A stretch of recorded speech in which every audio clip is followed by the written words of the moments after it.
In a top-tier apartment in the heart of West City CBD, a large bed slightly bulged with the shape of a slender figure in dark blue. On the bed, a girl's fair and flawless face was covered with damp hair, resembling shattered fine porcelain, drawing one closer. Suddenly, she tightly hugged herself in her sleep, curling up in a painful cocoon. Her long, brown hair, resembling seaweed, began to emit a faint green glow, eerily fanning out behind her. Don't. CL. As her expression twisted in pain, low moans and cries echoed in the spacious bedroom. Her delicate, pale body trembled uncontrollably, trapped in a nightmare. The luxurious white crystal chandelier above shook violently until it suddenly shattered, scattering pieces everywhere, followed by the glass on the nightstand and a nearby vase, even the tempered glass of the window. In the entire bedroom, everything exploded and scattered due to an unknown force. The sounds of cracking and crashing filled the air until a sharp piece of glass sliced through the girl's pale arm, leaving a deep, bloody gash. The girl, trapped in her nightmare, jolted awake from the pain of her wound, ignoring her bloodied arm as she instinctively looked down at her empty embrace. CL. Nan Muron was lost in thought. Where was Seo? Why was he gone? She clearly remembered his emaciated body, covered in blood, collapsing into her arms. In her despair, she had chosen to self-destruct, completely destroying the underground laboratory that had trapped them for so long. But now, what was happening in front of her? Looking up, the surroundings were no longer an endless expanse of white, nor were there blinding fluorescent lights or the incessant beeping of various machines. Most importantly, she was not naked and trapped in an indestructible glass container, nor was she being called by the cold mechanical voice of Subject 13047, a code like a lab tool. Nan Muron stared in disbelief at everything. Even though the room was messier than after a robbery, she recognized it as her top-floor apartment in the CBD before the apocalypse. Especially after seeing the black silk pajamas she wore, her heart began to race uncontrollably. Wait! Realizing this, Nan Muron quickly felt under her pillow. The moment she pulled out her phone, she was overwhelmed with joy. The screen displayed May 13th, 20XX at 8:30 a.m., 3 months before the apocalypse began. She had actually returned to before all the tragedies happened. Then. What about Seo? Could he come back too? Suddenly, a soft, warm sensation in her hand startled her. Looking down, a willow branch glowing with a faint green light brushed against the deep gash on her arm, and the wound visibly healed at an astonishing speed until it was as good as new. Xiaolu, you've come back too.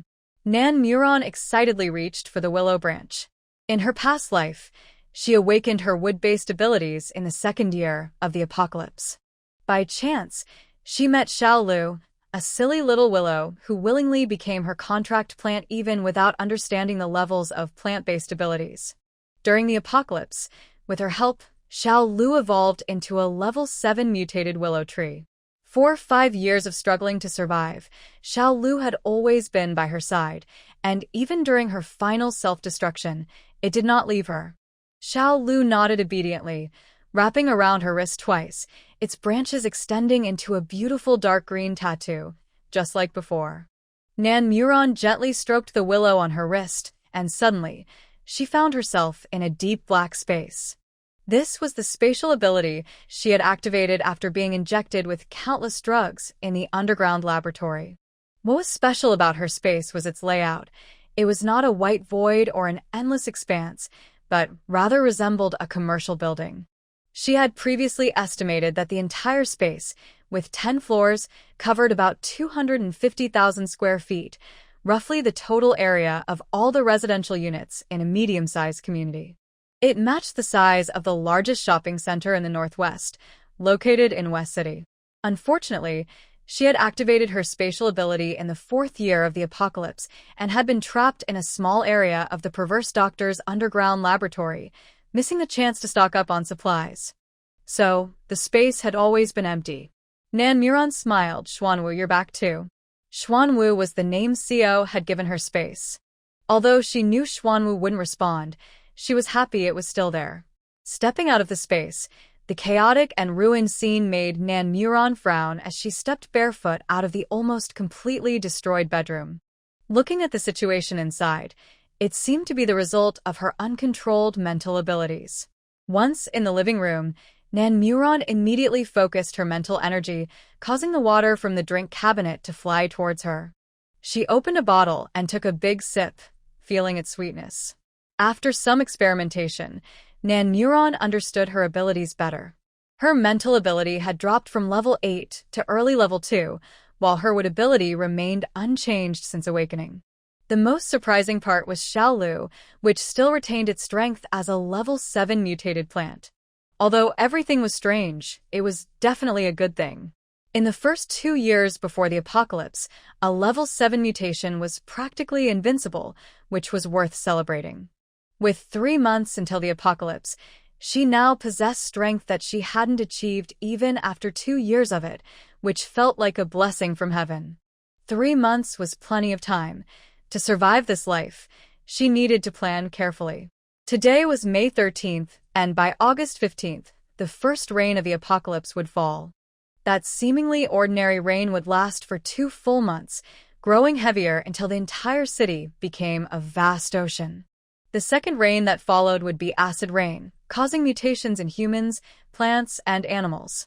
Anyone who came into contact with the acid rain would turn into a zombie after developing a fever. As a newly designated national-level central city and a major tourist province, West City had a population of nearly 20 million. After the acid rain mutations, stepping outside would mean facing endless waves of zombies, making it extremely difficult to survive in the city center. In her past life, many people survived the acid rain mutations but could not escape the subsequent zombie waves. Suddenly, a phone ringing interrupted Nan Muron's thoughts. She put down the water and answered the call. Wan, it's Grandma. Today is Saturday. Remember to come home for dinner. Your aunt made your favorite sweet and sour ribs, and Sister Tingting made soup for you. Also, Xiao Qi is home today too. The gentle voice on the other end of the line came through. Hearing the familiar voice reminded Nan Muron of the troublemaking old lady who thought she was superior during the apocalypse. Thinking of her family of 5, who had sold her severely injured self to the underground laboratory for instant noodles, anger surged within her, and murderous thoughts began to take root. After a perfunctory response, she hung up the phone. Despite her intense hatred, Nan Muron knew she couldn't act rashly and kill anyone right now. Otherwise, before the apocalypse even arrived, she would end up in custody, affecting her ability to stock up on supplies. But she still needed to go home for that meal, as they had a large chain supermarket that could help her safely stock up. In her past life, during that meal, Nan Muron had exchanged her shares worth 1.5 billion in the Nan Xiao Group for a nearly depleted diamond mine owned by the Nan family in Africa, foolishly thinking she had gained an advantage. At the beginning of the apocalypse, her family of 5 had lived a carefree life with the supplies from their 7 large chain supermarkets under the Shenghui Group.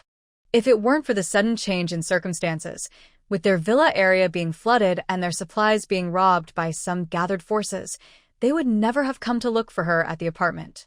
Looking back on all her past experiences, Nan Muron felt a bit foolish for being so naive. She actually believed that her family came to find her in the high-rise apartment 2 months after the apocalypse out of concern for her. If they truly cared, they wouldn't have waited until they ran out of supplies to come looking for her.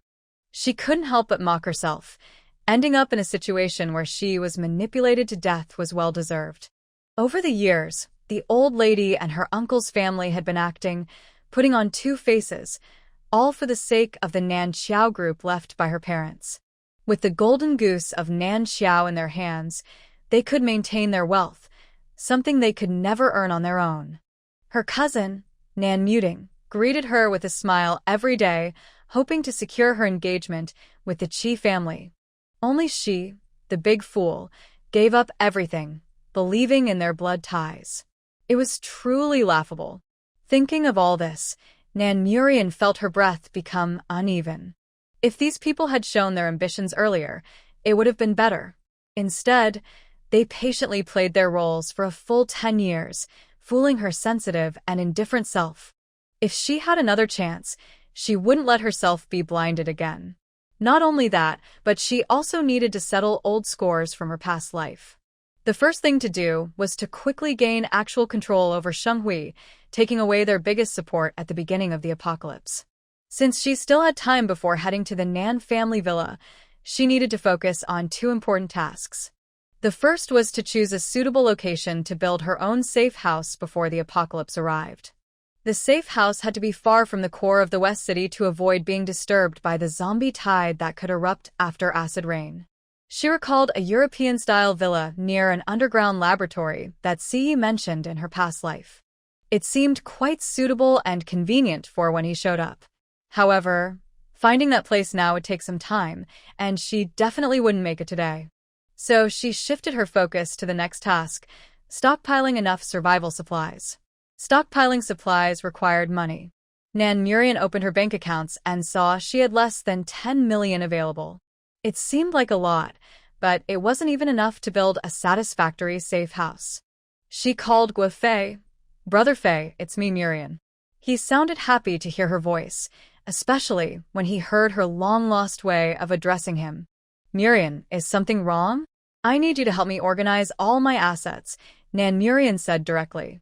Guo Fei was her grandfather's most valued student, coming from a poor mountainous area and benefiting from the Nan Chiao Hope Project. He was a grateful person, trustworthy in both lives. After her parents passed away, her elderly grandfather left all their assets to her but entrusted Guo Fei to manage them. Guo Fei paused, worried. "Murian, is something happening? I've decided to liquidate all my assets except for the apartment I'm currently living in. Brother Fei, I need your help. Where are you now?" Guo Fei had previously suggested that Nan Murian sell her shares in Nan Chiao.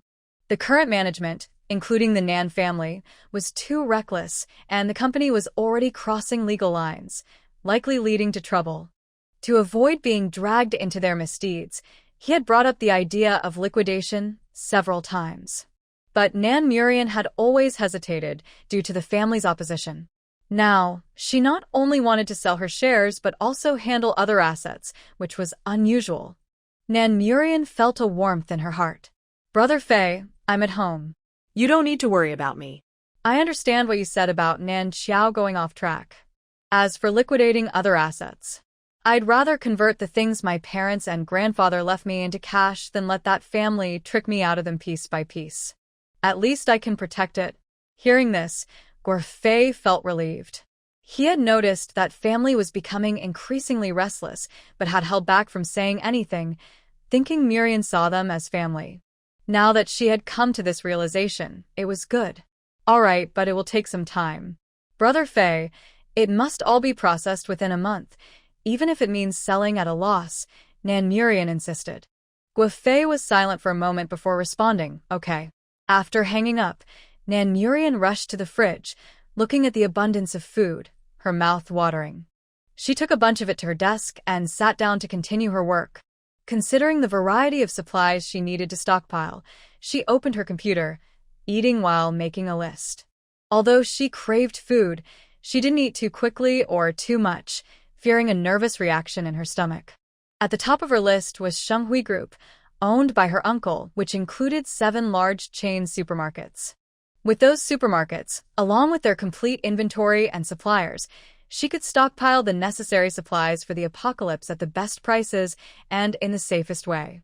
Once she acquired the 7 supermarkets, she would only need to stockpile fruits, vegetables, meats, daily necessities, and some instant foods in large quantities. The rest of the less-used items could be stored in the warehouses.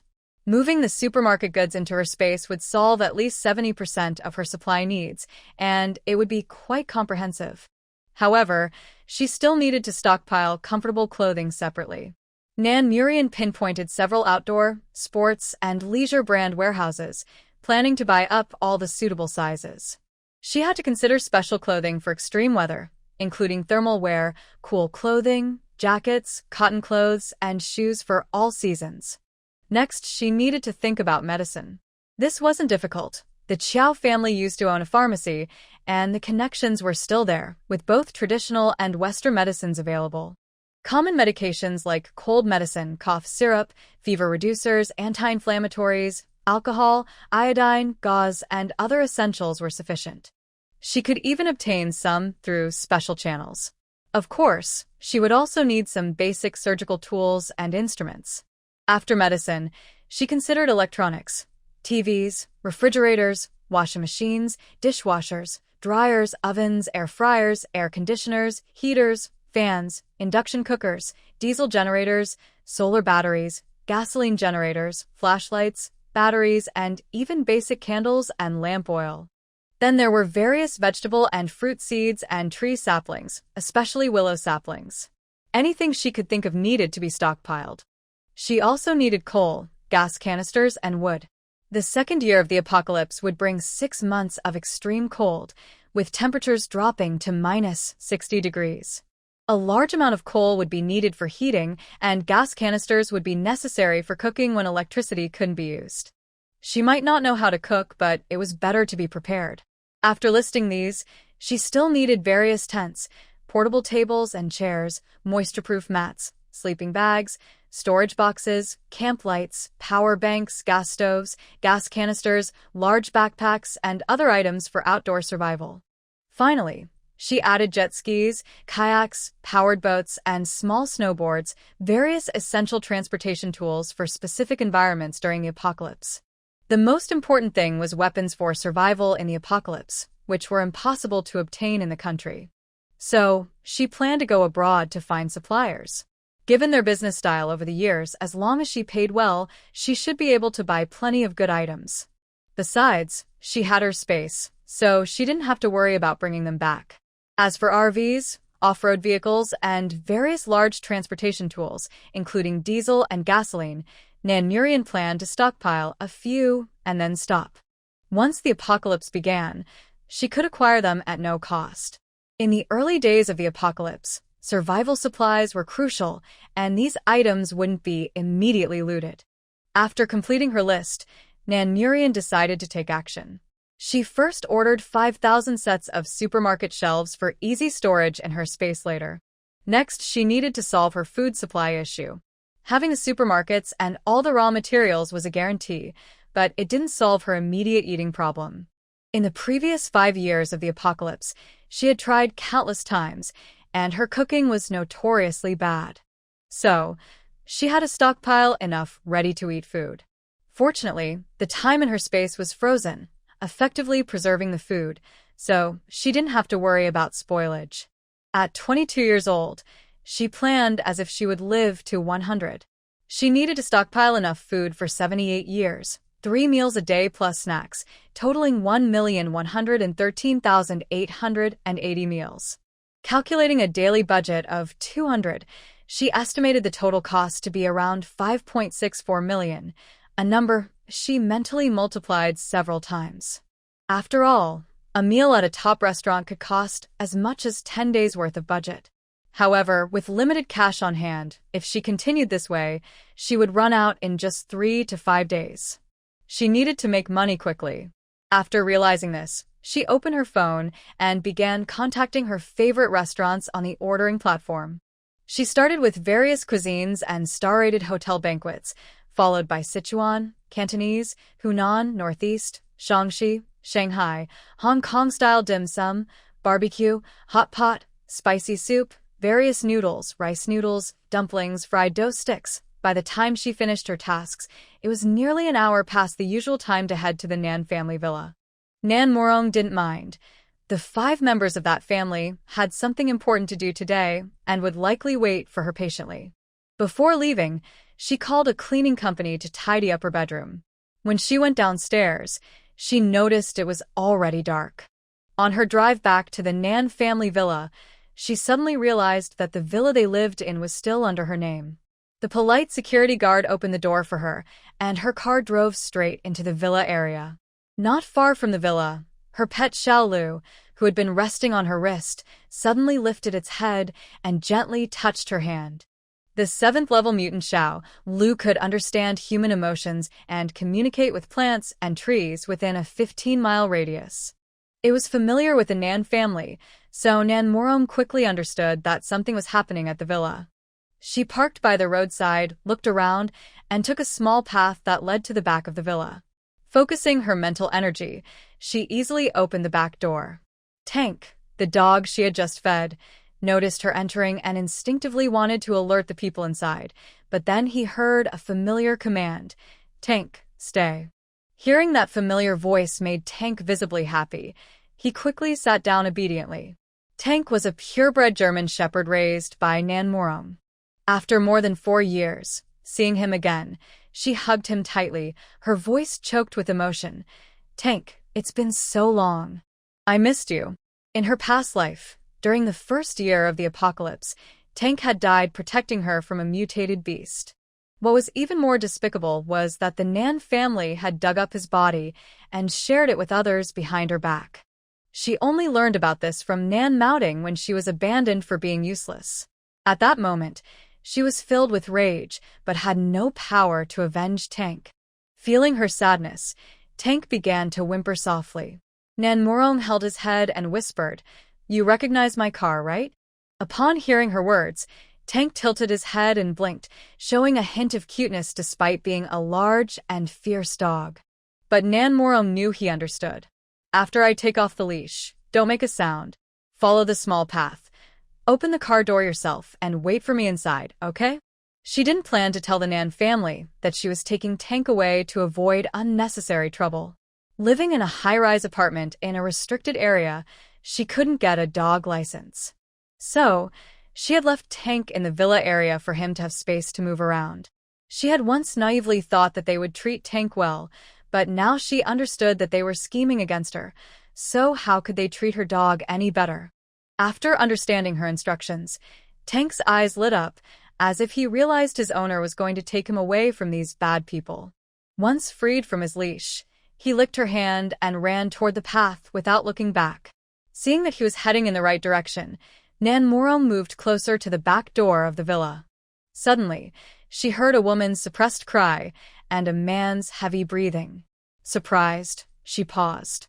After a moment of listening, she realized the sounds were coming from her room on the first floor. As she moved closer, the voices became clearer. "You can't treat my brother like this. I won't be able to hold back my cries," said Nan Mouting, her tone both rejecting and alluring. "Then just let it out. Your cries are the sweetest," replied a man's voice that Nan Morong recognized as her fiancé, Chili. Nan Mouting complained in a soft voice, "The living room is full of my family. They already know about us. There's no need to hide," Chili replied nonchalantly. Nan Morong stood outside, stunned. These two had gotten together so early, and she was the only one kept in the dark. Why had the Nan family never mentioned the Chi family in her past life? Was there some hidden truth? Then came the sound of tearing clothes, and Nan Mouting's muffled gasps followed, sounding somewhat aggrieved. "You're Sharon's fiancé. Why don't you go find her? Why do you keep tormenting me?" "Shut up. Don't mention her now," Chili snapped, accompanied by a sharp sound. She couldn't believe that the refined and serious Chi Li could be so reckless. Following that, there was another woman's cry and the sound of a body falling heavily onto the bed, with various suggestive noises starting to rise. If this had been the Nan Morong who hadn't experienced the apocalypse, discovering the betrayal of someone she trusted would have left her in tears, unable to control her pain. But now, all she felt was disgust, and her heart was calm. However, knowing these two were doing such things in her room still made her feel uncomfortable. She thought to herself that this villa absolutely had to go. It needed to be sold quickly. Moving closer to the back door, she could hear the voices in the living room clearly. Why hasn't that girl come back yet? Does she think she's a rich lady, making us wait for her? A sharp female voice rang out from the living room, and she didn't need to see to know how bitter the expression on her face was. It was her aunt's voice, and Nan Morong couldn't help but smile sarcastically. If it weren't for Xiao Lu's warning, she wouldn't have seen this side of her today. Thinking of her aunt's cold mockery during the apocalypse, and how they had sent her to someone else's bed just to survive. Nan Murong's mental energy surged uncontrollably, but she found the villa was silent. All right, the distance was too far. Her mental energy wasn't strong enough. Her cousin, Nan Mufeng, who was playing on his phone, reminded her, "Mom, don't complain so loudly. It would be bad if outsiders heard." In our own home, who's an outsider? Although her aunt was displeased, she lowered her voice a bit. "Don't forget, that girl is about to graduate from college. According to the will of the second couple, she can directly inherit 30% of the shares of the Nan Xiao group under their names," said Nan Murong's uncle, Nan Ping. He was stating facts, but his tone was filled with resentment. Hearing this, her aunt raised an eyebrow, clearly unhappy. "We haven't treated her poorly over the years. What does she want?" The problem now is that Nan Murong has grown up and can inherit the shares of Nan Xiao. The board will definitely want her, that fool, to replace my dad in power. Only if she doesn't join Nan Xiao can my dad keep his position. Of course, it would be best if she could get her shares, her cousin Nan Mufeng said impatiently. Their father absolutely could not step down. Not just for Nan Murong's shares, but because over the years, they had held significant power in the Nan Xiao group, reaping benefits worth over $1 billion each year. This money maintained their luxurious lifestyle and kept them shining in high society. If they were kicked out of Nan Xiao, with only 5% of the year-end dividends and a market value of less than $3 billion from Shenghui Group, they would become a laughingstock in the upper class. After enjoying good days for so long, they could never go back. "Just come over, sweet-talk that girl a bit, and she'll definitely give it to us." Her aunt understood the key point, but didn't care. Outside, Nan Murong's gaze turned icy. Her uncle didn't think there was anything wrong with his wife's words and turned to look at his elderly mother, acting like a spoiled child at 50. "Mom, Nan Murong listens to you. Our family's future wealth depends on you. Mom, we'll be relying on you soon," her aunt flattered, looking at the elderly lady of the Nan family and deliberately smiling. The elderly lady elegantly set down her book, her tone proud and confident. "Don't worry, just leave it to me. I won't let her into Nan Xiao." Nan Murian listened to her family's unfiltered thoughts and their usual confidence in controlling her, and she couldn't help but feel self-deprecating. They really thought she was a fool. With a cold smile, she left the villa and returned to her car. As soon as she got in, Tank, the dog in the back seat, came over and licked her face with his wet tongue. This sudden affection left Nan Murian stunned. No, Tank, don't wash my face." But Tank ignored her and continued happily licking her. With no other choice, Nan Murian said coldly, "Tank, sit." Hearing her serious command, the little guy reluctantly settled down. Nan Murian stroked his head and fell into thought. Killing that family of 5 wouldn't be hard, but death might be too easy for them. Life should have some experiences to be interesting, and going through an apocalypse wouldn't be so bad.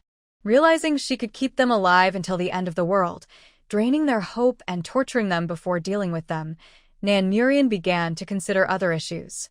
If her uncle Nan Ping was trying to keep his shares in Nanjiao Group, then dealing with the 7 chain supermarkets owned by Shenghui would be much easier. The total value of the 7 supermarkets wouldn't exceed 300 million, and they surely had backup plans. If she could get half, that would be good. Spending 150 million for a chance to stay in Nanjiao was a good deal for them. She opened the sunroof, turned back to gently remind Tank to wait in the car, and once he settled down, she got out and walked toward the front yard of the villa. Inside the Nan family villa, the doorbell rang.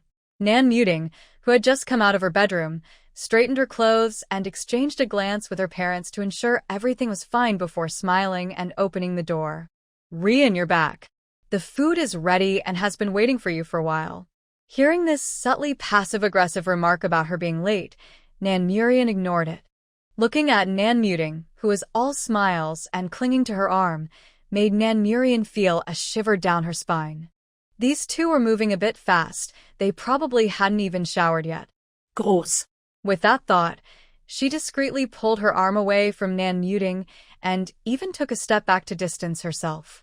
Seeing Nan Murian's obvious disdain, Nan Muting almost lost her smile. Furious inside, she thought, does she have poison on her? What's with that expression?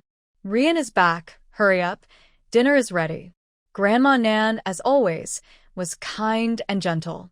She reached out and pulled Nan Murian to the dining table. Once seated, Chili looked at her with a warm, indulgent gaze and presented a beautifully wrapped gift box. Rian, a graduation gift. Nan Murian found it dirty and wanted to refuse the gift with just 2 fingers, but she held back her disgust and accepted it. Thank you, but I still have a month until graduation. Brotherly just got back from an international medical conference and came straight here to see you. Don't be ungrateful, Nan Murian said sourly. Nan Murian couldn't be bothered to respond. She thought to herself, coming straight here after getting off the plane to have fun at the Nan family's expense, how eager. She subtly shifted closer to Grandma, trying to escape the mess around her. At the dinner table, Nan Murian ate very seriously. After 5 years in the apocalypse, it was hard to find such delicious food. Yet, even when starving, her demeanor remained elegant and she didn't eat much. Chili picked up a piece of sweet and sour pork ribs and placed it in her bowl. Rian, your favorite. Well, the sweet and sour ribs didn't seem appealing anymore, and Nan Murian withdrew her hand that was about to grab another piece. Nan Murian watched Chili's indulgent smile and then looked at Nan Murian's porcelain-like face and perfect figure at 1.7 meters tall. She had to admit that they looked good together, which made her furious. In Nan Murian's eyes, it was Nan Murian's looks that had kept Chili in bed with her for 2 years without ever mentioning marriage. And the Chi family, claiming they were engaged to Nan Murian, was really just after the Nanjiao group. Suddenly, Nan Murian thought viciously, what if Nan Murian fell into a pit and got all dirty? Would Chili and the Chi family still want her? Big sister, how's work going lately? Grandma Nan casually asked. With an abalone in her mouth, Nan Murian thought, here it comes. Sure enough, Uncle Nan Ping began his emotional sob story, complaining about how hard it was at Nanjiao group while watching Nan Murian's expression. He found her completely indifferent, focused on her food instead. Nan Murian's silence made Uncle Nan Ping, who had been talking to himself, feel awkward and dry. Grandma Nan glanced at Nan Murian, who was engrossed in her meal, and her expression showed some dissatisfaction. Rian, your uncle is speaking. Only then did Nan Murian slowly put down her chopsticks and pretended to be confused. Uncle is talking about work, I don't understand. Cousin has been working, he should be able to help. Your shares in Nanjiao Group mean only you can help your dad, Nan Murian said sharply. Hearing this, Nan Murian sneered internally. They were getting anxious, pulling the shares card so quickly. Once I start working at Nanjiao next month, Uncle won't have such a hard time. You're going to Nanjiao? Aunt Nan Ping was the first to lose her composure. If Nan Murian went to Nanjiao, the board members would undoubtedly kick her husband out without hesitation. Leaving Nanjiao, the golden goose, would mean losing all benefits. Nan Murian turned to Aunt Nan Ping, smiling slightly, and said calmly, Dad said I could go directly to Nanjiao after graduation. Anyway, I'm almost done, and I have nothing else to do. But Rian, didn't you want to go abroad to continue studying art? How can you manage a company? Seeing that Nan Murian was serious, Nan Murian also began to get anxious. Nan Murian showed a bitter expression, her tone disappointed. My mentor said I lack potential in art, and trying harder would be in vain, so I don't plan to go abroad. Nan Murian felt a surge of joy, thinking she was expecting a genius, but it turned out to be a waste. Chili, hearing this, gently comforted her. Mentors can be wrong. I think Rian's art is amazing. Thanks, Nan Murian thought of cursing him, but still managed to smile, though it was a bit bitter. She held back her murderous thoughts, knowing that getting the supermarkets was the most important thing now. After all, she needed to stock up on many things, and she needed a suitable reason to present it openly. Meanwhile, the 5 members of the Nan family exchanged glances, each firmly thinking that Nan Murian must not be allowed to work at Nanjiao Group. Rian just graduated. Why should she work? Look at me, beauty treatments, shopping, self-improvement, and time to see the world. How wonderful. Nan Muting acted as if she was living a happy life. Nan Murian nodded, her tone flat. That sounds nice, but it's a bit useless. What do you mean? Nan Muting wasn't stupid and could tell Nan Murian was calling her useless. Nan Murian looked innocent. Qing Jie said that, is it wrong? The Qing Jie she mentioned was Qi Qing, Qi Li's older sister. They had a great sibling relationship, and Qi Qing was a strong woman who looked down on someone like Nan Muting, who did nothing. She could definitely say that. Nan Muting was speechless. Across from her, Nan Murian watched as Nan Muting's breath became heavier, curious about how much backbone she had in front of Qi Li. Unfortunately, she was disappointed. Even though Nan Muting was furious, she couldn't say a single bad word about Qi Qing. Rian can move back home to keep Grandma company. Grandma Nan started playing the family card. Nan Murian looked at Grandma Nan and didn't take the bait. Don't worry, Grandma. Even if I work, I will come back regularly to keep you company. After all, I love you the most. You should just find a job. Nan Mufeng, who had been silent, spoke up irritably. Nan Murian looked at him, her tone still calm. Cousin, Fei Ge and Uncle Chin won't agree. She wasn't lying. The board wanted Nan Murian, the clueless girl, back because she was easy to manipulate. And Guofei would never allow Nan Murian to work for someone else. Rian, Nanjiao Group is so big. Managing it will be tough for you. Why not try managing a smaller company first? Uncle Nan Ping, seeing Nan Murian's firm attitude, directly changed his approach. Nan Murian frowned slightly and said, but I only have Nan Xiao. What do you think of Shenghui? It's a relatively simple business, perfect for practice, and you can meet more people, Uncle Nan quickly interjected. Nan Murian felt a surge of happiness inside, but couldn't show it on her face. She waved her hand in refusal, saying, Shenghui is Uncle's business. How can it be given to me directly? Given to you? That's wishful thinking, Uncle Nan thought, feeling frustrated by her words. It's not a gift. You can go to Shenghui to learn how to manage a company. Then forget it. If I can't manage well, I'll feel guilty. Besides, Uncle Chen said he would personally guide me at Nan Xiao, so you don't need to worry, Nan Murian replied gently. Nan Xiao is worth 5 billion. You want to use it for practice? And, do you really think that Chen Dong is a good person? Are you foolish? Nan Mufeng, who was usually impatient, raised his voice. Nan Murian pretended to be wronged, saying, Cousin, if you don't want me to come back, then don't invite me for dinner next time. As she spoke, she stood up to gather her things. The family was stunned. When did Nan Murian become so temperamental? But that wasn't the main issue. The main concern was not to let her leave like this. Nan Mufeng, can't you speak properly?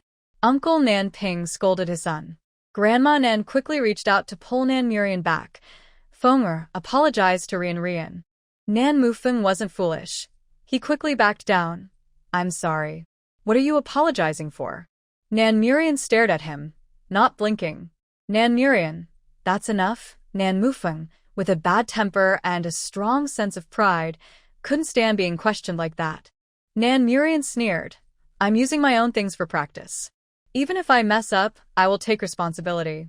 Does cousin really need to be so agitated? You'd think I'm using your family's things. Fenger, sit down and eat.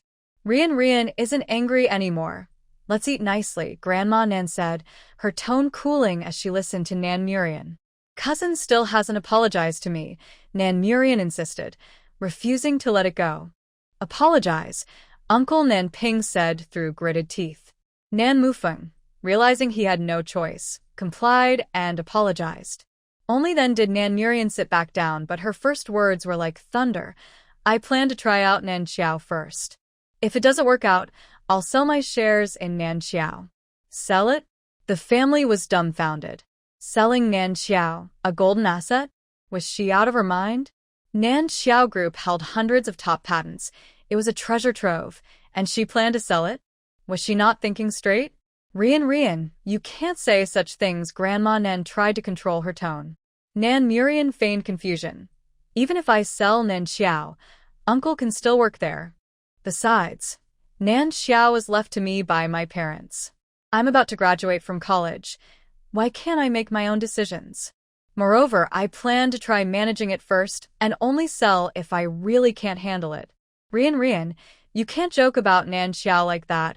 Nan Muting was almost furious but didn't dare to speak harshly. She couldn't help but curse in her heart, wondering what was wrong with Nan Murian today, making her so difficult. Nan Murian noticed Nan Muting's displeased frown, clearly disagreeing with her, but she didn't voice her objections. She remained calm, but the Nan family couldn't sit still. Finally, Uncle Nan Ping let out a sigh and made a final decision. Rian, why don't you practice with Shenghui? No, Shenghui is your business, Uncle. That's not appropriate, Nan Murian said firmly, though she seemed a bit flustered. If Uncle gives you Shenghui, then it's yours, Uncle, Nan said through clenched teeth. But he was trying to convince himself that Shenghui was originally meant for him, so giving it back wasn't a big deal. Aunt Nan was about to object, thinking Shenghui was worth at least 3 billion, but a glance from Grandma Nan silenced her.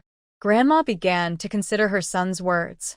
Nan Murian looked at Nan Ping with surprise. Really, Uncle is giving me Shenghui? Yes, tomorrow we'll find a lawyer to handle the paperwork. How does that sound? Uncle Nan said decisively. But that doesn't seem right. How about I try Nan Xiao first after graduation? Nan Murian retreated to advance, testing the waters with the others. No need, we'll handle it tomorrow, Grandma Nan interjected.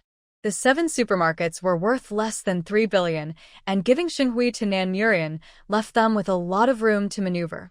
At most, it would be half, with the struggling Shenghui worth less than 1.5 billion. Keeping Nan Murian satisfied was definitely a good deal. Nan Murian's beautiful eyes sparkled. Grandma, Uncle, you are so good to me. I'm so moved I could cry.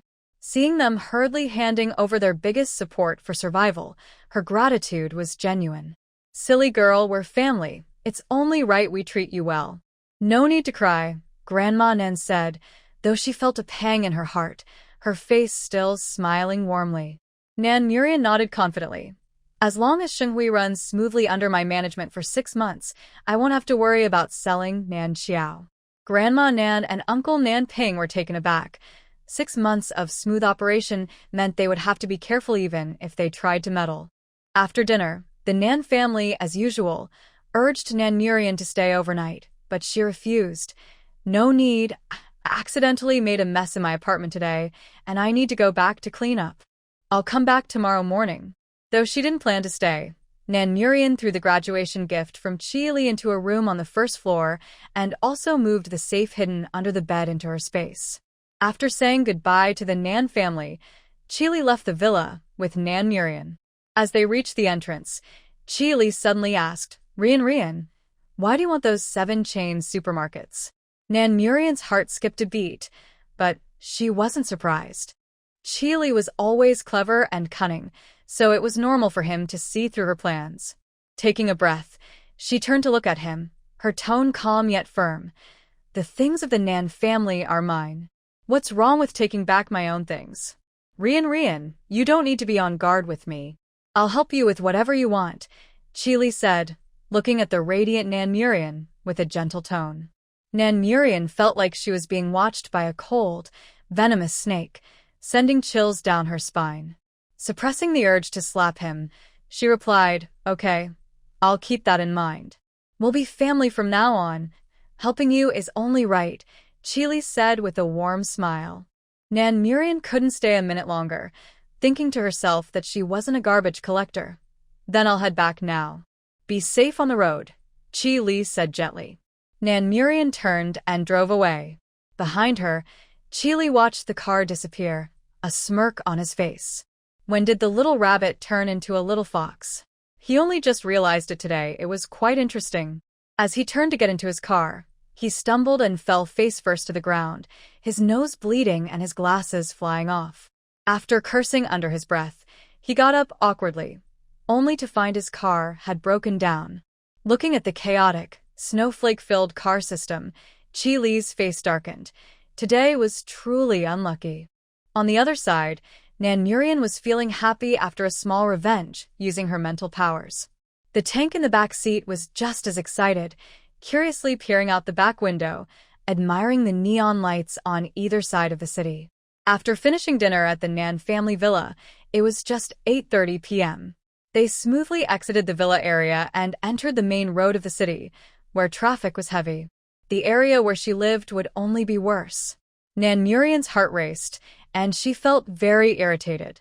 While waiting at a red light, she noticed a well-known real estate agency with a green sign across the street. After crossing the road, she turned right and entered the parking lot. "Hello, ma'am. Welcome to our agency."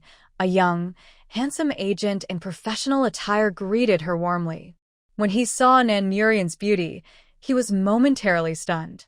Nan Murian sat down in the reception area. "I want to sell a house and buy 2 others, one of which I need your help to find." Selling one and buying 2 was definitely a big deal for a real estate agent. "The house, it's fine. We'll see how it goes after finding a buyer. I can lower the price a bit, but not too much." "You handle it," Nan Murian said, not wanting to set a firm limit, worried someone might take advantage and push the price down too much. Then she handed the agent a sketch she had drawn that morning. "Also, I want to buy a standalone villa in Nanshan, Yunyuan. The house in the drawing is based on someone else's description, so it might not be accurate. I only know it's on a southern mountain, but I don't know which one.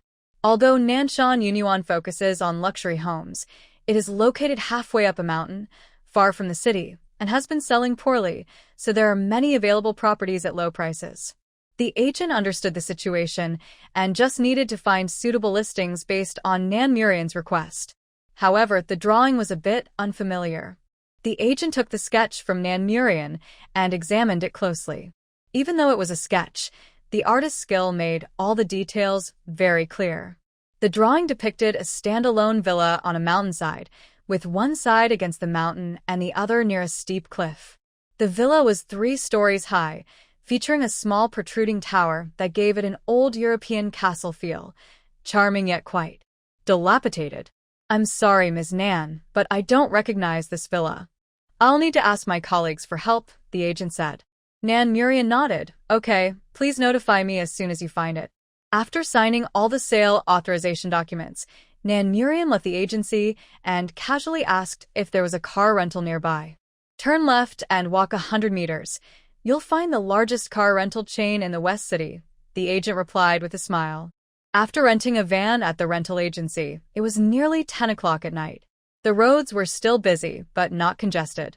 Driving the van into the apartment garage, Nan Murian felt a rush of anxiety on the way home. Only when she successfully entered the door did she let out a sigh of relief. "That was scary. Luckily, I didn't run into anyone. But, Tank, you'll have to stay inside for a while to avoid complaints." Tank didn't mind his owner's words at all. The place was filled with her scent, making him excited as he explored every corner. Seeing that he was satisfied, Nan Murian felt relieved. Thankfully, this apartment was over 200 square meters, which was enough space for him to move around. Otherwise, he would have felt trapped. Turning into the bedroom, she saw everything restored. Even the furniture and window glass had been replaced. She had to admit that although the housekeeping service was expensive, their efficiency was impressive. Pouring herself a glass of her favorite wine, Nan Murian felt dazed and confused. Even though a day had passed, it still felt like a dream. However, being reborn and able to live like a person, even for just one day, was already wonderful. Standing in front of the large floor-to-ceiling window, she gazed at the bustling traffic and winding neon lights below, feeling a sense of desolation. Such vibrant scenes wouldn't last long. After the apocalypse began, order collapsed, humanity was lost, and chaos was everywhere. In despair, people could become terrifying. To survive, one needed enough strength. The slick feeling between her fingers broke her gloomy thoughts. Looking at Tank, Nan Murian said, "Let's pick out some things for you." It seemed that only shopping could make her feel a bit more at ease. She sat back on the sofa and called Tank over, but he stood still on the balcony, not moving. Seeing his stiff body, Nan Murian felt a pang in her heart. Clearly, his instinctive fear was due to the Nan family. "Tank, don't be afraid. Come sit here," she said, patting the space beside her. When Tank still didn't move, She got up and sat down next to him on the balcony. Wrapping her arms around his head, she opened her shopping app. "Let's look together and I'll buy you whatever you like." With her embrace, Tank visibly relaxed, resting his head on her lap and watching intently. She bought 50,000 pounds of dog food, choosing various brands and flavors to avoid him getting bored.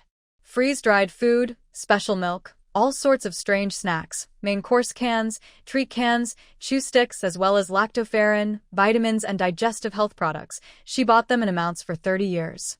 She also didn't forget various dog beds, clothes, leashes, little shoes, toys, and even common medications, spending nearly $4 million in total.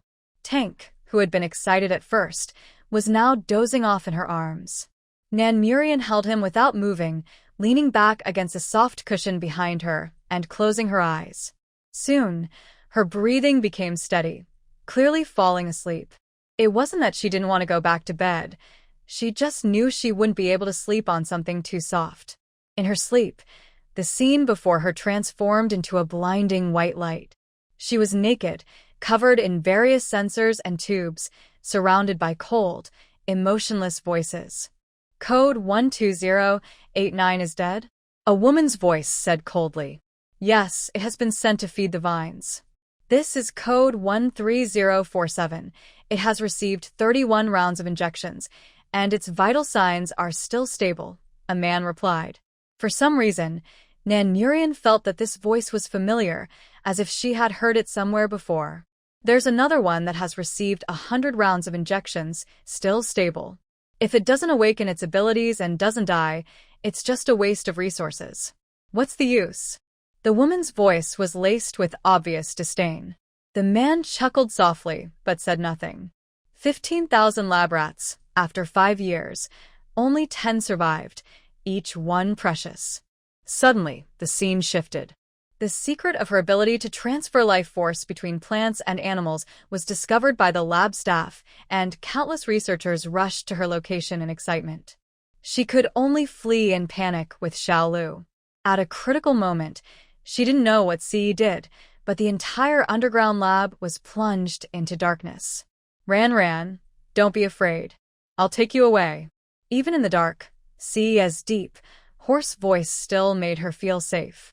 Only Nan Murian knew that after enduring 100 rounds of injections and countless life and death trials, Ci had awakened an extremely rare 5-element ability. Metal, wood, water, fire, and earth all awakened, mutually reinforcing and restraining each other. As long as used properly, his abilities would never be exhausted, making him truly invincible in the apocalypse. As for her, seen as a failure in their eyes, she had also awakened a rare 3-element ability. Since Xia was familiar with the underground laboratory, he only needed to follow the route he provided, using his mental abilities to detect the surrounding personnel and avoid pursuers. He could easily unlock specially made doors with his metal abilities, so their escape went surprisingly smoothly. They reached the door leading to the outside world, just a step away. Suddenly, a strong life force appeared, and their abilities were instantly locked, leaving them unable to use them. They could only watch as researchers and armed personnel in camouflage closed in on them. Without hesitation, Xia pushed Nan Murian towards the door and told her to run. He then faced the attackers with a short blade in hand. It was the first time Nan Murian realized that Xia was not an ordinary person. His every move was calm and decisive, aiming to kill. Unfortunately, his body had already been drained by the laboratory, and in that white space, she couldn't find any life force to save him, only able to watch him fall. She remembered his smile, his bony frame that stood like a rock to protect her, and without hesitation, she ran back to embrace him tightly. In an instant, her long hair flew like seaweed, surrounded by green and white light, and that powerful force began to push back, while pain started to tear at her body. She couldn't forget that moment, the expressions of the researchers in white coats, fear, ecstasy, and disbelief. Until she completely exploded, everything in the laboratory was destroyed. Xia. Nan Murian, who had been sleeping against the window, was drenched in cold sweat, her face filled with pain and anxiety, until she woke up. She never understood what happened in the underground laboratory, the vines they spoke of, or those cold-blooded researchers, even until her death. But she wasn't in a hurry. In this life, she had plenty of time to uncover everything. Calming down, Nan Muron could clearly feel that both her mind and body were abnormal. Those who survived the apocalypse had their issues. After 5 years, she had seen many collapse and commit suicide. But her situation was different. Besides inexplicable nervous reactions, she felt overly sensitive, irritable, and had a strong urge to kill, even harboring dangerous thoughts of destruction. This was a symptom of post-traumatic stress disorder. The tank beside her had been awake since she struggled in her nightmare. Now, seeing her fine, it nudged closer and nestled against her arm, continuing to nap in her embrace. Nan Muron wasn't surprised by her condition. She glanced at her phone. It was 3 a.m, and she had barely slept for 2 hours. It wasn't unusual. After spending over a year in the underground laboratory, being able to sleep for an hour straight was already a luxury. She placed the dog's head on a soft pillow and got up to go to the bathroom. Standing under the warm shower, the water flowed over every inch of her skin, relaxing her entire body. In the mirror, she saw a perfectly shaped body, flawless skin like cream, and beautiful cascading hair. Nan Muron stepped closer to the mirror, quietly observing her unfamiliar body and face, realizing how she looked now. It wasn't the bald head from the apocalypse, nor the sunburned skin, and there were no gruesome scars or a broken body, until a small voice on her wrist reminded her to snap back to reality. After returning to the living room, Nan Muron lost her sleepiness. She immediately began to gather the most time-consuming mental food, using her phone, tablet, and computer to download frantically. She didn't bother to choose, just downloaded everything in order from the platform's list. When dawn broke, the car rental company delivered the van she had rented the day before at the agreed time. Among the food she ordered, there were many breakfast items, so the pickup time was set for the morning. Nan Muron first went to a bun shop to pick up 10 steamer baskets of buns. The owner treated this big customer well and delivered them to her car. After storing the buns, she turned to get fried dough sticks, soy milk, noodle soup, hot rice noodles, spicy soup, tofu pudding, scallion pancakes, beef pancakes, sauce pancakes, porridge, and Hong Kong-style dim sum, among other things. She glanced at the corner of her storage space, filled with packaging bags, which was unbearable for her obsessive-compulsive tendencies. Unfortunately, the shelves she ordered yesterday wouldn't arrive for another 5 days, so she had to endure. After 2 hours of running around, Nan Muron drove the empty van back home. At the apartment entrance, Guofei, dressed in a suit and looking calm and serious, was about to ring the doorbell. "Brother Fei, why are you out so early?" Guofei was surprised that she, who usually slept until she woke up naturally, was up early. As she opened the door, Nan Muron smiled. "It's rare for me to wake up early." After they sat down in the dining area, Guofei handed her a thick stack of documents. "You don't have shares in the Nan Xiao Group. After liquidating everything else, you should have about 2.5 billion, but if you're in a hurry to sell, you might not get that much. I'll work quickly to liquidate all the properties, cars, stocks, funds, gold bars, fixed deposits, collectibles, and jewelry. The remaining companies, industries, and your father's patents will take some time." Seeing Guofei, Nan Muron felt a bit emotional. "Brother Fei, thank you." Guofei was taken aback, thinking she was thanking him for not stopping her this time. "These are all yours. You have the right to decide how to handle them. But once the money is in your hands, you must keep it safe and never trust anyone easily." Nan Muron didn't explain further. She lowered her head and flipped through the documents to find a pile of contracts that needed her signature, ready to sign. A large hand pressed down, stopping her movement. Nan Muron looked up in confusion. "Brother Fei, what's wrong?" "Little fool. Are you not going to read these documents carefully before signing?" Guofei was a bit helpless. Nan Muron chuckled. "Do I need to read the documents you gave me? It's unnecessary. If you had bad intentions, I would have been sold a long time ago." She had no doubts about Guofei. In her previous life, If he hadn't quickly liquidated her assets at a low price at the last moment, she wouldn't have survived the early days of the apocalypse. Back then, jewelry, collectibles, and real estate were almost worthless, so even with billions, she lived a miserable life. Guo smiled knowingly, recalling how she used to follow the professor and call him brother. I was wrong back then, easily influenced, saying many things I shouldn't have and doing foolish things. Brother Fei, I'm sorry. Remembering her past actions, Nan Muron felt ashamed, making her apology sincere. Guo didn't mind. You were young then. Now you understand. Besides, I won't hold it against you. After Nan Muron signed all the documents, she told Guo about the Nan family's plan to give her the Shenghui assets. Guo didn't believe the Nan family would be so kind. For safety's sake, he made a few calls to arrange things at the firm. Then he stood up. I'll go with you. Okay. With him around, Nan Muron could avoid many hassles. On the way, they discussed their approach to dealing with the Nan family. It was simple. Guo would take the lead with a cold face, while Nan Muron would obediently play the role of a meek quail. At the same time, an accounting firm that had long cooperated with the law firm was also on the move, but they were headed to the finance department of Shenghui Group.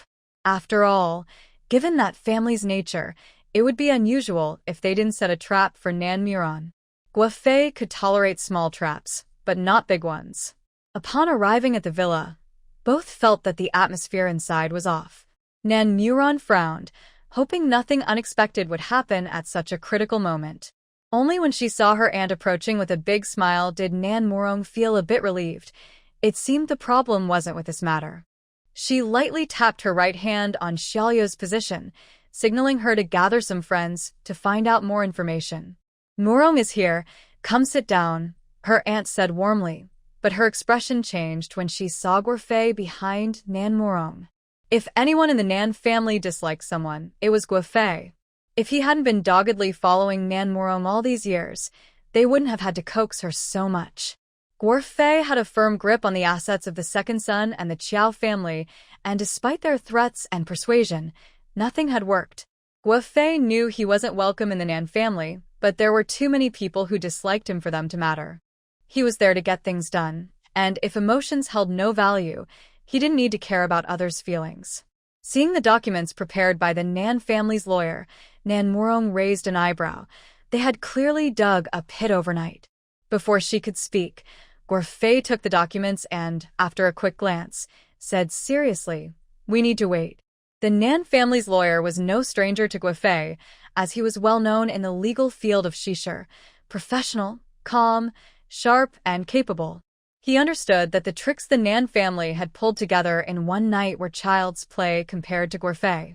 The old lady of the Nan family and Uncle Nan were taken aback. Wait for what? The documents are ready. Muron just needs to sign.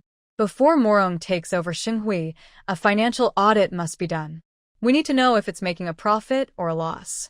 Even if Shenghui has lost value and isn't worth last year's 3 billion, it can't be a complete wreck, Guo stated bluntly, without any regard for feelings, which was his usual style.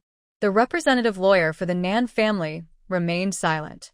Hearing this, the old lady and Uncle Nan's faces clearly changed.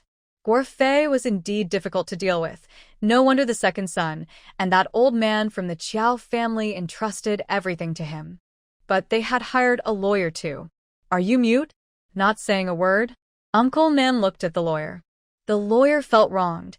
He had warned them the night before that their actions regarding cash flow, payments, and property leasing were excessive, but they hadn't listened. Now they were asking him. What could he say? Frustrated, he replied, "What Lawyer Guo said is correct." You. Uncle Nan's hand trembled as he pointed at the lawyer. Muron, this is a family matter. Why did you bring him here? Nan Muting complained, redirecting her dissatisfaction toward Nan Muron. Nan Muron felt embarrassed and weakly said, "Cousin, you know all my money is with Fei Ge. I can't ignore him." At that moment, Guo received a phone call. After hearing the investigation results, his expression turned cold. As a large chain supermarket, Shenghui has a daily revenue of around 5 million. Not only is there not a single cent on the books, but they also owe suppliers over 70 million. How are they not bankrupt yet? It was clear these people weren't thinking straight. Their actions were superficial and didn't require deep digging. Nan Morong pretended not to understand. Uncle, is Shenghui going bankrupt? Morong, Shenghui is a total mess. Don't get involved. If you want to work, just intern at Nan Xiao after you graduate, Guofei said, packing up the documents as if he was about to leave. His words constantly mentioned the Nan Xiao group, teasing the tension in the Nan family. Nan Morong felt a bit lost, glancing between her family and Guofei, unsure of what to do. Fei Ge. Morong, listen to me. We won't clean up their mess, Guofei said, though his tone was very assertive. The Nan family members' expressions changed drastically. They were sure Nan Morong couldn't stand up to Guofei. The old lady of the Nan family shot a glare at her eldest daughter-in-law, clearly indicating her disapproval of her suggestion. Uncle Nan's wife thought to herself that the old lady always wanted to play the good person, as if they hadn't thought of this themselves. Ultimately, it was just because she had voiced her thoughts. In the end, the Nan family reluctantly agreed to settle the 70 million debt to the suppliers before Guofei reluctantly allowed Nan Morong to sign. As she signed, everyone in the Nan family silently breathed a sigh of relief. In the car leaving the villa area, Guofei reminded Nan Morong with concern, the property rights of the 7 Shenghui supermarkets are still in the hands of the old lady of the Nan family, and the contract has been tampered with to last only until the end of the year. This means Shenghui's lifeline is still in their hands. It's fine. I wasn't interested in those properties anyway, Nan Morong replied, focusing on the goods in the supermarket and the suppliers. When the apocalypse arrives, everything else is useless, especially the concrete and steel that the old lady is guarding. Guofei smiled and said nothing. He could feel that Nan Morong had grown up. I sold all my overseas shares last night and turned it into 9 billion. I'll transfer it to you shortly. Are you really sure you want to sell your shares in Nan Xiao? Yeah, I'm sure, Nan Morong said firmly. Although Nan Xiao was her parents' hard work over the years, with the apocalypse coming, holding on to it had no meaning. Guofei couldn't help but exclaim. He was curious about how the Nan family would react when they found out. Nan Morong didn't pay attention to that. Her mind was only on the 9 billion. She finally had money again. The sound of the money arriving was simply wonderful. After Guofei left, Xiaolu informed Nan Morong that Nan Muting had secretly opened the graduation gift from Qi Li last night, leading to a big fight between them that even involved the Qi family's old house. Hearing this, Nan Morong was curious about what could provoke Nan Muting so much. But her curiosity was limited. She would never have any ties with the Qi family, so she wouldn't want anything from them. Compared to that, driving her little van to stock up was much more enjoyable. When mealtime arrived, Nan Morong continued to follow her list, collecting her supplies for the apocalypse from one place to another. As a major client, the bosses were very enthusiastic and sent people to deliver to her, so she didn't have to exert herself at all. Nan Morong thought for a moment and directly arranged for a few suppliers with large quantities to deliver to her. She gave them the address of an empty shop under her name. After collecting the day's food, Nan Morong visited a chain electronics store, buying over 100 tablets, computers, and phones, as well as 200 large hard drives. After all, during the apocalypse, when it's extremely cold, hot, or always dark, it can get very boring, and she needed something to pass the time. On her way, she stopped by a bookstore and went on a rampage, clearing out shelves. After all, when the apocalypse hits, these would be the first to suffer from flooding. This action stunned the store clerk.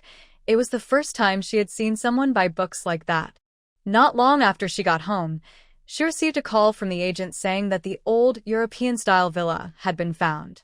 Nan Morong couldn't help but sigh. Professional matters should be left to professionals. If she had gone looking herself, she would have probably exhausted herself in the mountains. After arriving at the agency, the agent hesitated and said to Nan Morong, "There's a bit of a problem with that villa." Nan Morong widened her eyes, waiting for him to continue. "The villa is halfway up Nanwu Mountain. It looks a bit better than what you drew, but people from the nearby village say it's haunted." The agent spoke honestly. Business can wait, but he wouldn't mislead someone, especially since she seemed so innocent. Nan Muron wasn't surprised by this. After all, according to Sai, there should still be people living in the basement of that villa. Have you contacted the owner? The agent was clearly taken aback. You still want that villa? Of course. Do you have any pictures? I need to confirm it's the right one. The agent nodded. This request was reasonable. However, when he opened their internal system and saw the pictures, he was stunned. The dim lighting, steep cliffs, tall wild grass, and thick dust did indeed resemble a haunted house. There weren't many European-style villas around Shishir, so Nan Muron quickly confirmed it was the one Sai mentioned. She looked at the agent and said, "Ask the owner for the price. If it's okay, I'll pay now."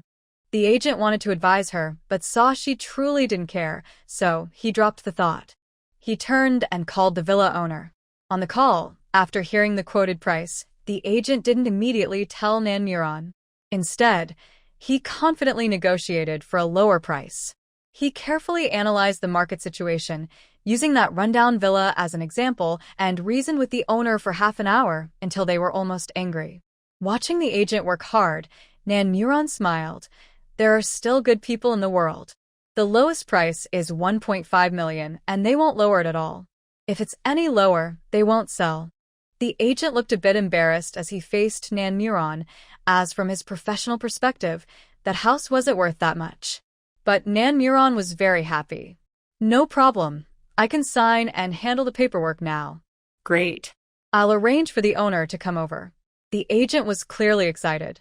The villa owner was a woman in her 40s. Hearing that someone wanted to buy the villa that had been on the market for 5 years, she was surprised too. With this money, her son's wedding house was finally secured, which she considered a good deed from her ancestors. Both parties were satisfied, so the basic paperwork was completed that day.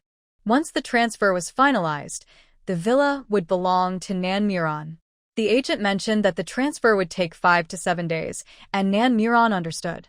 Now, take me to see that standalone house in Nanshan you mentioned. After the signing woman left, Nan Muron smiled at the agent. As soon as she finished speaking, the agent was clearly taken aback, and soon whispers began in the back of the store. Everyone felt the agent had hit the jackpot. Let's go, I'm short on time. Hearing Nan Muron's words, the agent quickly nodded. Since he drove there, Nan Muron left her car behind. It must be admitted that the agent she found was very professional and accurately understood client needs. Nan Muron knew right away that this villa was what she wanted. The villa was located at the back of the Nanshan Yunyu community, near the foot of the mountain, with a high position and a great view. It had yards in the front and back, 2 floors above ground totaling about 300 square meters and 2 basement levels, with the second basement being a 200 square meter space. Although it was a bit dark, it was perfect for storing supplies. Moreover, the developer provided soft furnishings, making it move-in ready, which was very convenient. This villa's lowest price is 12 million. The sales staff introduced the quote. Nan Muron didn't respond but immediately looked at the silent agent beside her. The agent quickly understood her intention and turned to the saleswoman. The one in front was also bought by my client, and I remember giving a 2-point discount back then. The beautiful saleswoman was momentarily speechless. Starting with the bottom price? What kind of operation was this? But Nan Muron smiled. Let's go with that price. If it's okay, I'll pay in full today. The saleswoman was stunned for less than a second before nodding decisively. Nan Muron followed her to make the payment. Watching Nan Muron effortlessly swipe over 10 million, the agent quietly calculated his commission for next month, feeling very pleased. On the way back, he couldn't suppress his smile. Are you this happy? Nan Muron rarely wanted to chat more. The agent scratched his head shyly. I'm very happy. With the 2 houses you bought, my commission will be quite a bit. I can send money to my parents to build a new house back home. Coming from a rural background without resources or connections, living in Shishir was quite stressful. Plus, his job wasn't guaranteed income, so he always felt a bit anxious. After working with many clients, the agent developed a keen eye. He could tell that Nan Muron was straightforward and reasonable, not the type to mess with his commission, so he was very honest. Then you should work hard. Once the standalone house ending Chenjiwan is sold, your commission will be even more. Nan Muron smiled warmly and politely. The service provided was clearly priced, and she was genuinely satisfied with it. She didn't feel there was anything wrong with spending that money. The agent nodded, his eyes shining a bit brighter. A commission of 65 million was exciting to think about. It seemed he needed to work harder. After buying the houses, Nan Muron went straight to the headquarters of Shenghui Group. Wang Yu, the general manager of Shenghui, had been with the Nan family for many years. He understood the complicated matters of the Nan family, so he didn't have any thoughts about the sudden change in ownership. Go call the head of the purchasing department. Wang Yu was surprised, thinking Nan Muron had discovered the purchasing department was taking kickbacks. But after listening for a bit, his brows furrowed tightly. Rice, flour, oil, alcohol, beverages, and groceries could be increased by double, which was barely acceptable. But fruits, vegetables, eggs, meat, milk, yogurt, instant frozen products, and other perishable ingredients would spoil if ordered in double quantities. Little boss, our 7 stores combined can't consume this much. Nan Muron nodded, but didn't explain. Just do as I asked. Not really, little boss. This purchasing amount is enough for us for a month. It will spoil. Wang Yu persisted. Don't worry, Uncle Wang, I know what I'm doing. Nan Muron's tone was firm. Wang Yu was clearly taken aback by this title. When Nan's father was around, she always called him that, and hearing it now felt surreal. Seeing her determined expression, he couldn't bring himself to refuse. He just sighed. All right, little boss, I'll arrange it as soon as possible. The next morning, trucks began arriving one after another at Shenghui's storage warehouse outside the city. Nan Muron drove over from her apartment, waiting in a few empty warehouses. As soon as the items came in, she would immediately store them. After all the delivery trucks left, the 3 large warehouses remained empty. Nan Muron stretched. She would have to come early for a while. On the 7th morning, after receiving all the items, she got a notification from the agent that the property certificate for the villa on the mountain had been changed. Another good news was that the Nan family villa in Chenjiwan had also found a buyer. The day she received the property certificate for the hillside villa, she planned to go there. The young agent accompanied her, standing in front of the villa, looking at the imagined vintage European-style building in a brick color. For the first time, Nan Muron felt a sense of peace. She knew that as long as she waited here, she would see Yi again. When she opened the villa's front door, a musty smell hit her nose. Walking through the small entrance garden of about 15 square meters and passing the foyer, she entered a huge horizontal hall, over 100 square meters in total, which was completely empty. The glaring sunlight streamed in through the dusty south-facing windows, making the space feel dim and oppressive. On the wall opposite the fireplace, an old portrait hung, swaying with cobwebs, creating a creepy atmosphere.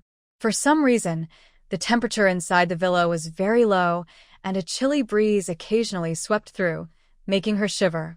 As she stepped onto the living room floor, her footprints clearly marked the thick layer of dust. The agent's face changed several times as he entered. This place was too run down. Buying it for 1.5 million was a huge loss. Suddenly, a creaking sound came from the corner as the wooden door of the kitchen's maid's room swung open, crashing against the wall before bouncing back and continuing to creak. The unexpected noise startled the agent, who rubbed his arms where the hair stood on end, his face turning pale. Seeing his fear, Nan Muron gently said, "You can wait for me in the car outside. I'll look around by myself." "I'll stay here with you," the agent replied, though he was clearly scared and felt awkward leaving a girl alone in the villa. "It's fine, I'm not afraid," Nan Muron reassured him in a calm tone. Once she was alone in the living room, Nan Muron slowly walked to the center, looking up at the large, swaying brass chandelier. Suddenly, a strange sound echoed from an unknown corner of the villa, accompanied by a chilling breeze that sent shivers down her spine. But Nan Muron stood firm, showing no fear. She even turned to face the window, trying to feel the warmth of the sunlight. "I've bought this villa, and the renovation team will come tomorrow. I won't be scared by your little tricks, and I can even find out where you are. Earlier, Xiao Lu had warned her that there were signs of people living in the attic and basement. Combining this with what Si had told her in her previous life, Nanuron had a rough idea of who they were. Her gentle voice echoed in the empty living room, and the previously creaking sounds suddenly stopped, as if pondering her words. The person you want to save can only be saved by me, Nanuron continued. And you have only one chance.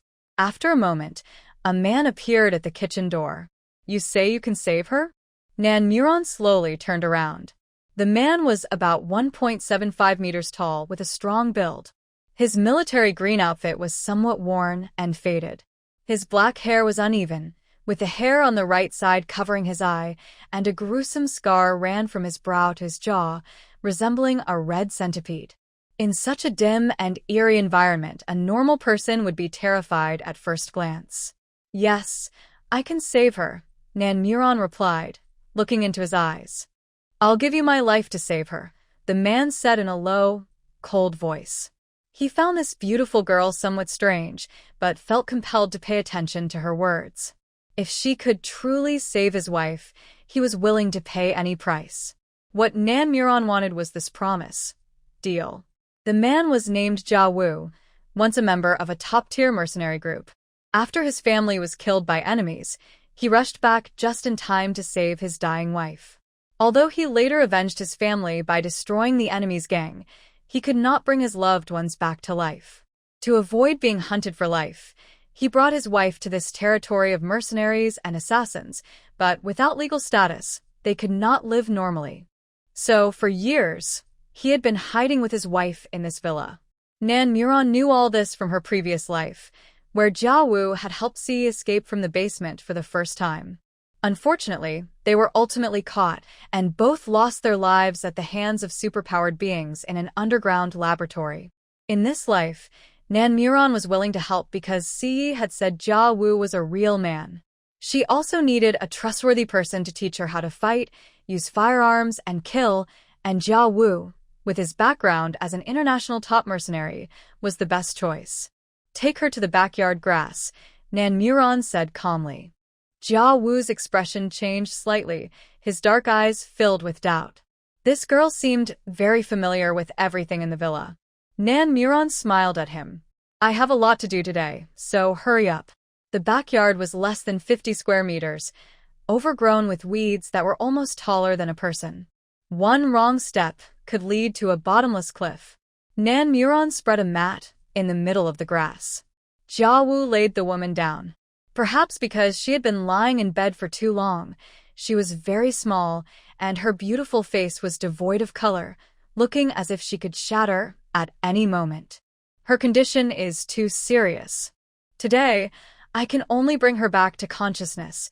The lower part of her body will take more time, Nanuron said, taking the woman's delicate hand, closing her eyes to concentrate. The small Lu on her wrist, and her whole being began to emit a faint green light. Jia Wu felt a ringing in his ears as the words "wake her up" echoed repeatedly in his mind. The white threads wrapped in a faint green life force were barely visible in the sunlight. All the weeds in the backyard began to grow rapidly, centered around Nanuron and the woman, visibly aging and wilting, as if they had lived their entire lives in an instant. Jia Wu thought his eyes were playing tricks on him. What was he seeing? Magic? Or sorcery? That couldn't be. Such things were forbidden after the country was founded. It wasn't until almost all the plants in the backyard had withered, trending toward the cliff, that Nanuron slowly opened her eyes. She had exhausted all her powers and collapsed to the ground, feeling as if she had just taken a bath. Take her to a shaded place. The sunlight here is too harsh and could hurt her eyes. Hearing her words, Jia Wu finally snapped out of his daze from the earlier scene. He quickly picked up his wife and carried her into a small, inconspicuous room in the far corner of the villa. After laying her on the bed, about 3 to 5 minutes passed before the woman's long eyelashes fluttered and slowly opened her eyes. By May, you're awake. Jia Wu looked at his wife in disbelief. Nanuron let out a sigh of relief. She's awake, but it will take some time for her to speak and regain her vision. After being in a coma for 2 years, it was impossible for her to return to normal immediately. Jia Wu turned around and knelt before Nan Muran without hesitation. In her moment of confusion, he bowed his head 3 times, saying, "Thank you, really thank you." Nan Muran quickly helped him up, saying, "You don't need to bow to me like that. You saved my wife, which means you saved our whole family," Jia Wu said, his voice a bit hoarse. Nan Muran nodded. "I will give you a chance to repay me." She wasn't sure what Jia Wu thought about his past experiences, so she didn't immediately share her plans. "By the way, a renovation company will come to the villa tomorrow. How do you plan to arrange it?" "There's a cave with a hot spring on the mountain behind the villa. We can stay there," Jia Wu quickly replied. "That sounds good." Because of Siyi, Nan Muran was willing to trust Jia Wu as much as possible. She wasn't afraid of his betrayal. First, because Jia Wu's wife wanted to survive and depended on him, and second, because she had Xiao Lu. If he had any bad intentions, Xiao Lu could handle it instantly. When they walked out of the villa, they found the real estate agent standing at the door, looking worried. She smiled at him and said, "Let's go back together." Seeing Nan Muran come out safely, the agent sighed in relief. "Okay." On the way, the agent briefly mentioned the person interested in buying the villa in Dingqing Garden South. He was a wealthy man who had made his fortune through a lending platform in the past 2 years, and he was a bit ruthless, offering a direct price of 60 million. Nan Muran nodded. People like him were generally unscrupulous and had dirty hands to some extent, making him suitable for dealing with the Nan family. "Tell him 64 million, not a penny less. If he agrees, we can set a time to handle the paperwork. If not, we will wait for the next buyer." The more such people cared about social recognition, the more likely they were to agree to her price. Got it. The agent was confident about closing the deal after hearing Nan Muran's price. Sure enough, after hearing her offer, the buyer agreed quickly, and they set a time to handle the paperwork. The next day, when Nan Muran saw the buyer at the agent's office, a big, burly man in a black suit with a shaved head and a flashy gold chain, she felt even more satisfied. This was the kind of person who could keep the ungrateful, bully-like members of the Nan family in check. After completing the paperwork, Nan Muran went to the 22nd floor of a core commercial building in the West City high-tech zone to a security company called Tiandun. The person in charge laughed after hearing her requirements. "Your standards are even higher than those for building a doomsday shelter. Not to mention the need for comprehensive security inside and out, self-service utilities, and a 6-constant system. Just the fact that the entire house's exterior, roof, foundation, and basement needed to be reinforced with super thick steel plates was already extreme. Moreover, she wanted the windows to be made of top-tier bulletproof and explosion-proof glass, using first-class insulation materials both inside and out, with an elevator installed and many traps set up. This was essentially turning the house into a comfortable living space that could also be a killing machine. Forget about people and small arms. Even a main battle tank would have to back down. Exactly. "I believe your company has handled many such projects in the past 2 years, Nan Muran said calmly. After all, no matter which country's wealthy people, what they fear most is having their money, but losing their lives. So, over the years, many big shots around the world, including domestically, have built doomsday shelters. It's just that not much has been reported in the media." The person in charge nodded with a smile, saying that wealthy people really know how to play. "We'll take your order. Don't worry, you'll be satisfied." After paying a 15 million advance, they would start work the next day, and the project would take exactly 1 month. After leaving Tiandun Group, Nan Muran went to the highest-end home design company in the West City. She had already drawn up the style and layout for the villa's decoration, so she just needed them to follow her design. Even though she had simplified it as much as possible, it still cost a total of 5 million. Once she arranged these, she began to stockpile supplies for the space. When the supermarket supplies in the 3-dimensional space were filled to 4 floors, totaling 100,000 square meters, Nan Muran informed Wang Yu to restore the procurement volume for Shenghui to its previous level. This strange operation continued for 15 days, leaving Wang Yu feeling like his hair was turning white from stress. Of course, he later realized something was off. As the actual manager of Shenghui Group, he knew very well that the extra goods Nan Murian ordered had not circulated in the supermarket. As for where they went, he truly didn't know.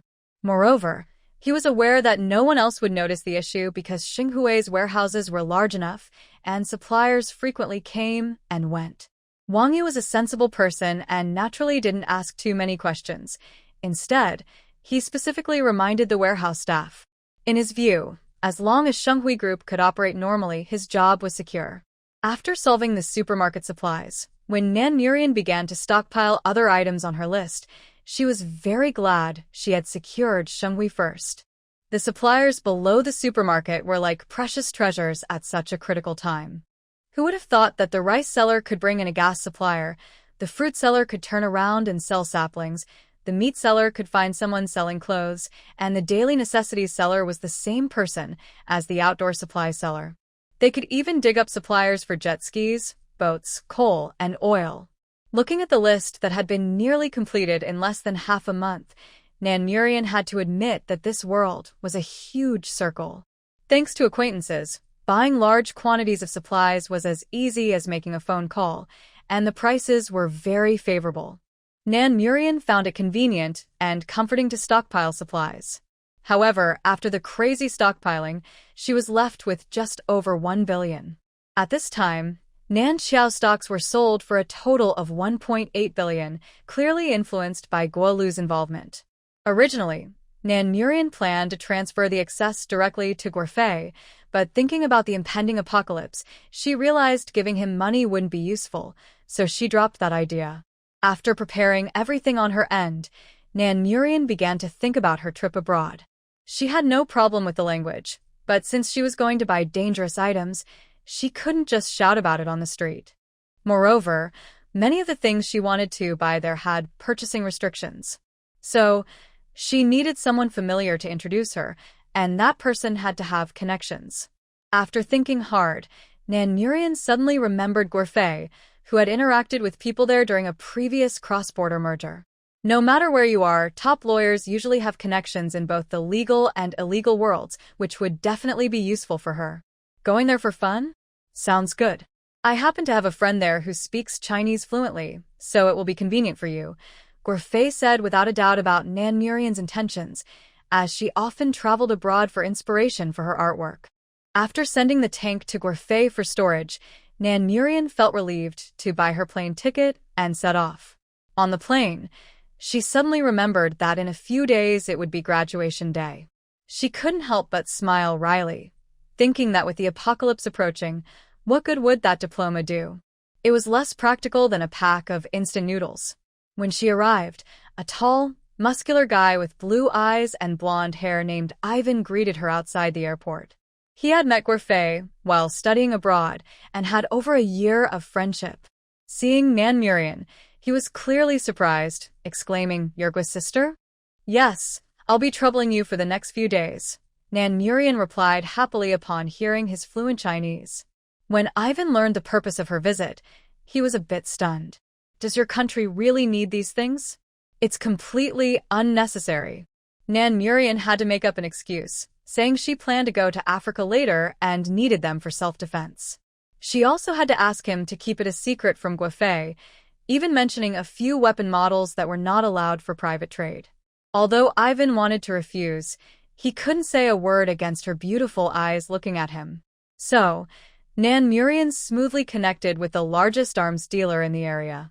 This bearded man directly showed her what it meant to deliver goods at the cost of his life, if she was willing to pay. Forget about firearms. He could even sell main battle tanks and the latest fighter jets. Just as Nan Murian was pondering whether to get a fighter jet, the man called in an aerial fighter for long-range fire coverage. Okay, that was a bit tempting. Nan Murian's wild thoughts were shattered the moment he quoted a price. "How much? What did you say?" she exclaimed, her voice louder than ever, shocked. 500 million RMB in the end. Nan Morong spent 150 million to buy a large number of various weapons for her space on the second floor. The big bearded brother found her so cute and adorable that he generously gave her a whole truckload of bullets, making her extremely happy.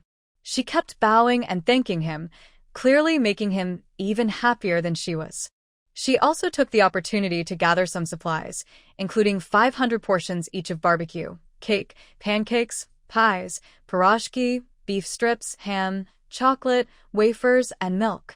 She really couldn't eat that much, so it felt wasteful to have too much. Of course, she didn't forget the alcohol, especially vodka, buying 2,000 bottles. In total, she ended up with 5,000 bottles of liquor after picking a few more. Ivan watched her swipe her card without blinking and couldn't help but shake his head secretly. This little fairy was quite expensive to maintain. Due to time constraints, Nan Morong only stayed for 5 days before leaving. However, she didn't go directly back to Shishir. Instead, she traveled to Dong Province, Jing City, Hai City, and Tai City, and even made a trip to the island country and the pickled vegetable country.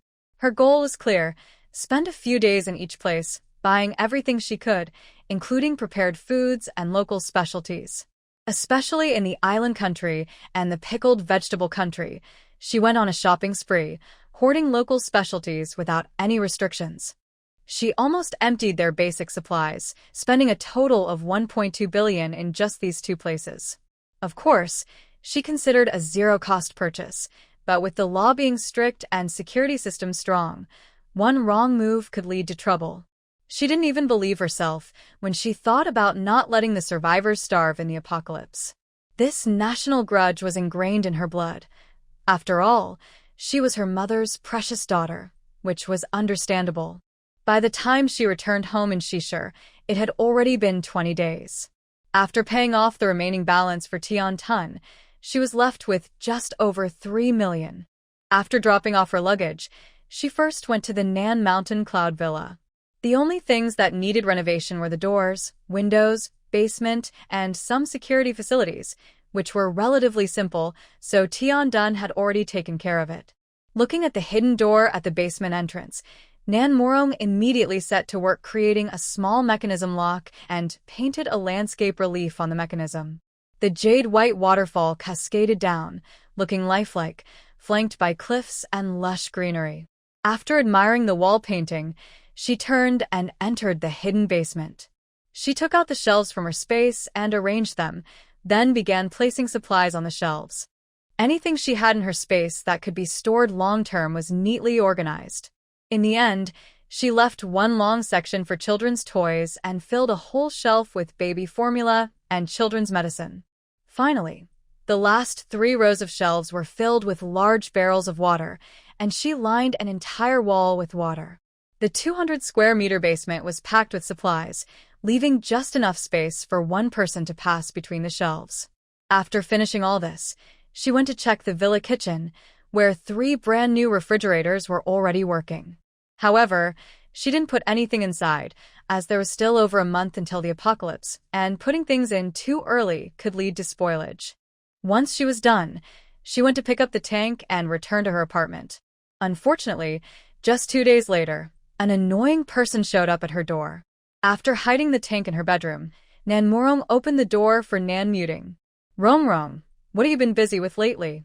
Grandma asked you to come home, but you didn't, and you've been out of touch often," Nan Muting said as she entered and looked around the apartment, feeling a surge of jealousy. Nan Morong's apartment was one of the best in Shishir, something she had wanted for a long time, but couldn't get her hands on. "Do you need something?" Nan Morong said, clearly uninterested in small talk. Nan Muting frowned slightly, pretending to be surprised. "Rong, have you forgotten what tomorrow is?" "Tomorrow? July 15th. What's the occasion?" Nan Morong had no recollection. "Li Ji's birthday party is tomorrow. Didn't he send you an invitation?" Nan Muting thought of this possibility and felt a surge of joy. Before Nan Morong could respond, her phone rang. It was Chili calling. She answered without hesitation and put it on speaker. "Rong, for my birthday party tomorrow, I'll come to the apartment to pick you up at 3 in the afternoon," Chili said gently, as if it were a matter of course. Nan Muting, hearing this, nearly ground her teeth in frustration. Suppressing the urge to laugh, Nan Morong directly refused. "No need. I have something to do during the day, but I'll come over in the evening." Chili was clearly taken aback. In his memory, Nan Morong would reject some intimate gestures between them, but she would never refuse so directly when he was being kind. Don't worry, I'll be there on time. Without giving him a chance to respond, Nan Morong hung up. Nan Muting stared at her in shock. Rong, why did you hang up on Liga? And so? Nan Morong replied coolly. The Qi family and Liga. This is a bit rude. Nan Muting wanted to say that the Qi family was the top family in Shishir and that she should flatter them, but looking into Nan Morong's calm eyes, she couldn't bring herself to say it. Nan Morong replied indifferently, if they're not satisfied, they can say so directly. Why should I lower myself and humiliate myself? Cousin, don't you think? Hearing the implication in Nan Morong's words, Nan Muting awkwardly smiled, unable to come up with a rebuttal. Since I already know what you wanted to say, I won't keep you for dinner. By the way, I'm going to the villa in a few days to pick up the tank, so please let Grandma know. Nan Morong decisively issued the dismissal, her tone cold and unfeeling. To avoid Nan Muting sticking around, she deliberately mentioned the tank. Nan Muting was furious at her attitude, but could only leave with a sour expression. As for the tank, that broken dog had probably gone off to die somewhere. And Nan Morong, just wait. At tomorrow's party, I will drag you into the mud and ruin your reputation, making you the laughingstock of the upper class in Shishir. She glared with cold, venomous eyes, and Nan Morong saw it clearly. She knew Nan Muting was looking for trouble. That was fine. She couldn't take her life directly, but she could collect some interest first. The next morning, Nan Morong went to the half-mountain villa. Tian Dun's products were indeed top-notch. Just looking at the more than 1 meter thick walls gave her a sense of security. It will take another 3 days to complete the work, the project manager told Nan Morong. The soft decoration inside the villa was also underway, featuring the new Chinese style she wanted, mainly in walnut color. Nan Morong hated white, so the entire villa, both in soft and hard decoration, leaned towards darker colors. Additionally, the inner walls of the villa were reinforced with thick steel plates and insulation, making the living room, dining room, and various rooms slightly smaller but cozier. Nan Morong went straight to the second floor, which was her private space. She had specifically requested an independent staircase. The original corridor railing was replaced with a wall, leaving only 2 glass windows, and the space was integrated into the renovated living room. Standing by the window, she could overlook the entire first floor of the villa. On one side of the living room were the study, a shared bathroom, and a private gym. On the other side were Nan Morong's master bedroom and a huge walk-in closet, complete with a private bathroom and a 10-square-meter bathtub. After examining the details, Nan Morong expressed her satisfaction. After leaving the villa, she went directly to the cave where Jia Wu and the others were staying. Upon entering, she was stunned.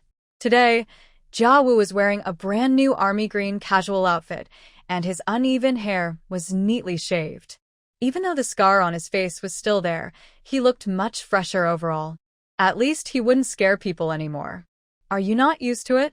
I'm still getting used to it myself, Jia Wu said, feeling a bit shy. This looks great, Nan Morong smiled. On the side, Bai Mei in the wheelchair was taken aback. She realized that the girl who saved her was so young and beautiful. Looking at Nan Morong, her eyes filled with grateful tears. Miss Nan, thank you. Nan Morong then noticed her. Bai Mei was indeed beautiful, with lovely eyes. You've recovered really well. It's all thanks to him, Bai Mei said, looking at Jia Wu, who was coming over to push her wheelchair, her eyes moist. Jia Wu hurriedly lowered his head to help her wipe her tears. Seeing the affectionate interaction between the two, Nan Morong couldn't help but smile. Indeed, you are a great benefactor to us. If it weren't for you, Bai Mei couldn't stop her tears as she thought of her past situation and the 2 years of her. Bai Mei looked at Jia Wu with some worry. Jia Wu, however, did not hesitate. As a man, he had to keep his word. All right, I'll teach you. Thank you. Don't worry, I'm only learning this for self-defense, Nan Muran explained, feeling uneasy about discussing the upcoming apocalypse with them, but wanting to ease their worries. Bai Mei, however, was less concerned and gently advised, Miss Nan, Those people live dangerously, with no future ahead. It's not a life for you. Nan Mu Ran smiled and nodded at Bai Mei, but her heart was heavy. Such a life would not last long. Eventually, everyone alive would have to face it. Once she confirmed that Jia Wu was willing to teach her, Nan Mu Ran didn't want to wait another day. But, remembering she had to attend a banquet at the Qi family that evening, she had to give up. They agreed she would come back the next morning. That afternoon, she casually changed into a dark green long dress and drove straight to the Qi family's old house. She had a feeling that Nan Mu Ting would cause trouble at Qi Li's birthday party. Thinking back, she used to visit the Qi family often as a child, but after her parents' plane accident when she was 12, the Qi family rarely invited her over. The engagement with Qi Li still existed, but it was merely for the sake of Nan Xiao's patent rights. Entering the main banquet hall, her striking looks and tall, perfect figure drew everyone's attention, even with her simple attire and elegant makeup. Qi Qing and Qi Li, the siblings, rushed to greet her as soon as she walked in. Our Ran Ran is the most beautiful, Qi Qing said, wearing a bright red dress and smiling brightly. Nan Mu Ran had a good impression of Qi Qing and welcomed her compliment. You're beautiful too, Qing Jia. Of course, I'm beautiful, Qi Qing said, pulling Nan Mu Ran toward where the Qi family was gathered, treating her like family. The people in the banquet hall, all from the same circle, knew about the engagement between the Nan and Qi families, so they found nothing strange about it. In a corner, Nan Mu Ting glared at the stunning green figure that seemed out of place with the surroundings, her hand holding a juice glass trembling. Mind your manners, Nan Mu Feng reminded her coolly. Why be jealous of that fool? Don't forget, you're the one holding the cards. Brother, are you ready? Nan Mu Ting's eyes were fierce. Today, she not only wanted to force the Qi family to acknowledge her because of her pregnancy, but also to ruin Nan Mu Ran's reputation. Nan Mu Feng raised an eyebrow smugly. You know I always handle your affairs well.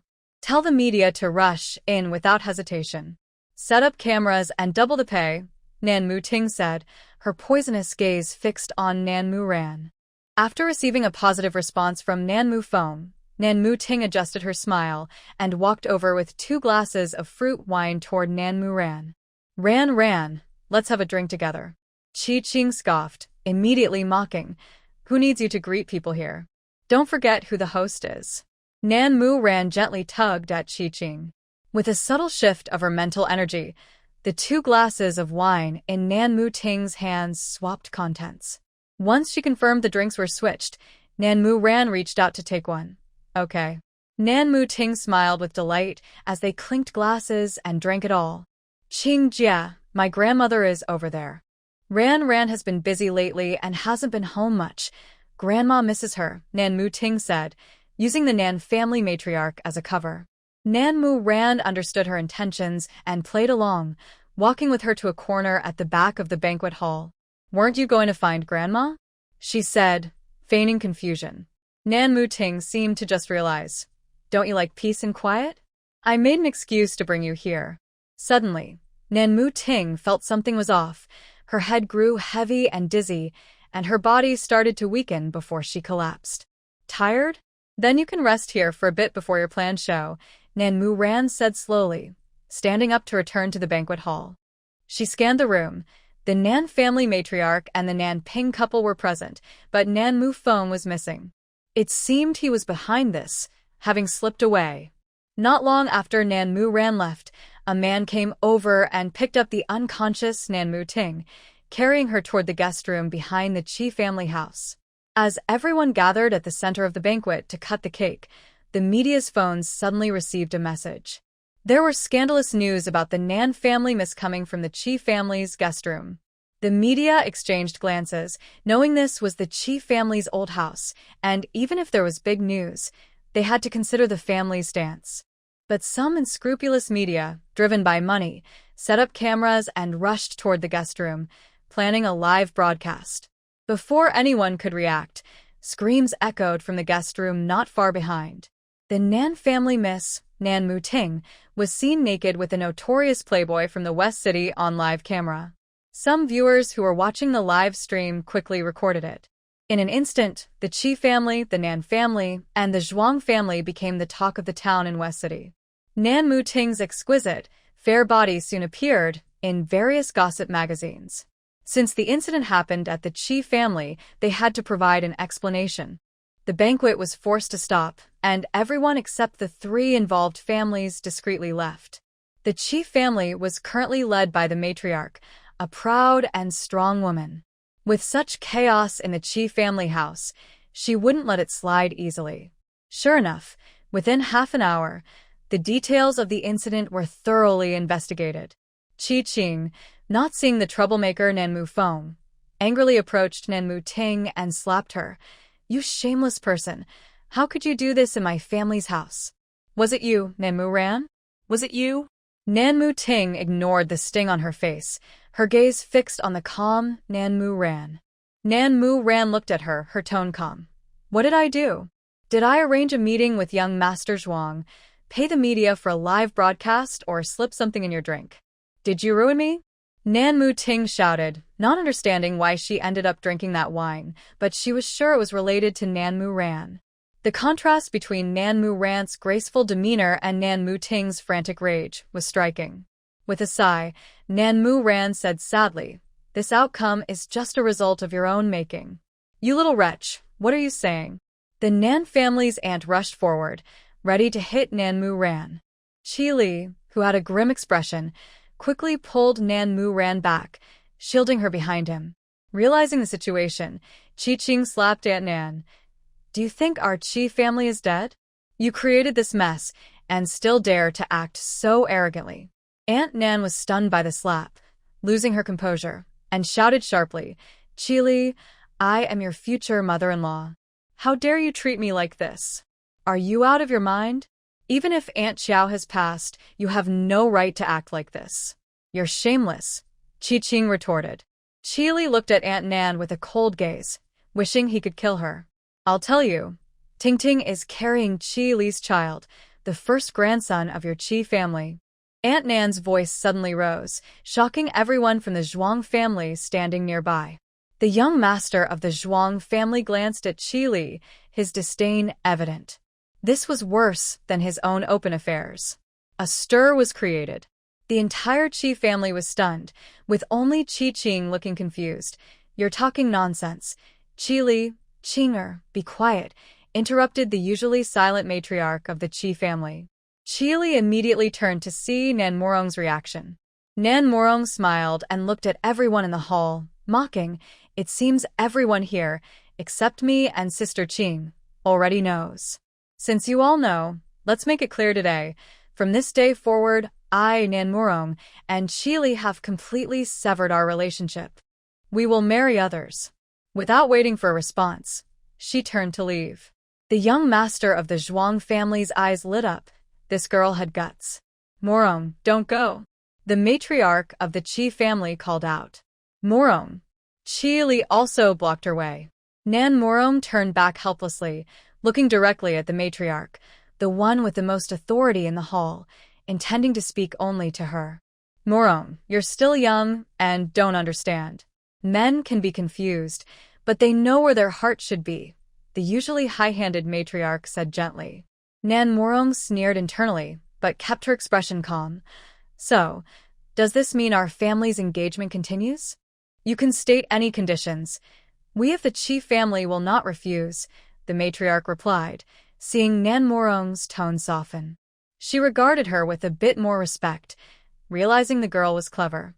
Nan Morong nodded in agreement. "Then please have Nan Mouting go and get the child tomorrow morning." "You vile woman. How can you be so cruel?" Aunt Nan lost control again, knowing that the child was the only hope for Ting Ting marrying into the Qi family. "Morong, that's enough," the matriarch of the Nan family firmly intervened. The Qi matriarch also disapproved, and Qi Li's parents began to frown, thinking Nan Morong was too heartless. Nan Morong looked at the Nan family, ready to confront them. "It's hard work pretending for so many years. This is your true nature. Why bother to flatter me all this time? It's beneath you. Little girl, the wind is strong. Don't let your tongue slip. Being too rigid can lead to a fall, the Chi matriarch said, her tone growing colder as she watched Nan Morong mock the Nan family. Nan Morong looked at her indifferently. Then you shouldn't be like you were, clinging to trash since you were young, only to end up living a life of humiliation. Morong, even Chi Ching, who usually protected her, couldn't stay calm. The Chi patriarch had a notorious past with several illegitimate children, and even at 70, he hadn't changed. This was the matriarch's lifelong pain, a topic no one dared to mention in front of her. But Nan Morong spoke bluntly and mercilessly. The Chi matriarch trembled with anger. Are you so angry you can't speak? Then be quiet. I'm not a junior of the Chi family, so you don't need to put on airs in front of me, Nan Morong said calmly. After saying this, she turned to Chili, her eyes filled with disdain. I've never wanted anything dirty. You should know that. So, Chili, why do you think you would be an exception? Chili remembered how Nan Morong had always discarded anything dirty since childhood.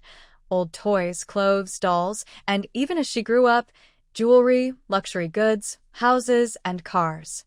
No matter how much she liked something, she would never compromise. Morong. Chi Ching was surprised by her sudden fierceness, her tone sharp. Nan Morong smiled at Chi Ching before addressing the Nan family. Last time I visited the Nan family villa for dinner, I not only caught Chi Li and Nan Maoding messing around in my room, but I also overheard a conversation among several elders. So, in a fit of anger, I sold my shares in Nan Xiao.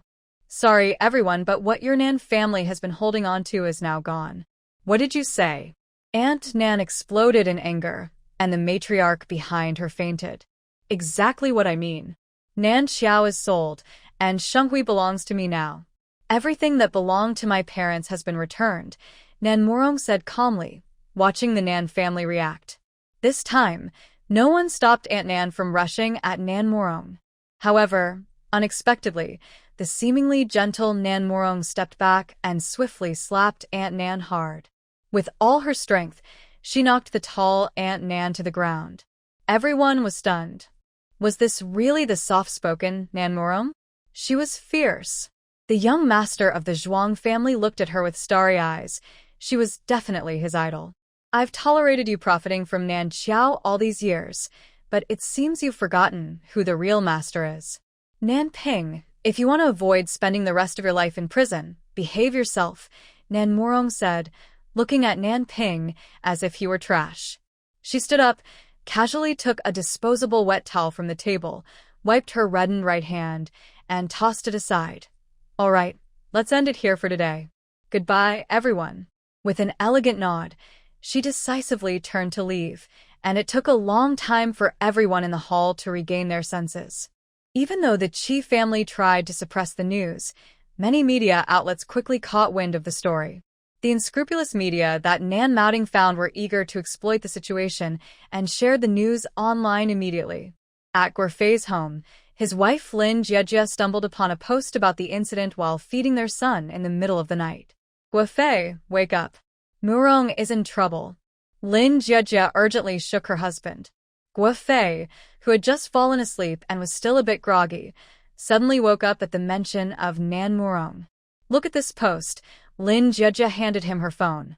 Guofei scanned the post quickly, anger boiling inside him. He had thought the Chi family was good, but they were just as bad as the Nan family, these scumbags. Morong won't be in danger, right? Lin Jiejie worried, knowing her husband's past experiences and how much he cared for Nan Morong. Guofei immediately picked up his phone to call Nan Morong. Fei Ge, what's wrong? Nan Morong, who had finally fallen asleep, answered the phone groggily. Are you sleeping? Yeah. Don't worry, just sleep. Call me back as soon as you wake up. Hearing she was still sleeping, Guofei felt relieved. Nan Morong, just having fallen asleep after a nightmare, was in pain and hung up without hesitation. Guofei was so angry about the post that he couldn't sleep. He analyzed the post carefully and looked at other comments, getting more and more upset. When morning came, he went straight to Nan Muron's apartment. This? Nan Muron frowned at the post on her phone. The dramatic story was so biased. She had clearly ended the engagement herself and wasn't heartbroken at all. Sure, she had hit someone, but going crazy? That wasn't true. You're not sad? Guofei had been observing her since he walked in, and seeing no signs of distress, he felt relieved.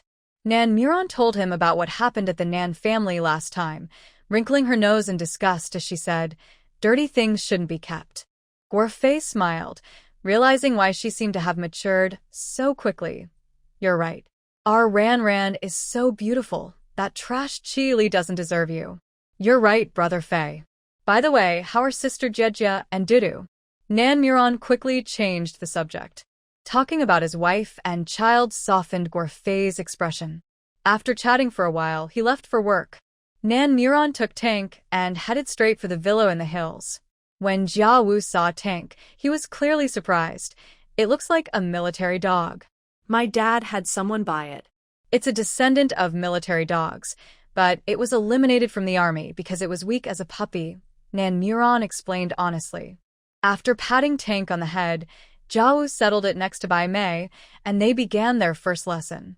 Not knowing Nan Muron's physical condition and abilities, Jia Wu had her attack directly. Watching her fierce but flawed moves, Jia Wu quickly knocked her to the ground. Tank immediately jumped in, protecting Nan Muron and barking aggressively at Jia Wu. "Tank, stay." Feeling a pang of affection, Nan Muron explained to Tank for a while before it calmed down. "Good dog," Jia Wu praised. They started again, and even though Tank was anxious, it listened and didn't jump in. However, Jia Wu noticed something unusual in her attacks. This pretty girl seemed like she had fought countless battles, striking fiercely and without care. Nan Muron felt like all her bones were breaking, but more importantly, she felt discouraged.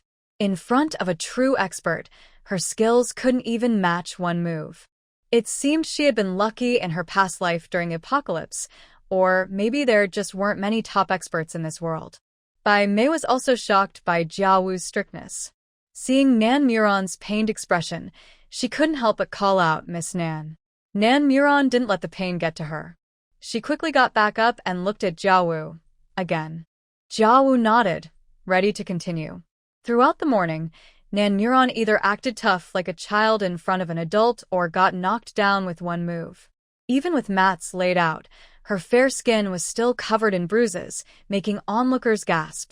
Watching her get up again, and again with increasing determination, Jia Wu began to feel satisfied. He thought to himself that this kind of spirit was a good sign. Your biggest problem is that you lack technique. Killing moves require not just brute force but also skill. Jia Wu objectively evaluated her performance at the table. Bai Mei shot him a glare, complaining that he was too harsh. "Mei Jia, it's okay. I really am a bit lacking," Nan Muron said while fiercely biting into a rib, encouraging herself. She thought, "I won't be afraid. If I keep at it, I can become strong." "Miss Nan, there's some red oil over there. Remember to apply some later, or you won't be able to sleep tonight," Bai Mei said, looking at the large bruises on her arms with concern. "Mei Jia, just call me Ran. Don't keep saying Miss Nan. It feels too formal." Perhaps due to her exhaustion, Nan Muron finished 3 big bowls of rice before stopping. Bai Mei looked at her gently. "Okay, from now on, I'll call you Ran. The villa will be completely finished tomorrow, and it's made with eco-friendly materials, so you can move in right away. The first floor room is reserved for you, and it'll be easy for Mei Jia to get in and out with her wheelchair. I'll be running around a lot, so I'll leave Tank with you to take care of while I'm gone," Nan Muron continued. "That's not appropriate. We're fine living here," Bai Mei quickly refused, and it was clear Jia Wu agreed with her. Nan Muron looked at them, her eyes smiling. With the 2 underground floors, the villa is almost 700 square meters. "I can't occupy it all by myself. The second floor is fine for me, and I have other plans for the guest rooms on the 3rd floor. The first floor is for you." Ran. Bai Mei wanted to refuse again. Nan Muron cut her off. "It's not free living. You'll have to teach me things. Brother Wu's lesson fees must be quite high." "Thank you, Ran. I know you mean well, but our situation is special, and we might cause you trouble." Bai Mei and Jia Wu were both illegal immigrants. If they got involved with Nan Muron, it could lead to problems for her. Don't worry, I know what I'm doing. There won't be any issues, Nan Muron said nonchalantly. With the apocalypse approaching, who cared about that? Before Bai Mei could say anything else, Jiawu looked at Nan Muron and agreed. Okay, we'll move in. From now on, if you need anything from us, just tell us directly. Great. Nan Muron knew how serious Jiawu's promise was. After that, besides going to Shenghui, Nan Muron spent her time ordering meals from various high-end restaurants and five-star hotels. The rest of her time was spent training in the basement of the villa. After training, her once slender figure became even leaner, but she looked much more energetic. Of course, her money was running low, but entering her space filled with various supplies made her feel secure. During the nearly 20 days of training, Jiawu also noticed something unusual about Nan Muron. He was very familiar with post-traumatic stress disorder as a mercenary. Fortunately, her condition wasn't too severe. Some medication would help, and he thought a few more falls would do her good. He didn't like students who were both weak and troublesome, even if they had helped his family. Luckily, Nan Muron was a good student. The basement of the villa was specially designed as a training area, complete with a shooting range and all necessary fitness equipment. Jiawu was momentarily taken aback by the shooting range, but didn't ask any questions. During these days, Bai Mei and Tank accompanied them, watching them sweat it out. Several times, when Nan Muron was really getting beaten up, Tank rushed in to protect her, showing its teeth at Jiawu. Good dog, knows how to protect you. Jiawu wasn't angry at Tank's fierceness. He actually liked the little guy's response. Nan Muron laughed happily while hugging Tank. Of course, what excited her the most was that after countless brutal sessions, she could finally execute moves against Jiawu, even if it was still less than 10 moves. But it was progress. 5 days before the first reign of the apocalypse, while having lunch at the villa, Nan Muron received a call from her family, which surprised her. They had been unusually well-behaved lately. Why were they calling her now? Nan Muron, are you crazy? You actually sold our villa. Nan Muting was completely distraught. After the banquet incident, the Chi family and Nan family had lost face, and she had become the target of everyone's scorn. Because of being filmed, the videos circulated everywhere, and she had become a laughingstock in the circle. No matter where she went, she couldn't escape the lewd gazes of various men, and occasionally, some bold ones even asked her for a price. Nan Muting spent every day in despair. The only comforting thing was that her baby was still safe, and the Chi family was still willing to keep the child. Nan Muran finally understood what was happening. Do you have a bad memory? That's my house. You've been squatting there for years, thinking it's yours. Besides, I found it dirty and sold it. What's wrong with that? You little brat, have you lost your conscience? Let me tell you. The ant nearby shouted angrily after hearing her words. Bai Mei frowned at the shouting on the other end of the phone. What's wrong with this person? Their language is so filthy. Nan Muran smiled to comfort her. Don't be angry, Mei Jia. It's just a mad dog. One day, I'll tear that filthy mouth apart. Who are you calling a mad dog? Nan Muran, I'm telling you, you heartless one, you actually tricked our Shenghui away. You will not die a good death. The ant from the Nan family exploded, her voice even louder. The older brother with the gold chain nearby was stunned. Wasn't this the same coward from earlier? Now she seemed quite imposing. On the other end of the phone, Nan Muran spoke calmly. To call you a mad dog is an insult to dogs. It's strange that your whole family is homeless, yet you still have the energy to argue with me. Suddenly, the voice of the Nan family matriarch came through the phone, sounding gentle as if nothing had happened.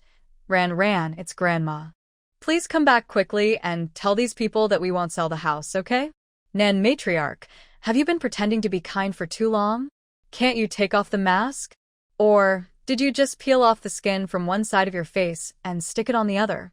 There's no need to belittle yourself like this, because I won't change my mind.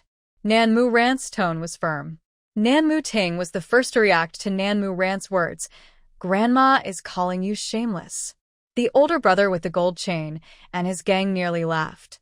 This girl was quite something, showing such spirit. Nanmu ran, I am your grandmother. You are so unfilial. You'll be struck by lightning. The Nan matriarch was shaking with anger. Nanmu Ran put down her chopsticks and said softly, If heaven has eyes, let it strike a lightning bolt and see who suffers first. After hanging up, Nanmu Ran continued to eat peacefully. She knew without thinking that the Nan family would obediently move out of the villa because they always bullied the weak and feared the strong. She was quite satisfied with the buyer the agent had chosen. Bai Mei looked at Nanmu Rand with mixed feelings. To her, family was the most reliable support, but clearly Rand's family was not. Rand, it's okay. I know. Nanmu Rand didn't care. The usually silent and cold Jia Wu, who was strict with Nanmu Ran, placed a piece of sweet and sour pork rib in her bowl. Eat more. Although his way of comforting was a bit clumsy, Nanmu Ran still felt warm inside. Finally, 5 days later, a stormy night arrived, just like in her previous life. Nanmu Ran stood in front of the window of her small living room on the second floor of the villa, staring at the rain falling on the grass and trees in the mountains. The rain on the first day of the apocalypse wasn't heavy. For people, it was just an ordinary day that made travel inconvenient. They couldn't possibly realize the danger. But by the third day, the water would rise to knee level, and after 5 days, it would surge overnight, flooding the lower floors, and by the 7th day, it would reach the second floor. The city's drainage system would completely collapse, and everything would change so quickly that humanity wouldn't have time to react. As the rain raged on and the water continued to rise, government rescue efforts were repeatedly delayed, and people gradually began to realize the situation. Unfortunately, by then, the rainwater in the top-floor apartments had already reached the 3rd floor, eventually flooding all the way to the 10th floor. All supplies in the mall were submerged. There was no food, clean water, or medical supplies, and humanity began to fall into despair. And all of this was just the beginning of the apocalypse.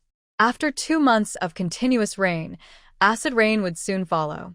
Mutations in plants, animals, and humans would occur, followed by a wave of corpses, extreme cold, extreme heat, eternal night, and fog. Surviving would become harder than climbing to the sky. After watching for a while, Nanmu Ran went downstairs. Meijia, Wuge, I need to go down the mountain for a bit. It might take a few days. Now? It's raining outside.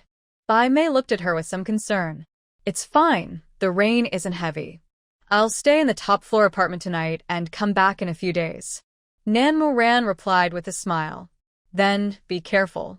Before leaving, Nanmu Ran took out 7 willow saplings from her space and planted them around the mountainside villa, scattering some vine plant seeds between them. After going down the mountain, she first visited Nanshan Yunyuan. This time, she filled the 3 side-by-side refrigerators in the kitchen to the brim with vegetables, fruits, fresh meat, milk, yogurt, and convenience foods, leaving no gaps. She also filled the nearby cabinets with instant food and snacks. After preparing everything, she returned to the top-floor apartment. The rain had started, and she had a list of zero-cost supplies that needed to be acquired at the right time. After all, acting too early could raise suspicion and cause trouble, while waiting too long could lead to spoilage. Only living in the city center would make it easier to operate. Cuddled up on the sofa, she opened the long-neglected apartment owner group and found a familiar profile introducing herself. It was Nanmu Ting, owner of the 12th floor apartment. Nanmu Ran suddenly remembered that the Chi siblings each had an apartment here, and the one on the 12th floor should be under Chi Li's name. These apartments were 1 unit per floor, and they were spacious enough to accommodate a whole family. Thinking about the potential annoyance from that family later, Nanmu Rand immediately deleted all the elevator passwords she had previously authorized, leaving only her fingerprint. This way, no one could access her door through the elevator, and she could simply lock the fire escape from the inside. From this situation, it seemed that Qi still had some feelings for Nanmu Ting. Otherwise, given her current reputation, he wouldn't have lent her the apartment. Because by the morning of the 3rd day, the water would rise to knee level, making travel very inconvenient. So, after lunch on the 2nd day of rain, Nanmu Ran called Wang Yu and asked him to open the warehouse and distribute rice, flour, oil, instant noodles, snacks, and other supplies to all employees. She also informed everyone that Shenghui would be on paid leave starting tomorrow until the rain stopped. Wang Yu didn't understand his little boss's impulsive nature, but seeing her insist, he didn't argue and notified everyone immediately. The staff of Shenghui cheered collectively, "Long live the little boss." Noticing the time when Guofei would finish work, Nanmu Ran called him. "Fei Ge, do you trust me?" On the other end of the phone, Guofei, who was stressed over a case, was taken aback. "Of course I trust you. What happened?" "Do exactly as I say. Take Jie and Do. Pack your things immediately and go to the address I sent you overnight. The password for the villa gate is your birthday, and once inside, there's a mechanical lock." While sending Guofei the address of the villa in Nanshan Yunyuan, Nanmu Ran continued. Ran, what's going on?" Guofei sensed something unusual in her tone. Don't ask why. After entering the villa, remember to activate the internal and external security systems. This rain will last for 2 months. After the first rain stops, no matter what happens, you cannot leave the villa unless I come to find you. Nanmu Ran continued. Guofei was made anxious by her serious tone. Ran, what's really happening? Fei Ge, do you believe in the apocalypse? Nanmu Ran suddenly asked. On the other end, Guofei wanted to say he didn't believe it, but his instincts told him that Nanmu Ran didn't seem to be joking. Fei Ge, don't doubt it. Just do as I say. I've stored enough supplies in the villa's kitchen, cabinets, and basement. Soon, we will lose internet connection, and we will be out of contact for a while. Take care of yourself, Jie, and Do. After finishing, Nanmu Ran hung up the phone. Guofei stared at his black-screen phone for a long time, ultimately choosing to trust Nanmu Ran. He quickly packed his things and drove home. Lin Jie was the perfect wife who always supported her husband, even when she had doubts. The couple began to pack their belongings and their child's things, filling several suitcases. They drove through the rain to the villa at Nanshan Yunyuan with their child. Once inside, Guofei followed Nanmurong's instructions to close the door and settle their sleeping son. As they pressed the welcome pine button twice on the corner of the mountain water relief, a soft rumble revealed a passage to the basement. Seeing the basement filled with supplies, they were stunned. How did Morong bring all this in? There were at least several tons of supplies. Honey, look over there. Lin Jie was startled by 2 handguns on a shelf. Guofei was equally shocked to see several fully loaded magazines beside them. Clearly, this was all prepared by Nanmurong.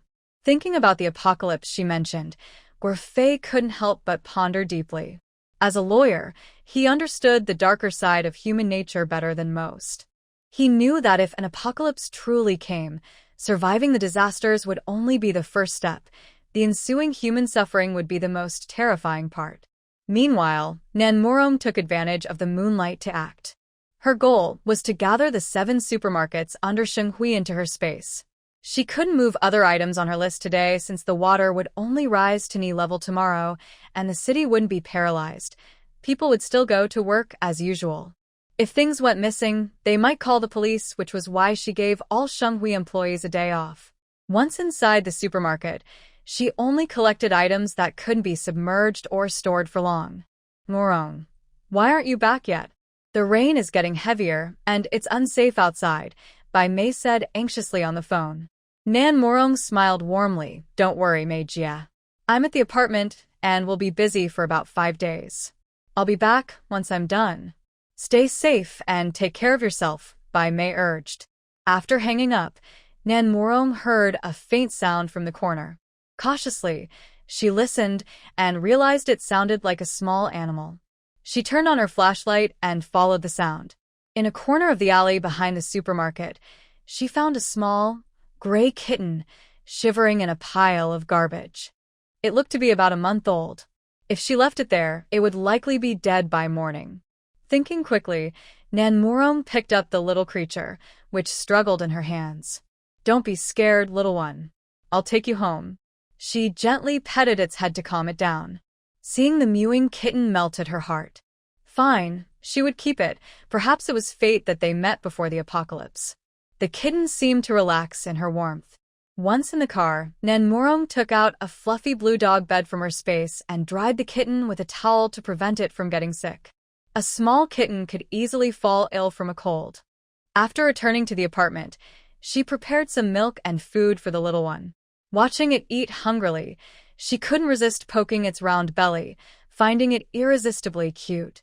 After eating, the warm and cozy kitten curled up in the dog bed and fell asleep.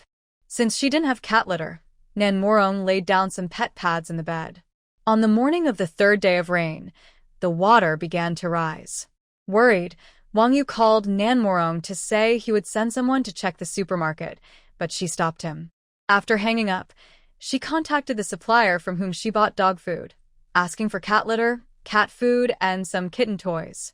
The supplier remembered her as a big customer who had spent millions on dog supplies.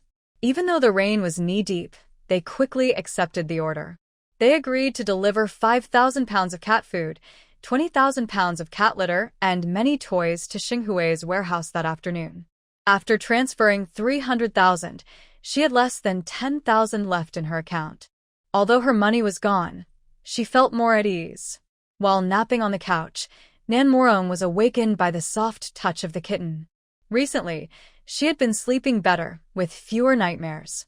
Looking at the little kitten curled up next to her brought a warm smile to her face.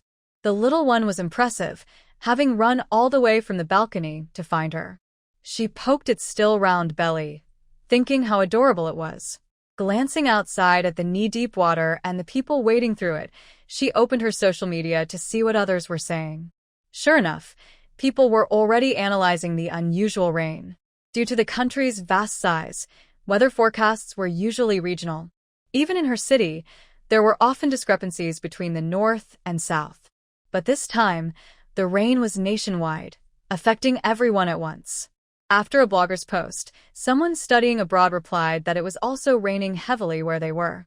More replies followed, and soon people from all over the world joined in, sharing their experiences of the rain. Eventually, they realized it was raining everywhere. After adjusting for time zones, the rain had started almost simultaneously everywhere. Some began to speculate if it was the end of the world. Of course, there were opposing views, suggesting it was just a coincidence. But most felt something was off and decided to prepare. The comments section became a heated debate. After thinking for a while, Nanmurong replied to the post. Whether it's the end of the world or not, with this much rain, it's wise to stock up on food and water. If it keeps raining heavily, going out will be even harder. After posting, she started gathering her things to go to the warehouse for the supplies she had ordered for the kitten. But then she received a call from the supplier. The owner apologized repeatedly. "I'm sorry, Miss Nan. The rain is too heavy, and the truck driver is stuck on the roadside and can't get through. We can't deliver on time. Where is your factory?" Nanmurong asked, not wanting to wait idly. The supplier gave her an address in the suburbs north of her city. "That's fine. Just arrange for someone to leave the supplies at a secure warehouse and tell me the location. I'll figure out how to pick them up," she replied, knowing the rain would only get worse and the supplies would be ruined if left out. The supplier hesitated. "I can't do that." "It's okay. I need them urgently. Just give me the address," Nanmurong said, grabbing her car keys. She felt grateful for the sci-fi movie that had inspired her to wait months for a high-tech car. Otherwise, she wouldn't have been able to drive through the knee-deep water. After getting the address, Nanmurong drove straight there. The factory warehouse was in a remote location, but fortunately, it wasn't too low, and she managed to arrive without much trouble. Upon arrival, she found that aside from the employees staying in the dormitory, there was only an old man guarding the factory. Nanmurong made an excuse to check on her goods and discovered that there were actually many more items available. The old man said the boss felt guilty and sent them over specially. Taking advantage of the moment the old man closed the door, Nanmurong quickly stored everything in her space. After finishing, she didn't plan to stay outside and drove straight back to her apartment. However, as she entered the garage, she was blocked by a figure, Nanmurong. "Nanmurong, lend me your car," Nanmurong said. She had seen a popular post online and wanted to go out and stock up on supplies. But her sports car had a low chassis and stalled after just a few steps. She immediately thought of Nan Murian's Kalman King. When she tried to find her, she realized that all the elevator codes Nan Murian had previously given them had been deleted, so she had to climb the stairs to the 36th floor to look for her. Nan Mufeng climbed the stairs alone to find her and asked her to come down to the garage to search for the car. When Nan Muting arrived in the garage and couldn't find the car, she guessed that Nan Murian had gone out, so she waited at the garage entrance. Nan Murian couldn't understand her audacity. You want to borrow it, so I have to lend it to you? You have some nerve. I need to go buy things and you happen to have a car. We're family, so why shouldn't I borrow it? Nan Murian was speechless, shocked by her logic. She was too lazy to argue. No, if you don't want to die, get lost. Nan Muting turned hostile. If you don't lend it to me, I won't leave. If you can, come and run me over. She stood defiantly in front of the car, refusing to budge. Nan Murian smiled at her. You can stand there, just don't move. She backed up a bit and then pressed the gas pedal without hesitation. The moment the car moved, Nan Muting's face went pale as she jumped aside, gasping for breath, her hand trembling on her stomach. She realized that Nan Murian was serious about running her over. In the car, Nan Murian sneered, coward. She knew Nan Muting valued her life, so she deliberately backed up to test her, and as expected, she was scared. However, Nan Muting's words reminded her that with the city flooded, ordinary cars couldn't get out, and her car was too noticeable. To avoid unnecessary trouble, Nan Murian focused her energy and destroyed several cameras in the garage, then stored the car in her space before heading upstairs. When she opened the door, a small gray creature was eagerly waiting on the carpet, its beautiful green eyes shining. As soon as it saw her, it started meowing loudly. Why don't you find a comfortable place to stay? Nan Murian picked up the little creature. She placed it on a soft cushion on the sofa. The little one had long gray and white fur, looking scruffy like a stray, but it was very affectionate. Seeing Nan Murian settle on the sofa, it climbed into her arms, finding a cozy spot to nestle in. You sure know how to find a good spot, Nan Murian said, scratching its head, and soon she heard its contented purring. At that moment, her phone rang. Rian, are you coming home today? It was Bai Mei's voice. Not for now, why? Nan Murian replied, a bit surprised. Where are you? I'll send Wu Ge to find you. Bai Mei's tone was clearly off. Nan Murian paused. What happened? Listen, we just found a post online saying the apocalypse is coming. Wu Ge contacted some friends for information. Most of what the post says is true. Many high-ranking officials and wealthy people are preparing to build safe houses. Bai Mei felt anxious thinking about the post about the apocalypse. I understand. No need for Wu Ge to come find me. I'll head back as soon as I finish here. She still needed oil, a car, and many other supplies after just getting the supermarket. Jia Wu, anxious, took the phone from Bai Mei, speaking in a low, urgent tone. This is the safe house you've built. The outside is too dangerous. Wu Ge, I know what will happen next and how to avoid risks. Nan Murian could tell from Jia Wu's words that he had guessed what she was doing. She had to admit that someone who had been a soldier and struggled on the edge of life and death had a remarkable sense of awareness. Stay safe and call me if you need anything, Jia Wu said after a long silence. After hanging up, she received a call from Guifei, who was also worried about her after seeing the post.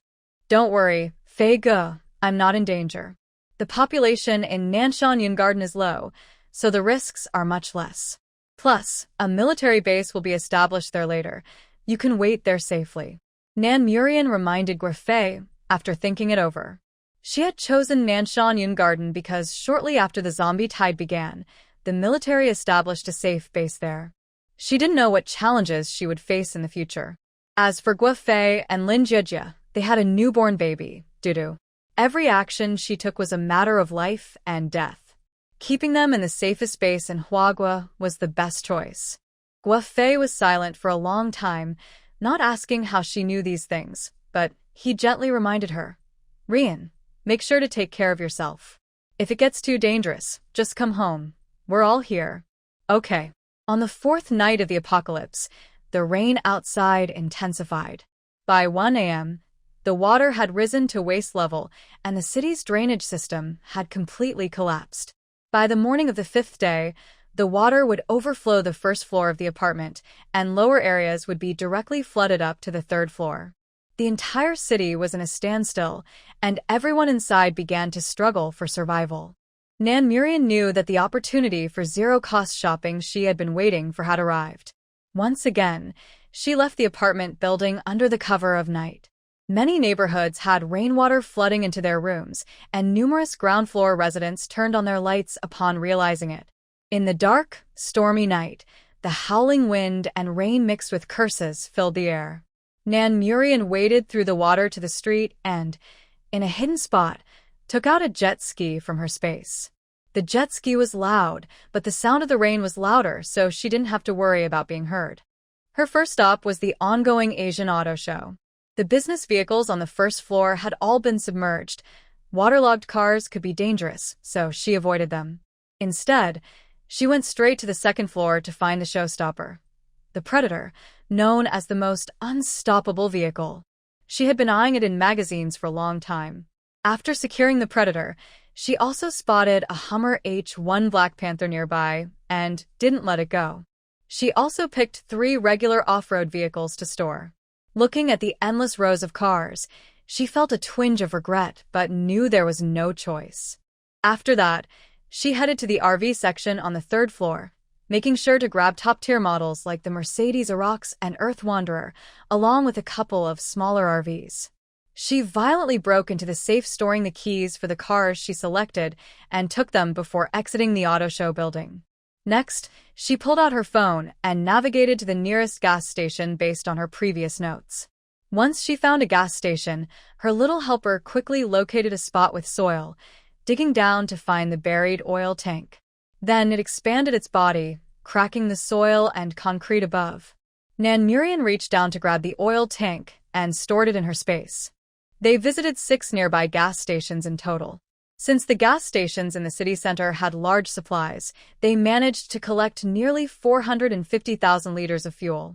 The entire first layer of her space was filled to capacity, enough for her to confidently travel around the globe.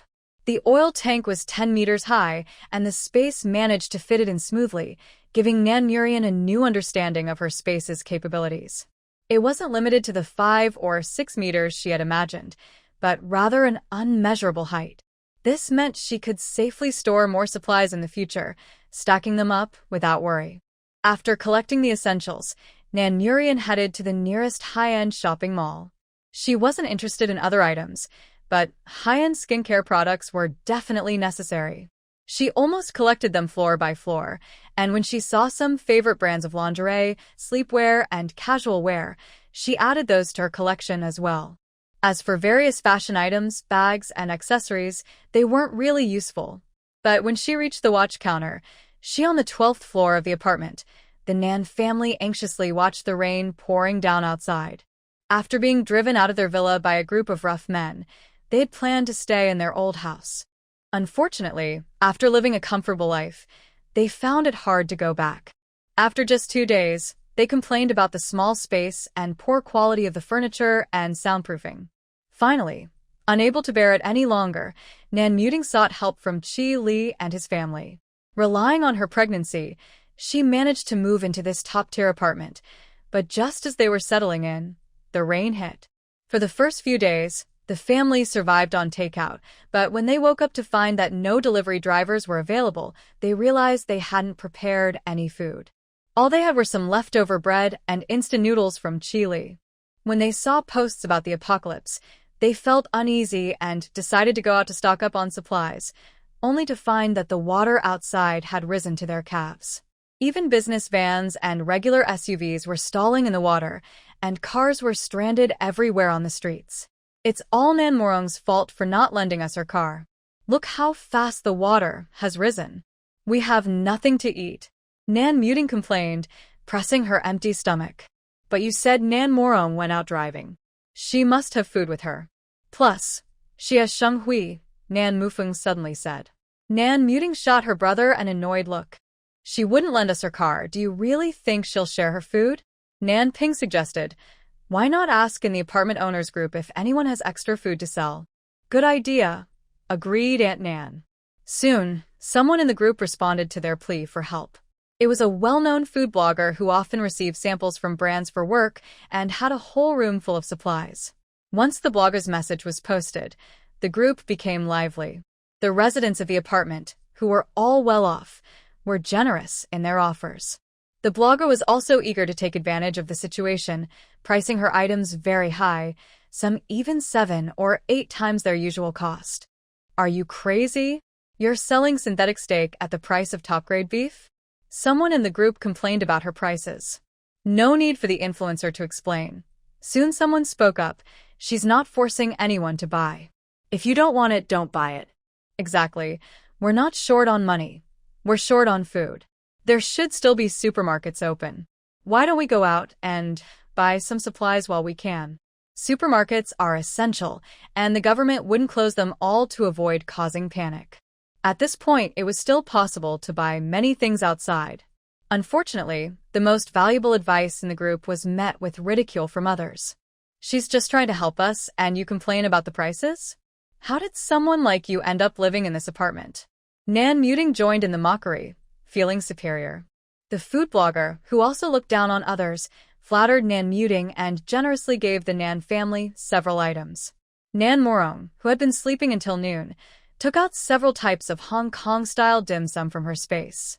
While eating, she scrolled through her phone and frowned upon seeing the messages in the group. The blogger's actions could lead to serious trouble for herself. In her past life, she had also sold supplies. Many people in the apartment learned about her situation during the buying process.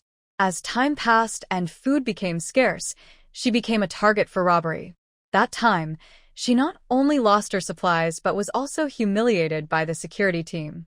However, Nan Morong didn't plan to warn the blogger because, in her past life, the woman ended up siding with those robbers and caused trouble for other residents. As for the kind-hearted person suggesting everyone go out for supplies, he was the CEO of an information company. He braved the rain to buy supplies, waiting until the military set up a rescue base. In her past life, she was also one of the first to gather supplies, which allowed her to survive for a long time during the apocalypse. Natural disasters weren't the biggest threat. The real danger for the apartment owners came from the security team. Since this was the top apartment in the West City, its residents were either wealthy or influential. The property management hired a professional security company to provide the best safety services. The security team had 21 strong members. They usually deterred outsiders, ensuring the apartment's safety and order. But in the apocalypse, they became the most dangerous threat to the residents. Nan Morong had enough supplies at her space to last for many lifetimes, so she wasn't worried like the others. After breakfast, she quickly went into her space to organize her supplies. Recently, she had collected so many supplies that it became difficult to find things, so she needed to spend time sorting them out. She tried to keep the layout of the supplies from Shenghui supermarket, so when she entered, it felt like shopping before the apocalypse. As for the rest, they needed to be categorized. Even though she could arrange items with her mind in the space, it still exhausted her. It wasn't until the little cat outside meowed from hunger that she realized it was already midnight and her own stomach was growling. She took out the drunken crab, flaky char siu, golden ribbon fish, loofah, and sea urchin she had ordered from a Michelin-starred restaurant, filling the dining table, and opened a bottle of red wine. Enjoying the delicious food and wine while watching the rain outside, she thought that if it weren't for the apocalypse, this afternoon would be quite nice. Unfortunately, that wasn't the case. With the start of this rain, the apocalypse had already begun. Little one, let's give you a name. I rescued you from the rain, and you survived, so I'll call you Defu. The little one responded with meows as she repeated the name, and Nan Morong took it as acceptance. Originally planning to return to the hillside villa, Nan Morong was too exhausted after collecting supplies all night. Remembering the landslides that had happened there in her past life, she decided to wait until it was safe to return and take some time to rest. On the 5th day of the apocalypse, the water outside rose to the top of the first floor of the apartment, and everyone began to panic. Many people started frantically calling for rescue, but the lines were busy, and they couldn't get through. At this point, some quick-thinking individuals realized something was wrong. Nan Morong looked down from the window. People were already going out with various floating tools to search for food. However, this panic didn't affect many of the wealthy residents in the apartment. By the 7th day, the water had reached the top of the 2nd floor. At this point, many lower-lying neighborhoods were already flooded up to the 5th floor. Residents on the 5th floor of the apartment began to panic as well, knowing that once the 1st and 2nd floors were flooded, it would soon reach their homes. By the 10th day, the water completely submerged the 5th floor residents. The government's promised rescue was still nowhere to be seen, and many families had run out of supplies, causing panic among the apartment residents. At this time, Nan Muting started stirring things up in the owner group, suggesting that her cousin lived in the penthouse and that her family owned a supermarket, which likely had plenty of supplies. 36th floor, do you have supplies? I can pay to buy some, the owner from the 15th floor spoke up first. The owner from the 11th floor joined in. Supermarkets usually have a lot of goods. Can you share some with everyone? More and more people began calling out for Nan Morong and the group. Why is the 36th floor so selfish? Do they want to watch us suffer? How can such a young girl be so cruel and selfish? 36th floor. Open the fire safety door. I want to talk to you. After reading the messages in the group, Nan Morong quickly found a few posts about Nan Muting and shared them in the group. Can we trust the words of someone with such twisted values and looks? My family has several supermarkets, but I can't just move the supermarket home. I can share the supermarket address with you, and you can go check for any usable supplies. Initially, Nan Muting was happily watching everyone criticize Nan Morong, but when she saw the news articles and the full video that Nan Morong posted, she was furious. Hey, the 12th floor has a nice figure. Want to come out and play? The owner from the 19th floor was the first to start. Why is she acting so flirtatious? She lives on the 12th floor, right? Is she in business? Strong and hardworking, someone from another building chimed in. Nan Morong, I will kill you. Nan Muting shouted angrily at the men's disgusting taunts and insults in the group.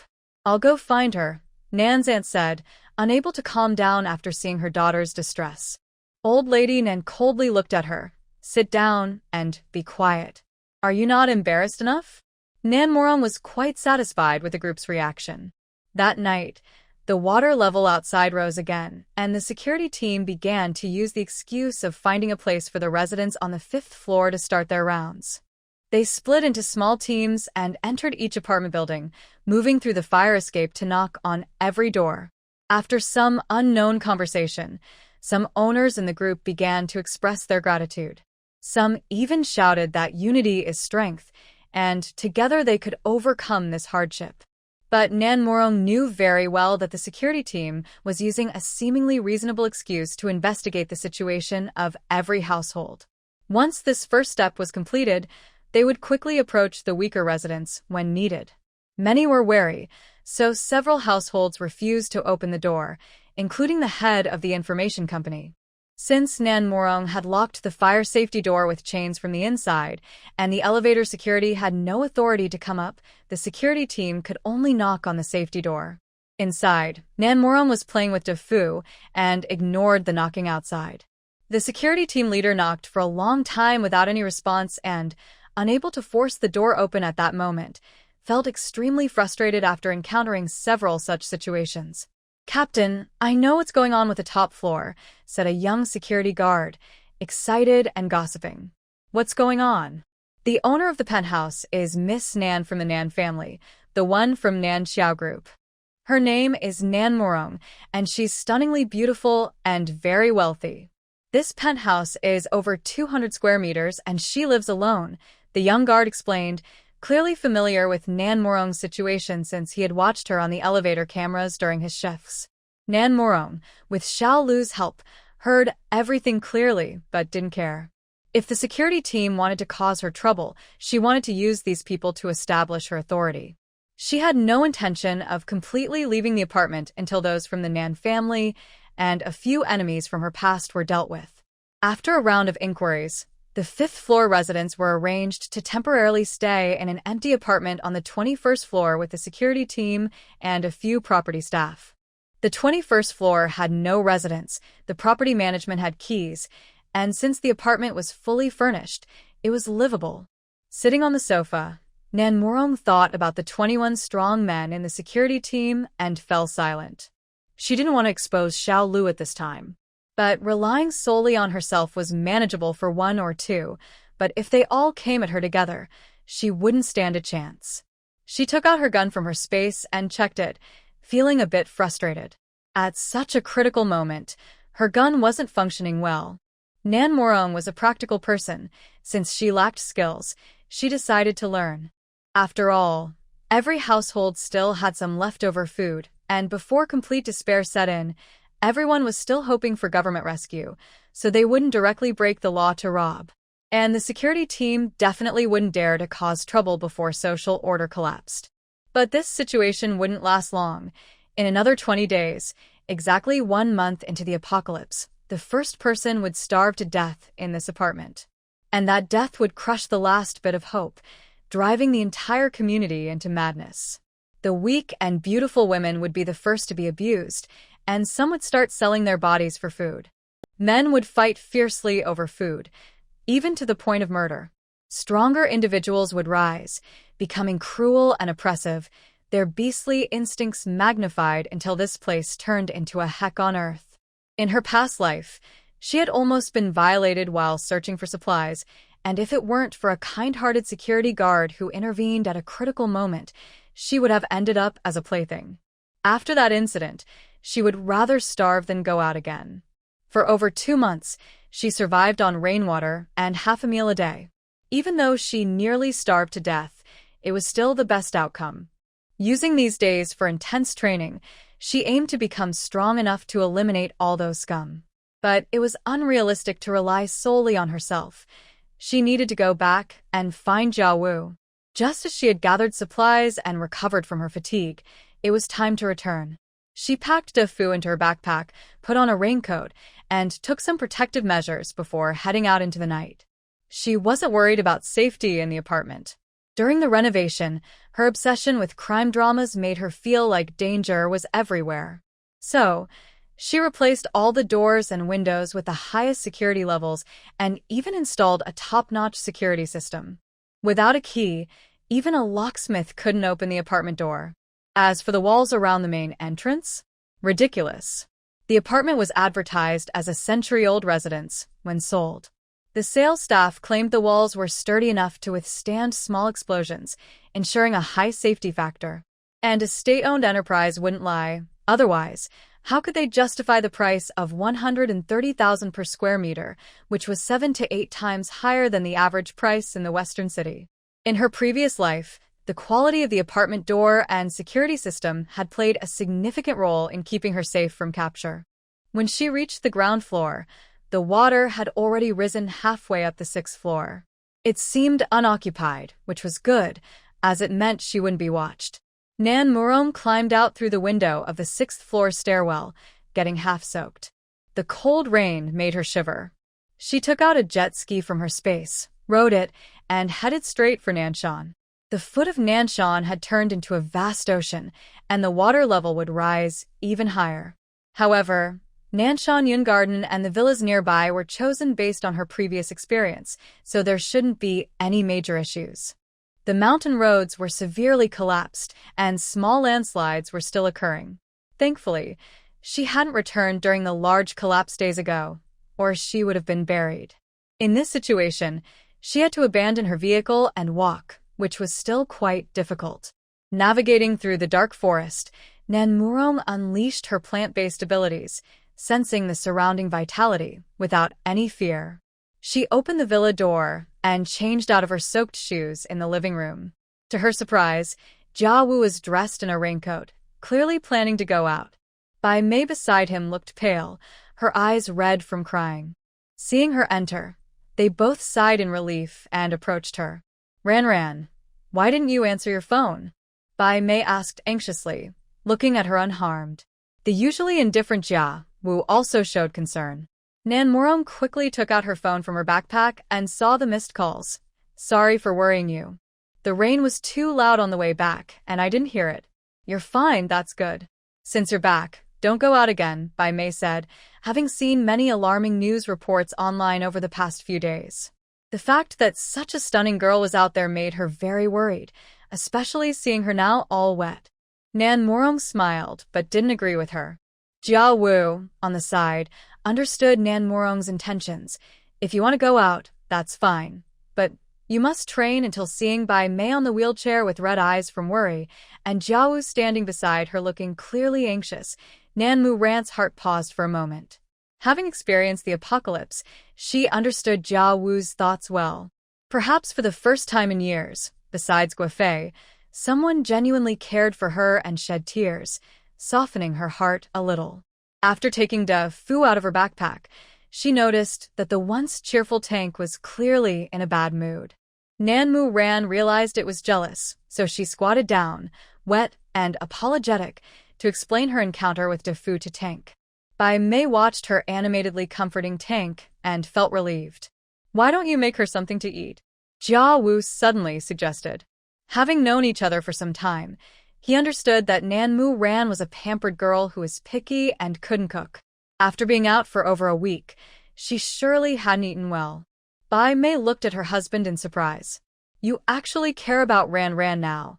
I thought you were tough as iron. Ran, you're wet. Stop comforting it. Go upstairs and take a bath first so you don't catch a cold. Come down for dinner after your bath. Jia Wu smiled but didn't say anything. To him, Nan Morong was not just their savior but also more than a student. She felt like a child to him. Even though they hadn't lost their daughter, and Nan Morong was younger, they somehow gave her all their exceptions. When they renovated the second floor, they specially made a heated bath. Although the space was only about 10 square meters, it had everything needed. After pouring in essential oils and lighting a scented candle, Nan Morong lay back in the warm water, which enveloped her body and washed away all her fatigue. After setting an alarm, she comfortably closed her eyes and began to doze off. In the villa, it was warm, so Nan Morong changed into lighter pajamas. The dining table was filled with dishes that made her mouth water. Sweet and sour ribs, beer duck, longjing shrimp, garlic abalone, crab roe eggs, cucumber salad, scallion tofu, and a plate of stir-fried vegetables. Although they were all home-cooked dishes, she loved each one. Hurry, try my cooking, Bai Mei said, serving abalone into Nan Morong's bowl. Mei Jia, when did you start cooking? And how do we have so many leafy greens at home? She didn't remember putting any in the fridge. I started cooking after my hand healed. I enjoy it. When you weren't here, your brother was bored and used materials from the basement to make a hydroponic box in the cave, and the greens grew really well, Bai Mei replied with a smile. Since all the dishes were her favorites and tasted great, Nan Morong enjoyed the meal very much. After dinner, she returned to her big bed on the second floor and soon fell asleep. On the small living room sofa on the second floor, Tank glanced at the palm-sized Da Fu with disdain. However, this didn't affect Da Fu's enthusiasm, as it meowed and snuggled closer. In the end, Tank gave in, and the two of them, big and small, fell asleep together on the sofa.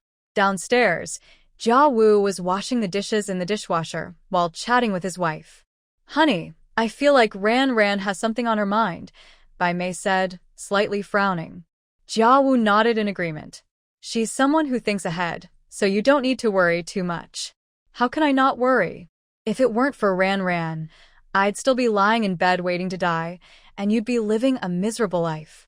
We're only comfortable now because of her. But if she has problems, we can't help. We can only worry. Look how dangerous it is outside. It will only get worse. I won't let her leave the villa until she has enough self-defense skills, Jia Wu said firmly. He truly was a man of his word. Once back in the underground training ground, Nan Morong noticed that Jia Wu was stricter with her this time. His moves were sharper and more decisive, and every technique he taught her felt like it was meant for killing. Every day, from the moment she opened her eyes, Jia Wu took her to the underground training ground, covering strength, stamina, speed, and reaction time, with no leniency. After a full day of training, by evening, Nan Mu Ran felt like her whole body was aching. At first, Bai Mei could watch, but later she couldn't bear to see it. Her heart ached for her.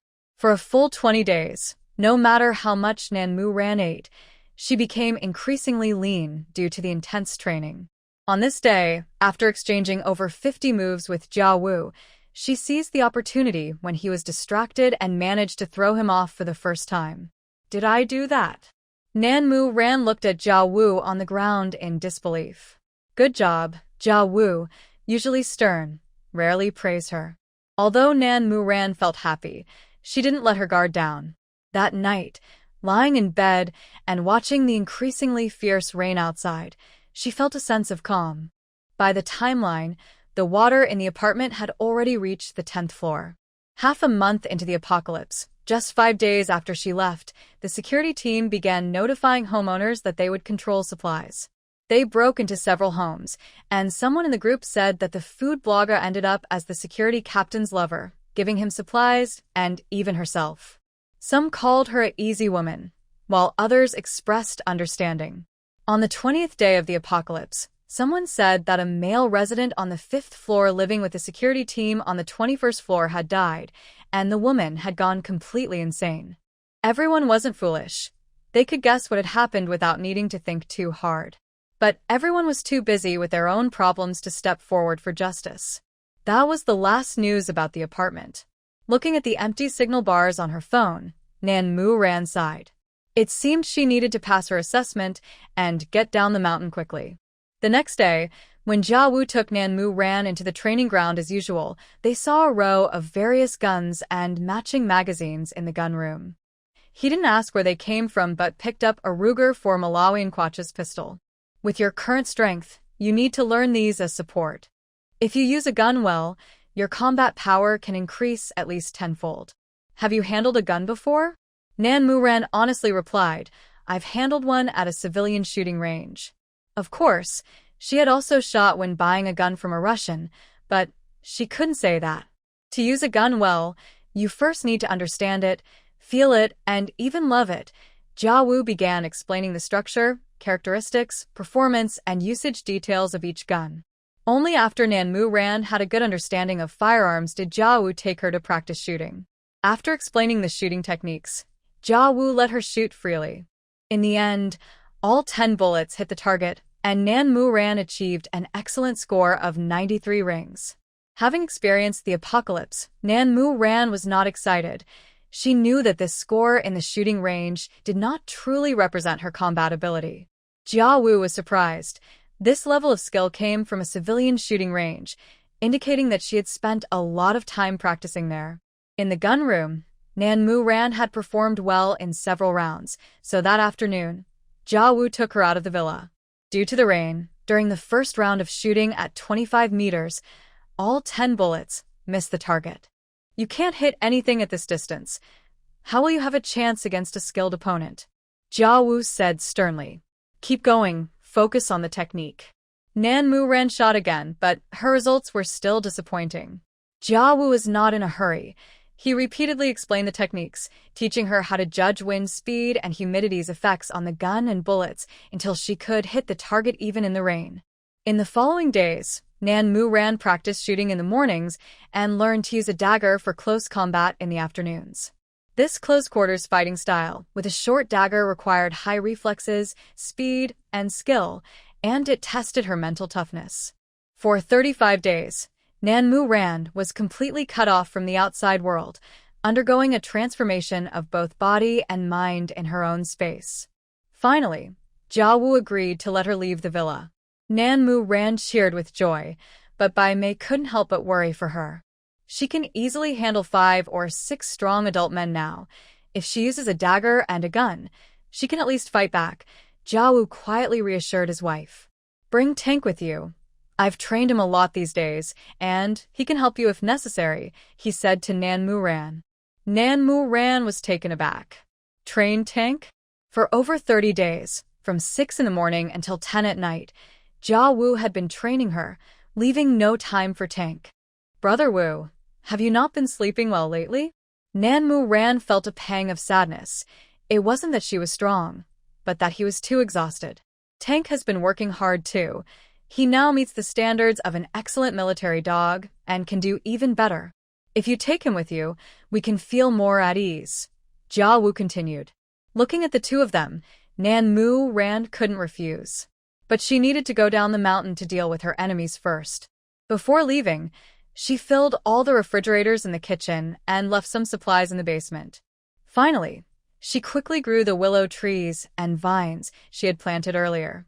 The 7 willow trees around the villa and the various vines in between began to grow rapidly, visibly taller than the villa. The branches and vines intertwined, completely covering the villa without leaving a trace. From a distance, the villa blended into the mountain behind it, making it hard to spot any flaws. Even though they had seen Nan Mu Ran use the life force of wild grass to save Bai Mei, they were still shocked by the scene. "I am a wood-type ability user. In the apocalypse, various abilities will awaken. You just haven't encountered them yet," Nan Mu Ran said with a smile. "Too many people have been involved in the construction and decoration of this villa. When the city is completely devoid of life, they might come looking for us." Jia Wu nodded, understanding the ugliness of human nature. "I understand what you mean. I will return as soon as possible. Take care of yourselves," she said. The network had been down for a long time, and once separated, it would be hard to contact each other. Once in the city, Nan Mu Ran noticed that even though it was pouring rain, there were still small groups using various tools to float on the water, collecting survival supplies. Unfortunately, the rain had ruined food supplies like rice and flour, and everyone could only find a few packaged instant foods with great effort. At this time, instant noodles, sealed ready-to-eat meals, sealed rice and flour, and even bread and snacks became hot commodities. Nan Mu Ran had enough food and wouldn't greedily fight for life-saving supplies. But others might not be so kind. Seeing Nan Mu Ran's 2-person cart and the noticeably strong Tank beside her, many people showed greedy looks. It had been a month and a half since the apocalypse began, and starving people were everywhere, let alone those who wanted to eat meat. The fact that her dog was so well-fed made them think about killing it for a meal. Due to their greed for Nan Mu Ran's cart and the dog meat, many people gradually approached. When they got closer and saw Nan Mu Ran, they were captivated by her beauty. Even in the apocalypse, the girl in the black raincoat looked fair and beautiful, like a fairy. She was unaffected by the harshness of the apocalypse and seemed even better than before, causing many around her to have more sinister thoughts. Nan Mu Ran was well aware of their intentions. As long as they didn't act, she wouldn't strike first, but if someone tried to provoke her, she wouldn't hold back. In this lawless apocalypse, she didn't plan to let anyone take advantage of her. Soon, a slightly larger group approached, led by a burly man. "Hey girl, would you like to come with me? If you do, I'll take care of you and provide plenty of supplies," the man said, his greedy gaze fixed on Nan Mu Ran. He was tired of the thin, shriveled women at home. A girl like her, who wouldn't have even glanced at him before the apocalypse, now seemed like a prize. After all, this was the apocalypse, and supplies were everything, and he had plenty. Tank sensed the man's malice, staring intently at him and preparing to attack. Nan Mu Ran reached out to comfort Tank, then slowly stood up, her eyes cold as if looking at a corpse. "I'll give you one chance. Take back what you just said." "Oh, the little girl has quite a temper. I want you, and what can you do about it?" The burly man laughed arrogantly, and the others on the kayak laughed along.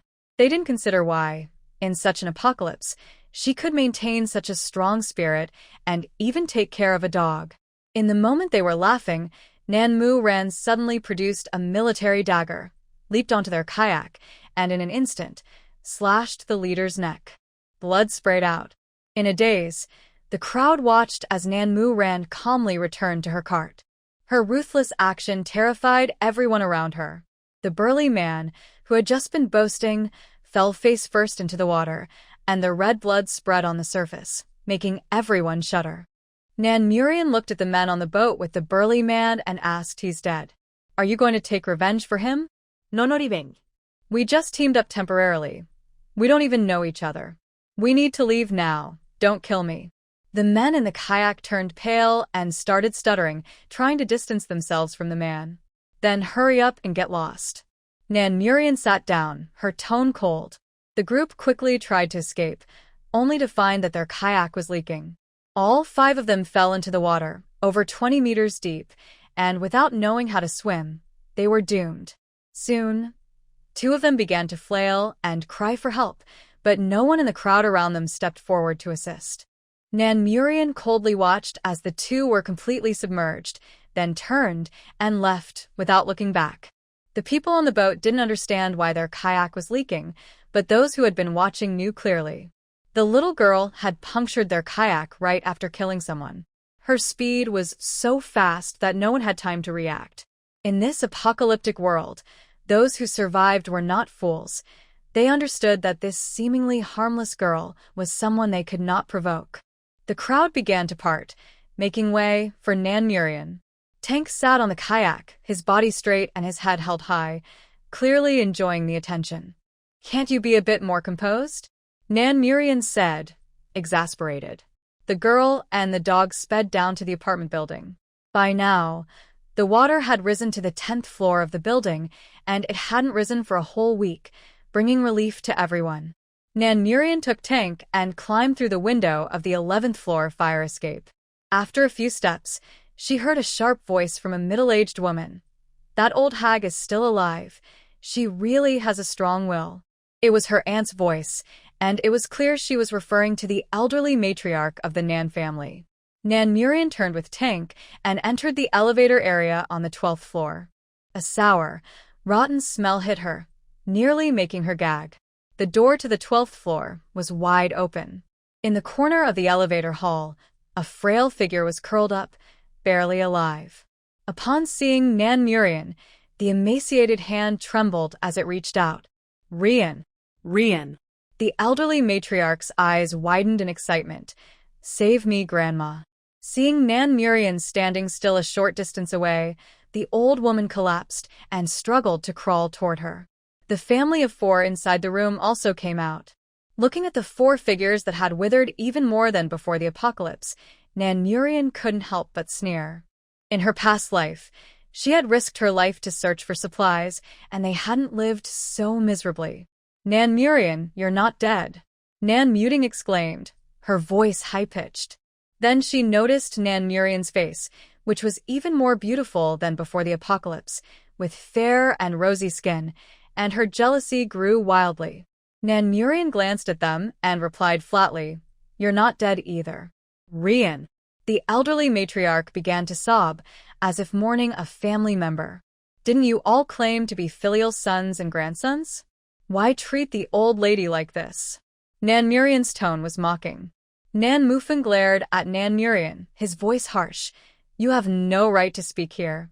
Nan Murian nodded and turned to leave. "Nan Murian, stop." Nan Muting blocked her path. "Do you have food?"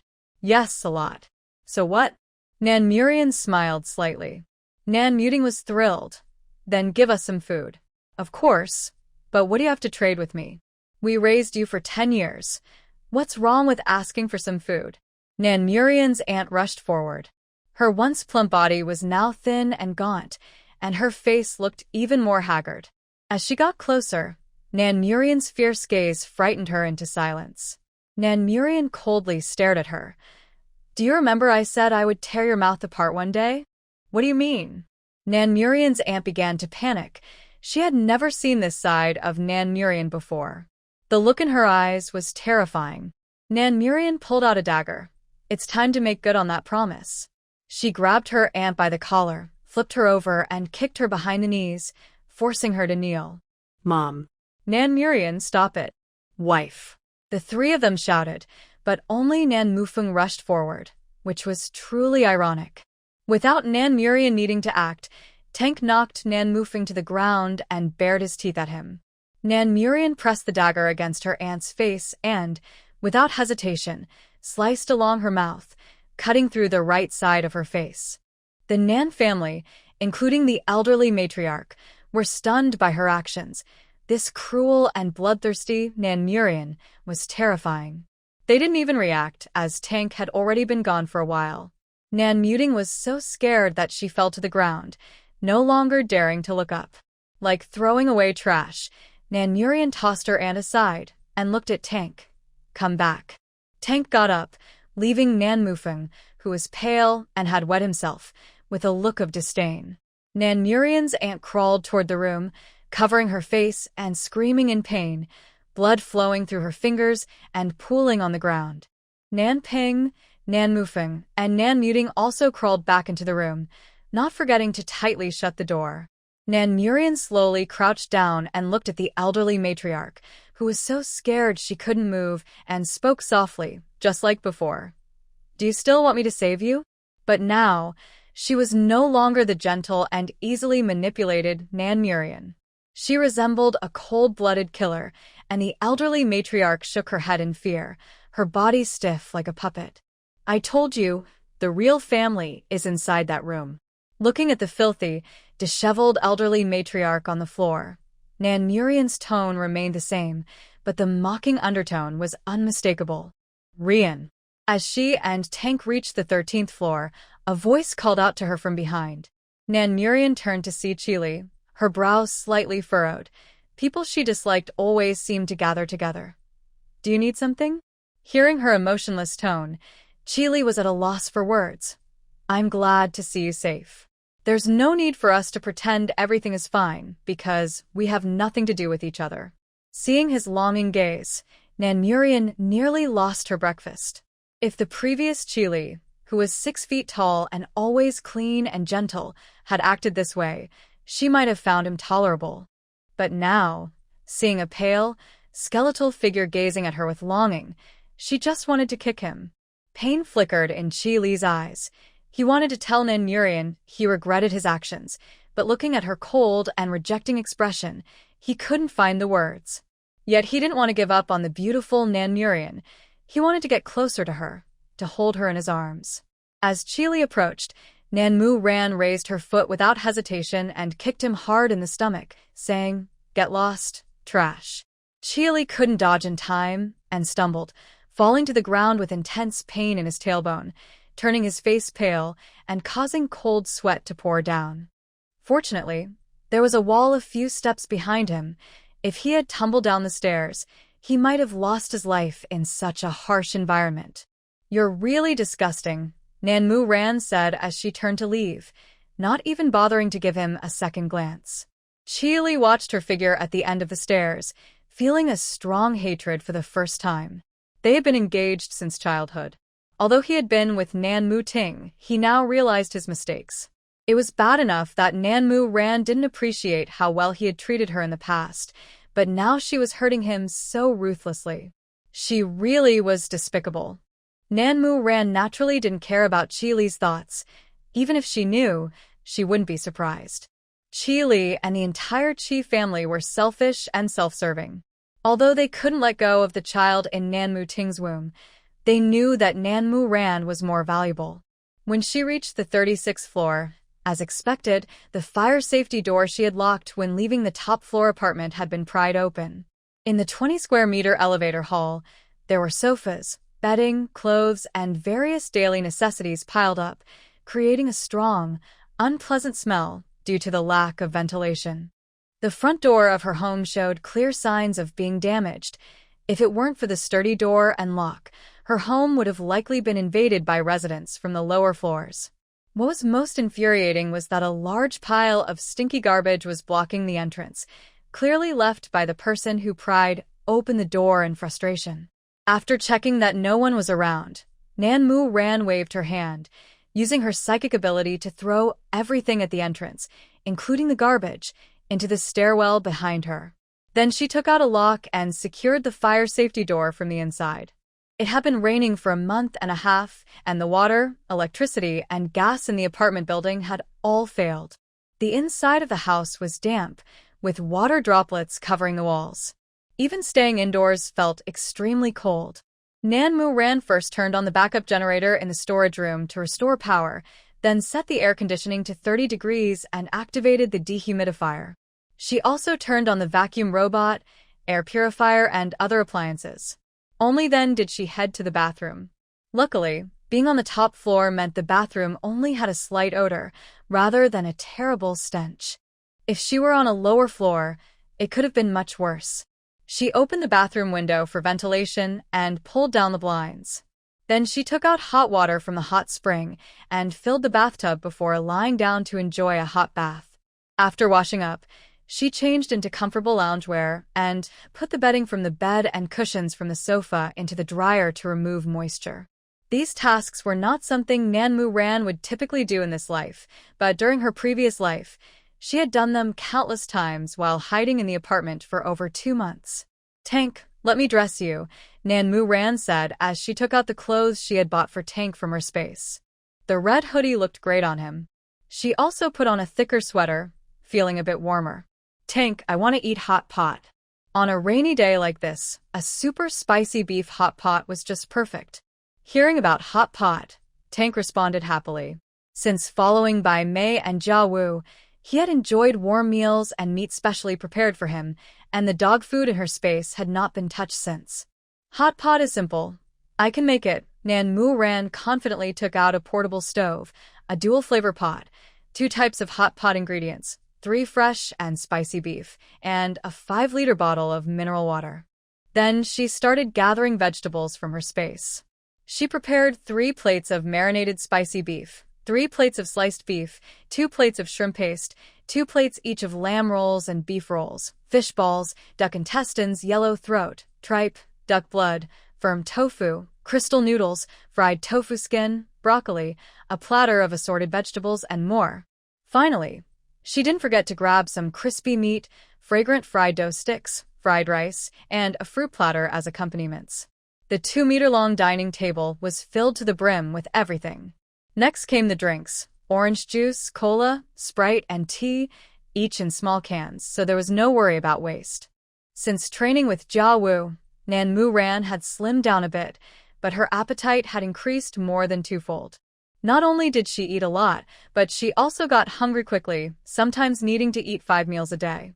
If she hadn't stocked up on enough food initially, she wouldn't be able to support herself.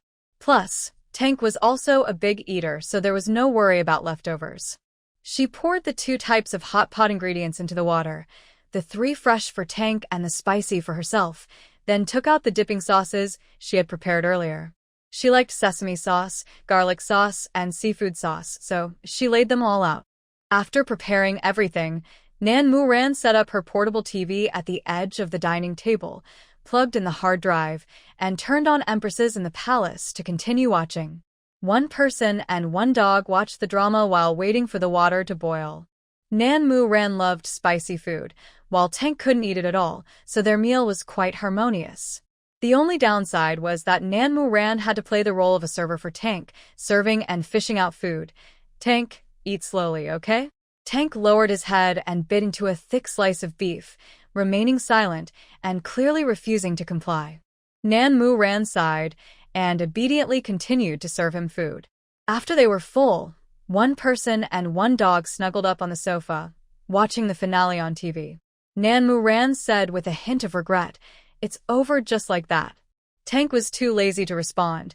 They had already watched it twice, and couldn't they change to something else?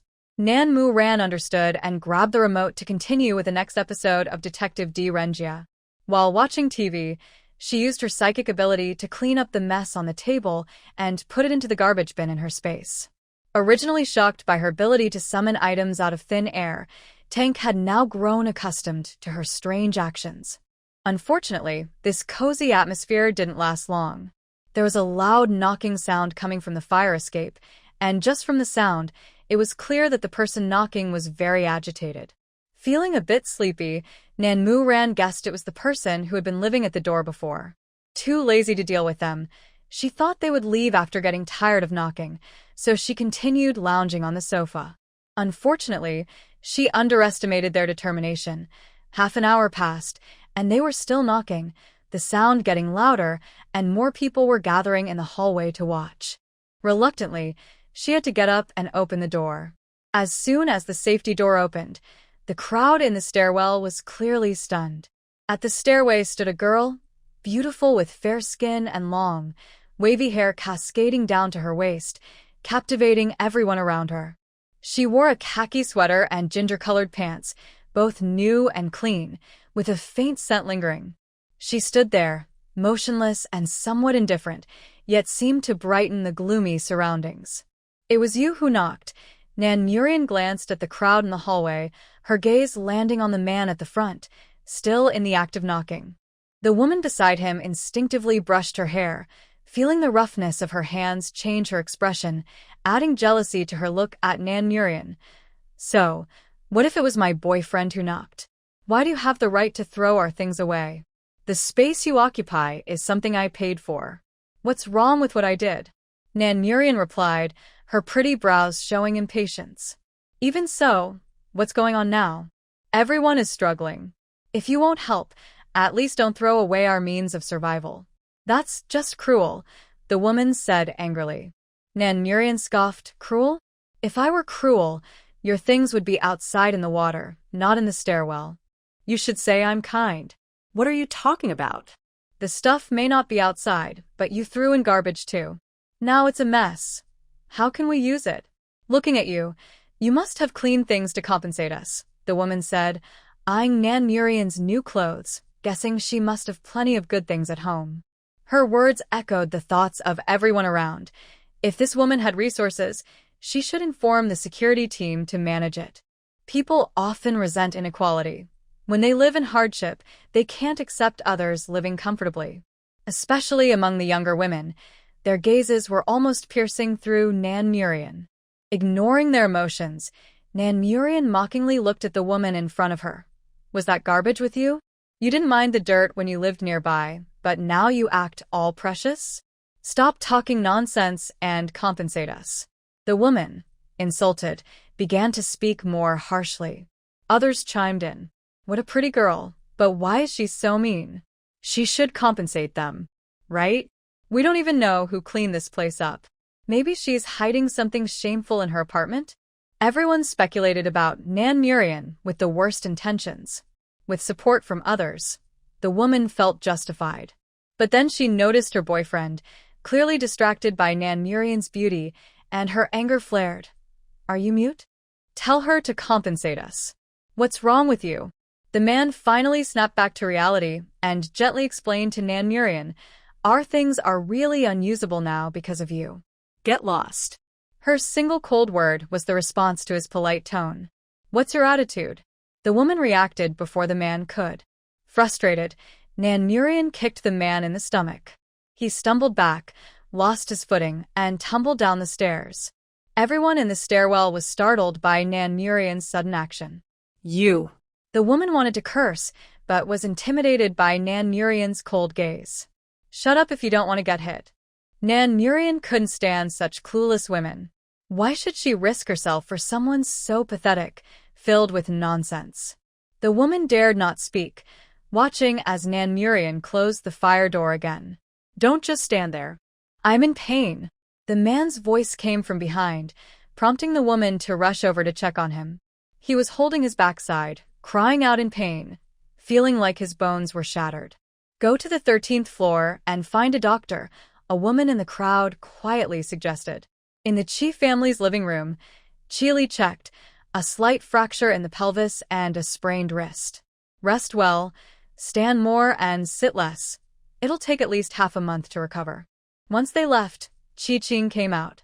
"Chili, did they say the top-floor apartment is Murian's?"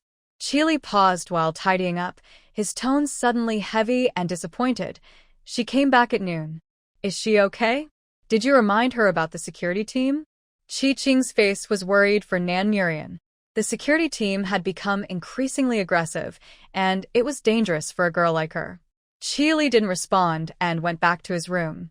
Honestly, he couldn't explain why, but seeing the dazzling Nan Murian today had stirred something in him. At the moment she turned to leave, he strangely wanted to pull her into the dirty abyss with him. In his mind, two little figures were fighting. One told him not to, while the other urged him on. Perhaps only by dragging Nan Murian into the mire would her radiant self belong to him again. Chi-Ching found her brother's reaction puzzling. However, she respected his thoughts and decided against looking for Nan Murian. Meanwhile, after dealing with the crowd's accusations, Nan Murian found a flower pot, planted seeds, and grew 3 vines. She placed the pot outside her door, and the vines began to climb the wall, covering the fire door and the elevator entrance. She had already seen the security team's actions in the owner's group. So when her return news reached them, they would undoubtedly come looking for trouble over food and her presence. She actually hoped they would come, so she could deal with them all at once. Not wanting to constantly worry about them, she planted the vines at the door to monitor for danger. At 7:30 p.m., the gloomy sky turned pitch black. Nan Murian looked out the floor-to-ceiling window to the south. The apartment's height allowed her to see far, but the entire city was engulfed in darkness, with only a few faint yellow lights flickering. They must be flashlight beams. For someone like her, who was used to the neon lights of the city at night, this vast darkness was truly terrifying. In her past life, Nan Murian might have cried out in fear. But now, looking at it all, her heart was as calm as still water, stirred by no waves. Yet the cold, lonely night made her long for past warmth and stirred deep memories. She couldn't help but wonder what Sai was like at this moment. Whenever she felt bored in this life, her brush would depict Sai. In her drawings, there were 2 versions of him, one in a white hospital gown, thin and pale, with sunken eyes and cheekbones, always looking melancholic and wary, preferring to stay alone in a corner. The other was in military green camouflage, equipped with advanced gear, standing at 1.9 meters tall, broad-shouldered and slim-waisted, with long legs and perfect proportions. His thick eyebrows, prominent brow bones, deep-set eyes, and slightly curved diamond-shaped eyes held a hint of melancholy, while his straight nose fit perfectly on his face. Even his lips were attractive. As an art student sensitive to body structure, she had never seen anyone with a more perfect body and facial proportions than Sai. Unfortunately, in her past life, they met at their lowest points. So, Nan Murian had never seen the perfect Sai from her drawings and couldn't even judge if her depictions were accurate. The tank nearby seemed to sense its owner's growing sadness and moved closer to her.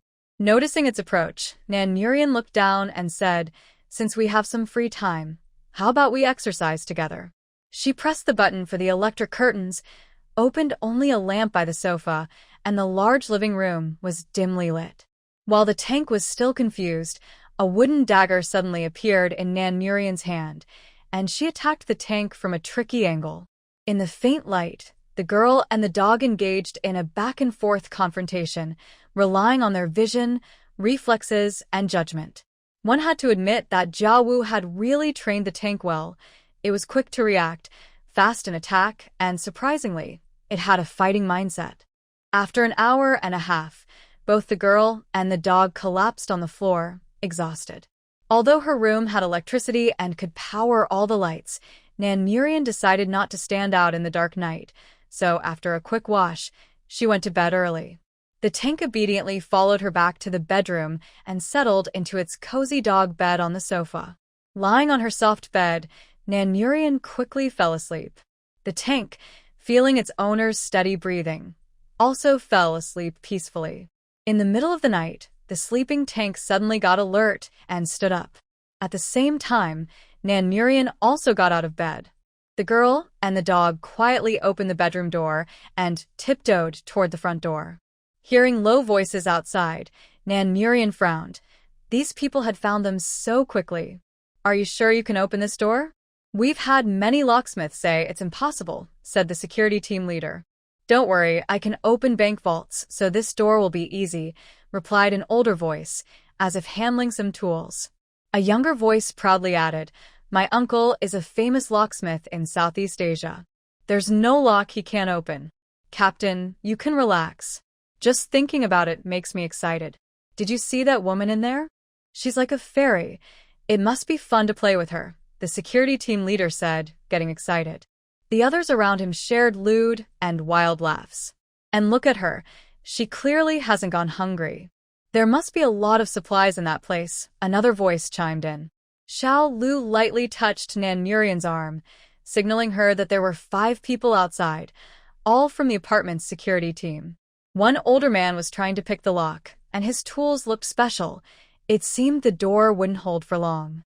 To prevent him from completely breaking the lock, Nanmurian quickly put on military boots from the shoe cabinet, grabbed a tactical jacket from the hanger, and reached out to open the door. With a click, the door swung open, and the old man with the precise tools was left stunned. Unfortunately, before he could regain his senses, he felt a cold breeze across his neck and collapsed uncontrollably. Ah! The young security guard holding a flashlight screamed and fell to the ground. At the same time, the tank leaped and bit one of the guards on the neck, killing him instantly. Originally, 6 people had come, but now only 4 remained. The security team leader unsheathed his baton without hesitation, his eyes turning vicious. Nanmurian smirked. "What do you want?" Ah! The team leader hesitated, then charged forward with the baton. What seemed like a fierce attack had many flaws in Nanmurian's eyes. She sidestepped and maneuvered under his arm, reversing her dagger in the air and stabbing it into the back of his neck. The dagger returned to Nanmurian's hand, and blood poured out like beads from a broken string, pooling on the ground. "Please don't kill me. I'm begging you." The 3 surviving guards trembled in fear. Nanmurian coldly looked at the quaking trio on the ground. "I bet someone has begged you like this before, right?" 2 of them visibly flinched. Only the young guard with the flashlight shook his head repeatedly. No, I won't dare again." Without hesitation, Nanmurian slit the throats of the other 2 guards. Finally, she turned to the last guard holding the flashlight, and after seeing his face, her tone softened slightly. "You take their bodies to the stairwell." Seeing the young guard still trembling and begging, Nanmurian pressed her temples in annoyance. She couldn't understand how this guy had the courage to interrupt and save himself from Zhang Kuan in the past. "If you don't want to die, hurry up." Only then did the young guard snap back to reality. As he stood up, he slipped on the liquid underfoot and fell face first, landing right in front of one of the bodies. He immediately burst into tears, but still scrambled to follow Nanmurian's orders, dragging the bodies to the stairwell. After he finished, still sobbing, Nanmurian frowned. "Tell me, what's the situation with your security team now?" Just moments ago, when her door lock was about to be opened, she realized that the security team's situation was different from her previous life. In her past life, she had hidden in her house for 2.5 months without encountering this locksmith. "What do you mean?" the young guard asked, trembling. "How many people are there? Who is in charge? And what crimes have they committed? And where did that old man come from?" The security team originally had 21 members. Now, in these 5 apartment buildings, aside from a few households, the rest of the supplies were with the security team. Every day, each household had to go to the 21st floor to collect supplies. The requirement to collect supplies was that it had to be a woman. Unless there were no women in the household, then a man could go. The purpose was obvious to anyone. Because a few families had hoarded a lot of supplies, they couldn't get in. So, the security team leader had been looking for someone skilled at picking special locks. This old man was He Cheng's uncle, a key member of a criminal gang in Southeast Asia and a top locksmith. Since he arrived, he had indeed helped the security team open 2 doors, and a week ago, he opened a door on the 12th floor of this building. The 12th floor? Nanmurian frowned. Yes, they broke in and attacked an old lady, and they even assaulted her daughter, LJ. I heard they even harmed the baby in her womb, the young guard said, shrinking back. Nanmurian realized that logically, Nanmuting had been pregnant for over 4 months, which explained why she hadn't shown. What else? However, that girl wasn't innocent either. After that incident, she often came to the 21st floor to trade for food. Because she was so open and playful, they all liked her, the young guard said, feeling crushed among the dead bodies. Nanmurian was clearly surprised to hear this. She hadn't expected Nanmuting to be so reckless. Wasn't she in love with Chili? How could she act so wildly right under his nose? For a moment, her curiosity about the gossip couldn't be contained. Doesn't the Chi family on the 13th floor have her fiancé? How can she act like this? Fiancé? I don't know about that. I haven't heard anything. The chief family is quite special because they have doctors and a security captain. They not only didn't take supplies from them, but also regularly delivered basic supplies to their home. After the 12th floor was robbed, I went to ask them for compensation for their daughter's loss, but I heard the old lady from the chief family kicked us out. After that, Dr. Chi didn't seem to care about them anymore. The young security guard noticed that Nan Morong was interested in these family matters and felt hopeful for his own life, so he spoke more passionately. He thought to himself that as long as he kept talking, this fierce woman wouldn't think about killing him. Nan Morong listened to the young guard's endless chatter and figured out what she wanted to know. After killing these 4, not counting the young guard in front of her, there were still 20 people on the 21st floor, 16 of whom were from the previous security team, and the other 4 came with the old man. 2 men and 2 women came with the old man, and 2 of the men were quite capable, making them dangerous. The 2 women seemed like they were picked up off the street. The security team had bullied them, but these 4 had never intervened. Nan Morong thought to herself that it had been a month since the apocalypse, yet these scumbags were still alive and well. "You, help me out." Nan Morong interrupted the young guard, who was speaking excitedly. She knew that since she had already killed today, she had to eliminate the entire security team to prevent them from coming up with any nasty tricks against her. She wasn't arrogant. She didn't think that just because she had a gun and skills, she could handle any crisis. However, dealing with 20 people at once would be very difficult, even with a gun. She needed a plan to divide and conquer. This young guard could still be useful. Her sudden words scared the young guard so much that his legs felt weak, but he could only tremble and say, "What do you want?" "I want to kill those people, and I need your help. If you do this well, I'll spare your life and give you a reward. If you mess it up, I'll kill you too," Nan Morong said coldly. "Okay, just don't kill me. I'll do what you say." The young guard didn't dare to think about a reward. He just wanted to save his life. After all, the security team hadn't done anything good lately, so killing them wouldn't make him feel guilty. Nan Morong didn't plan to fight them up close. After all, 2 fists couldn't match 4 hands, and the 2 who came with the old man were definitely not simple characters. After thinking it through, she took out her handgun from behind and attached a silencer. The young guard watched her skilled movements and felt a chill run down his spine. Then he felt a warmth in his thigh and realized he was scared to the point of wetting himself. "You go back and tell them that these people need help. It would be best if you could trick those 2 capable ones over here first." After preparing, Nan Morong nodded toward the bodies in the hallway. The young guard understood her plan and quickly ran downstairs to the 21st floor. Nan Morong returned to the stairwell, slightly opened the fire door, and found night vision goggles in her space to put on. Finally, she held her gun with both hands, leaned against a safety door, and watched the stairwell closely through the glass, ready to deal with the young guard if he had any bad ideas. After about 20 minutes, footsteps and rough male voices began to echo in the stairwell. "Darn it, a little girl can't even handle this. You disturbed my sweet dreams." "Once inside, I'm going to make sure that girl pays." "You might not want to. She's a real catch."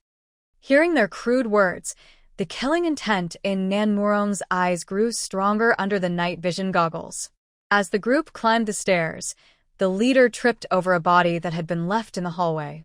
"What the heck is this?" He cursed as he tried to get up, suddenly realizing something was wrong when he felt the warm touch beneath him. "This is a corpse." The others following him didn't have time to react and tripped over each other, grabbing a nearby flashlight. "Captain Lin, old man he." The leader's face changed when he recognized the bodies. Before they could react further, a faint sound echoed in their ears, and the person holding the flashlight suddenly collapsed. The flashlight spun on the ground before falling through the railing. The stairwell was plunged into darkness. In the dark, the fire door opened, followed by a series of faint sounds. "Run, there's a gun here." One person, feeling his companions fall around him, was the first to react. But it was too late. Nan Morong's shooting skills had been honed through special training. Even in the rain, she wouldn't miss, especially indoors where the enemy couldn't see her, shooting at such close range. The young guard watched as 10 people fell at his feet in less than a minute, his legs trembling. Is Zhang Kun not here? Nan Murong glanced at the bodies, frowning slightly, feeling dissatisfied. He's busy, so he didn't come out, the young guard replied, his voice shaking. Nan Murong raised an eyebrow and changed the magazine. It was good that he wasn't dead. Zhang Kun was someone worth treating specially. She looked at the young guard and said, "Let's go. Take me to the 21st floor." The young guard, seeing the fierce woman behind him, nodded timidly, okay. The two of them, along with a dog, began to quietly make their way downstairs until they reached the entrance of the apartment on the 21st floor. The young guard nervously entered the door code, and with a click, the lock opened. The entire apartment building had individual elevators and units, and the layouts were generally the same. This unit was the physical model used when it was sold, so Nan Murong was familiar with it. After giving the young guard a look, she followed him inside. Fortunately, the dark night and heavy rain masked any sounds from upstairs, so the people inside the apartment were undisturbed. Once inside, the young guard closed the door at Nan Murong's signal. The living room was pitch black. "How's it going, Xiao Wang? You haven't taken care of that girl yet, have you?" A man, panting, asked from the storage room. Nan Murong signaled the young guard to stay calm. "No, Zhang, I came back to help Lu Shifu get some tools. The door is a bit hard to open." He tried to keep his voice normal. "Just call if you can't handle it. You jerk, lying under me like a dead man. Why don't you make a sound?" The sound of a slap followed Zhang Kuen's curse, and he didn't say anything more. The young guard sighed in relief and led Nan Murong further into the room. "That's the Shenghui resting room. Go inside and check the situation first," Nan Murong whispered. The little security guard obediently complied and took a quick look inside. In the entire building, only the security captain and a few guests could use electricity at night. Everyone else had to keep the lights off. So, at midnight, everyone was asleep. There should be 7 people in the lounge, and all of them were sound asleep. Nan Murong didn't want to waste bullets on those who were deeply asleep. She took out her dagger and went into the room, quietly slitting their throats one by one. The only downside was the terrible smell inside the house. Tank, who followed her out, looked a bit deflated, feeling like a mere spectator who hadn't helped at all. Back in the living room, Nan Murong turned to the little security guard.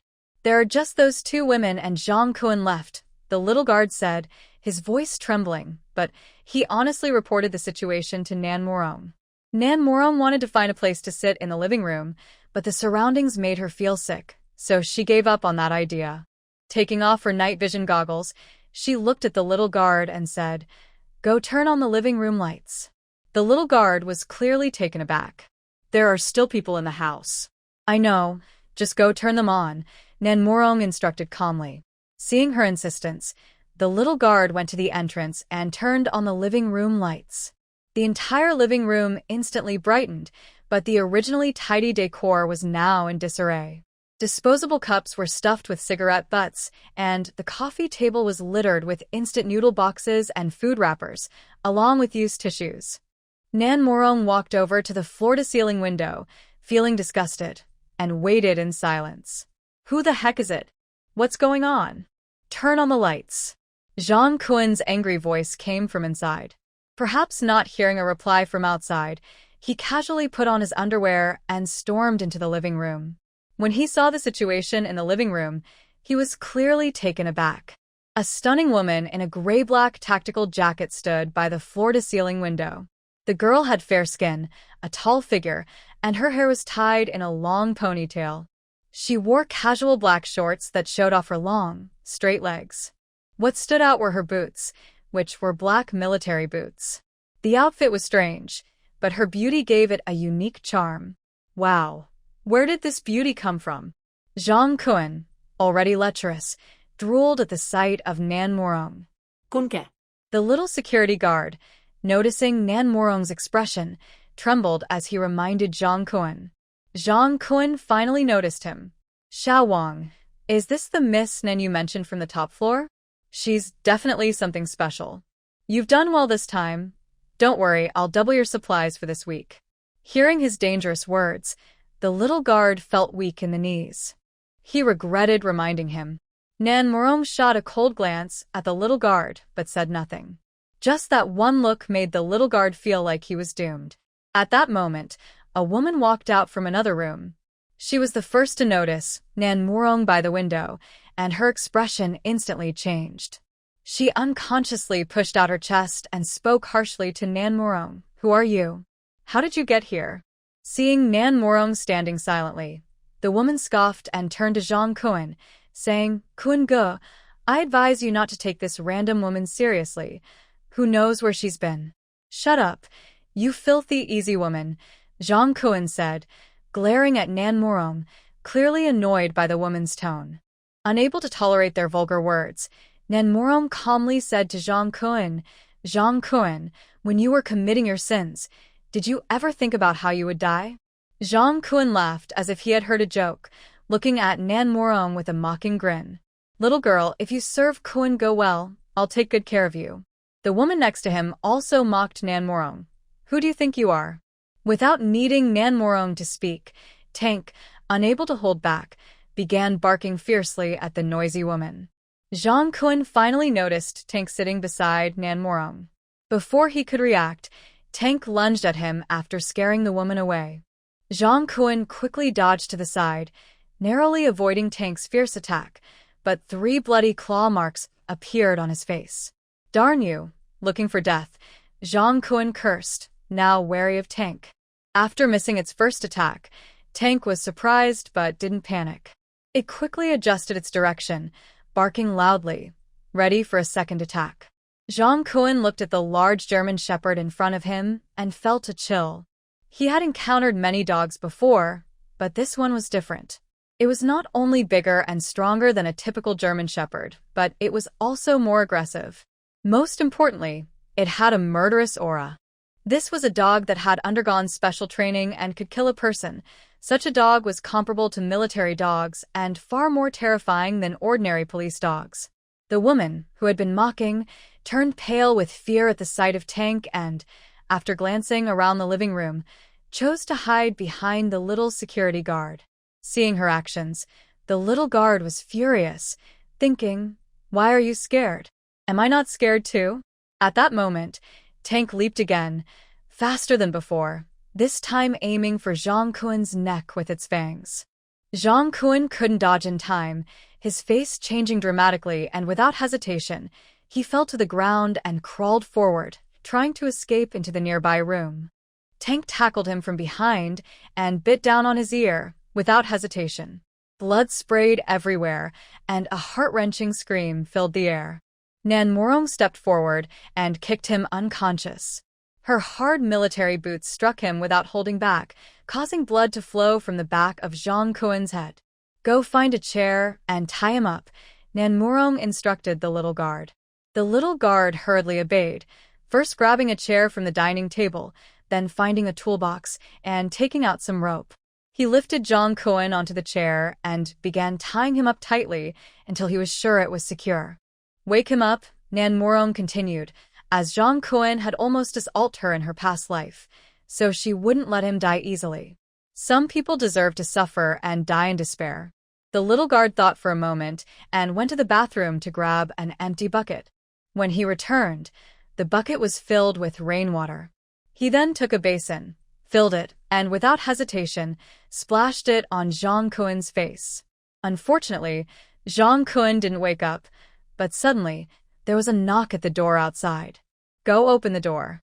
No matter who it is, let them in and deal with it," Nan Morong signaled to the little guard. She had a feeling that whoever was knocking on the 21st floor at this hour was not a good person and might be involved with the security guards. When the security guard went to open the door, Nan Murian grabbed the chair tied to Zhang Kun and pulled it behind the curtain on the balcony. "You come here." Nan Murian beckoned the woman in the living room to hide with her. After the security guard brought Chili, who had come for a late-night visit, into the living room, he was clearly taken aback. Where was everyone? "Where's your captain?" Chili glanced at the smelly sofa and the disgusting scene around him, hesitating for a moment before forcing himself to sit down. The security guard, unsure of how to respond to his question, stammered, "Is there something wrong with Dr. Chi coming here so late?" I need to talk to your captain. Please ask him to come out, Chili said, appearing polite but with a clearly arrogant tone. The captain went to the top floor and hasn't returned yet, the security guard lied. Chili was visibly startled. To the top floor? The top floor had only one resident, Nan Murian. It seemed these people had acted tonight. Yes, he took Mr. He with him, the security guard replied vaguely, knowing Nan Murian was hiding to avoid being exposed. Chili understood who Mr. He was and felt his heart race uncontrollably. He wanted to go upstairs to save Nan Murian, but was crazily convinced that only after she endured all the torment and humiliation would she be willing to look at him again and belong to him once more. How long have they been gone? After a long pause, Chili asked. About half an hour, the security guard randomly answered. Chili fell silent. Half an hour was probably not enough time for the door lock to be opened. Looking at his watch, he thought he should wait a bit longer. Seeing him check the time, Nan Murian's eyes behind the curtain were cold enough to kill. She didn't rush to stand up, but glanced at her watch. After more than 40 minutes had passed, Chili stood up, intending to leave. So, young Master Chi, are you planning to watch a show? A cold voice came from behind the curtain, and then Nan Murian and Tank, her dog, appeared on the balcony. Chili was clearly startled, his face turning pale. His voice trembled uncontrollably, Ran. He knew at that moment Nan Murian had discovered his dirty thoughts. I always thought you were just a worthless man who couldn't control himself, not deserving of death. But now it seems you're a complete scum, and living is too good for you. Nan Murian had already guessed his purpose for coming to the 21st floor tonight.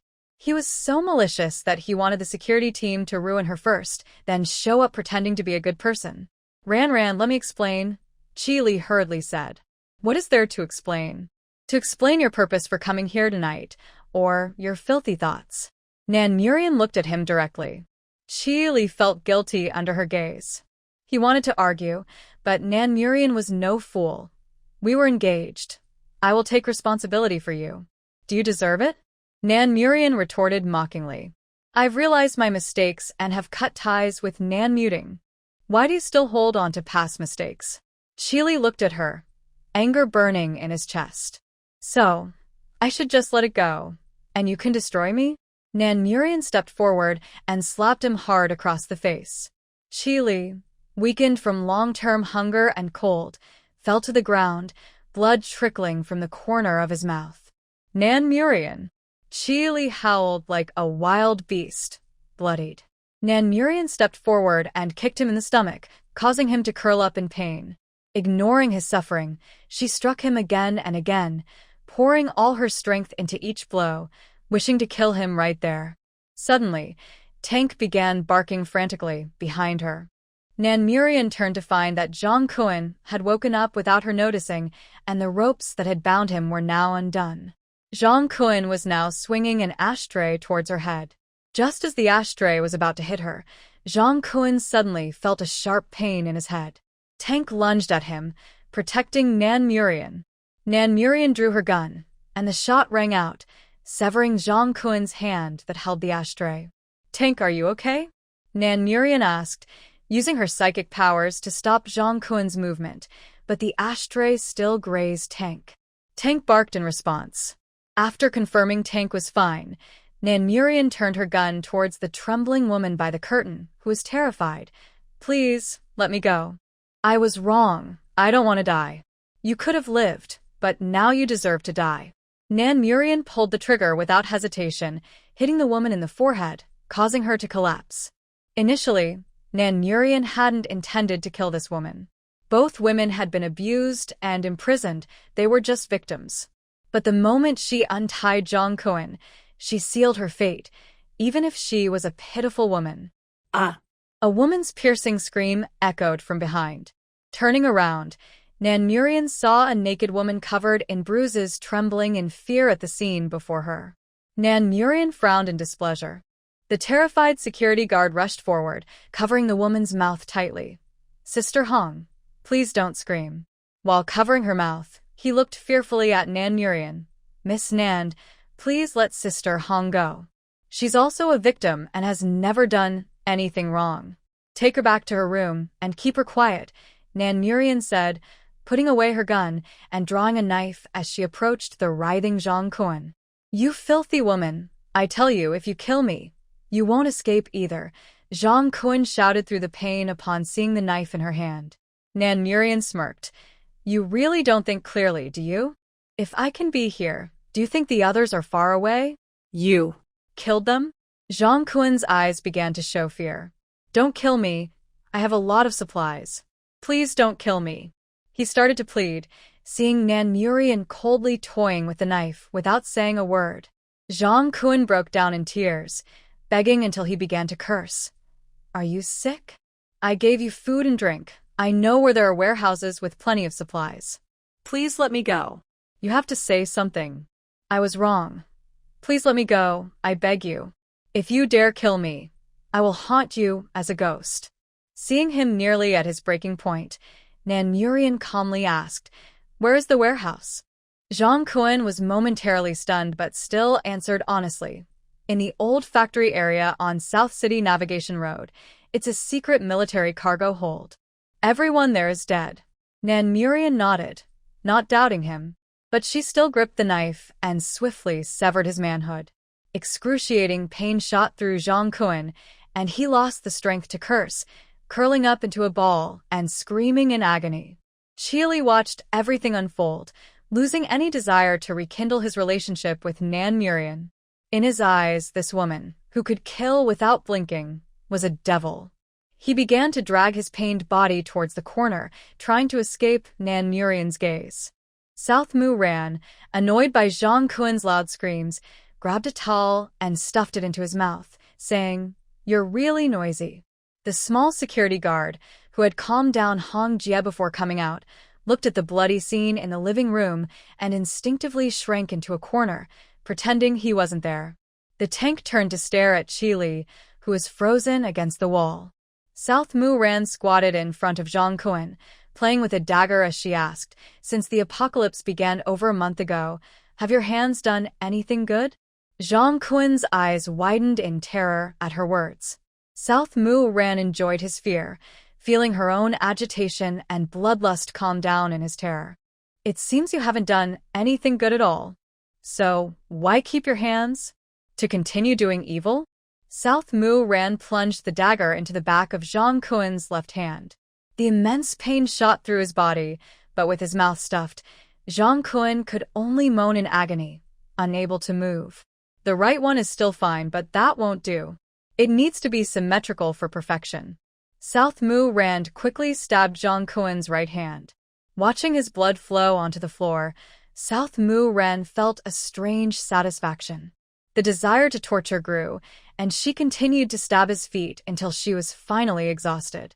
Since her rebirth, she could swiftly end the lives of those insignificant villains, but she couldn't give a quick end to those with deeper connections. The once clean floor was now stained with blood, and Zhang Kun looked at South Mu ran as if he had seen a ghost. He trembled uncontrollably, desperate to escape. Seeing him crawl like a snake on the ground, South Mu ran laughed. Want to leave? I'll help you. She stepped forward and broke the tendons in his limbs. You too, throw him out the window. Her gaze swept over the frozen Qili and the cowering small security guard. Upon hearing her words, both instinctively looked at the struggling Zhang Kun on the ground, their hair standing on end, as if they were running naked into a freezing wilderness. Hurry up, don't make me say it twice. South Mu Ran's impatience was clear. The two scrambled to their feet, lifted the struggling Zhang Kun, and threw him out the balcony window. From the 21st floor, with so many stab wounds and broken limbs, Zhang Kun was doomed to die. However, he wouldn't die immediately, which was not what South Mu Ran wanted to see. Once the task was done, the small security guard collapsed on the floor, too exhausted to move another inch. He was not only tired but also terrified. Qili was drenched in cold sweat, his scalp tingling, and his mind blank as he slumped in a corner of the living room. He desperately wanted to save himself, but felt too weak to muster any strength. Do you want to leave? South Mu Ran looked at Qili calmly. Rand, please, let me go. Chili tried to keep his voice steady. The disdain in South Mu Rand's eyes was almost overflowing. Just a moment ago, you wanted to destroy me with those scum, and now you're begging me for mercy. Don't you find that ridiculous? I was wrong, Rand. I love you too much, which is why I got confused. Please forgive me. I realize now that I shouldn't have been so foolish. Chili trembled, breathing heavily, feeling as if someone was choking him. South Mu Rand laughed at his shamelessness. Chili, don't make excuses for your malice. I will never let you go. You can't kill me, Chili said, looking at South Mu Rand. Trust me, you can't kill me, or you'll get into big trouble. Why? South Mu Rand teased, curious about what Chili had to say. I received an invitation from Dr. Jin's Apocalypse Laboratory. They will soon send mercenaries to find me. If they know you killed me, they won't let you go. You're strong, but you can't take on a group of top mercenaries alone. Chili looked at South Mu Rand, seriously threatening her. He felt panic. This was his last card. If South Mu Rand disregarded it, he would surely die today. Jean Tylan? South Mu Rand's gaze turned colder at his words, her body stiffening. In her past life, she had heard about Dr. Jean in the underground laboratory more than once. The syringes injected into them were developed by him. He was the so-called mad doctor, the source of all evil. Seeing her interest, Chili nodded vigorously. He is a top international medical doctor with his own biochemical laboratory and my mentor. Chili, recite 13047 to me, word for word, until I tell you to stop. South Mu Rand, recalling that Chili might have been a researcher in the underground lab, spoke with a trembling tone, her anger ready to explode. Recite. Hearing her cold command, Chili began to recite 13,047 repeatedly. Once, twice, 3 times, hundreds of times, thousands of times. Chili lost track of how long he had been reciting, his throat dry, afraid to stop, until his voice became hoarse. Stop. South Mu Rand suddenly interrupted, recognizing that the last few numbers matched the hoarse, deep voice from her memories. So the male researcher, who kept appearing in her nightmares, was Chili. Did this mean that in this life, she wouldn't have to wait foolishly anymore, but could find C earlier through Chili? South Mu Rand's eyes turned red uncontrollably. Chili let out a sigh of relief, observing South Mu Rand's unusual reaction, feeling a sense of dread. When will they come to pick you up? South Mu Rand asked calmly. I'm not sure. They contacted me half a month ago and just told me to wait here for someone to come. Chili felt that South Mu Rand's reaction was eerily frightening. South Mu Rand pressed down on Chili's shoulder, a ghostly green light flowing from her wrist into his body. If they come looking for you, notify me immediately. Otherwise, no matter where you run, I will kill you at all costs. South Mu Rand stared into Chili's narrow eyes, speaking each word clearly. Chili met her gaze, feeling an unprecedented fear. Okay, I remember. South Mu Rand slowly stood up. The small security guard, fearful, watched her as she prepared to leave. Miss Nan, today I'll spare your life, but never do evil again, or I will kill you myself. By the way, come to the top floor after 10 o'clock tomorrow to collect your promised reward. South Mu Rand shot a cold glance at the small security guard. Thank you, Miss Nan. Thank you. You spared me, and I promise to be a good person and never do evil again. The small security guard felt as if he had been granted a reprieve, bowing repeatedly to thank South Mu Rand. South Mu Rand murmured, "Consider it your good karma from your past life." Only after confirming that South Mu Rand and the tank had completely left the 21st floor apartment did the small security guard and Chili finally breathe a sigh of relief. The two of them unconsciously looked at each other, feeling a sense of relief after surviving a disaster. Nan Muron drove Tank back to her apartment. As soon as she closed the door, she turned on the main light in the living room. Tank, come here and lie down. Let me check your injury. Tank obediently lay down beside her, and Nan Muron searched through his long fur to find the spot where he had been hit, only to discover a gash about half a finger long. She instantly felt that she had been too kind to that woman and Zhang Kun. Does it hurt? Is there any damage to the bone? Any internal injuries? Nan Muron's tone was clearly anxious. Without waiting for Tank to respond, she placed her hand directly on the wound, and in a moment, the cut on Tank's body healed. On the other side of the room, the once lush pothose in the corner visibly wilted. Tank looked back in confusion at the suddenly vanished pain and injury on his body and nudged Nan Muron's hand. There's nothing wrong. This is a power for my body. You can't see the difference with the naked eye. After explaining seriously, Nan Muron hugged Tank tightly. Thank you, Tank. You saved me again today. Although Tank couldn't understand his owner's words, he could feel her happiness, so he lay obediently on her shoulder and wrapped his front paws around her. Chi didn't know how he got back home from the 21st floor.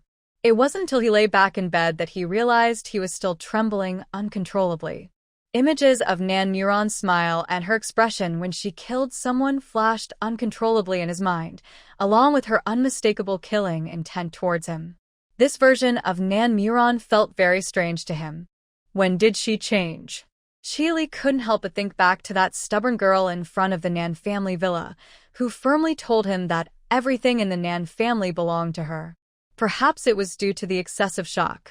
The next morning, when Chi-Ching called him for breakfast, she found that Chi had a fever, feeling as hot as a furnace.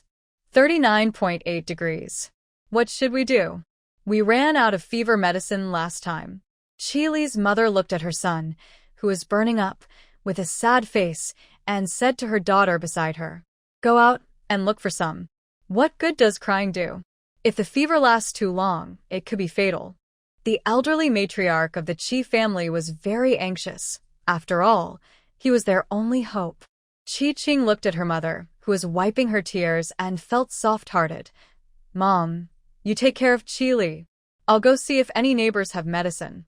Okay, hurry back. Chi's mother hesitated for a moment, but when she saw Chi on the bed, her tone softened as she urged Chi-Ching. Chi-Ching nodded with a smile while putting on her coat. Don't worry, Mom, Grandma. I'll be quick. You help him cool down with water. Be careful, Chinger. The elderly matriarch sighed softly as she watched Chi-Ching leave, thinking, Don't blame your grandmother. We have no choice in this world. After sleeping until after 10 in the morning, Nan Muron finally got up and quickly washed up. With the air conditioning on, the room was free of humidity and felt very comfortable. She wore just a t-shirt and jeans, then took out steamed pork, soup with lamb blood, pickled vegetables, and pancakes from her space, sitting down to have breakfast face-to-face with Tank. Not long after finishing breakfast, there was a knock on the fire safety door outside. Tank, go open the door. While putting away the packaging from the table, Nan Muron found a not-too-large cardboard box in her space and began to fill it with instant noodles, bread, snail noodles, nanchang mixed noodles, beef ramen, compressed biscuits, and seaweed egg drop soup until the box was full. The little security guard was taken aback when Tank opened the door for him. Tank glanced at him, realized he wasn't an enemy, and turned back into the house. This is for you as payment for last night and for later. Nan Muron placed the box in front of the little security guard as she stepped out of the house. The little security guard, holding the full box, was extremely excited. There were several things inside that he had been craving for a long time. But when he heard Nan Muron say it was payment for later, he was a bit confused. Nan Muron pointed to the stairwell outside where the bodies of the 10 or so security guards lay. Those bodies will smell, if left there too long. Can you help me throw them out? The little security guard looked back at the 14 bodies in the stairwell, sighed in relief, and nodded eagerly. Don't worry, Miss Nan. I'll take care of it and make sure it's clean. By the way, Miss Nan, I'll be living on the 21st floor with Hongjie from now on. If you need anything, just let me know. Is there still property from the owners on the 21st floor? Yeah, I've already thought it through. There's a special ledger, and as long as they're still around, I'll return their share according to the ratio.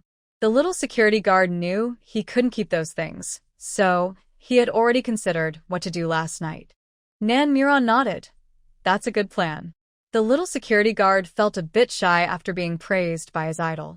Once back in her room, Nan Muron rested for a while to digest her food, then began to practice with Tank. This had become their greatest joy when they felt bored. Unfortunately, after less than 10 rounds, they heard another knock on the door. Nan Muron checked her watch. An hour had passed. The little security guard should have left. Who could it be knocking? She wiped the sweat off her face with a towel and went to open the door. Wingya. Although Nan Muron didn't have much fondness for the Chi family, Chi Ching was an exception. Seeing her outside, she opened the door immediately. However, Chi Ching's condition made her heart skip a beat.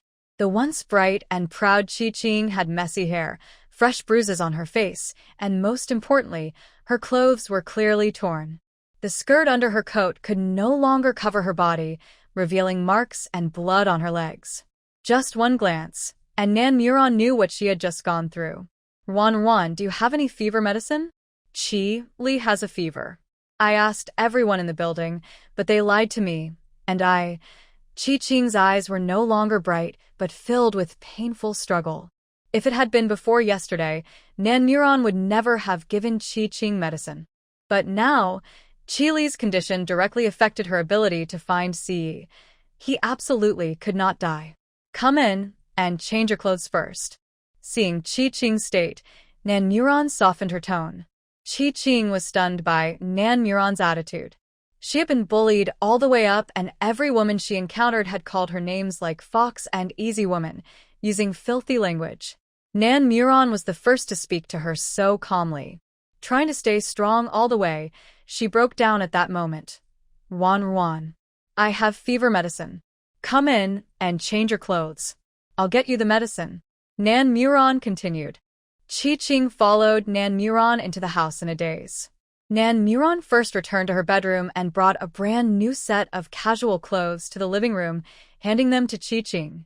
She also gave her iodine, wound medicine, a large pack of wet wipes, and a bottle of mineral water. You can change in the guest room. Wan.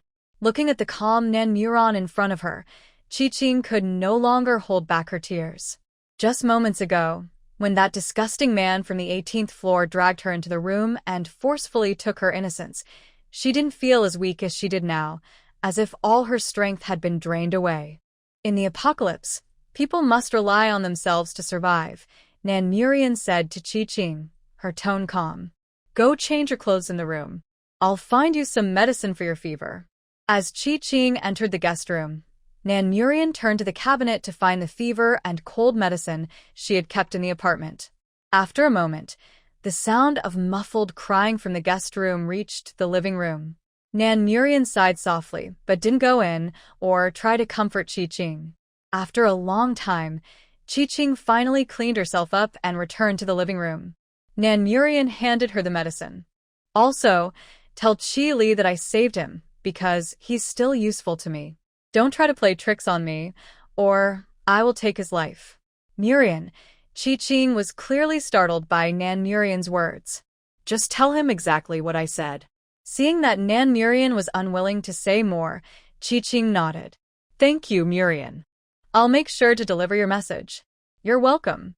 As she watched Chi Ching leave, Nan Muron felt as if she were looking at her past self, who foolishly sacrificed for the Nan family. She didn't believe that the Chi family matriarch and Chi Ching's parents couldn't guess what might happen when Chi Ching went out to find medicine. But they didn't stop her because they knew very well that in this situation, only by using Chi Ching could their family possibly get medicine for Chi Li without giving up anything else. If they had gone out to find medicine, they would have had to pay a much higher price, like food, which was the most important thing in the apocalypse. In their eyes, Chi Ching might be important, but she could never compare to Chi Li, and certainly not to the food needed to survive. Sure enough, when Chi Ching returned home with the fever medicine, she inserted the key into the door but hadn't turned it yet when she heard her family arguing inside. If you don't let Chi Ching go, who do you think will give us fever medicine for free? This was Chi father's voice. But Chinger will be ruined by those scum. Chi mother's voice was filled with pain, but it was clearly not much. Is Chi Li's life more important, or is Chi Ching's innocence? Think carefully, Chi father said, his tone harsh. Sitting coldly on the sofa, the Chi family matriarch interrupted them. Stop arguing. What will others think if they hear us? You should be grateful she could go out and trade herself for medicine. Tomorrow, when the whole family is starving, she can trade for food, and we can survive. Or, do you want to use your little food reserves to trade for medicine and risk not surviving? The Chi matriarch's voice was cold. Will she agree to trade for food? Chi mother sounded hesitant. There's a first time for everything. After raising her all these years, we can't let her refuse when we need her. If she doesn't want to trade, then she can go out with the search team. Who knows what kind of people she might meet? Have you forgotten how that food blog died? Chi father scoffed. That food blogger from the 22nd floor was taken away by a butcher when she went out with the security team and was said to have been killed in bed. Listening to their cutting words, Chi-Ching couldn't stop her tears. Then she suddenly laughed, realizing she had thought they loved her, but in the end, she was worth less than a few meals. No wonder Murian had told her that in the apocalypse, people must rely on themselves to survive. Even she could see through her parents' and grandmother's intentions, yet she had foolishly thought everything was just her bad luck. Her heart grew colder, and she became more certain. Wiping away her tears, she stood up, took her keys, and opened the door. This is the medicine for Chi. The three people in the living room were startled by her sudden appearance. Chi mother asked nervously, Chinger, you just got back? Yeah, just got back. Chi-Ching tried to maintain a normal attitude, acting as if nothing had happened. I ran up and down a few times. I'm a bit tired, so I'm going to sleep for a while. Back in her bedroom, Chi-Ching couldn't hold back her tears any longer. She began to shake violently, her hatred growing stronger, enough to want to destroy everything. Around noon, a resident planning to go out to find food discovered several security guards' bodies near the stairway door. Startled, the person began to scream. Those following behind turned pale with fear, recognizing the familiar clothing of the security team. Those are the security guards. There are 14 bodies of security guards. One resident began to count seriously. Soon, someone on the other side of the apartment shouted, "There are security guards' bodies over here too." After everyone counted, they found a total of 23 male bodies, including one of the women from the 21st floor, who was known for her sharp tongue and curvy figure. This meant that the bullies from the entire 21st floor had been completely wiped out. Who did this? The man asking the question trembled, excited that these demons were finally dead. But he was also worried that something worse than the security team had appeared in the building. Another man looked at everyone. Only one new thing has happened in our building these past 2 days. The owner of the top floor apartment returned the day before yesterday. A woman immediately thought of the beautiful Nan Murian. No way, she just seems like a pretty girl. The man shook his head in disbelief. But who else could it be? A counter question left everyone around silent. I saw Miss Nan that day. It's been over a month in the apocalypse and you haven't seen her? She's fair-skinned and beautiful, clearly hasn't suffered at all. How could she live so well without some skills? I'm sure it's her. Plus, she has that fierce dog with her. A younger man looked like a fan. Stop talking. She's coming. Nan Murian descended with a tank and was unexpectedly welcomed by the apartment residents. She frowned, wondering what was going on. Were these people so idle now that they could afford to eat? Miss Nan, we saw those security guards. The young fan looked at her eagerly, pointing to the security guards' bodies lying in the rain outside. Nan Murian then understood their reaction and realized there was no need to hide anything. Yes, I killed them last night. Wow, that's impressive. You're my idol. The young fan was thrilled by her nonchalant words, but others around felt a deep sense of fear. A woman who has killed 24 people and remains so calm is far more frightening than the bullies in the security team. After all, the security team is clear about what they want: women and supplies.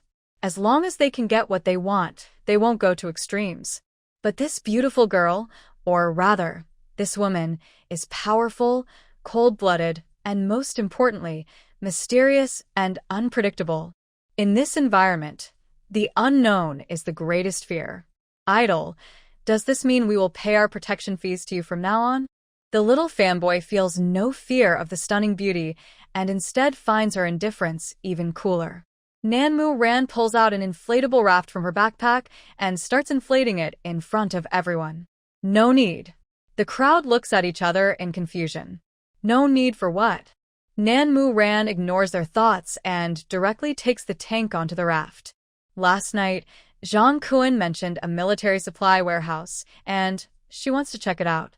She has enough food stored for hundreds of years, so that's not important, but she is very interested in other military supplies. Hurry, hurry. The little security guard on the 21st floor said they will return the food they confiscated. A middle-aged woman shouted from upstairs. Everyone was stunned for a moment, then rushed away. After all, in these times, supplies are more important than anything else. Nanmu Ran glances at the little fanboy who remains where he is. Aren't you going to get your supplies back? Idol, can you take me with you? The little fanboy bravely looks at Nanmu Ran, full of hope. He knows that in this apocalypse, following a strong person is much more useful than relying on himself. Hearing this, Nanmu Ran ignores him and paddles away with the tank.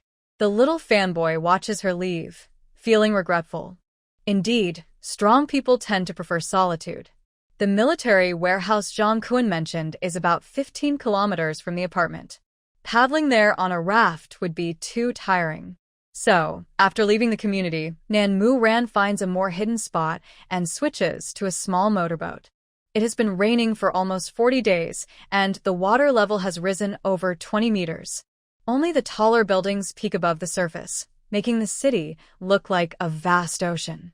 Today, the heavy rain means fewer people on the road, which avoids many unnecessary troubles.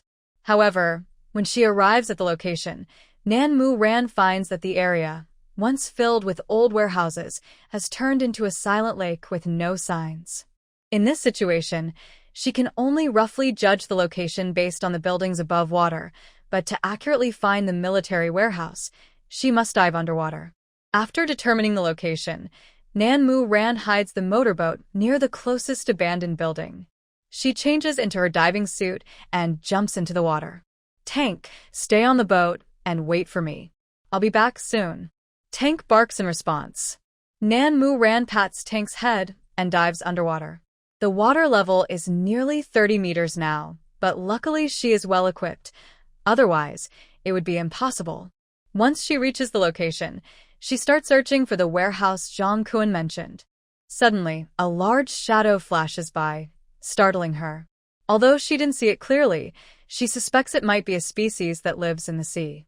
However, she sure is inland, so that shouldn't be possible. Regardless of what that shadow was, she needs to speed up. After searching the abandoned factory area for a long time, Nanmu Ran finally spots a large door painted with stars in the distance. She lacks experience in picking locks, so with Xiao Lu's help, she opens the secure warehouse door. Inside, she finds that almost everything is floating in the water. Rice and flour must have spoiled after being soaked for so long, so she skips over them and continues diving. After a few more meters, she discovers many self-heating meals, compressed biscuits, and self-heating pots, all sealed and intact, which she can easily take. There are also military backpacks, combat boots, helmets, camouflage uniforms, and various individual meal boxes that she can grab. However, since the fabric is soaked, she is unsure if it will affect other items in her space, so she doesn't take too much. Diving to the back of the warehouse, she finally sees what she wants: the world's most advanced combat weapons, along with matching ammunition and complete individual combat gear. She quickly collects all the weapons, along with their racks, into her space. Having spent time with Jia Wu, she understands weapons well and knows that many top military supplies, especially those developed domestically, won't be affected by being submerged for a long time. Worried about Tank, she heads back after finding what she wants. Just as she surfaces, she hears Tank barking from inside the building. Tank. Nanmu Ran quickly swims toward the building where Tank is, only to find him barking wildly on the boat, surrounded by sharks. To rescue Tank, she would have to swim through the group of sharks, which is unrealistic. Calming herself, she quickly scans the surroundings and notices a staircase not far behind her. There is also a staircase platform behind Tank. Tank, forget the boat and jump onto the platform behind you," she shouts while signaling to Tank, worried he might not understand her. Hearing her voice and seeing her gestures, Tank looks back, confirms the location, and jumps without hesitation. At that moment, a shark leaps out of the water, trying to bite Tank's hind leg. Without hesitation, Nanmu Ran shoots the shark in the head.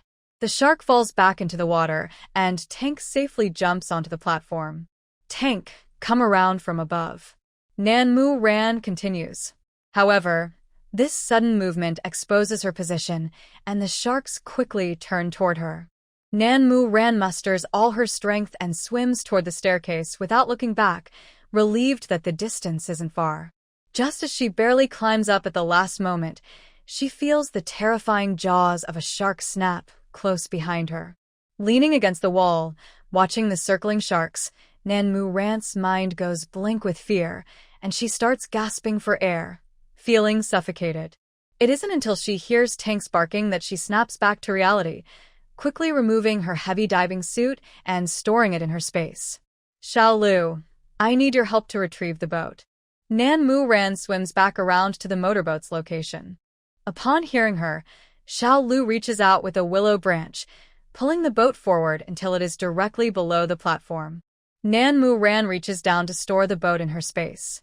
The sharks continue to circle below the platform, and Nanmu Ran is surprised to see them. Were they kept here before?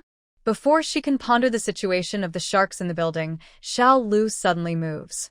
Is someone here to pick up Chili? Nanmu Ran curses herself for coming out at such a time. This location is the limit of Xiao Lu's sensing of Qi Li's life force, so she can't afford to wait even a moment.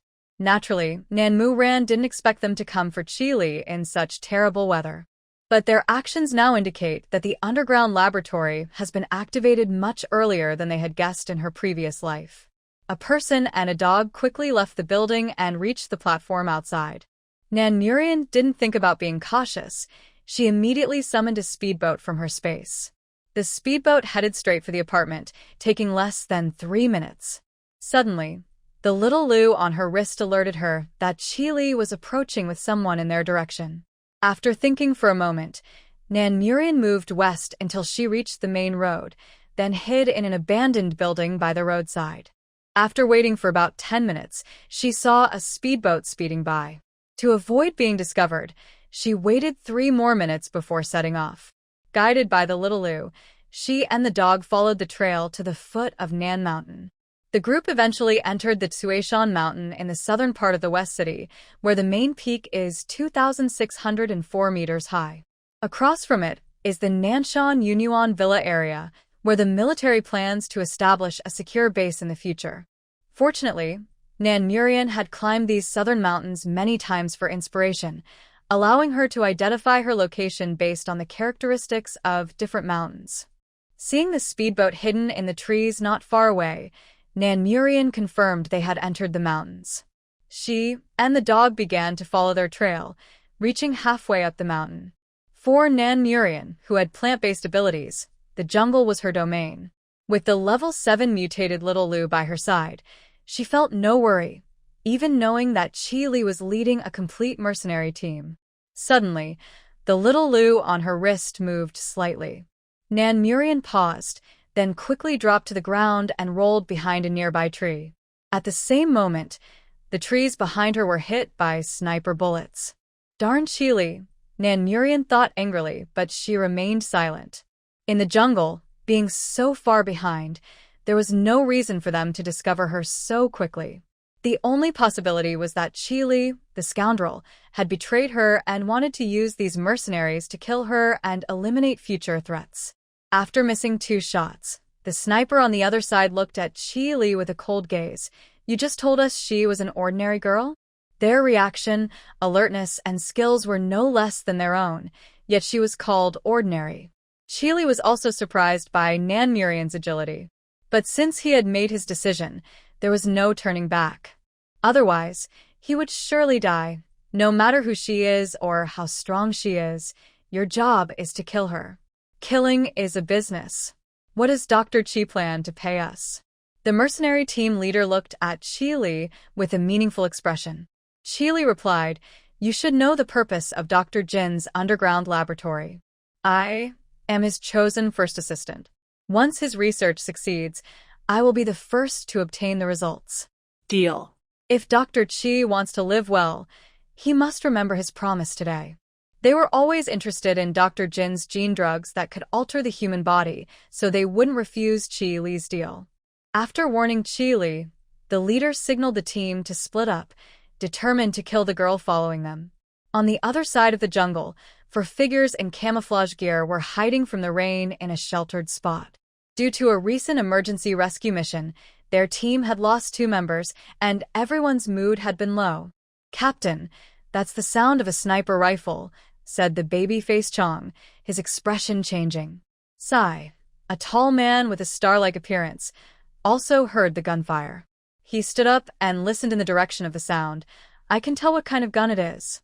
"It's not our people. It's foreign military weapons," Wang Chong said, his face serious. "These scoundrels are getting more and more rampant. Captain, should we go take a look?" Dongzi's expression was grim. Suddenly, another familiar gunshot rang out. "It's our people," Gongzi said, his face changing dramatically. Without needing to communicate, the 4 quickly checked their gear and ran toward the sound of the gunfire. The dense jungle and the drizzling rain did not slow them down at all. "Gongzi, Dongzi, prepare for a flanking attack." "Eagle, cover the rear," Sai said, his pace quickening, clearly anxious. "Understood." The 4 figures dashed through the rain in the jungle like swift leopards. Meanwhile, Nan Murian took out a highly stable domestic sniper rifle from her space and fired at the sniper point she had identified, clearly injuring someone on the other side. FK. The injured sniper clearly didn't expect the opponent to fight back in such a situation. The mercenary team leader looked at his injured companion with a grim expression. He even suspected the opponent was a soldier from Z country, the toughest opponent in the world. "Dr. Qi, you've caused us trouble." Because the shot fired earlier was something an ordinary soldier without strict combat training couldn't achieve, let alone an ordinary girl.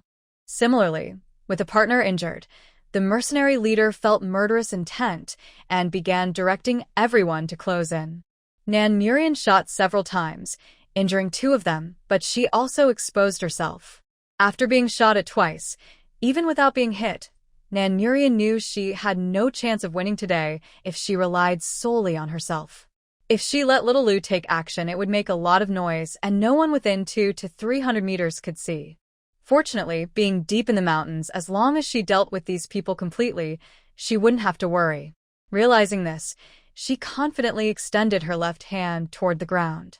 The little Lu on her wrist began to emit a faint green light, then transformed into countless willow branches that swiftly moved along the ground like snakes, covering the entire battlefield where Nan Murian was located. Sai, Wanggang, Chendong, and Eagle stopped about 300 meters from the battlefield, immediately taking cover. "Hide." After seeing the situation through the scope, Sai ordered without hesitation. The 4 quickly concealed themselves in the nearest positions, and once hidden, they all raised their weapons to observe through their scopes. Seeing the scene in the distance, they were stunned. Those wildly writhing things on the ground were not animals, but willow branches? On the other side, the willow branches extended wildly until they reached each mercenary, then began to wrap around their feet, intending to separate and bind them. Mercenaries, who had fought on the edge of life and death for years, would not easily give in without a fight. They first used handguns, and when that proved ineffective, they took out knives and swung wildly. But the willow branches seemed oblivious to pain. They broke, regenerated, and then wrapped around again. This cycle continued, and their speed increased until they could no longer resist. Finally, the sharp tips of the willow branches pierced the necks of 6 mercenaries, ending the battle and extinguishing their lives. The bodies were left on the ground, then pulled into the soil in a bizarre manner, leaving no trace of their existence. Qi Li was dragged in a panic until he was brought before Nan Murian, terrified. His screams pierced through the jungle's rain, sending chills down the spines of those who heard it. At this moment, Nan Murian was glowing with a faint green light, her originally curled hair spread out, enveloped in green light, floating in the wind, making her look like a spirit of the mountains. Ghost. Qi screamed in panic as he looked at the strange scene before him. Nan Mu Ran approached him step by step, her eyes filled with killing intent. I told you not to play tricks. If you do, I will take your life. Ran, don't kill me. Please don't kill me.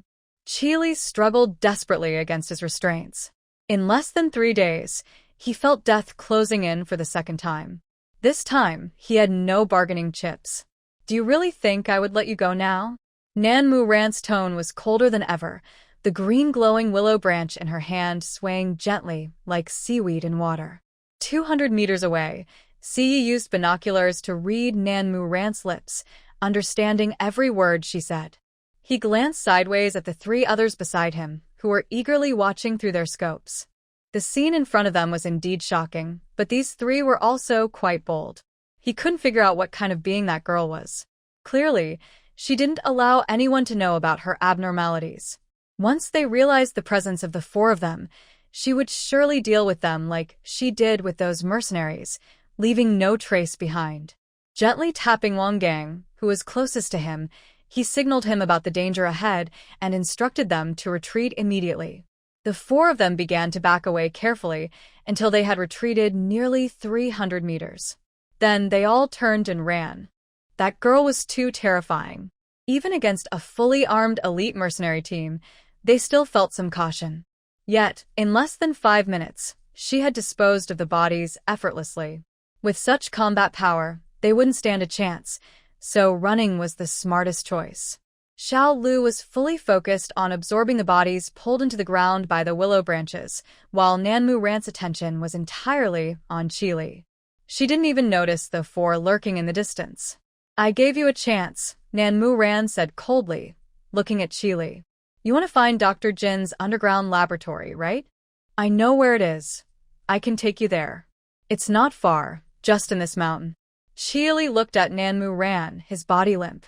Nan Mu Ran sneered. This guy was doing something good just before dying. As long as I know the lab is in the mountain, I can find it myself. I don't need your help. Without giving him another chance to speak, the sharp part of the willow branch swiftly pierced his heart, disposing of him like the 6 mercenaries before. What? After finishing with Qi body, Nan Mu Ran's expression changed drastically upon hearing Xiao Lu's alert. She couldn't imagine what trouble her reckless actions would bring if someone saw her. Xiao Lu, find them, Nan Mu Ran said as she took out a mountain bike from her space and began to ride wildly through the mountains. Meanwhile, Siyi, who had already run over 1,000 meters, pondered the surrounding plants. Are there any rivers nearby? Yes, just not far from here, the living map, Eagle quickly replied. Everyone into the river. Avoid the plants as much as possible. Siyi had a strange feeling that the girl he saw earlier was some kind of mountain plant spirit. Since she could control plants to kill, she might be able to track them through the plants. To successfully evade her, their first priority was to stay away from all plants. Doing this in a densely forested mountain was difficult unless they could find a wider river. After successfully locating a river, the 4 of them followed the water down to a deep pool beneath a waterfall, then continued downstream, where the river widened. Following Xiao Lu's guidance, when Nan Mu Ran reached the riverbank, she couldn't help but frown. They went into the river? What were these 4 thinking, trying to avoid the plants? Beside her, Tank grumbled, wondering if they were trying to avoid her instead. It's raining, brother. What scent do you think they're following? Nan Mu Ran looked at Tank helplessly.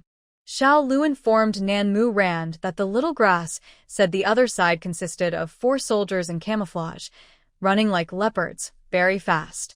Nan Mu Ran knew that once they started avoiding the plants, she wouldn't be able to track them anymore. But there was no need to worry too much.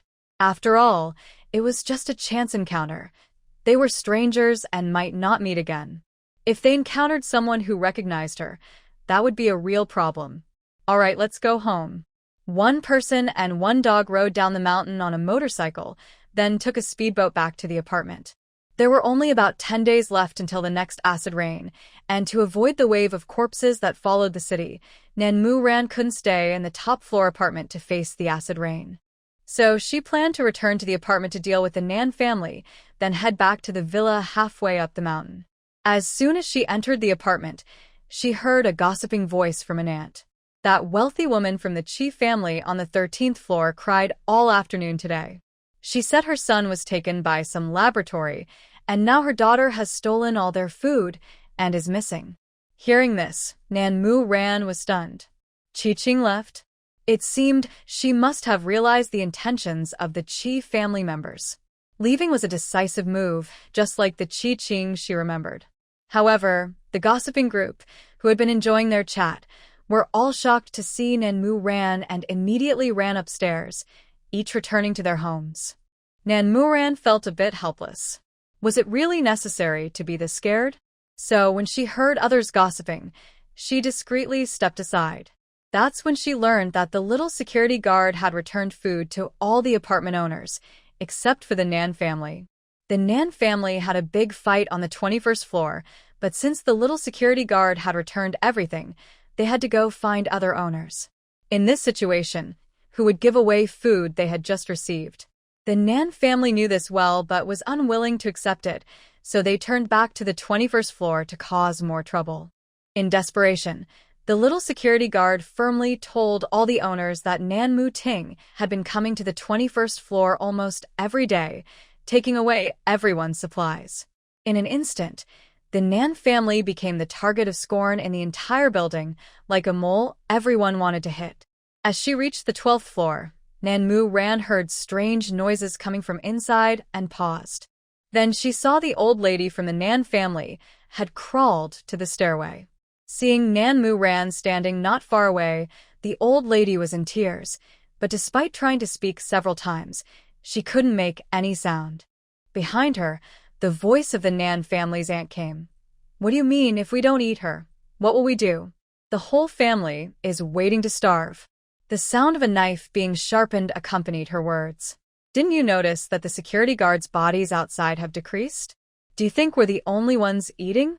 Nan Mu Ting complained from behind. Then she added with some grievance, "Someone from the 19th floor came today, causing trouble for me and my brother. In the end, they only gave us 2 packs of instant noodles, which is nowhere near enough for the whole family." Only then did Nan Mu Rand understand why the old lady was desperately trying to crawl out. It turned out she was trying to escape being killed by her own beloved descendants for food. The 4 members of the Nan family, armed with machetes, froze in fear when they saw Nan Muron and Tank. They had heard from people in the building that Nan Muron had killed 24 security guards alone the night before, like a demon rising from heck, and they knew better than to provoke her. After a brief glance at them, Nan Muron pulled Tank upstairs. Behind them, painful whimpers were heard, followed by chaotic curses and dragging sounds.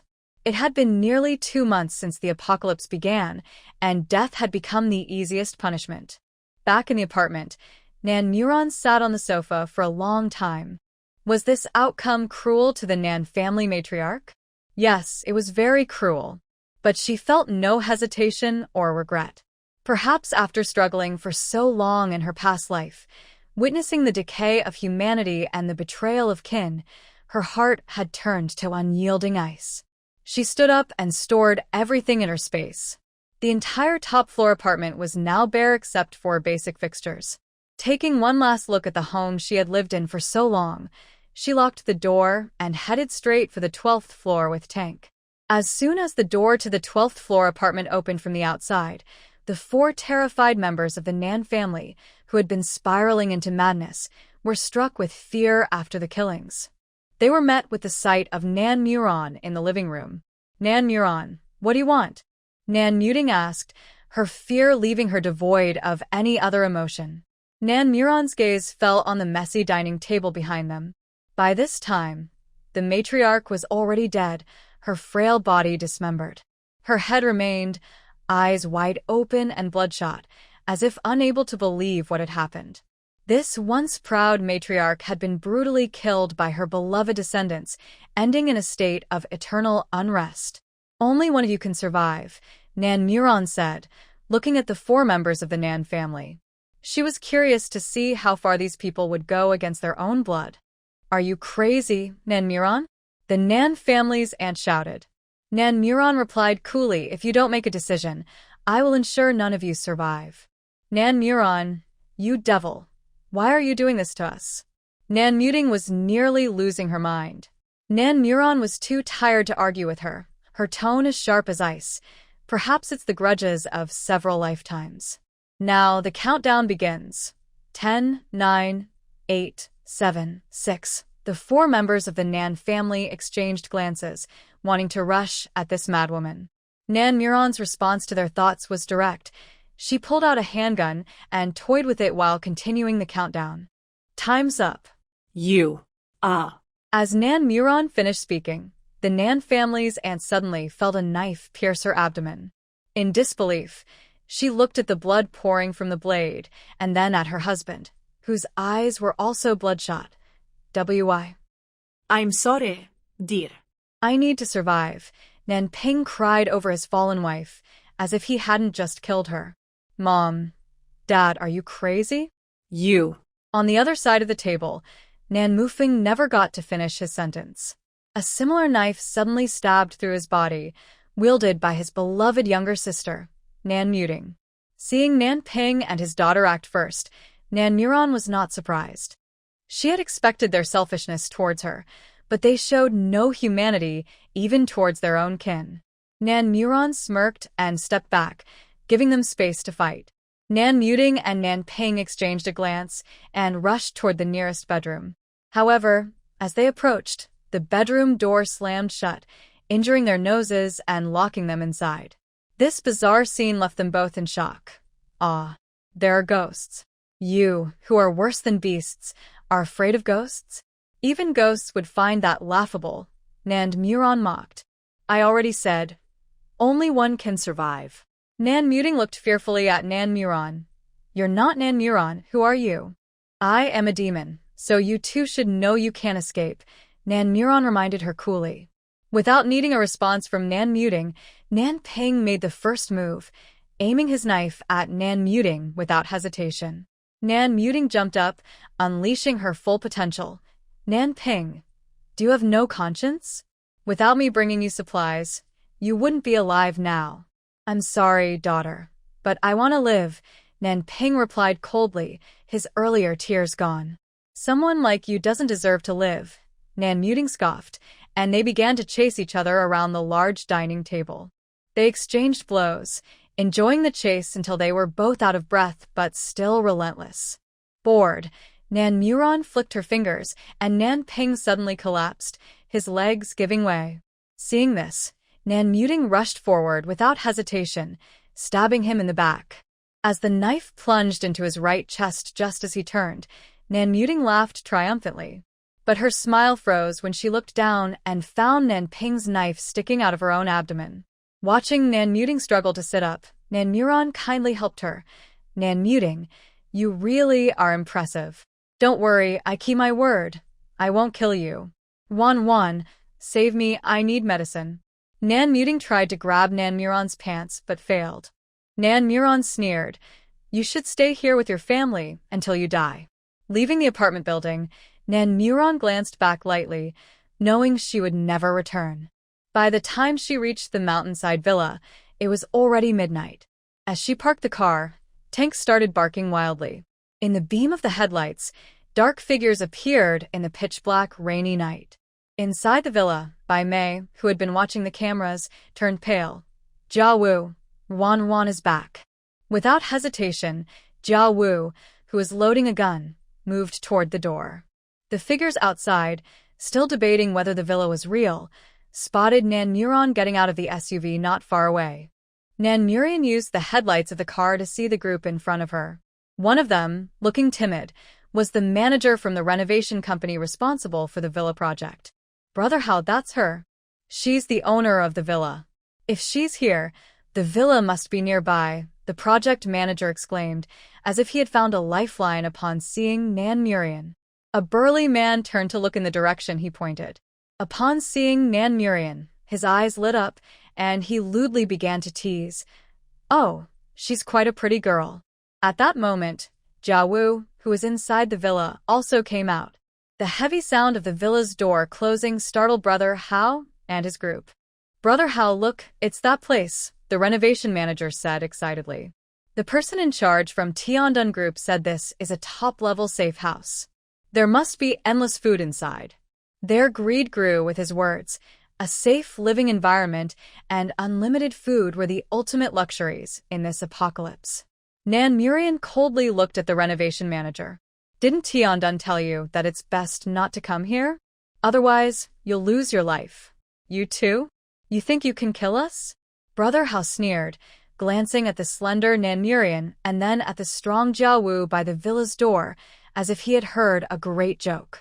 Nan Murian closed the car door, flipped her dagger in her hand, and raised her voice. "Jia Wu, there are 19 of them. Shall we compare?" Hearing her, Jia Wu smirked and put away his gun.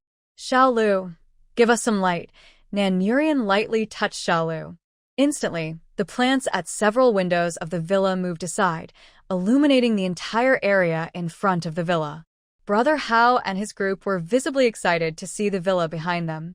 This place was perfect for them. With it, they could establish their own base and live like ancient emperors. "Little girl, I have brothers and skills. You won't be treated poorly if you follow me," Brother Hao said, clearly thrilled. In response, Nan Murian swiftly moved towards him, holding an Austrian combat knife, aiming directly at Brother Hao. With a powerful kick, she knocked the over 180-pound Brother Hao to the ground and at the same time thrust her knife towards his face. One of Brother Hao's men reacted quickly and blocked the knife that was about to pierce Brother Hao's throat. In the end, Nan Murian's knife changed direction, leaving a deep gash on Brother Hao's face before piercing the shoulder of the man who blocked her. By the time the others reacted, Jia Wu had already injured 2 more men, joining forces with Nan Murian. "Jia Wu, did I come back just in time?" Nan Murian said with a hint of a smile. Jia Wu nodded slightly. "Yeah." If it weren't for Nan Murian's timely return, Jia Wu would never have risked leaving the villa. Facing 19 opponents, especially with some being quite large, he had little chance of winning. But now, with Nan Murian's help, the situation was different. "Darn it, brothers, attack. "Kill them." Brother Hao, touching his stinging cheek, his eyes bloodshot with hatred, had lost all interest in flirting. Having been in the apocalypse for nearly 2 months, this was the first time he had suffered such a big loss. More than a dozen men armed with various weapons charged at Nan Murian and Jia Wu. They split up and attacked, using military daggers and short knives in a strange manner against Brother Hao's group. Screams echoed in the open space in front of the villa. These people were just a mob, relying on their numbers and strength to do bad things in the apocalypse. They never expected to hit a brick wall in this deep mountain forest. After 5 rounds of attacks, Nan Murian and Jia Wu remained unscathed. Out of the 19 who entered the mountain, 9 were killed, and the other 10 were injured to varying degrees. Jia Wu killed 5, while Nan Murian killed 4. "Brother Hao, we can't beat these 2, a thin man with glasses timidly approached Brother Hao, lowering his voice to warn him. Without him saying it, Brother Hao knew his men couldn't defeat the 2 in front of them. He thought, a real man knows when to retreat. It was better to escape today. "Heroes, today Chen Hao was blind and foolish. Please spare us. We have plenty of supplies to offer you. We can follow you from now on," Chen Hao said, cupping his hands in front of Nan Murian and Jia Wu. Ignoring his shifty eyes, it seemed he genuinely wanted to apologize. "Let you go? That would be embarrassing for me," Nan Murian complained as she moved closer to Chen Hao, sounding like a spoiled girl. Suddenly, she kicked Chen Hao hard in the stomach, forcing him to bend over, and in that instant, her short knife swiftly cut through his neck artery. Her attack was so sudden and fast that no one had time to react. Nan Murian calmly stepped back to Jia Wu's side. "Jia Wu, now we're even." The group behind them stared in shock at Chen Hao, lying in the dirt with blood gushing from his neck. Jia Wu hadn't planned to let these people go, but he clearly didn't expect Nan Murian to kill Chen Hao so decisively. "Run." The man with glasses was the first to react. The group turned and scattered, trying to escape. At that moment, Tank, who had been quietly watching from the car, jumped down, barking at the crowd and blocking their way. Jia Wu and Nan Murian followed closely behind, killing their way through the crowd until all 19 were dead. I lost, Nan Murian said, somewhat dissatisfied with her performance. She killed 7, tanked 2, and the rest were Jia Wu's achievements. Jia Wu sighed, that was pretty good. Looking at the scattered bodies, he frowned, thinking about how to deal with them. Let's go back to the house. We can leave the rest to Xiaolu, Nan Murian said as she grabbed her backpack from the car. Inside, Bai Mei watched the two return safely, finally feeling relieved after a day of anxiety.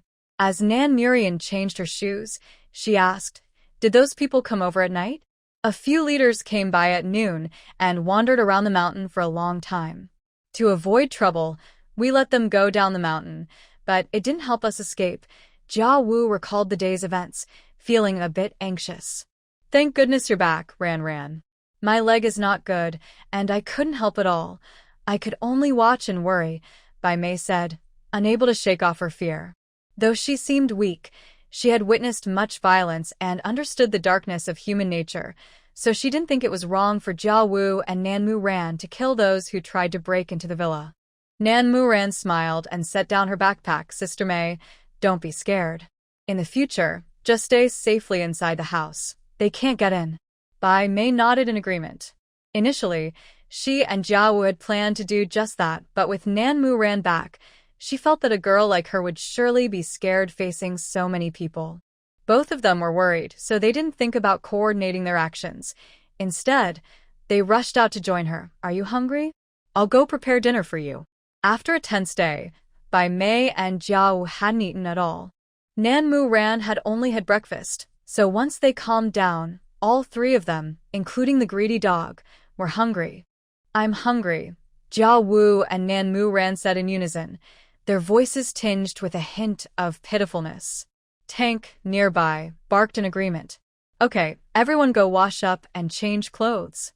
I'll prepare some food for you.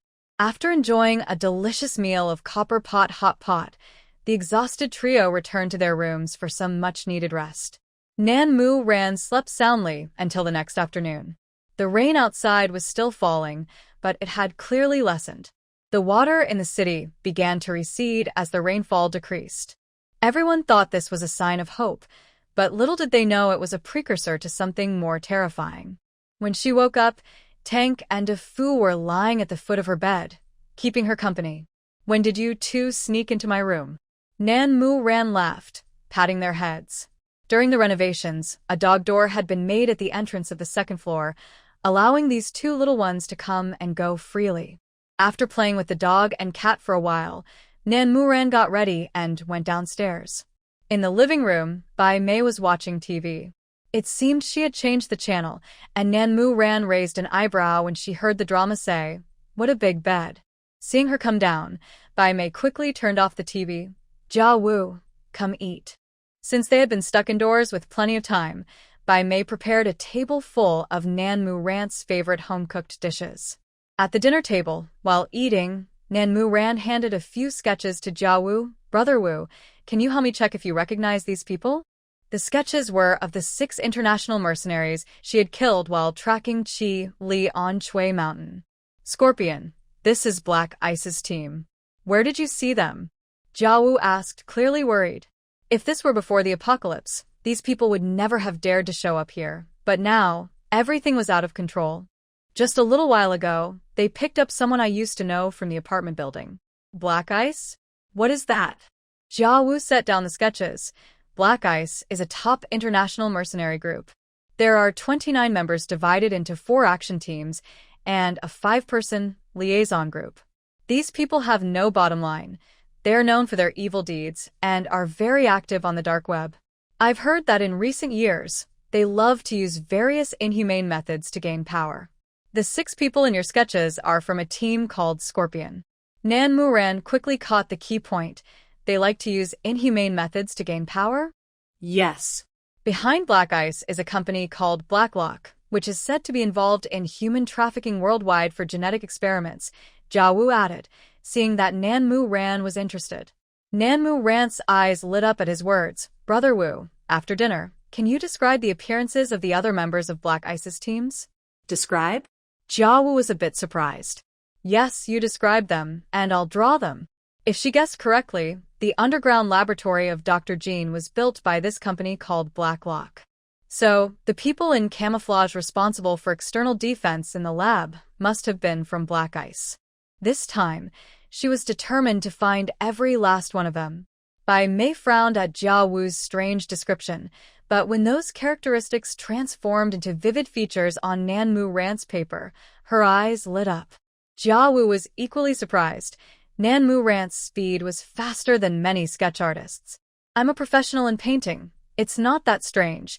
Nanmu Ran smiled while holding the brush. This is the first time I've seen you with a paintbrush, Bai Mei marveled. She had seen Nanmu Ran with knives, guns, and even killing, but this was the first time she saw her holding a paintbrush. Bai Mei suddenly felt that this was the true Nanmu Ran. Looking at the paintbrush in her hand, Nanmu Ran couldn't help but feel a bit bitter. In this apocalypse, skills like painting are really not very useful. Jia Wu watched as she became more familiar with the features and more precise in her drawings. He suddenly realized that Nanmu Ran was drawing these to find them, and she might even want to kill them. Ran, each of these people is very dangerous. Even now, you are not their match. Brother Wu, don't worry. I won't take unnecessary risks. After 3 busy days, Nanmu Ran managed to draw the appearances of 18 members from the other 3 teams of Black Ice based on Jia Wu's descriptions. Looking at the faces on the wall of her study, which had appeared in her nightmares countless times, Nanmu Rant's gaze grew colder. These people must die. In the following days, she began to leave the villa on time every day to search for news about Dr. Jin's underground laboratory in Chui Mountain. But even though Xiao Lu had searched the entire Chui Mountain from top to bottom, they still hadn't found the underground lab. Sitting back in the car, Nanmu Ran looked at the dense jungle around her and regretted rashly killing those mercenaries, losing the chance to find the lab sooner. But no matter how much she regretted, it was too late. Her search for Ci had returned to square one, and Nanmu Ran could only wait. At the same time, the first devastating rain of the apocalypse finally stopped after 2 months. The survivors in the city looked at the gradually receding water levels and the clear sky, unable to contain their joy. Although only 2 months had passed, it felt like they had lived through several lifetimes. More and more people ventured out to find food. Even after the flooding, food was becoming scarcer, but it couldn't dampen everyone's enthusiasm. It was as if humanity had regained hope for survival in an instant. Ran, look. The rain has stopped outside, Bai Mei said cheerfully, having already taken a walk early in the morning, just like Jia Wu. Nanmu Ran looked out at the lush green trees and bright sunshine, feeling much better. She smiled and nodded, then turned to them. It will rain again in a few days. Brother Wu, Sister Mei, please don't go out these days. She was worried that Jia Wu would take Bai Mei out for fresh air. Plus, there were hydroponic vegetables at the hot springs on the mountaintop, and Jia Wu went there every morning to pick vegetables. It would be a problem if they got caught in acid rain. After spending time together, the couple understood Nanmu Ran better. Ran, is something going to happen? You'll find out after the next rain stops, Nanmu Ran hinted without revealing too much, but she didn't intend to hide it from them. Sure enough, after a week of clear skies, dark clouds gathered again, making the atmosphere heavy. This time, the weather gave people less than half an hour to react. After 30 minutes of thick clouds, light rain began to fall. Many people in the city, out searching for supplies, couldn't make it home in time and ended up soaked. Some chose to stay put, planning to wait until the rain completely stopped before heading home. Compared to the previous rain that lasted 2 months, this rain came quickly and left just as fast, but it had a foul smell. Soon, people noticed something was wrong. Anyone who got wet felt a stinging and itching sensation on their skin. They went from restlessness to suffering from high fevers. In just one night, mutations began. Screams of terror echoed from residential buildings as many were bitten by their loved ones in their sleep and turned into corpses.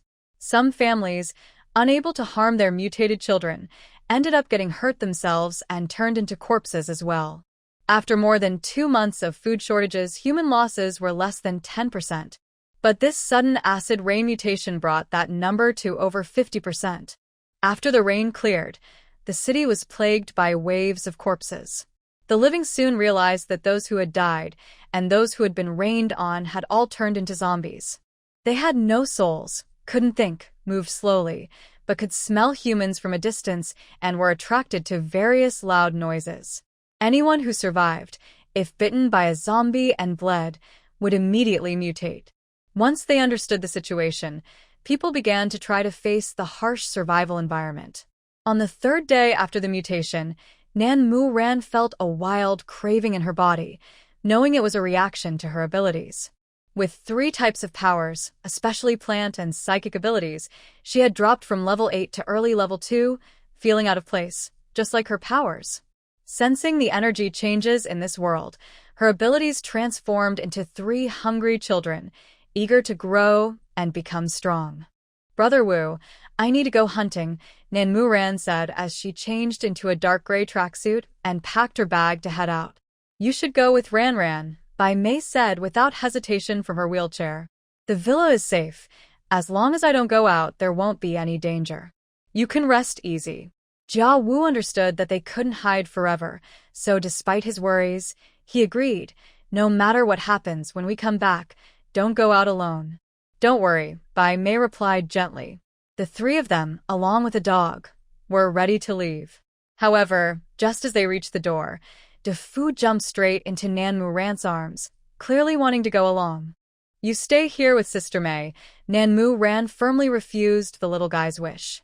But it was obvious DeFu was unhappy. Nan Mu Ran found it strange. Both DeFu and Tank seemed unusually smart. Especially DeFu, who not only dared to go outside but also seemed to understand her words. "No need, if it wants to go, let it. I can manage alone at home." "You can't stay home alone," Nan Mu Ran frowned. Bai Mei sighed, "I'll be at home enjoying snacks and watching the story of Minglan. I won't feel bored at all." Seeing that Bai Mei genuinely felt this way, Nan Mu Ran somewhat accepted it, but still felt uneasy. After thinking for a moment, she took out milk tea, fruit tea, coffee, and soda from her space and placed them on the coffee table. She also pulled out a lot of snacks, fruits, and treats. "Sister Mei, look, is there anything else you want?" Even though their home was never short of rice, flour, fruits, vegetables, and fresh meat, Bai Mei and Jia Wu guessed that Nan Mu Ran must have a special place to hide things. But seeing her suddenly produce such a large spread still shocked them. "You?" Bai Mei in the wheelchair stuttered. "I have a huge storage space," Nan Mu Ran said casually, handing Bai Mei a red tea latte from the table. "Your favorite." "Oh my, Ran Ran, you're like a treasure chest." Bai Mei felt no suspicion about Nan Mu Ran's abilities and was genuinely happy for her. Jia Wu, recovering from his shock, also felt relieved for Nan Mu Ran. With these supplies, she wouldn't have to struggle too much in this apocalypse. Even so, when they left and Jia Wu saw Nan Mu Ran pull a car out of thin air, he was stunned for a long time. Having experienced countless life and death situations and seen various wonders, he still found it hard to adapt to Nan Mu Ran's existence. When he finally saw the car, his eyes widened. Every man loves a car, especially this dream car for everyone, the Raider. "Is this your car?" "I got it for free at the Asia Auto Show," Nan Mu Ran, delighted to see Jia Wu's expression, tossed him the car keys. "You can drive." Once in the car, it started up, and Jia Wu was clearly excited. "I also have a Kalman King, Hummer, Wrangler, and Tank. I'll bring them out for you to drive another day." Nan Mu Ran fastened her seatbelt. Jia Wu felt his heart racing. "I want to drive the Hummer when we get back." Nan Mu Ran was surprised to see the usually serious Jia Wu so excited. "You really love cars?" "Very much," Jia Wu replied without hesitation. Nan Mu Ran nodded in understanding. "All right. Where are we going first?" "Let's go to Nanshan Cloud Garden first." Nan Mu Ran wasn't sure what the situation would be after the acid rain, so she chose the less populated Nanshan Villa area, hoping to check on Fei Ge as well. Of course, this time she needed to discuss future plans with Guifei. After all, Nanmu Ran had arranged for Guerfei to go to Nanshan Cloud Garden early in the morning, knowing that a safe base would be built. There was one thing. On the other hand, Nanmu Ran believed that with Guerfei's abilities, it would be a waste to only seek stability. He should achieve more. The journey down the mountain was ordinary, but as they entered the winding road at the foot of the mountain, several aimless zombies appeared by the roadside. Hearing the car approach and smelling humans, the zombies moved toward them as if drawn by some spell. Nan Muron spotted a village not far away and said, "Mugo, we need to get out of the car." After Jiamu parked, the three of them, 2 people and a dog, quickly got out. Dafu jumped onto the tank's back without hesitation, and the tank didn't mind at all. To kill a zombie, you must hit its head, and you have to be careful not to get hurt, or you'll turn into a zombie, Nan Muron said, pulling out 2 baseball bats from her space and handing one to Jiamu. "This method is a bit violent," Jiamu said with a frown, but took the bat without hesitation. As he rushed to smash the head of the nearest zombie, Nan Muron used her mental powers to control the zombie for a second. Jiamu swung the bat, and in an instant, the zombie's head was smashed, its dark brain matter splattering everywhere, brutal and satisfying. However, the smell of the brain matter was overwhelming. Just one breath made her feel like she could throw up her last meal. With the experience from the first zombie, they quickly took down 5 more zombies. Once there were no standing zombies around, Nan Muron took out a dagger from her space and began to poke through the zombie brains. "What are you looking for?" Jiamu asked, surprised. "I'm looking for crystal cores. They can help awaken powers and might even trigger new abilities. I plan to try it when we get back," Nan Muron said seriously, finally finding a white, irregular crystal about the size of a fingernail. Jiamu took the crystal core she handed him. "Do all these zombies have this?" "Not necessarily. Some do, some don't, but if we encounter stronger zombies, they will definitely have one. The color and size of the crystal core vary with the zombie's strength," Nan Muron explained while searching. In simple terms, the lowest level crystal core is transparent white, followed by red, orange, yellow, green, blue, purple, and black.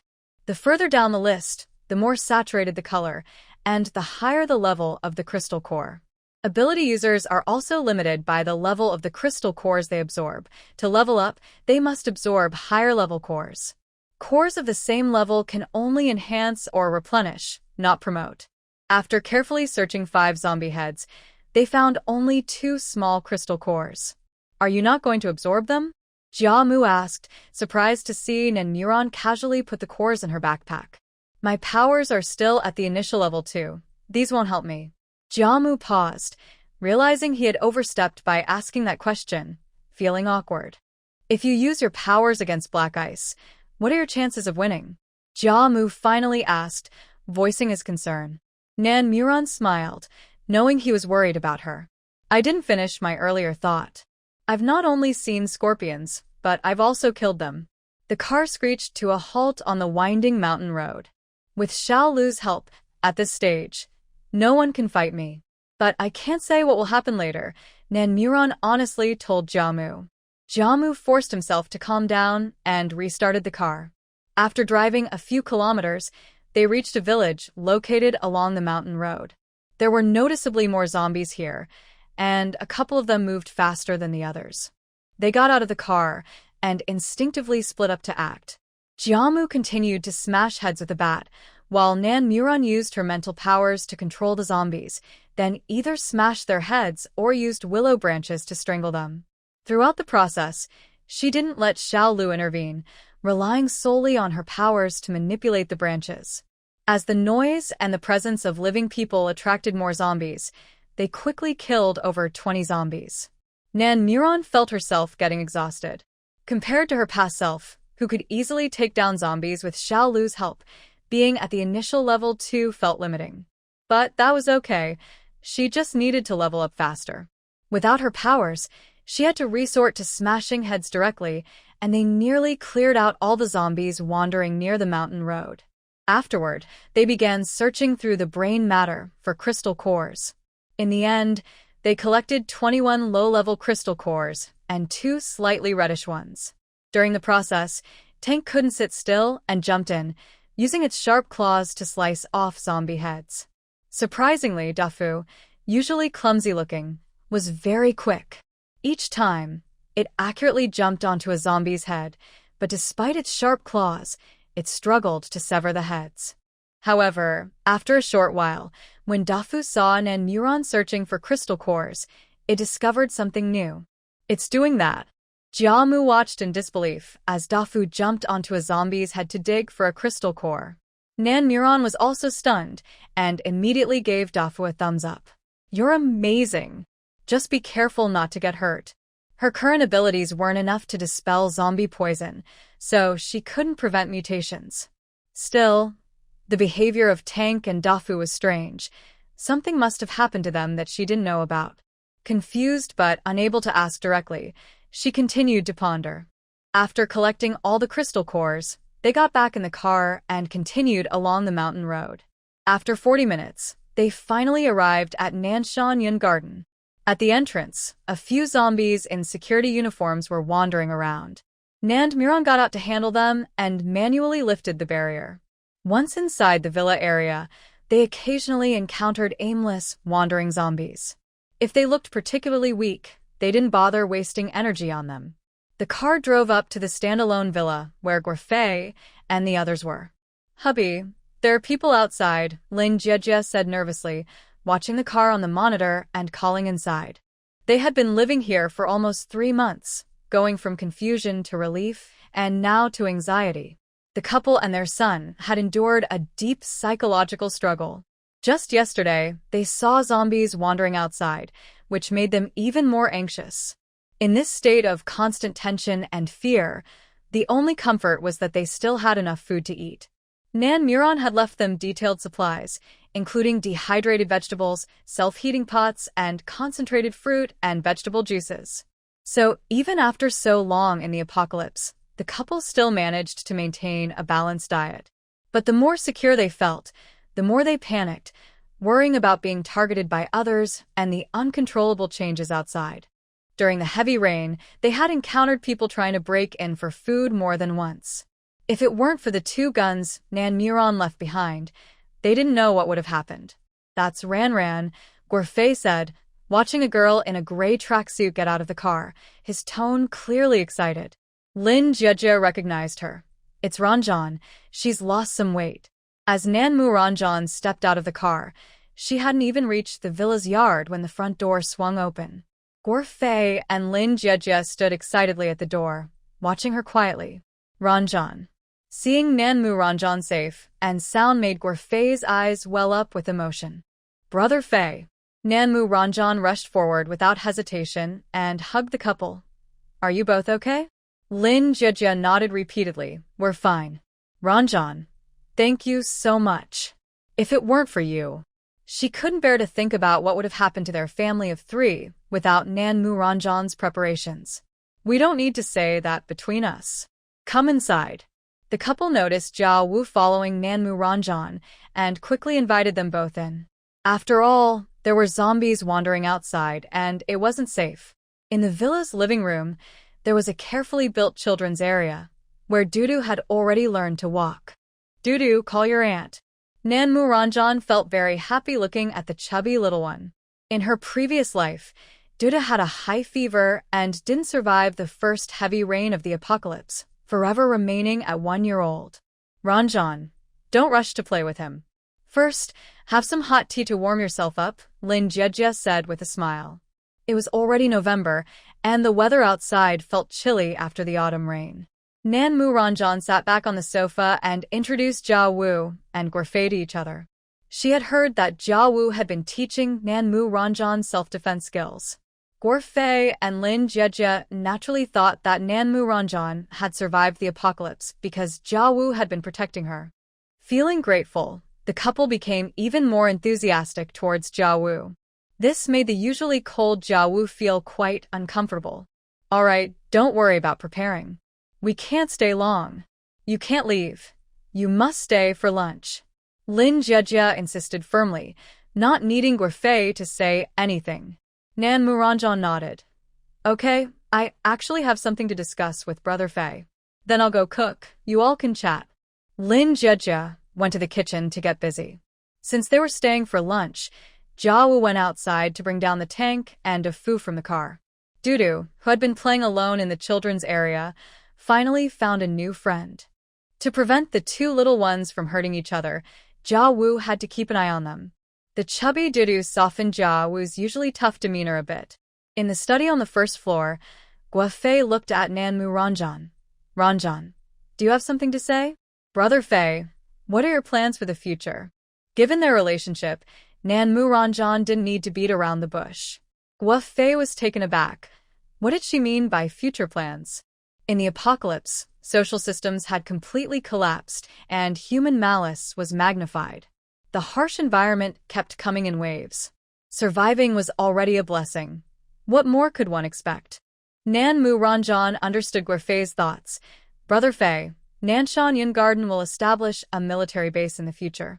Once the base is set up, the military will search for survivors, and many will gather. Wherever there are people, conflicts will arise. Strong management will be needed to maintain a new system in the apocalypse. You want me to help manage the base? Guofei asked, sounding certain. Yes, I need you to be strong enough to be my support, Nanmu Ranjan said without hiding anything. The apocalypse had only just begun, but Dr. Jin's underground laboratory already existed, which meant there was a powerful force behind them. She wouldn't be foolish enough to face such power alone. Guofei suddenly smiled. Lower-class people rely on labor, middle-class people rely on intellect, and upper-class people rely on others. Social resources, whether before or after the apocalypse, are limited. To obtain them, one must actively fight for them. He was very familiar with all of this and understood the deeper meaning of Nanmu Ranjan's words. Ranjan, you've really grown up. I promise to do my best to meet your expectations. You definitely can, Nanmu Ranjan said confidently. Because Guofei's path of growth had always been about crossing social classes. After reaching an understanding, the two left the study. Just a few steps out, they suddenly heard a commotion outside. Help! Save us! Jiawu instantly became alert, and Lin Jiejia, busy in the kitchen, rushed out. The four of them instinctively moved closer to the villa's wall where the monitor was located. Are there people being chased? Are they zombies? Guofei guessed uncertainly. Nanmu Ranjan shook her head. There are zombies behind, but it looks like they've found a savior ahead. Brother Wu, let's go check the situation. Once they stepped out into the front yard of the villa, they noticed several military off-road vehicles parked about 2 villas away on the right. It's the military. Jiawu quickly assessed the situation. Nanmu Ranjan nodded. Based on the timeline from her previous life, they should be a reconnaissance team sent by the HB military. Their goal was to find a suitable place in the West City to establish a secure military base. The military vehicles drove over, encountering many zombies, but hardly any living people. They had just rescued someone who was so scared they couldn't even speak. Looking up, they saw a man and a woman not far ahead. The lead vehicle was driven by a tall, square-faced colonel who looked imposing. After recognizing the two of them, he got out of the car and walked toward them. Behind him was a younger guard with a baby face. Chun Jangwo. Nanmu Ranjan was surprised to encounter someone from her previous life. In her past life, this person became the head of the military base in Shishir. Chun Jangwo was known for his integrity and selflessness, dedicated to serving the country and its people. That's why the military base in Shishir was strong and well-organized under his leadership during the later stages of the apocalypse, becoming the safest place for people in the surrounding areas. If he had any flaws, it would be his coldness and rigidity. Chun Jangwo greeted the two of them first, trying to suppress his intimidating aura to appear more approachable, but he still made people feel uneasy. Hello. Hello, Nanmu Ranjan replied with a smile, unaffected by his oppressive presence. We are from the HB military district and would like to understand the situation in this villa area. Is that all right? Chun Jangwo's reaction made Nanmu Ranjan feel relieved. Because Jia Wu, standing protectively behind Nanmu Ranjan, made Chun Jangwo realize that the beautiful girl in front of him was the main focus of their attention. So, he directed his questions to Nanmu Ranjan. It has been nearly 3 months since the apocalypse began. Along the way, most people they encountered looked pale and worn out, yet this little girl in front of them still looked bright and lively. Even before the apocalypse, it was rare to see such a pretty girl. Nanmu Ran nodded in agreement. We don't live here, so we're not very familiar with the situation. But my brother and sister-in-law live nearby. How about I take you inside to talk to them? In this life, Nanmu Ran's plan for Guerfei was to help him find a strong ally. Chun Jangwo, the future head of the military base in Shishir, was a significant figure in the country, and here he was, right in front of them. If they didn't seize this opportunity, it would be a waste of good luck. Most importantly, given Guerfei's style of dealing with people, they would surely get along well. Chun Jangwo was taken aback by her words. They had asked for help from many along the way, but this girl was the first to invite them into her home. Surprised but focused on their purpose, he agreed. All right. Once inside the villa, Chun Jangwo couldn't help but glance at the chubby little child in the living room. His own son was older, yet this child looked much younger. It was hard not to feel a pang of sadness. When he saw the plump child playing with a tank and a dog, Chun Jangwo's usually stern face almost cracked a smile. What kind of family was this? In the apocalypse, while others struggled to find food, their pets were well taken care of. Guerfei and Nanmu Ran watched as Chun Jangwo entered, both a bit stunned. This is Comrade Chun, from the HB military district. He wants to know about the situation in Nanshan Yunyuan. Nanmu Ran introduced Chun Jangwo to Guerfei, confident that he would understand the importance. Perhaps due to his military uniform, Lin Jijia didn't think much and quickly invited him to sit down. At Nanmu Ran's subtle gesture, Guerfei grasped the significance. This person could play a crucial role in his future plans. While smiling and inviting Chun Jangwo and his guard to sit, he reached for his wife Lin Jijia's hand. They had a strong understanding, and she immediately realized that her husband wanted to befriend this officer. The guard, surprised by the warm tea offered by Lin Jijia, was taken aback. In such times, to still have tea was remarkable. Chun Jangwo was also surprised but didn't show it. After chatting for a while, Guerfei understood the purpose of Chun Jangwo's visit. Eager to make a connection, Guerfei openly shared everything he had learned about the villa area over the past 2 months. Meanwhile, Nanmu Ran and Jiawu stepped outside for some fresh air. On their way, they encountered a wandering zombie and quickly dispatched it for its crystal core. Just then, they heard a woman's cries for help from a nearby villa. Help us. There's a zombie in our house. Jia Wu and Nanmu Ran didn't rush in immediately, but took a moment to assess the situation inside. There was indeed a zombie, but it was clearly a child, moving very slowly. Along with a middle-aged woman, there was also a very overweight man. It was rare to see someone so heavy after 3 months of the apocalypse. With 2 against 1, and the man being so large, they had the advantage and could handle it themselves. Nearby, several soldiers in a military jeep heard the cries and rushed to investigate. Darn it, are you too deaf? Hurry up and save us.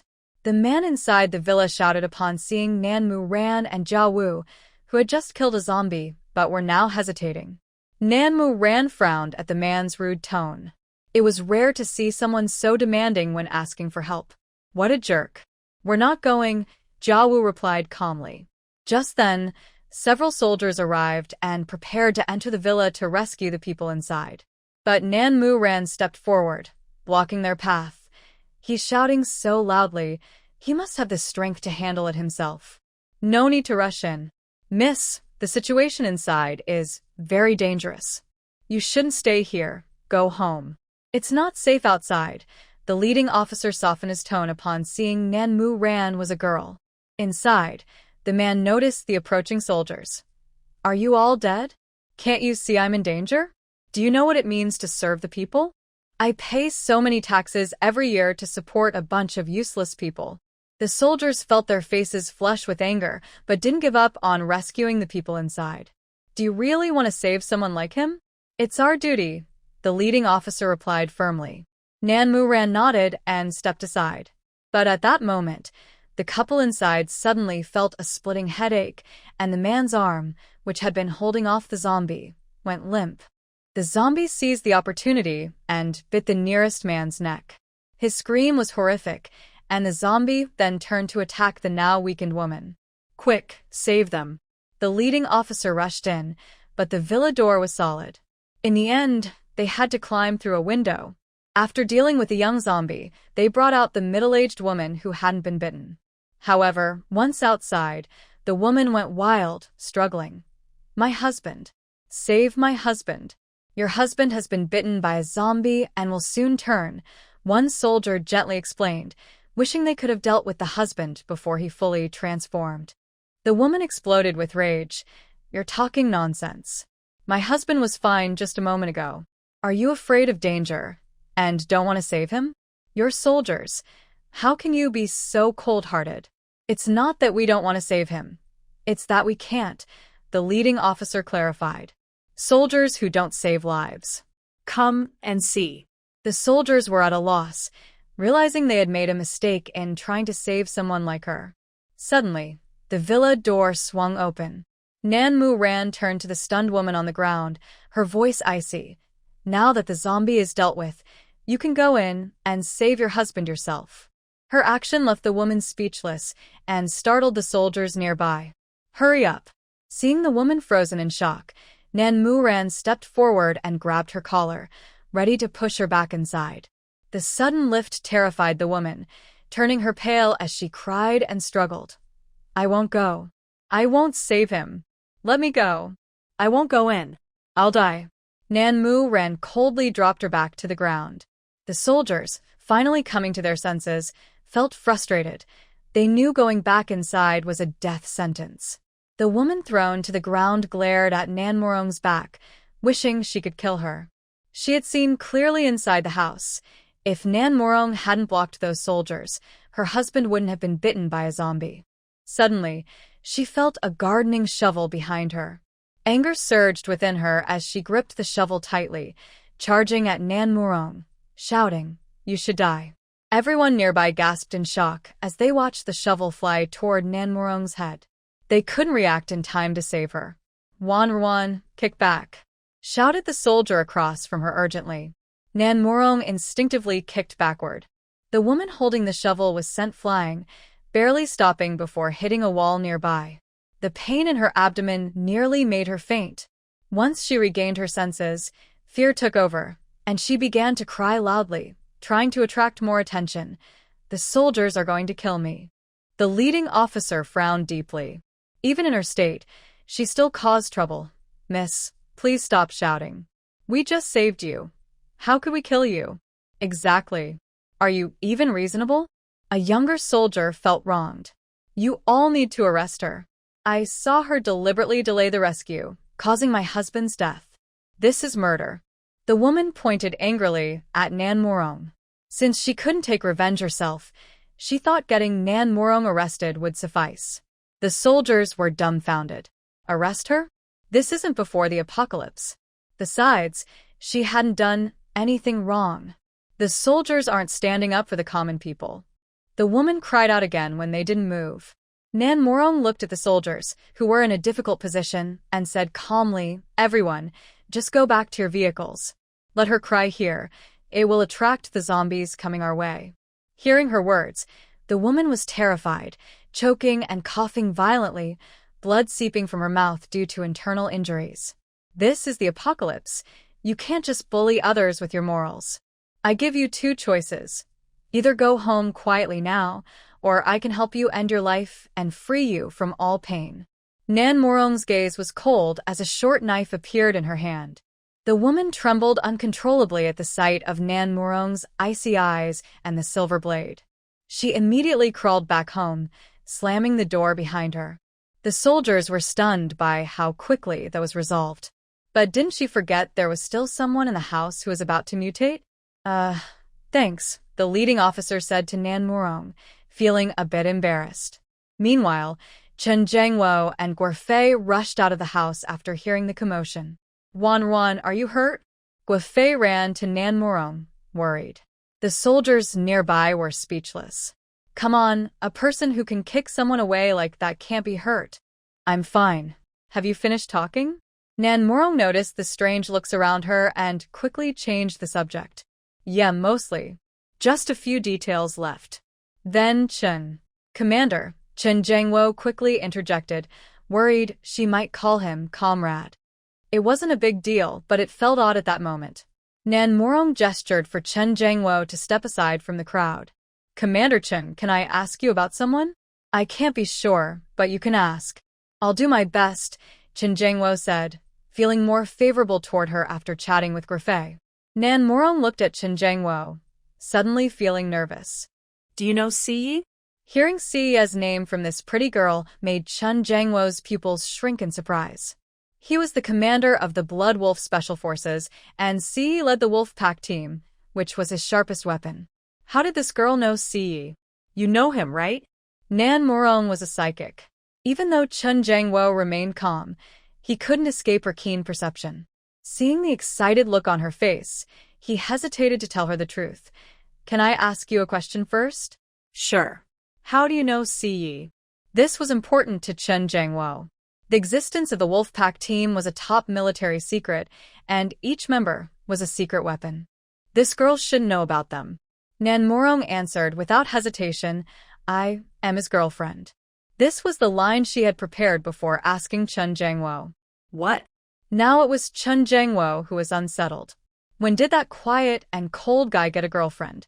Was he deceiving the organization? Yeah, we just started dating recently. Now that this situation has happened, I'm worried about him. Commander Chen, can you take me to see him? Nan Morong said excitedly, her last words filled with hope. Started dating recently? Chen Jiangwo was even more confused. The Wolf Pack hadn't had a break in over a year. How did they start dating? Nan Morong nodded shyly. We met online. Online dating? The usually stoic and unflappable commander couldn't keep his composure. Yeah. We haven't met in person yet, Nan Morong continued to fabricate. Chen Jiangwo nodded. Well, that guy does seem like he would date online. What's wrong with young people dating online? Nan Morong complained softly. Chen Jiangwo nodded. If it weren't for online dating, that guy would probably be single for life with his gloomy demeanor. Looking at the hopeful Nan Morong, Chen Jiangwo had to admit they were a good match. But with a sigh of regret, he said, I can't take you to see him. Why? Is it because of his identity? Don't worry. I understand the rules and know to keep it confidential. Nan Morong was getting anxious. Siyi is an orphan. If you say you're his girlfriend, I'll consider you family. But what I'm about to say might be hard for you to handle. The Wolf Pack team has been out of contact for a whole month. Chen Jiangwo's tone was heavy. Nan Morong was stunned. Out of contact for a month? Yes. In the second month of the apocalypse, the Wolf Pack team left the den with 9 other teams to carry out a mission. Everyone else returned before the end of the month, but the Wolf Pack team has completely disappeared. While I firmly believe they're still alive, we have no news of them. It pained Chen Jiangwo the most that something happened to Siyi and the others. Where did they last lose contact? Nan Morong's voice trembled slightly. Shui Mountain. Nan Morong looked at Chen Jiangwo, feeling as if she had fallen into an ice pit. For people missing at Shui Mountain a month ago? Yes. Hearing the affirmative answer, Nan Murian trembled uncontrollably at the thought of her guess. For people went missing in Shui Mountain a month ago. Does that mean the 4 people she couldn't catch back then were Siyi and the others? Girl, what's wrong?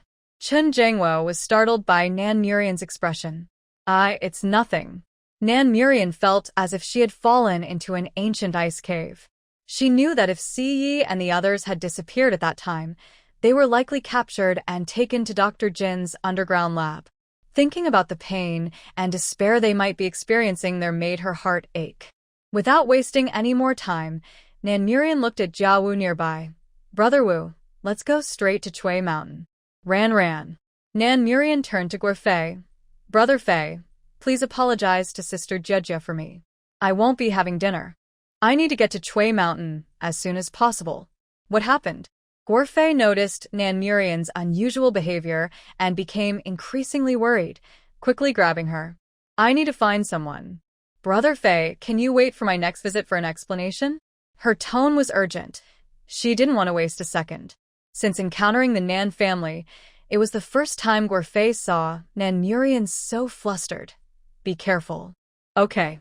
As the gray vehicle flashed past, the usually calm Qin Zhengwo felt his eyebrows twitch. Where did that kid see Yi find such a long-distance relationship partner? Seeing Nan Murian anxious, Jia Wu drove quickly. The sound of the speeding vehicle startled many wandering zombies by the roadside, causing small waves of undead to gather, but because they drove fast enough, it didn't have much impact. After arriving at Chui Mountain, Nan Murian first found the riverbank where she had chased them last time. Then she began to follow the river downstream. During the process, she constantly asked Xiao Lu to inquire with the small grass and trees on both sides, and finally, near the waterfall downstream, she got news of them. They were taken away, heading towards the big tree and small tree. Hearing Xiao Lu's answer, Nan Murian couldn't help but frown. This place was deep in Chui Mountain, a dense forest rarely visited by people, filled with plants everywhere. But the grass, shrubs, vines, and trees all spoke at once, and their judgments about their companions were based on themselves. Every statement was somewhat correct but also somewhat wrong. After pondering for a long time, Nan Murian concluded that it might be a tree of medium height. Alright, looking around, there were more.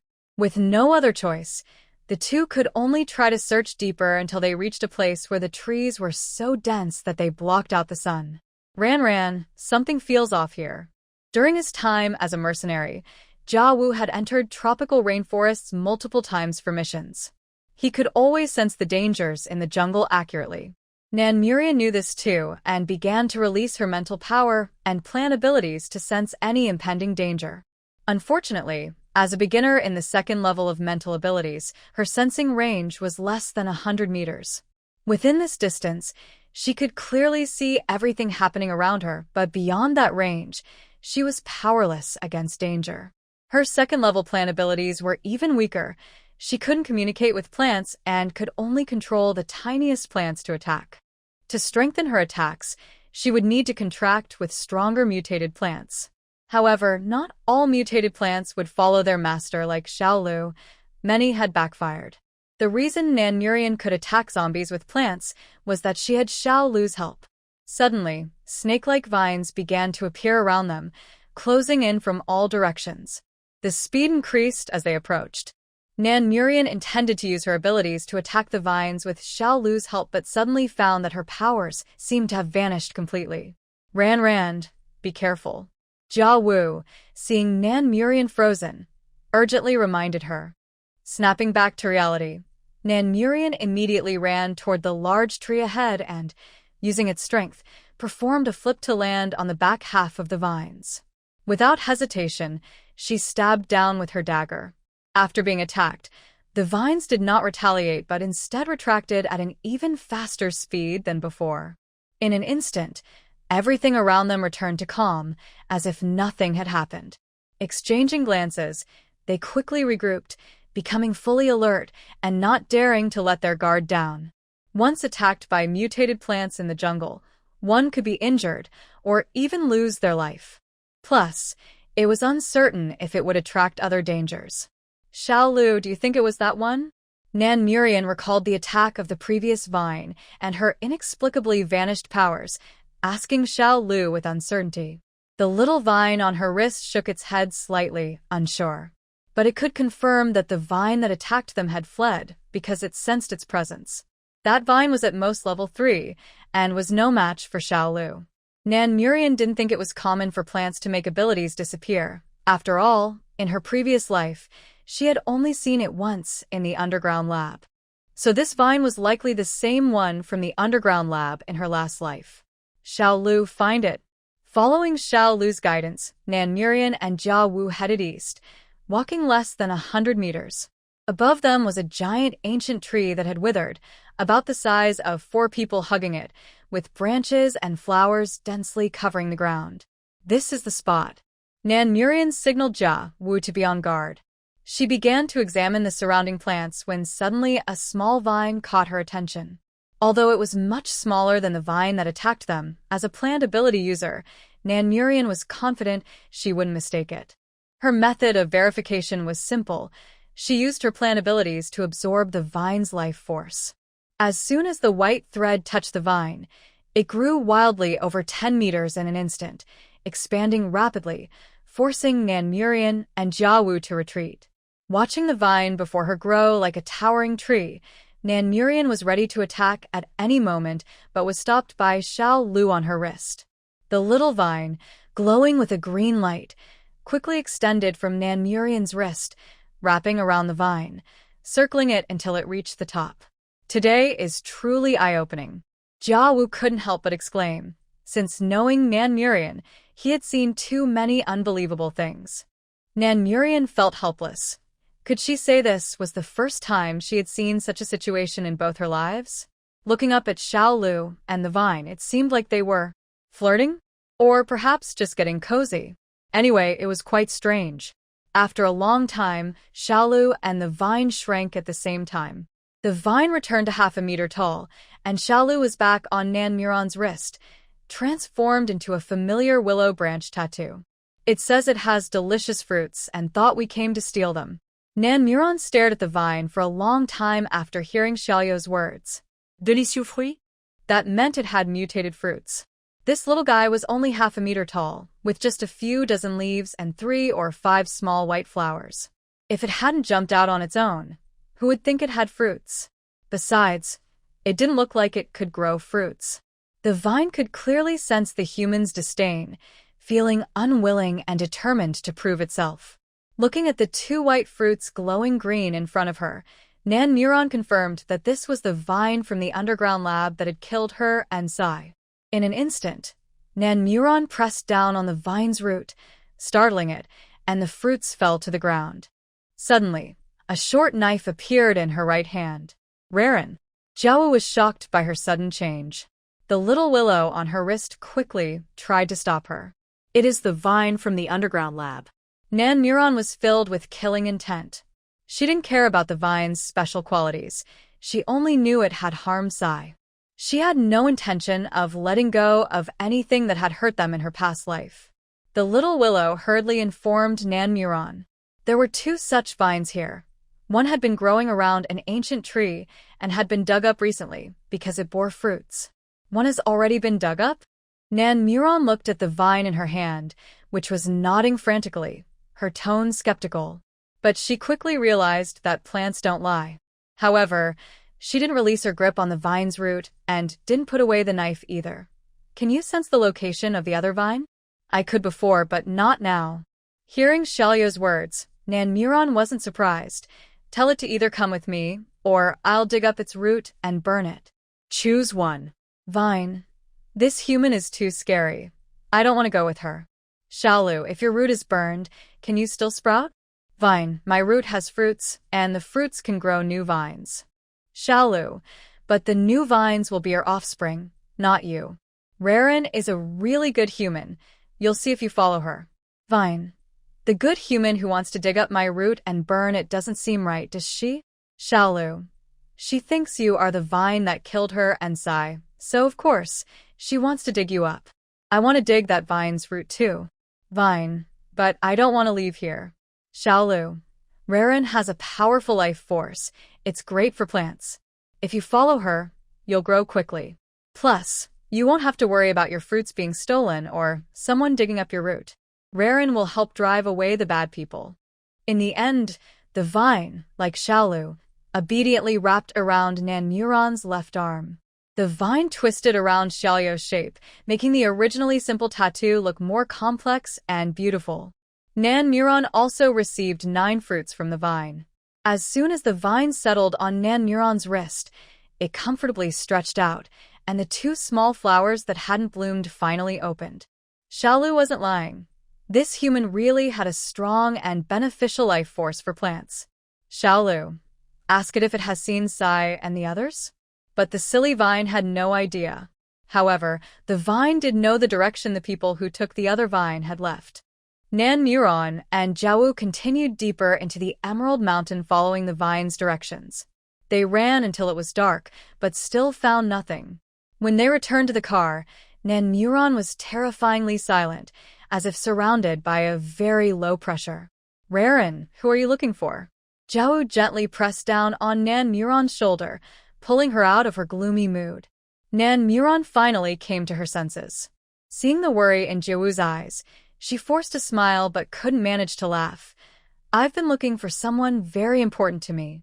But just last time when I killed the Scorpion Squad, he was right next to me, and I didn't even notice. Zhao could feel her pain and gently patted her shoulder, his tone softening. He's still alive in this world, right? Yes. Nan Muron answered firmly. As long as he's alive, everything is still possible. Zhao rarely spoke gently to comfort someone. Nan Muron's beautiful eyes began to redden. Yes, it's still possible. You mentioned you roughly knew my story? Zhao suddenly said. I've heard some things from others. Zhao nodded with a smile. After I received the news, I ran back like crazy, only to lose both my parents and our 4-year-old daughter. If it weren't for Bai Mei, I might not have made it this far. Raren, you need to know that it's already a very happy thing that the person you care about is still alive in this world. Everything is still possible. Nan Muron looked at Zhao in surprise, realizing for the first time that they had once had a daughter. Don't be sad. You will definitely find the person you are looking for. Zhao wiped away the tears at the corner of Nan Muron's eyes. From now on, I'll be here with you and Bai Mei to help you find them. Nan Muron nodded, feeling much lighter. She even felt like joking with Zhao. So, are we still taking the Hummer back? I completely forgot about that. Hurry, change the car for me. When they got home, Bai Mei looked at the two as they entered, her smile slowly fading, her tone uneasy. Where are Tank and Dafu?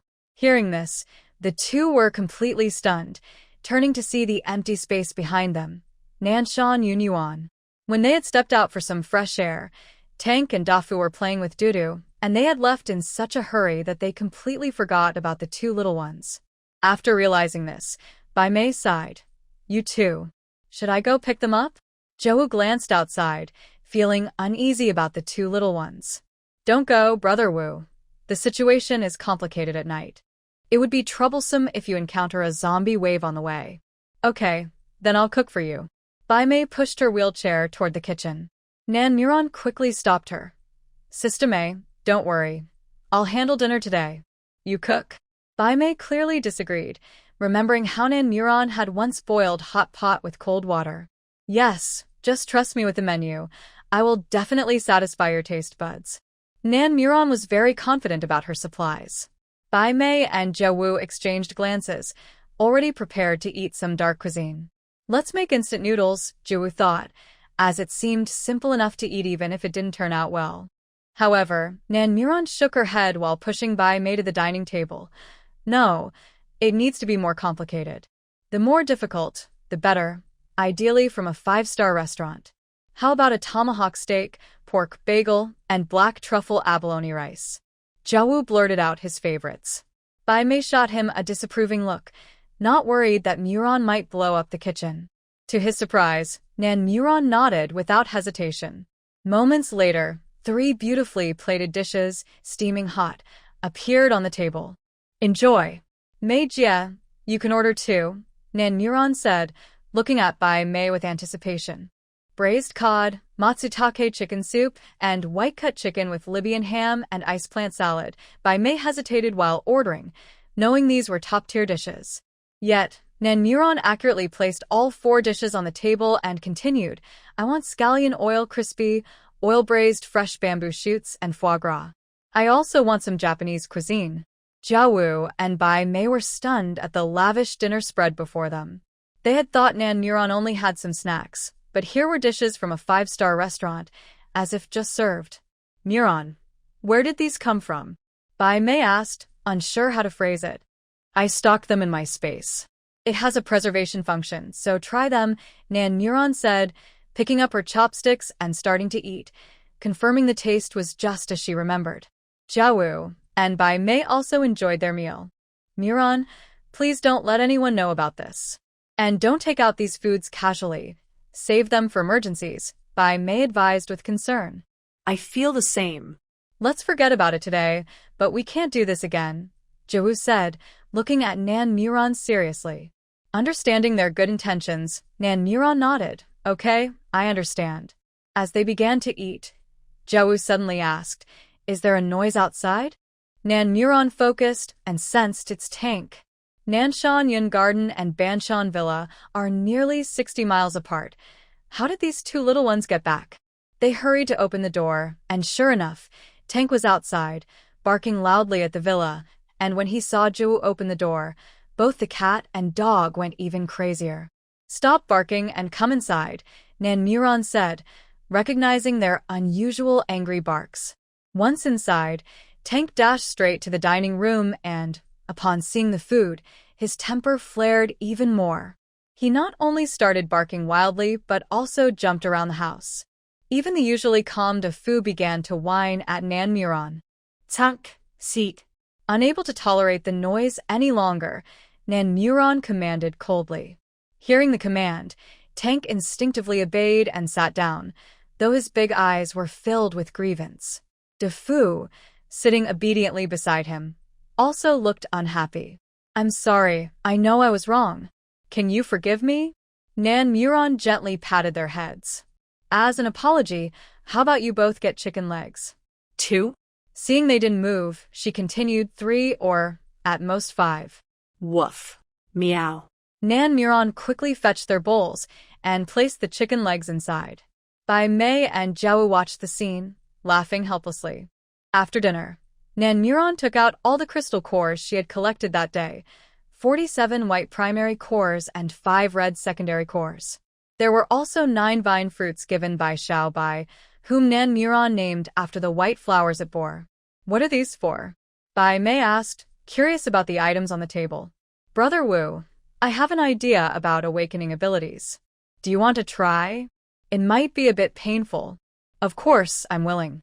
If Zhao hadn't seen Nan Neuron use her powers, he might not have been so eager. But after witnessing her single-handedly deal with the entire scorpion, it was hard not to be excited. Nan Neuron handed him 3 white crystal cores. "Cut your palm, then hold these tightly." Zhao took out a dagger, cut his palm, and then grasped the 3 cores.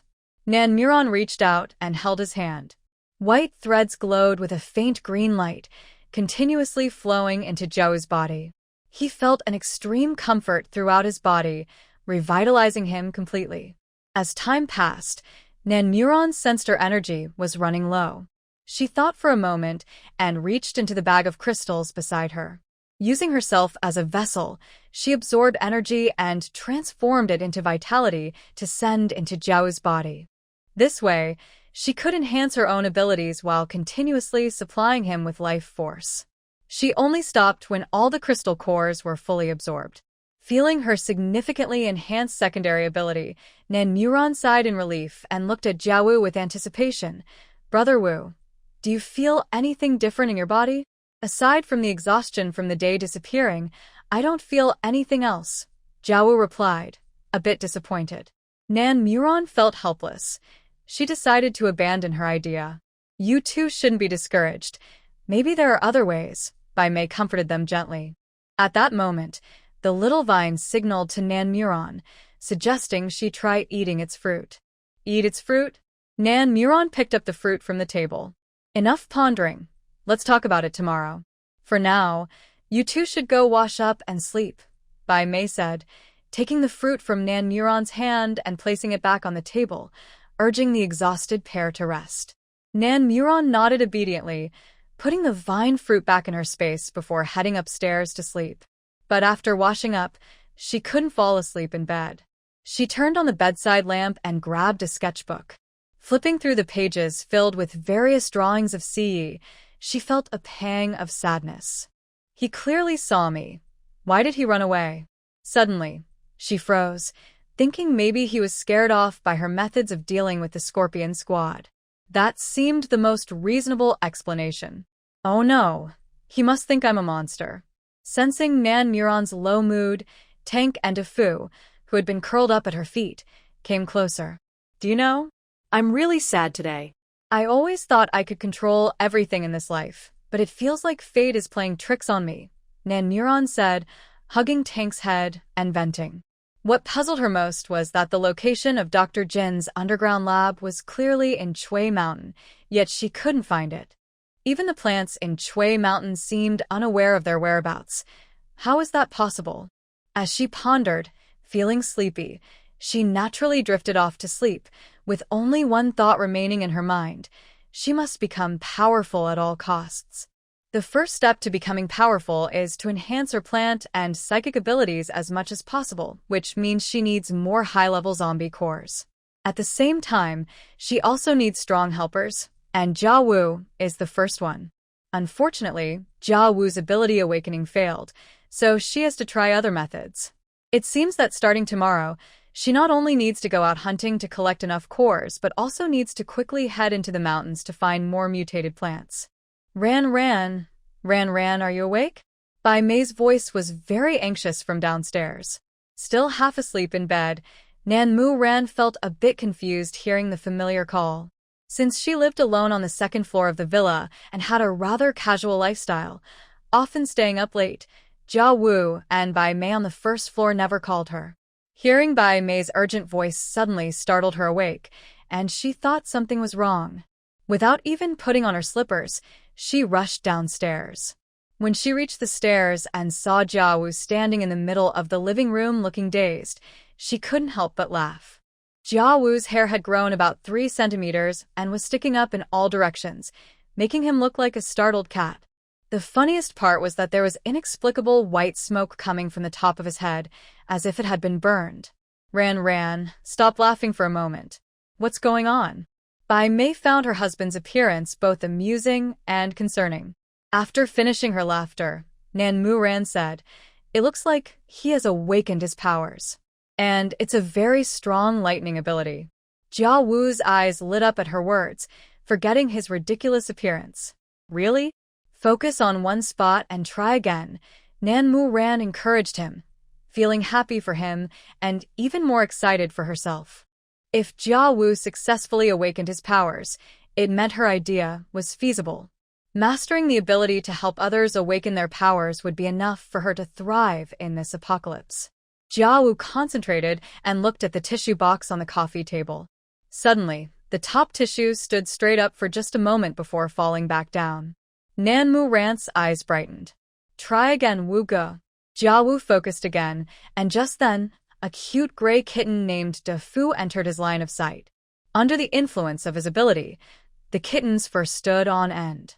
The adorable little cat froze, confused about what was happening, especially after spending half the day grooming its fur. The three of them burst into laughter at the sight of the little guy. Eventually, Da Fu started to growl and hiss, and they finally stopped teasing him. It really is lightning ability. Mutated abilities become very powerful in the later stages. With enough attack power, Nanmu Ran said to Jia Wu. Hearing this, Jia Wu was eager to try. Let's clean up and go hunting after breakfast. Okay. Thinking of the now level 3 Xiao Bai, Nanmu Ran suddenly realized that there might already be many powerful beings emerging in the apocalypse without her noticing.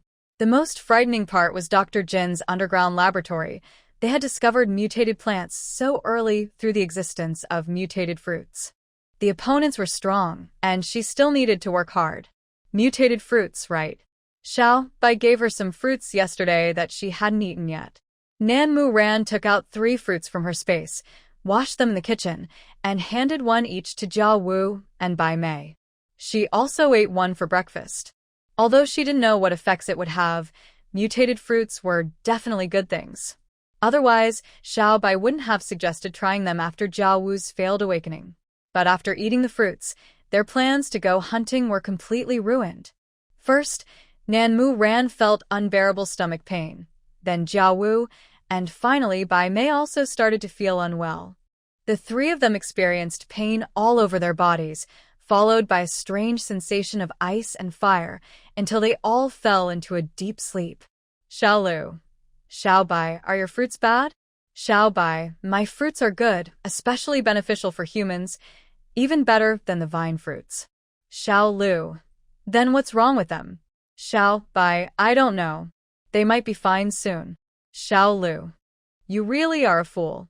Xiao Bai, I feel wronged, but I can't explain it. Tank, seeing the situation of the 3, started to feel anxious, and even the usually calm Defu began to nuzzle against Nanmu Ran, looking worried. Because of the pain, Nanmu Ran fell into another nightmare. Ran, hide your abilities well. Don't let anyone find out. The moment Nanmu Ran awakened her psychic ability, Siyi pressed her down without hesitation. Why? Where did all the awakened people go? All the previous ones were sent to the end of the laboratory, and none came out alive. Then she fell into a sea of flames, and everything around her began to blur. Ran, run. Don't look back. Siyi looked at her, his face covered in blood. At that moment, outside the villa, a 6-member mercenary team and a tall woman with a ponytail appeared. The 6 men were dressed in complete combat gear, following the tracks of a vehicle. The woman, in a leather jacket and jeans that highlighted her curves, followed behind them, her beautiful face showing dissatisfaction. Are you sure that vehicle ended up here? Yes, look at those tire tracks over there. The leader of the Viper team pointed to some messy tracks nearby, speaking with certainty. The woman looked at the tracks, complaining, I don't understand why the professor insisted we come out here. It's only been a short time since the apocalypse. Who besides Blacklock and the professor would notice the mutated plants? Didn't those 4 soldiers also notice the mutated plants? The Viper team leader was somewhat displeased with the girl's arrogance. Ever since Scorpion and that doctor with the surname Chi went missing, he sensed danger approaching. Even that madman Dr. Jean felt something was wrong, yet this self-righteous Miss Ouyang seemed unconcerned. All right, then where do you suggest we go now? The woman surveyed the surroundings, which were either high mountains or steep cliffs. The Viper team leader looked around and finally set his gaze on a nearly 100-meter-high cliff. The 6 of them began to search every inch of the cliff carefully, but ultimately found nothing. Inside the villa, Xiao Lu watched the group getting closer to the surrounding vines and felt uncertain about whether to attack. But Xiao Bai became excited. They dug up the big vine. That woman has something strange on her, and the big vine can't attack her. Xiao Lu. Is she very powerful? Xiao Bai. It's not her power. It's the strange red thing she has, which is very powerful. Tank and Defu, hearing the commotion outside, moved closer to the villa's entrance, ready to attack at any moment. Xiao Lu also began to channel energy to the 7 willow trees around the villa, preparing for any situation. After searching the cliff, the 6-member team returned to their original spot. No abnormalities found, but the beautiful woman pointed to the location of the villa ahead. Don't you think this position is strange? The 6 people followed her finger and saw a steep cliff on the other side of the mountain. At the corner, willow trees and vines intertwined, forming a mound about 20 meters high, resembling a small hill covered in various plants. Just a small hill. What's strange about it? The leader of the Viper team asked, confused. If there's a problem, we'll find out by checking, the girl said confidently as she drew her pistol and fired at the front. The bullet flew straight toward the villa, piercing through the plants covering it, and then there was a sound like metal clashing. Inside the villa, Xiao Lu was ready to take action. These people had to die. Is that sound normal? The woman turned to the Viper team leader. The leader shook his head. Clearly, the gunshot hitting the mountain or tree trunk shouldn't make that sound. A smug look appeared in the woman's eyes. Then let's go check it out. The 6 of them began to advance with their guns, ready to attack at any moment. Xiao Lu, don't attack them. Nan Morong's voice came from inside the villa. Seeing the 7 people approaching, Nan Morong felt very pleased. Hearing her voice, the tank, Defu, Xiao Lu, and Xiao Bai inside the villa all breathed a sigh of relief, finally feeling reassured. As the 7 people got closer to the villa, Nan Morong thought for a moment. A surge of life force flowed from her fingertips and into the ground, then split into 7 segments outside the villa, heading straight for the feet of the 7 people. Finally, it completely entered their bodies. The 7 were focused on approaching the villa and did not feel any discomfort. When the first member of the Viper team got close, he suddenly lost his footing and fell as if something had pulled him, plunging into the nearby cliff. Ah! He didn't have time to call for help or say anything. Snake tail. The Viper team leader looked in disbelief as his team member fell at a strange angle into the deep cliff. "The front is empty," the woman exclaimed, her face changing, her voice trembling, and her legs shaking.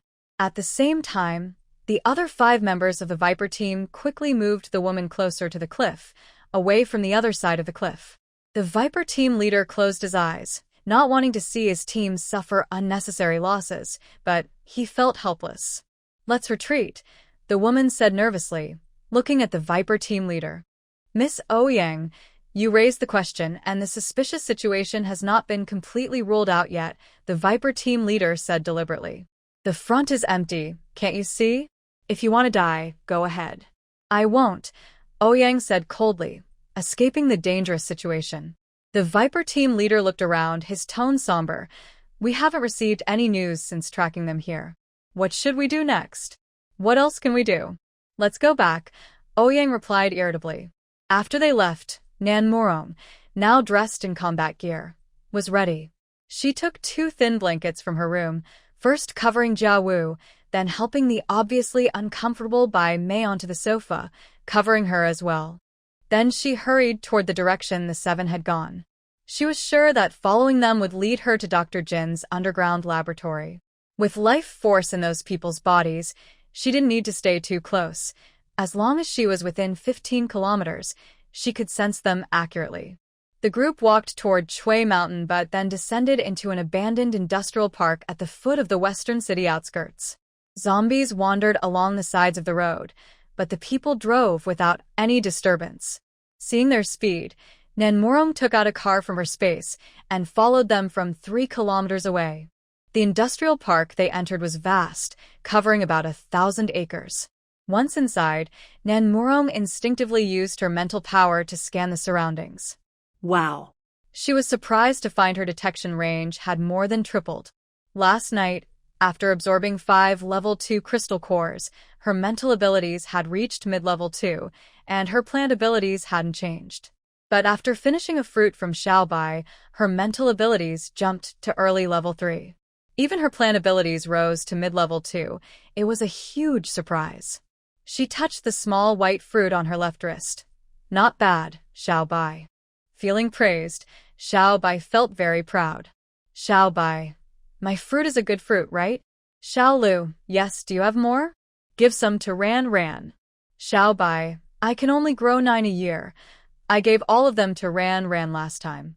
"Xiaolu, you're still such a fool." With her mental abilities sensing range nearly 500 meters, Nanmorong stood still and began searching for the 7 people's location.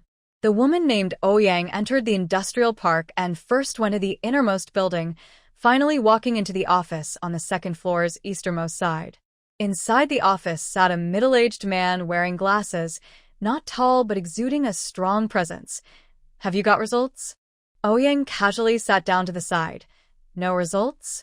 They lost 1 person who fell off a cliff and died. It's just too funny." "Dad, do you really think these people are useful?" "I think we should recruit more ability users." Yun, you've awakened water abilities, so you are considered an ability user. Now tell me, which member of the Viper team can you defeat?" The middle-aged man asked his daughter seriously. Ouyang Yin pouted and didn't answer. "Not now, but I will definitely be stronger than them in the future." "But at this stage, those trained mercenaries are still stronger, aren't they?" the man patiently explained to his daughter. "Got it, Dad." "I'll try to be nicer to them in the future. You must find that vine quickly. Dr. Jean said we dug in the wrong place." The man rubbed his temples, feeling a headache coming on. "When we dug that vine, I was right there. Except for the one on the dead tree, the others were less than half a meter high. How could we have made a mistake?" Ouyang Yin frowned. "Dad, that doctor seems a bit off. Can we trust him?" Yun, don't speak carelessly. Dr. Jean may be a bit eccentric, but he is the authority on mutation experiments. The first experiment on the mountain is about to begin, so you all should avoid going there for now," the man said coldly. In the corner, Nanmorong felt a surge of frustration. No way, she was counting on following them into Shui Mountain to find the laboratory. How could she not go?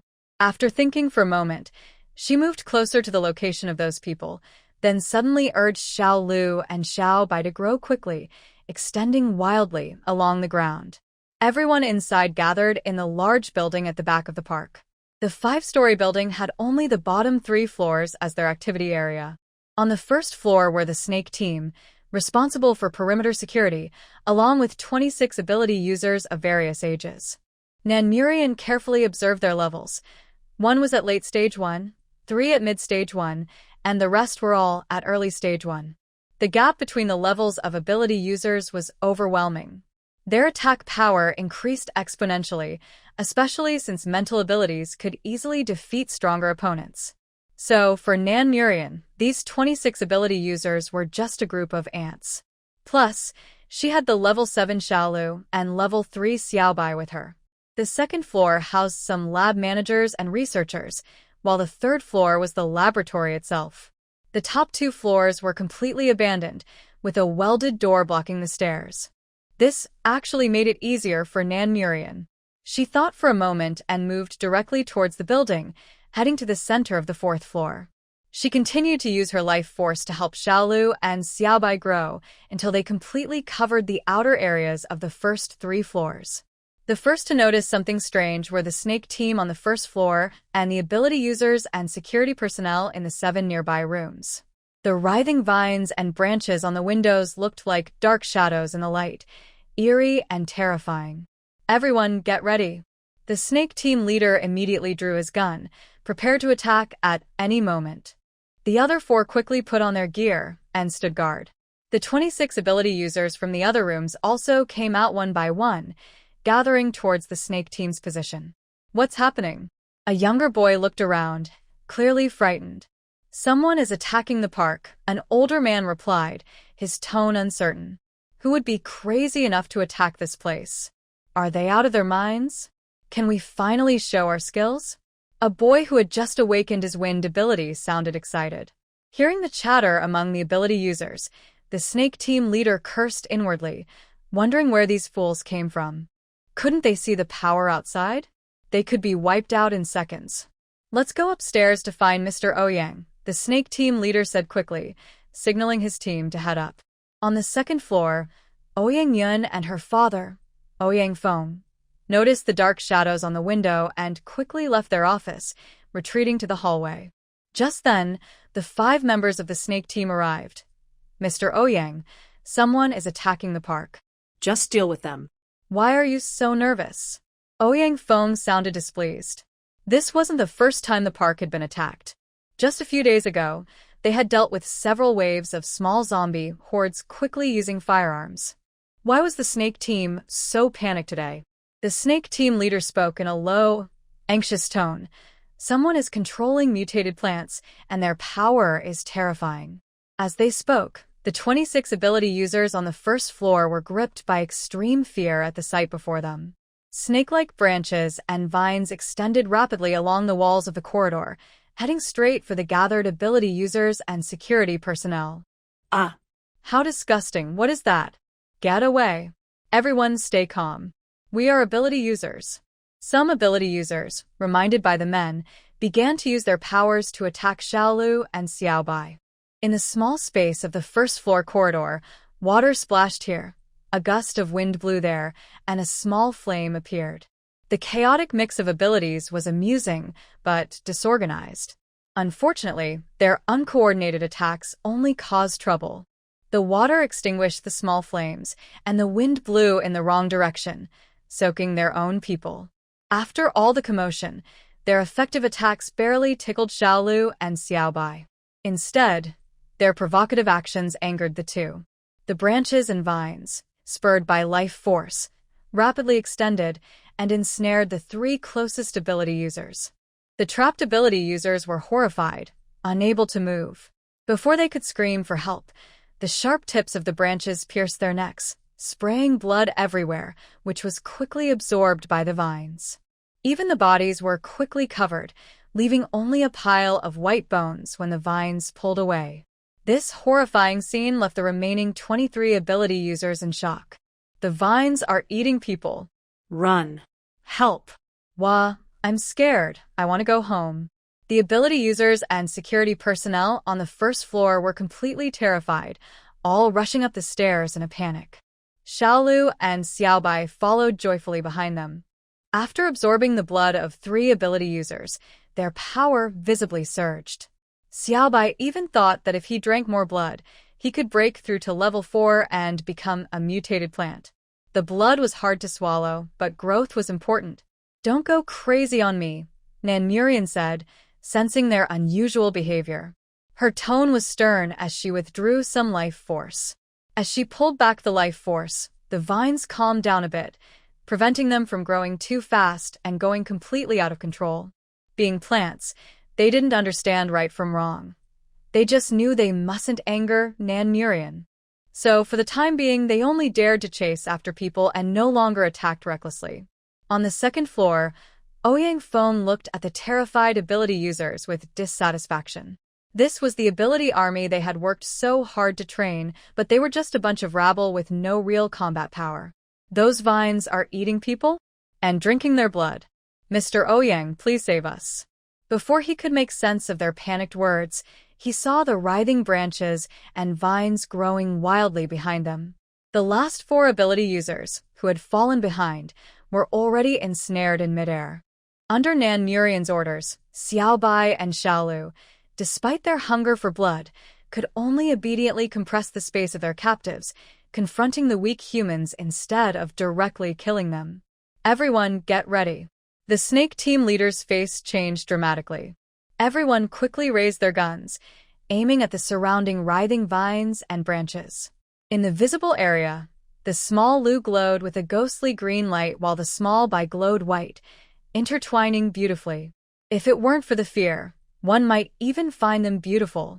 "Captain, we are surrounded. We must find a way to break through," a member of the Viper squad whispered to their leader. The Viper captain nodded and replied quietly, "Everyone, prepare your grenades and get ready to break through at any moment." On the 4th floor, Nan Murian, who could sense everything happening on the 2nd floor with her mental power, slightly smiled at the captain's words. "Do you think they are afraid of fire?" Her cold voice echoed down the corridor on the 2nd floor like a ghost. Everyone in the Viper squad, and even those on the 2nd floor, felt an unprecedented fear from her words.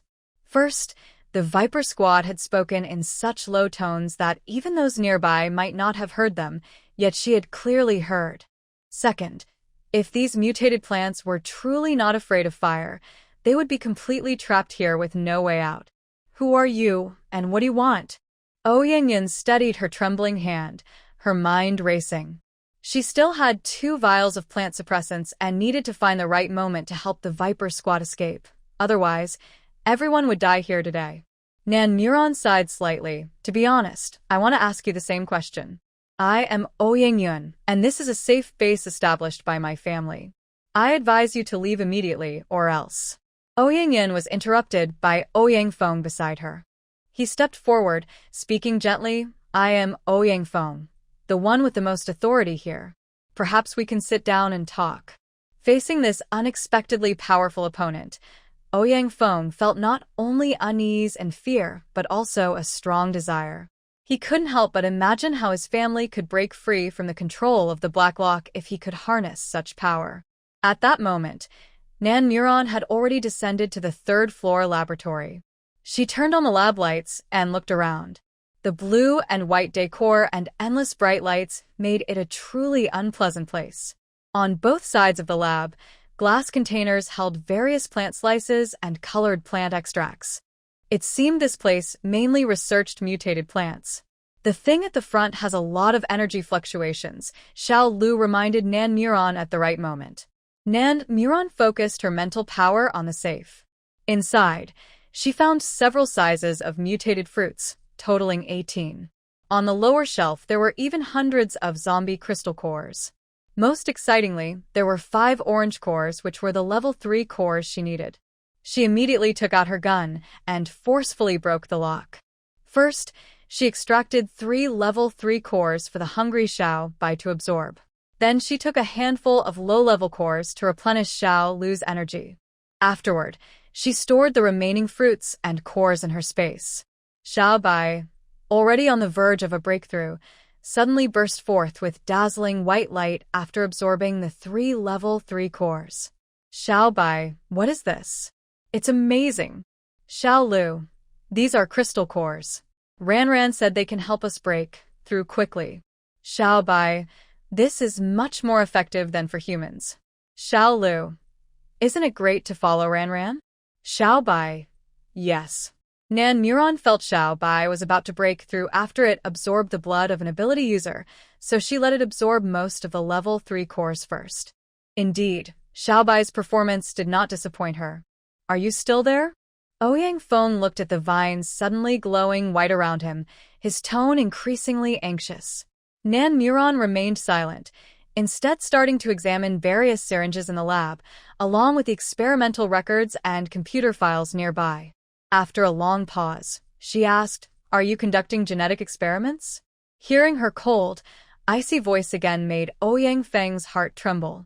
"We are just trying to find the source of the plant's mutations," Ouyang Feng replied vaguely, unsure of her attitude.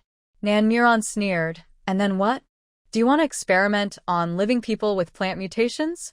As soon as she finished speaking, a few clever ability users among the gathered crowd began to sense the problem. They had no idea what was in the 3rd floor lab, but based on the sound's location, this woman must be on the 3rd floor. Did she discover some secret? Ouyang Feng paused, feeling flustered but not showing it on his face. "You're joking. How could we experiment on living people? Is it to create an army of mutated plants?" Nan Muron retorted, exposing his unease. "We are already in the apocalypse.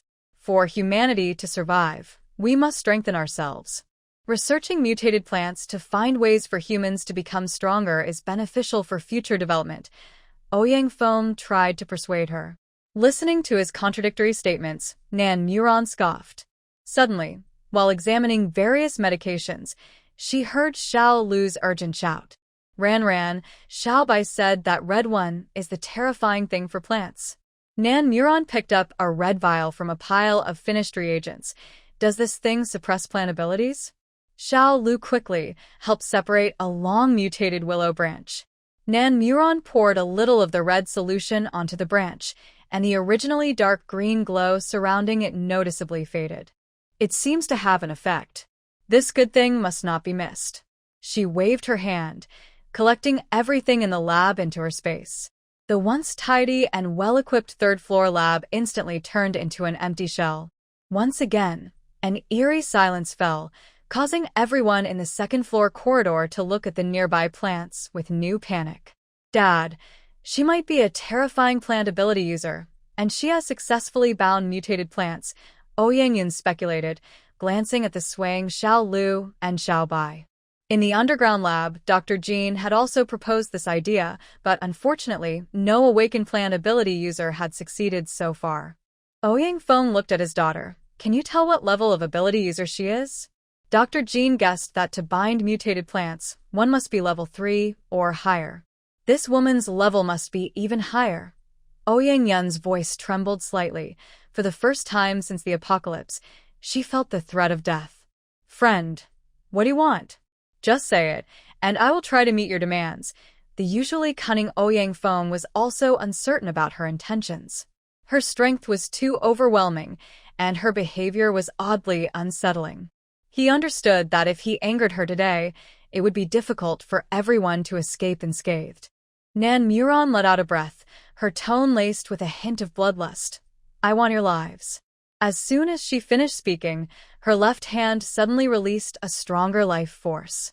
Xiao Lu and Xiao Bai on the 2nd floor instantly expanded wildly, rapidly approaching the group in the center of the corridor. Throw. The Viper Squad, always on high alert, reacted quickly. 10 grenades were thrown from their group, heading straight for the countless routes of Xiao Lu and Xiao Bai on both sides. Unexpectedly, the 10 grenades hit an invisible barrier in the air and were bounced back violently. "Get down." The members of the snake team turned pale. Realizing the danger, they quickly threw themselves over Ouyang Feng, Ouyang Yunyan, and several researchers to protect them. Unfortunately, those who were still unaware were not so lucky. The 10 grenades exploded among the crowd, leaving a large area in chaos. Cries of pain and pleas for help filled the air. Severed limbs were scattered everywhere, and the smell of blood filled everyone's nostrils. Nan Muron sneered. Using weapons in front of a level 3 psychic was like asking for death. What a bunch of self-righteous fools. Don't panic. Follow my orders. Everyone attack together. The Snake Team leader commanded the surrounding security personnel. Ouyang Feng looked at the Snake Team leader and spoke in a low voice.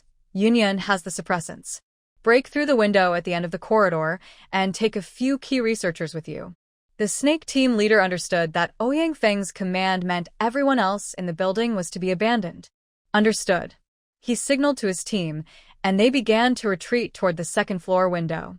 All security personnel, under the Snake Team leader's orders, raised their guns and fired back, bullets flying into the willows and vines. Feeling the pain, Xiao Lu and Xiao Bai were a bit annoyed.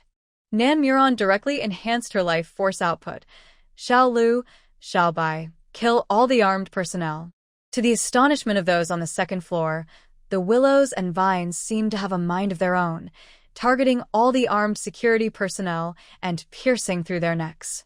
Many were blinded by the blood and began to fight back wildly with various weapons. The broken willow branches transformed into green light, regrowing rapidly. The severed vines turned into white light, growing even more frantically. At the same time, Ouyang Yunyan, Ouyang Feng, and several key researchers, under the protection of the Snake Team, approached the window at the end of the second-floor corridor. Don't leave us behind. Help! The awakened psychics and surrounding security personnel wanted to escape with them, but it was too late. Ouyang Yunyan took out a red suppressant from her waist and unhesitatingly threw it out the window at the shadow below. Xiao Lu and Xiao Bai momentarily lost strength, and the branches and vines at the window began to retract wildly. Quick, go! The Snake Team leader jumped down from the second floor, urging everyone to jump out the window. On the third floor, Nan Muron stood on the platform, watching them with a faint smile, finally relieved, hoping they wouldn't disappoint her this time. Once Ouyang Feng and the others reached the ground, they quickly headed for the parking lot, with the vines and willows still chasing after them. The 3 Snake Team members who lagged behind were quickly ensnared by the branches. Charles. The Snake Team leader's expression changed as he saw a trapped teammate and wanted to go back to help. Unfortunately, Xiao Bai and Xiao Lu didn't give him the chance and swiftly dealt with the 3. Run. Ouyang Yunyan screamed in the car, watching the Snake Team members being killed. The Snake Team leader could only start the car with red eyes. As the 2 cars sped away, Nan Muron quickly withdrew her life force. A beautiful smile spread across her lips. Safe travels. She lightly jumped and landed where they had just left. On the second floor, the few survivors trembled uncontrollably at the sudden appearance of a figure in the moonlight, some so frightened they wet themselves. Is it her? A middle-aged man's face looked worse than crying. A braver young man peered out the window and saw a tall, graceful figure in the moonlight. I don't know. Will she kill us?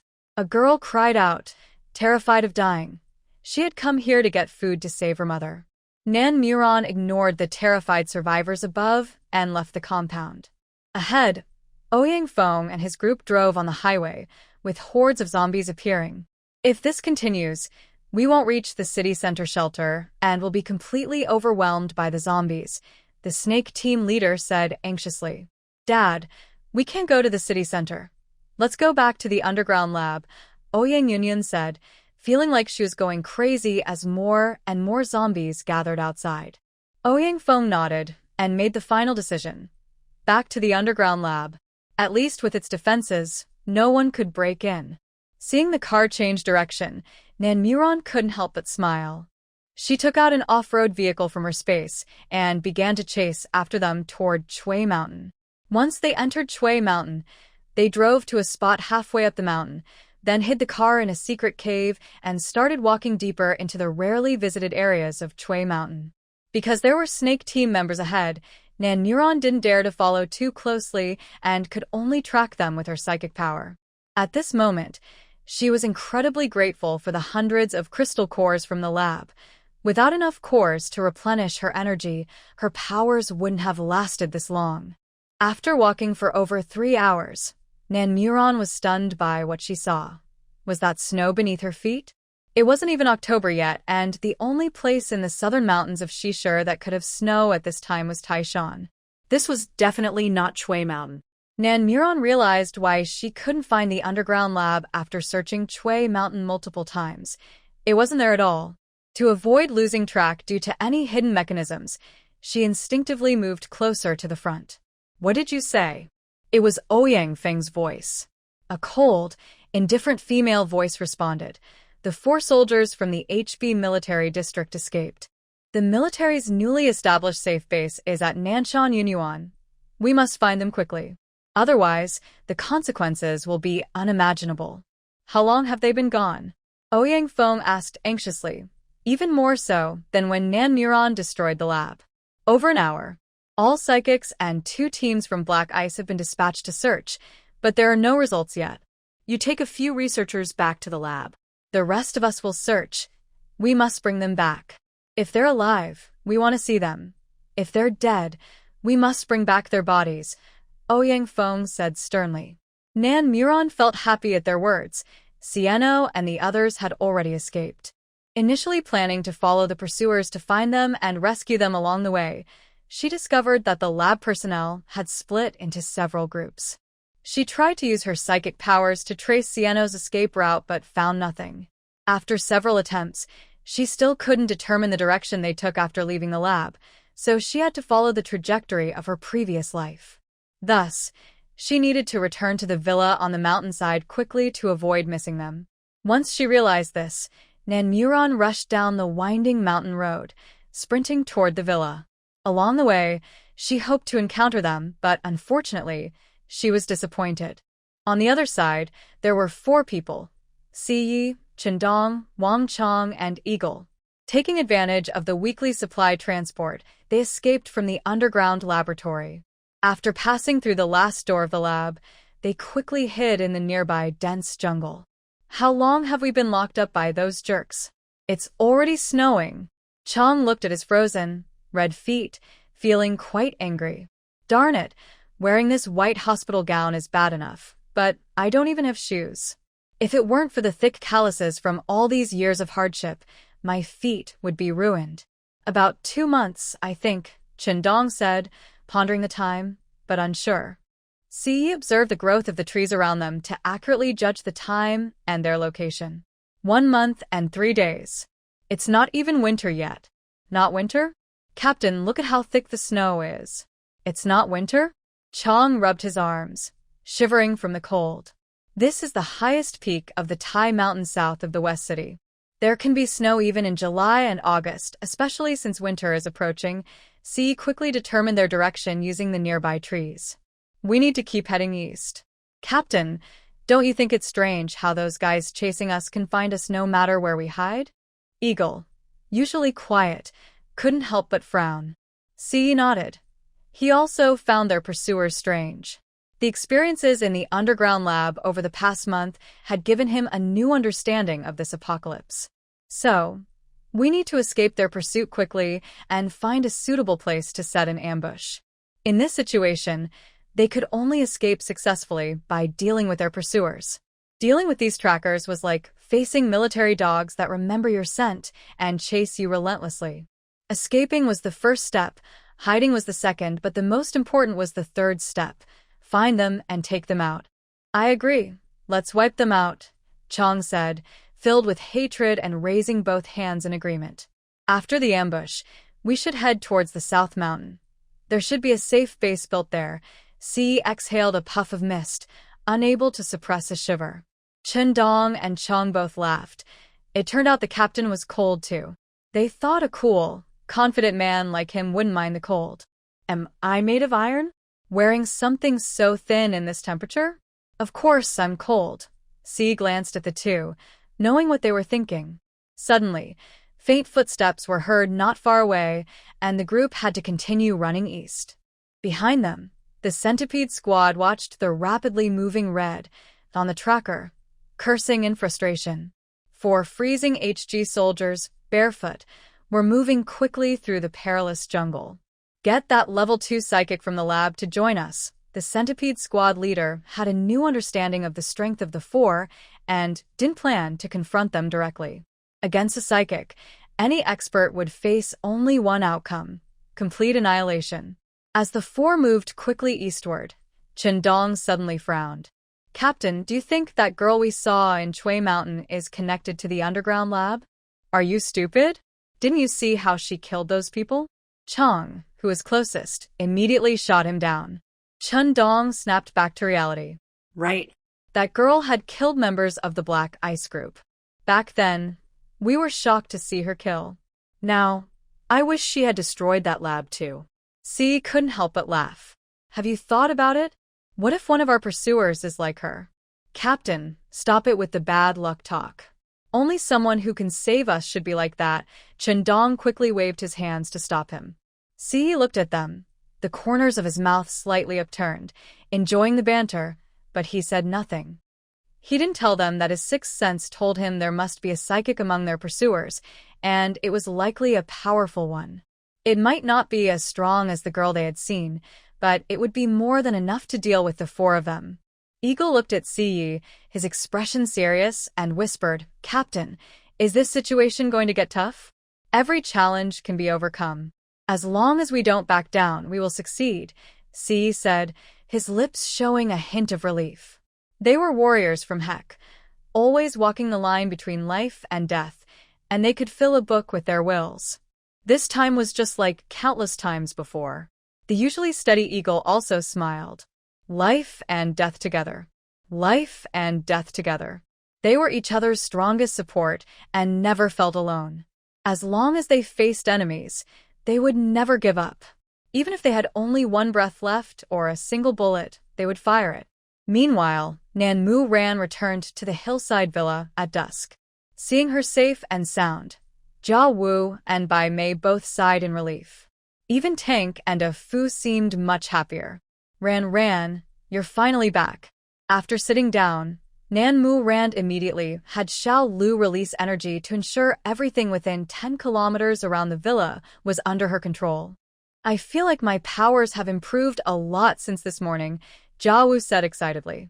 Seeing Jia Wu easily control a small amount of lightning, Nan Mu Ran was happy for him. "You've reached mid-level 1. It seems Xiao Bai's fruit is really good for psychics. What about you, Mei Jia? How do you feel?" Bai Mei looked a bit disappointed. "I feel strong, but there are no other changes." "How about I try to help you awaken your powers, Mei Jia?" Over the past few days, Nan Mu Ran had tried many methods to help Bai Mei stand up again, but none had worked. Although she had never seen a disabled person awaken their powers in her past life, she still didn't want to give up. Bai Mei smiled at Nan Mu Ran. Ran, I'm already happy the way I am. Maggie. I really feel satisfied. Besides, we've failed so many times. It's time to let it go. Please don't worry about my legs anymore, okay?" Bai Mei spoke gently. Nan Mu Ran looked at the gentle Bai Mei, feeling a bit down. "Okay. By the way, Ran, where did you go? We were so scared when we woke up and didn't see you." Bai Mei noticed her disappointment and pretended to be upset to change the subject. "I went to the industrial park in the city." "Wu Go, Mei Jia, the person I'm looking for is about to appear." Nan Mu Ran bit her lip, trying to control her racing heart. Bai Mei's eyes widened in surprise. "Really? When?" "I'm not sure, but it should be tonight or tomorrow." "Tonight? Then we won't sleep. We'll wait here with you." Jia Wu was also happy for Nan Mu Ran. Although he didn't know who she was waiting for, he could feel that this person was very important to her. Nan Mu Ran smiled and nodded. "Okay. First, go take a shower and change clothes, then we'll wait downstairs, okay?" Bai Mei looked at Nan Mu Ran as if she were coaxing a child. After washing up, Nan Murian returned to the living room feeling restless. She ended up standing dumbly in front of the monitor, staring at the empty space outside the villa, unable to move. Bai Mei wanted to persuade her to sit down and wait, but was stopped by Jia Wu. The pets, Tank and A Fu, also began to whine restlessly. The living room was filled with the sounds of barking and meowing. To quiet them down, Nan Yurian thought for a moment and took out 2 small green fruits that Xiaobai had given her. Here, have some. Tank and De Fu looked at the shiny green fruits in her hand, nearly drooling. After the 2 pets devoured the fruits, they began to roll around on the floor, feeling discomfort from their full bellies. Knowing this was normal, Nan Yurian ignored them and continued to stand in front of the screen, staring at the same scene without moving. After a while, the 2 pets fell silent. Jiawu picked them up and placed them in their respective beds before sitting back down next to Bai Mei. The couple looked at the still Nan Yurian with some helplessness and chose to quietly wait with her. As the sky slowly darkened, a light rain began to fall outside. Nan Yurian frowned. This weather was too torturous for them after escaping from the lab. Time passed until 3 in the morning. Xiao Lu gently nudged her wrist. Yi, they are here. Nan Yurian felt her blood run cold, almost forgetting to breathe. She wanted to rush out to find them, but found her legs felt as heavy as lead, unable to move. They're moving fast, they'll be here soon. You don't need to go out, Xiao Lu reminded her, sensing Xiao and the others approaching quickly. Jia Wu and Bai Mei noticed something was off with Nan Yurian. What's wrong, Yurian? Only then did Nan Yurian realize her chest felt like it was about to explode. She took a deep breath and looked at them. Xiao Lu said they are coming.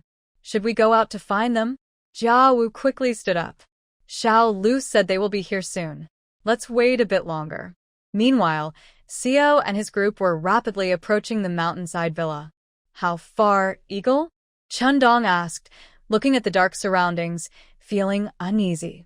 Perhaps it was because he had seen the girl with the strange willow branch before.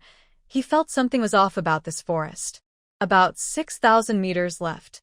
Eagle, known as the living map of their team, was usually more accurate than GPS, so they trusted him completely. Speed up, those people from the lab are catching up, Xiao said coldly. The 4 of them quickly moved into the nearest dense forest. They didn't look for paths, just went straight ahead, crossing any obstacles without hesitation. They smoothly reached the open space in front of the mountainside villa. I can't believe it, Eagle thought, wanting to curse. How could he possibly forget that old European-style villa? Chundong looked around. Eagle, are you sure? Your living map isn't working? This is the place. The cliff, the steep drop, the old European-style villa. Eagle was filled with self-doubt, realizing something was missing. Inside the villa, Nan Yurian saw the 4 people outside and felt relieved. Her voice trembled slightly. Brother Wu, they have pursuers behind them. Please help me get them inside the villa. She wanted to go herself, but was afraid of scaring them away again. Jia Wu also saw the 4 people at the villa door, and coincidentally, he recognized 2 of them, Xiao, known as the Wild Wolf, and Eagle. While Xiao was pondering how to use the terrain to create an effective plan, he was startled by the sudden loud sound of the door opening behind him. Chundong, Qiangzi, and Eagle quickly took defensive positions at the door. Once they saw who it was, they instantly recognized the person as a soldier, a feeling only fellow soldiers could sense. Eagle was the first to react. Jia Wu. Long time no see, Wild Wolf. Jia Wu smiled slightly, his gaze passing over the 3 in front and landing on Xiao at the back. Long time no see. Xiao had no prejudice against Jia Wu, but he felt no fondness for the international mercenaries on his territory. Jia Wu understood Xiao and didn't mind his indifference. Follow me. Chundong and Qiangzi instinctively looked at Xiao. Captain, are we going? The people chasing you are almost here, Jia Wu reminded Xiao. Xiao glanced back, nodded. Thank you. Once the 4 followed Jia Wu inside, the sudden warmth enveloped them, making them shiver. They walked through the entrance garden and turned the corner. They were surprised that the villa was so well hidden. There were no signs of it from the outside. Chundong, who first saw the situation ahead, was clearly stunned and swallowed hard to calm his nerves. Captain. Xiao followed his gaze and saw a girl in loose loungewear quietly watching them, her wet doe-like eyes wide open. Against the backdrop of her black loungewear, the tall girl's skin glowed white. Her beautiful features and casually flowing long hair made her look like a finely crafted oil painting. They recognized this girl as the one who had taken down the entire Scorpion team in just 5 minutes back at Shui Mountain. But her eyes were sparkling, filled with complex emotions that were hard to decipher. Eagle was the first to react. He looked at Xiangzi beside him and then nudged Chendong. Finally, he confirmed that the girl was looking at their captain. Xiao's looks were exceptionally striking, and it wasn't the first time a girl had looked at him like that. But this girl was clearly not ordinary. What was that look? It was like seeing a long-lost lover. Long time no see, Xiao. Nan Murian felt as if her voice came from another world. Then, while Xiao was still dazed by her words, she rushed forward and tightly hugged his waist. Xiao was taken aback by her sudden action, instinctively raising his hands, unsure of what to do as he looked at Bai Mei and Jia Wu in the room. For a moment, he didn't know whether to return the hug or push her away. "What's going on?" Chen Dong whispered to Eagle. Eagle shook his head. Was the captain in a love entanglement? That shouldn't be the case. They had all been through tough times for over a year, with no opportunity for romance. Jia Wu was also surprised. Could it be that the person Nan Murian had been waiting for was actually the wild wolf? Only Bai Mei in the wheelchair was genuinely happy for Nan Murian. Murian had finally met the person she wanted to see. Everything she had done before was worth it. Xiao felt the soft touch of the girl against his chest and was at a loss. But as time passed, his usually cold face began to flush, and his ears felt hot. For a moment, he couldn't tell if he was cold or embarrassed. After a long time, he hoarsely said, I'm a bit dirty." This was actually the truth. The four of them had escaped barefoot from the underground lab on Taishan and had crossed several dense forests. They were already battered and bruised, and now it was raining, making them look even worse. Nan Murian, who was holding him, couldn't help but laugh at his obvious embarrassment. Looking up at his deep, unique diamond-shaped eyes, she softened her tone. "Are you hurt?" Without needing Shurya to answer, Nan Murian looked down and saw his bloody feet and the white hospital gown stained with blood. She slowly released her grip on his waist. Before Shurya could relax, Nan Murian's left hand grasped his hand. Her soft, delicate hand was only slightly larger than his palm, yet it felt strangely harmonious. The warmth from her hand stunned Shurya. Then, he clearly felt the pain in his body fade away, and his bloody feet began to heal at a visible speed until they were completely fine. Looking at his healed feet and the other wounds that had also returned to normal, he felt as if he were dreaming. He blinked several times to calm himself and dispel the disbelief in his mind. Seeing his surprised expression, Nan Murian smiled gently. It was the first time she had smiled like that at someone since the apocalypse began. Then, in front of everyone's astonished gazes, she casually grabbed the arm of the nearest eagle. Eagle felt a warm sensation enter his body, and his wounds began to heal quickly. Next, she treated Chendong, Xiangzi, and everyone else's injuries swiftly. After all, they had a tough battle to fight soon, and being injured would affect their performance. Watching their wounds visibly heal, the four of them were stunned, unable to react. What happened in such a short time was harder for them to believe than accepting the existence of ghosts. "Thank you, sister-in-law." "You." Chendong was the first to react and hurried to express his gratitude. But before he could finish, he caught a cold glare from his captain. Instinctively startled, he changed sister-in-law to you. Eagle kicked him without hesitation. "Shut up." Then he turned to Nan Murian, his eyes filled with excitement and gratitude. "Thank you. I don't know how to address you." "Nan Murian, you can also call me Rian." Nan Murian replied warmly. "You are Eagle, right?" Yes." Eagle was surprised. How did she know him? "Miss Nan, do you know me?" Chen Dong eagerly leaned in, pointing at himself with excitement. With his baby face and dimples, Nan Murian quickly recognized him. "Chen Dong. And me?" Even Wang Chong, who was usually calm, couldn't hold back his curiosity. He had a square face and said, "Xiangzi, how do you know us?" Chen Dong was very curious. With how well she knew them, he couldn't believe she wasn't their captain's admirer. Nan Murian looked at the members of the wolf squad in front of her and sighed in relief. "It's a secret."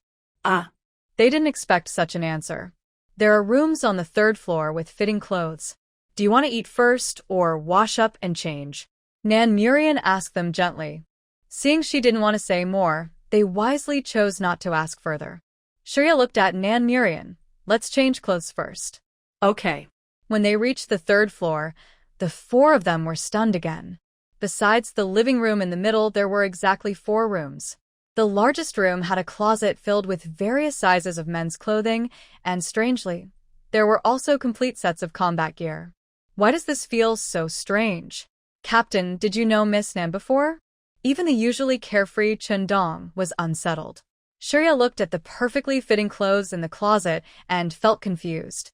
Even when Nan Murian recognized Eagle and the others downstairs, he wondered if he had lost his memory. But the current situation didn't allow him to think too much. Hurry up and wash up and change. The tales from the underground lab are catching up. Captain, you really don't know Miss Nan? Eagle, who had the best relationship with Shurya, sounded doubtful. From Nan Murian's reaction downstairs, it didn't seem like their first meeting. Shurya silently changed into his clothes and put on the gear. Let's not discuss this for now, and don't ask too much. Eagle was surprised by Shurya's reaction but didn't say more. Okay. Downstairs, Jiawu and Bai Mei also wanted to ask Nan Murian what was going on but didn't know how to start. Nan Murian had no intention of explaining anything to anyone.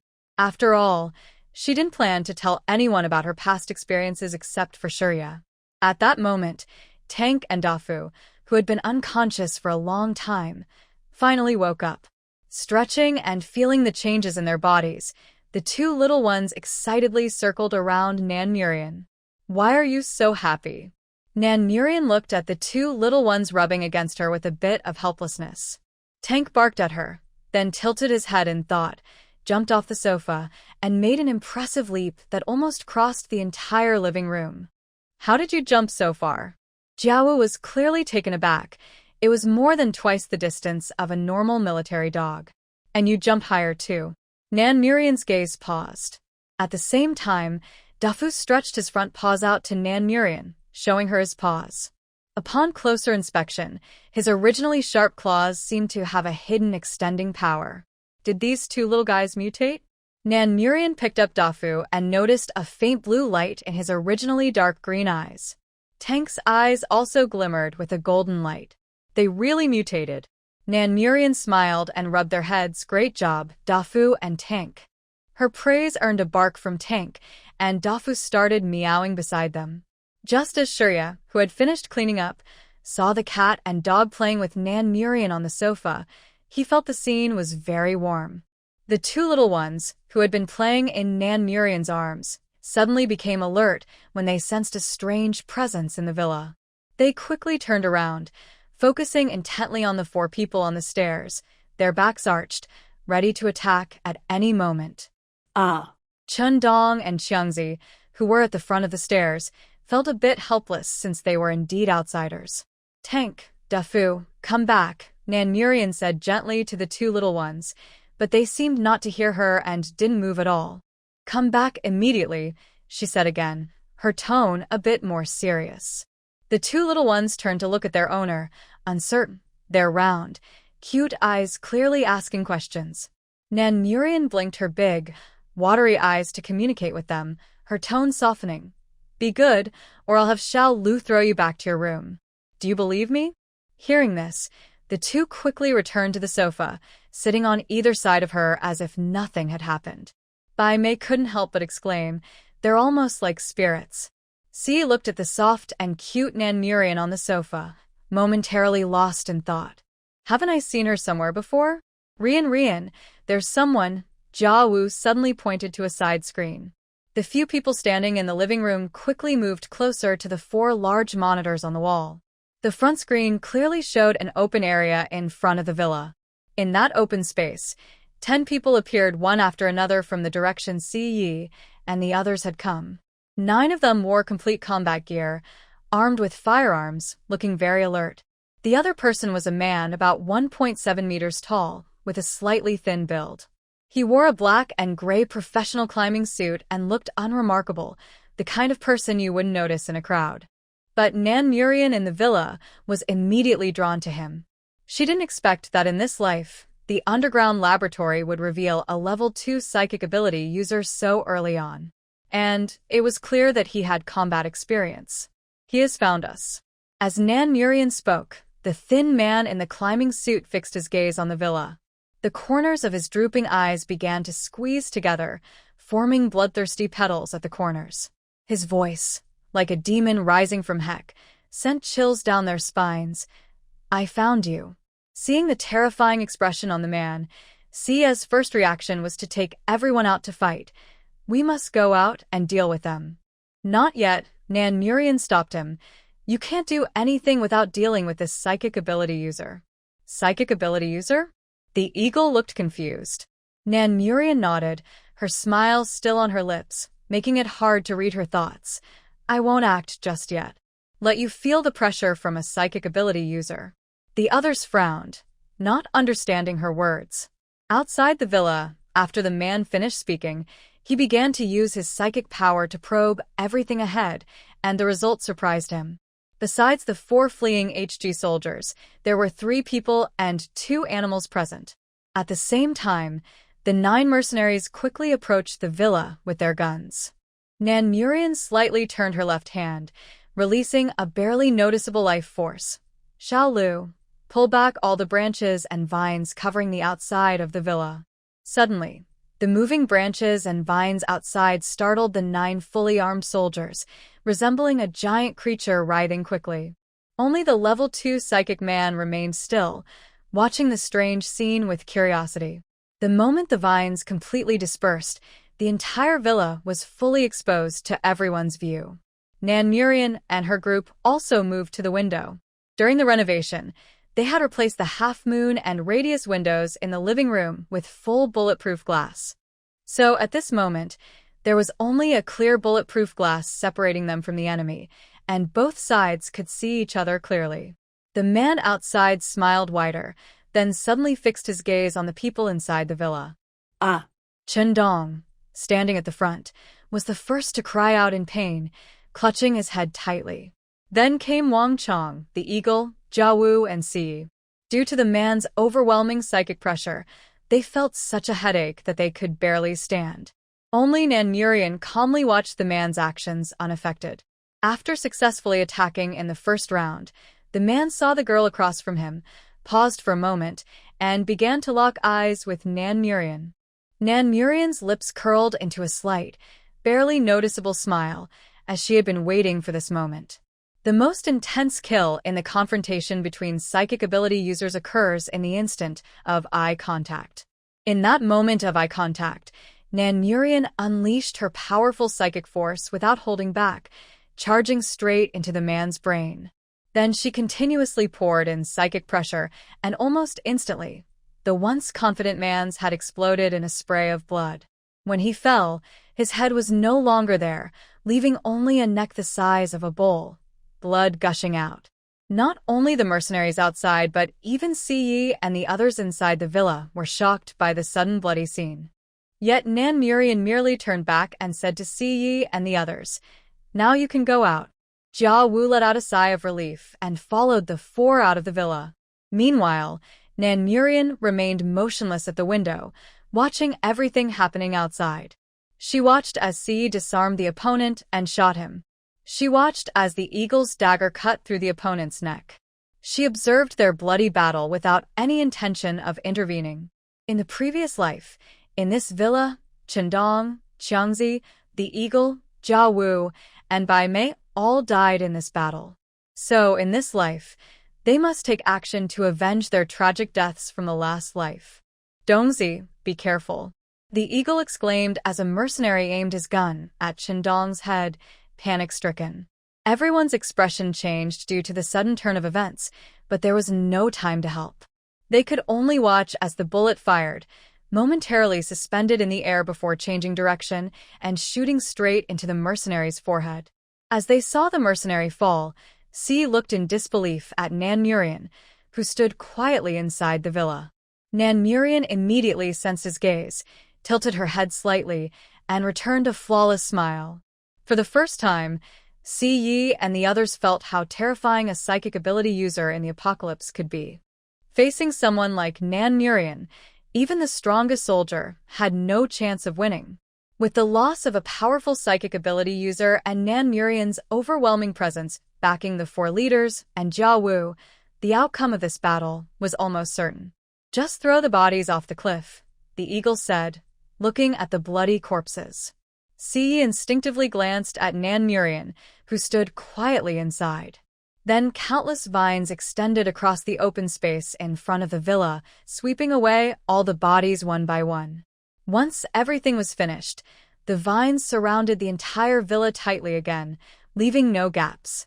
As dawn broke and darkness faded, everything began to thrive in the sunlight. "Let's go back," Jia Wu said, accustomed to such situations and feeling nothing wrong.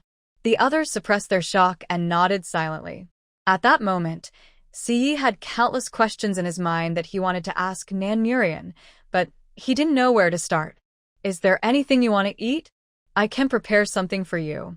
Because of Nan Mu-ran, Bai Mei was more welcoming to the four members of the wolf pack. The group was taken aback by her words.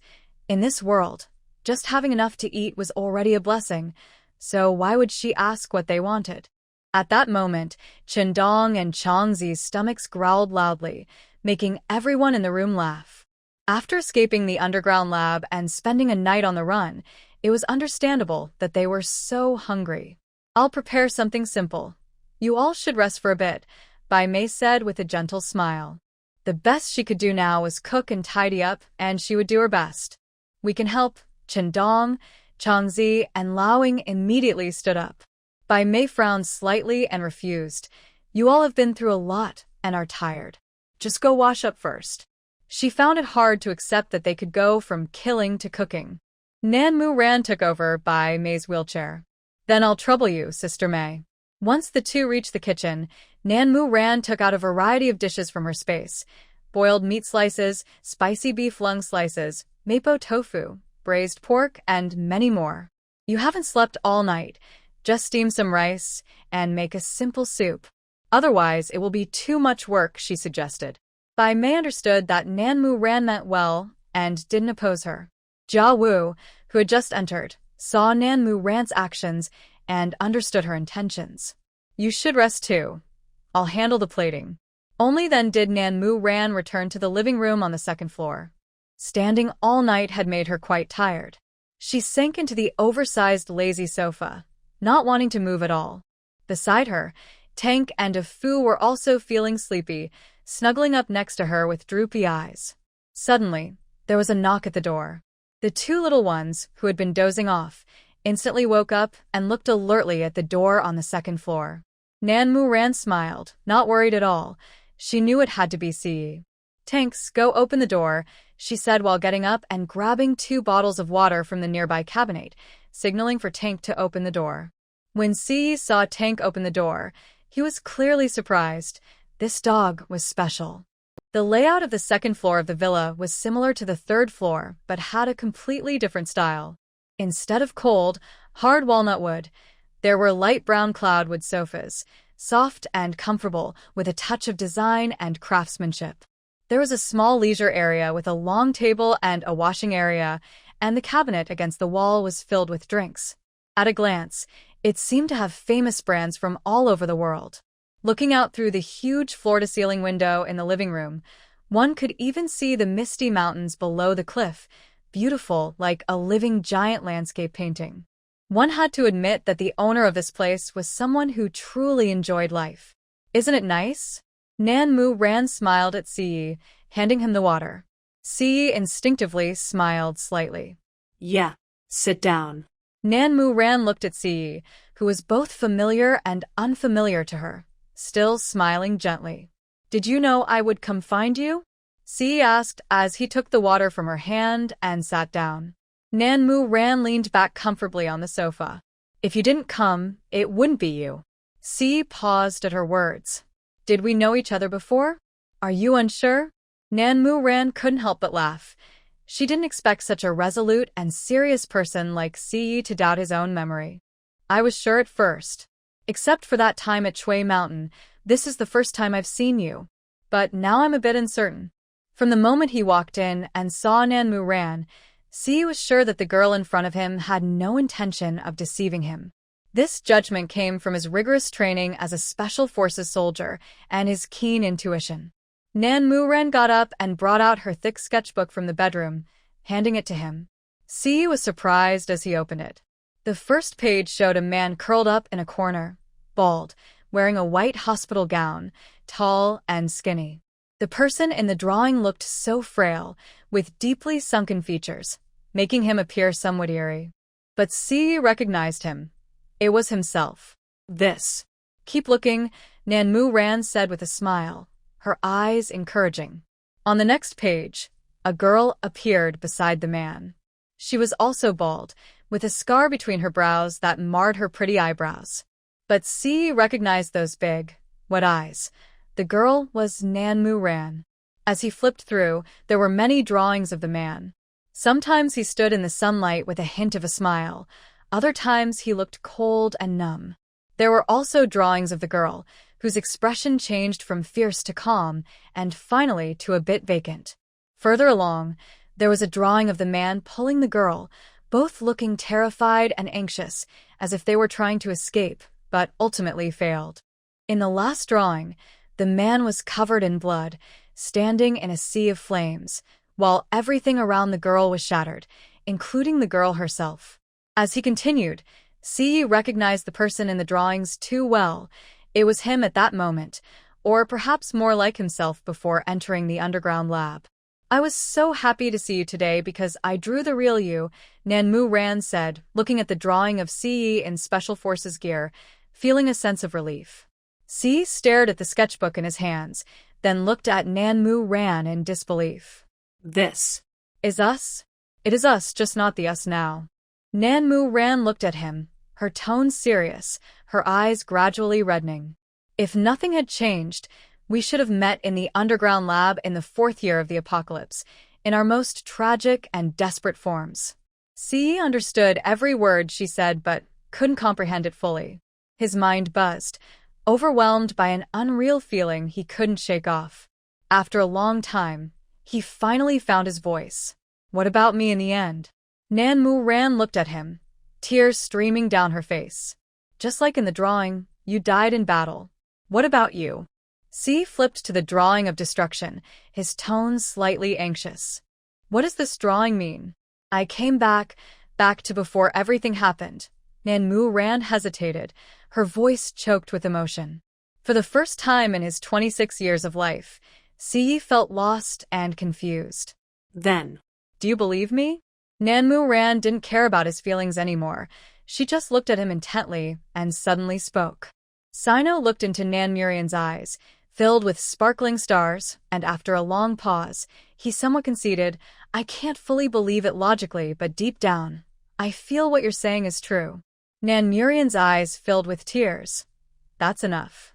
Do you understand? I can't expect you to be the same Sino who was tortured for over 4 years in that underground lab. Just like I can't truly go back to the time before everything happened. After being reborn, Nanmurian had thought countless times about their meeting.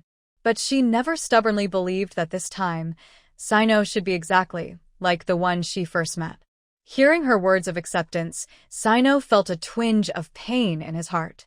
What happens to a person after being there for so long? He couldn't imagine being in the underground lab for 4 years. He also couldn't fathom what Nanmurian had gone through when she was taken there. They probably become less than human. They go mad, become insane, break down, become numb, and might even die. But living there is much harder than dying. Nanmurian gazed out at the swirling clouds in the mountains, lost in deep silence. Sino watched her slender figure, her oversized black loungewear, making her look even more fragile. Surrounded by the vast mountains and waters, she seemed lonely and desolate, as if no one could get close. For a moment, he didn't know what to do, yet he desperately wished he could do something. Suddenly, Nanmurian turned around and gave him an answer. Sino, I want to hug you. Sino paused for a moment, then stood up and walked to her, opening his arms.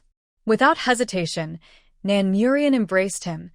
burying her head in his chest and sobbing uncontrollably, tears streaming down her face. Sino instinctively stroked her delicate back. After a long time, Nan Murian suddenly looked up and smiled.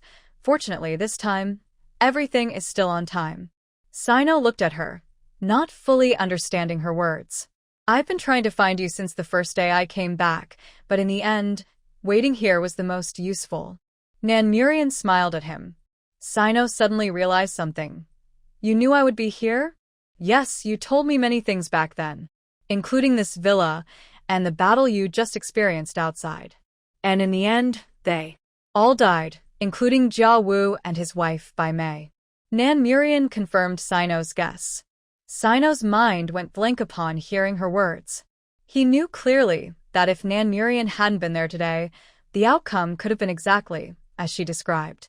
Overwhelmed by shock, he sat down uncontrollably. After a long time, he finally spoke. Can I ask you a few questions? Nan Murian nodded. Of course.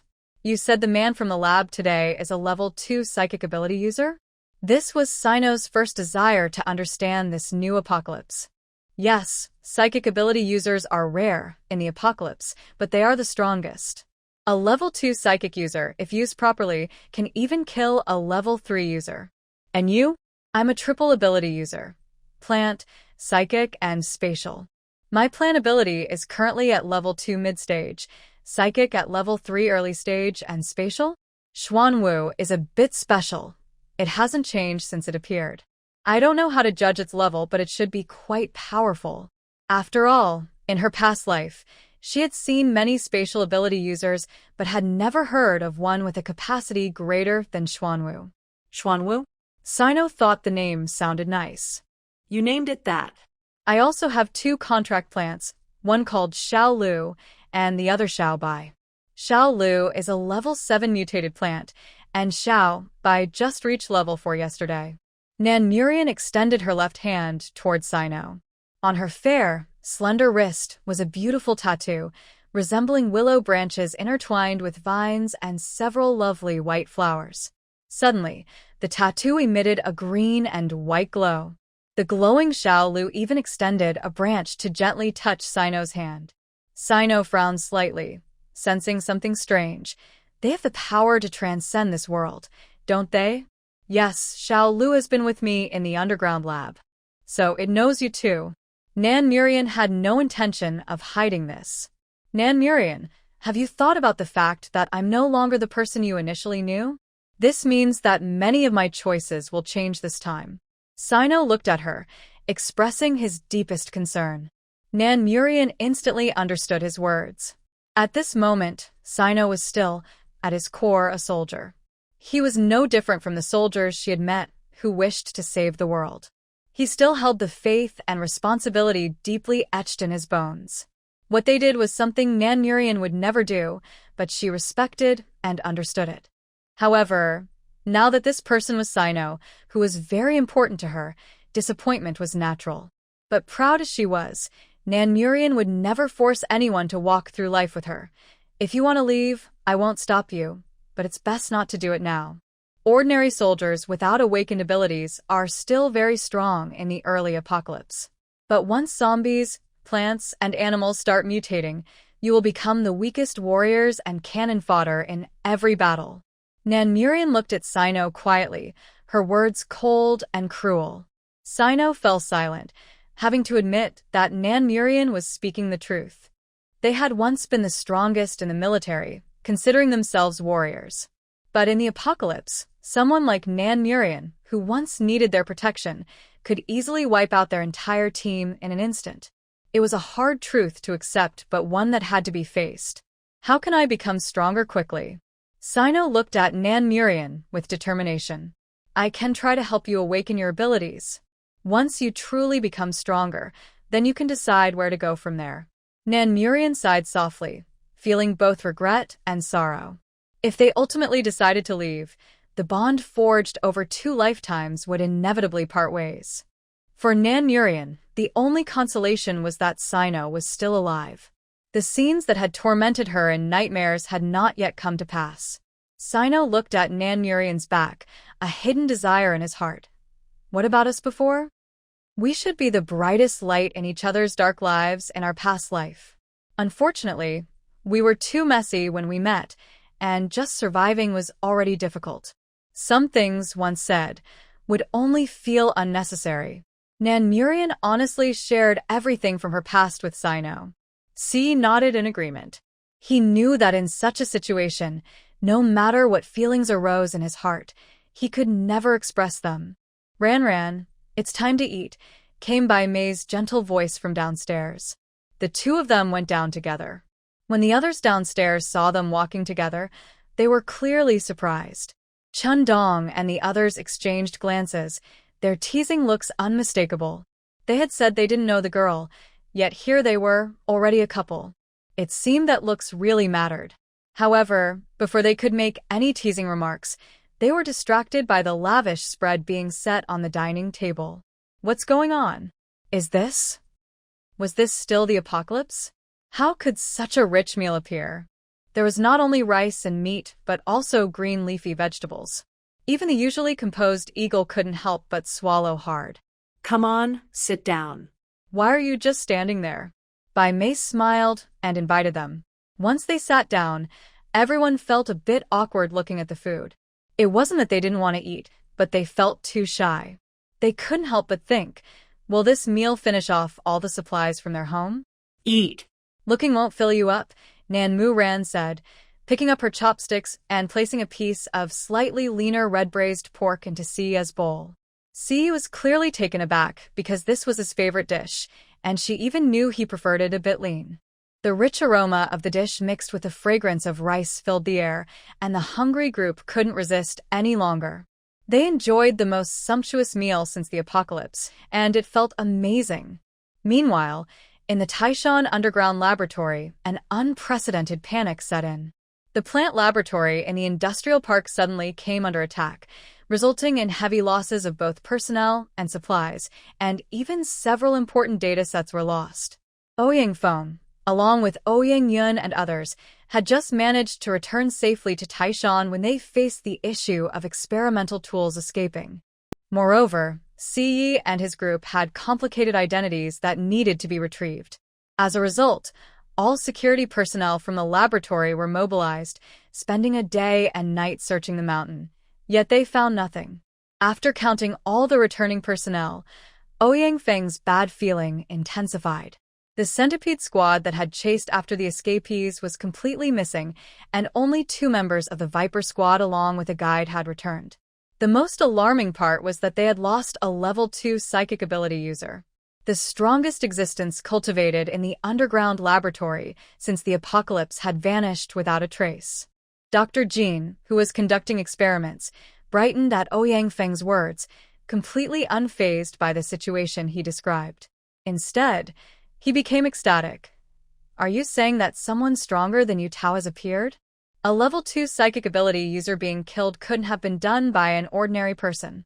Either the attacker was also a psychic ability user or a higher level ability user. Regardless of who it was, they were an anomaly in this apocalypse and their research would be immensely significant. Ouyang Feng nodded. Do you think such a person exists? Rather than believing that Yu Tao was killed by another ability user, he preferred to think he was targeted by those who escaped from the HB military. The more Dr. Jean thought about it, the more his eyes turned red, and he became almost delirious with excitement. There are no bullets capable of long-range sniping against psychic ability users because their powerful mental strength allows them to control everything. Tell Heisua that the existence they want has appeared. Send all security personnel from the underground laboratory out, at all costs, to find the one who killed Yu Tao. Once everyone left, Dr. Jean looked toward the writhing vine deep within the laboratory, starting to rejoice. Do you think it could be her? Or has Xuanwu returned? If they had returned, could everything start over again? The most powerful ability user of the apocalypse, he eagerly awaited their appearance. A strange, eerie laughter began to spread throughout the underground laboratory, sending chills down the spines of those who heard it. Meanwhile, the underground laboratory's doors began to dispatch fully armed forces, plunging into the mountains south of the West City. At the same time, A team of 200 headed straight for the military base at Nanshan Yun Garden, forming an ambush circle about 10 kilometers from the base. At the hillside villa, Si Yi and his group were already exhausted, collapsed on their respective beds. In the living room on the first floor, Jia Wu pondered for a long time before expressing his concerns. Ran, they are HG soldiers and among the strongest. They are some of the most determined people in the world. Have you considered that their way of doing things might be completely opposite to ours? The apocalypse needs soldiers, but soldiers in the apocalypse need a mercenary-like mindset. From Jia Wu's understanding of the wolf pack, he didn't think Wild Wolf and Eagle would accept Nan Mu Ran's style of handling things. After all, Nan Mu Ran seemed more like a rebellious lone wolf who could destroy everything at any moment, kind yet ruthless, sincere yet cunning. Brother Wu, I know what I'm doing. When facing Si Yi and even the entire wolf pack, Nan Mu Ran had her own convictions. Even if they couldn't travel together in the future, she didn't want them to die for no reason in this apocalypse. The next day, as soon as everyone woke up, Nan Mu Ran was already waiting for them on the first floor. Si had already explained in detail about awakening abilities to the three of them. Eagle and the others were very excited, so they could see that Nan Mu Ran was obviously very happy. Were they really going to become ability users? Was this what it felt like to cling to someone powerful? Sister Nan, can you really help us awaken our abilities? Chun Dong felt like it was just talk, but his heart was racing. I can't do it alone. It also requires the support of mutated fruit. You four are lucky. There are 4 of Xiao Bai's fruits left. Nan Mu Ran could awaken abilities herself, but she didn't plan to let them know this. Jia Wu and Bai Mei instantly understood Nan Mu Ran's intentions. Arriving at the basement of the villa, they were immediately attracted by the large training area. The training equipment was incredibly complete, even featuring a fighting area. Sister Nan, do you train regularly? Chun Dong asked, looking around in confusion. Nan Mu Ran looked at him, her thoughts turning, and raised an eyebrow. Want to practice? Her words surprised Si Yi and the others.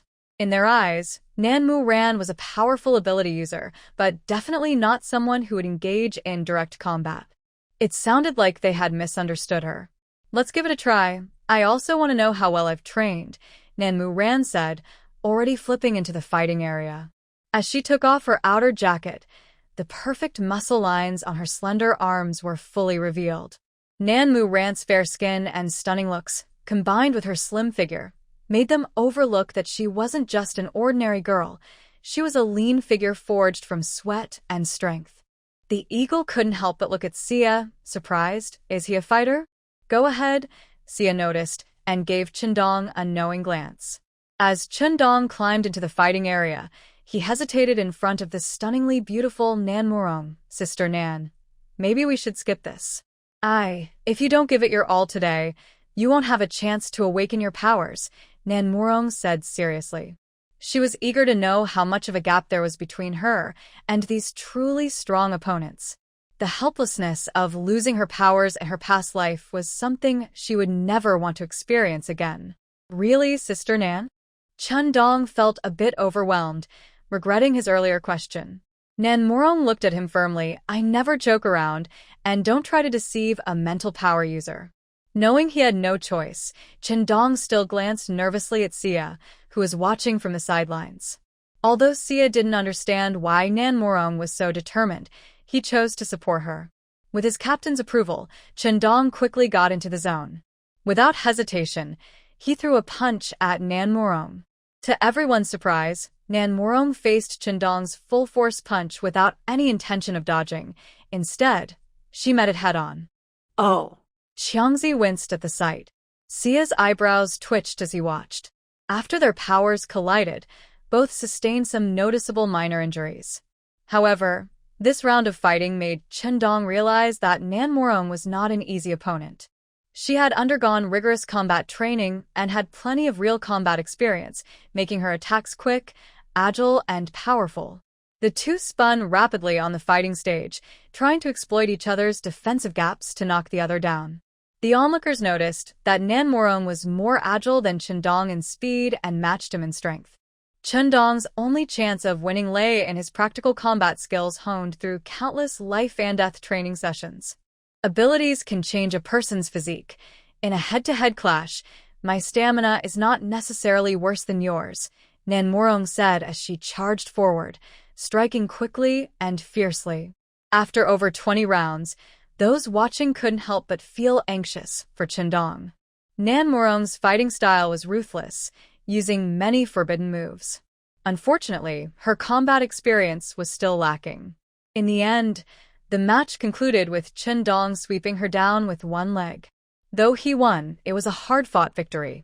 Sia sighed in relief as he looked at Nanmorong, who was breathing heavily against the wall, and turned to Jiao Wu. Did you train her? Her fighting style was too vicious, clearly aimed at inflicting serious harm. Pretty good, right? Jiao Wu replied proudly. Chundong on stage gave Nanmorong a thumbs up without hesitation. He truly admired her skills, saying impressive. Nanmorong got up, grabbed a water bottle from the side, and tossed it to Chundong. She also took out the crystal cores and the remaining 4 small white fruits she had obtained from the password cabinet in the park. Let's get started. Who wants to go first? Do you want to take a break? Sia's usually cold tone softened instinctively. Nanmorong shook her head slightly. No need. Absorbing the crystal cores can quickly restore stamina. But please keep track of how many cores each of you uses. You'll need to return 3 times that amount later. That's fair, the eagle nodded quickly. As long as they could awaken their powers, any amount of crystal cores was worth it. This is just my first request, Nanmorong said coldly. There's more? The eagle suddenly realized this girl was completely different from what he had imagined. Even though she was special to their captain, it didn't interfere with her own decisions. Once your powers awaken and stabilize, you must accompany me to the underground laboratory in Taishan. Agree to both conditions and we can start now. If not, this conversation is over, and you can pretend I never said anything, Nanmorong said, putting down her water bottle with no hint of joking. Okay. Others might not understand Nanmorong's obsession with the underground laboratory, but Sia did, so he agreed without hesitation. I'll go first. Chundong eagerly stepped up. Nanmorong handed him 3 crystal cores. Cut your hand and hold them. Then, Nanmorong held his bloodied hand with her left hand, which began to glow with a mix of green and white light. Warm energy flowed from the wound into Chundong's body. The extreme comfort made Chundong exclaim, "This feels amazing." After absorbing all 30 crystal cores, Nanmorong finally stopped. Is that it? Chundong looked at his healed wounds, unsure. Aside from the incredible comfort, he felt no other changes. Could this really count as awakening? Eat this fruit. It will be painful, so prepare yourself. Nanmorong handed him a small white fruit. As expected, shortly after eating it, Chundong began to experience severe abdominal pain, sweating profusely and rolling on the ground. The eagle frowned at the moaning Chundong, thinking he was being too weak and should just endure it. Then, to prove they were real men, the eagle cut open his palm without hesitation. Bring it on. The same painful process happened to the eagle and Xiangzi, just like with Chundong. It was truly painful. Eventually, all 3 of them fell unconscious from the extreme agony after eating the fruit. Nanmorong then turned to Sia. Feeling the power flowing from Nanmorong's hands, Sia couldn't help but worry. Won't this hurt you? It will only drain my powers. It won't affect me otherwise, Nanmorong replied with a smile. Sia finally felt relieved. Suddenly, he froze, sensing some changes in his body. Nanmorong noticed it too and urged him. You've awakened. Don't lose focus. Really? Sia looked at Nanmorong, his voice now tinged with excitement. Could it be dual abilities? Yes. Try again to see if there are any other possibilities. Nanmorong continued to channel life force into him, showing no signs of stopping. In her past life, being able to awaken 5 types of abilities indicated Sia's exceptional talent. That's why she deliberately placed him last among the 4, fearing that his extraordinary talent would expose the secrets she held about awakening powers. Sia also realized something was off. Nan Morong had just said that the fruit was necessary to help others awaken their powers. But clearly, she could do it even without the fruit. Such a capability was incredibly rare and astonishing in the apocalypse. If exposed, it could attract the attention of various factions. He looked at Nan Morong with concern. This girl was too special to him, and he didn't want to see her harmed in any way. Nan Morong was focused on sensing the awakening power in his body and didn't notice the change in his gaze. After using up all the crystal cores from the biological laboratory in the industrial park, Nan Murian collapsed onto the ground, exhausted. Si quickly reached out to help her up. "What are you doing?" Nan Murian glared at him, feeling like he was lifting a little chick. She wanted to kick him in frustration. "Go sit in the massage chair over there." "I don't want to move at all." Nan Murian refused without hesitation. Before she could finish her sentence, he grabbed her shoulders and lifted her up. She was still dazed when she sat down in the massage chair, realizing that she had never noticed in her past life that this guy was such a straightforward man. Si ignored her dissatisfaction and said seriously, "Nan Murian, what you did is very dangerous." Knowing he was concerned for her, Nan Murian nodded. Then she stood up, their height difference allowing her to meet Si's gaze directly. "I know. So, will you betray me?" Her warm breath brushed against Si's cheek, and the faint scent from her body filled his senses.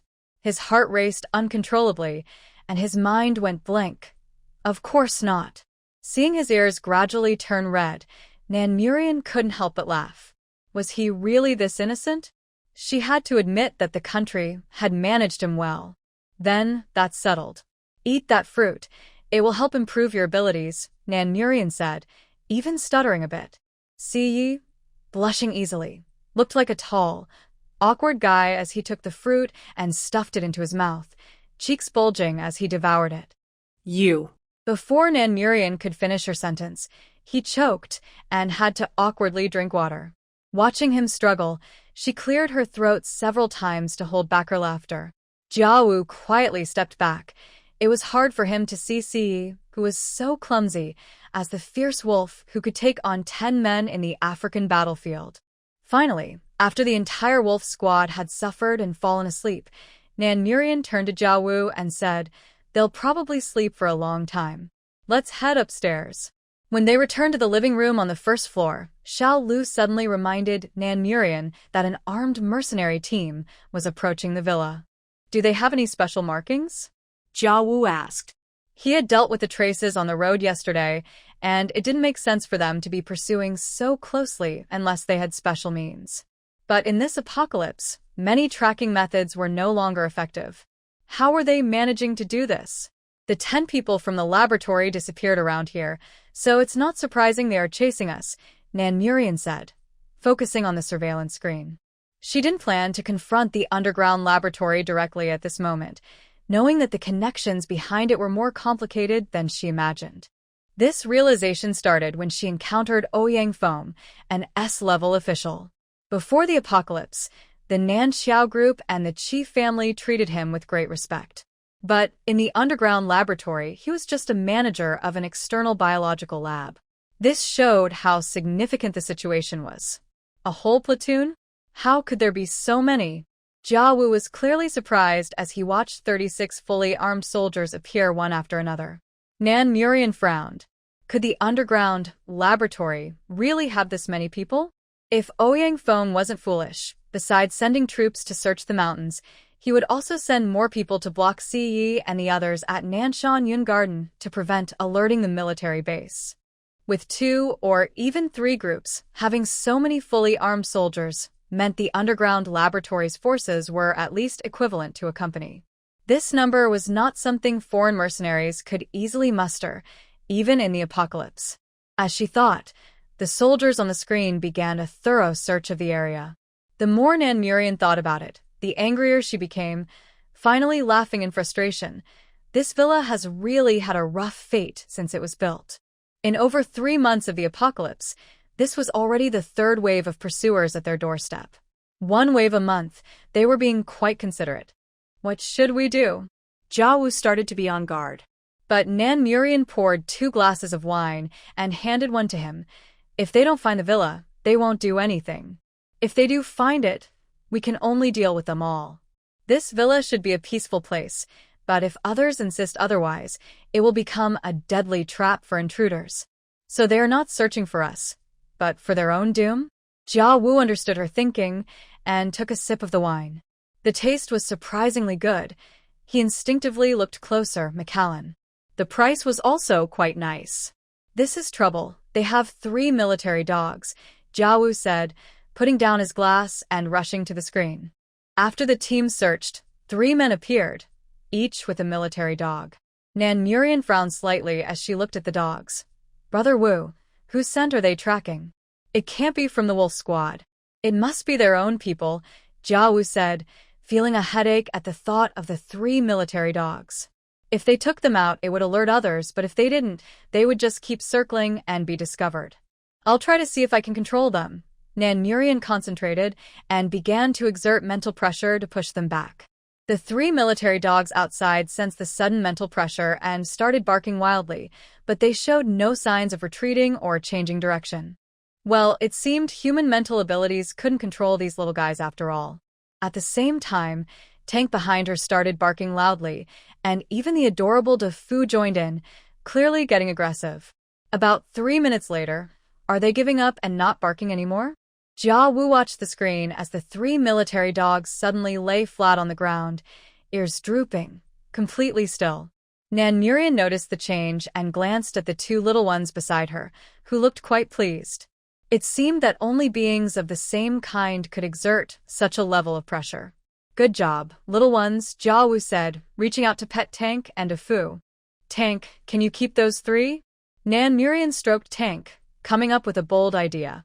Upon hearing her, Tank tilted his head in thought, then started barking madly at the outside of the villa.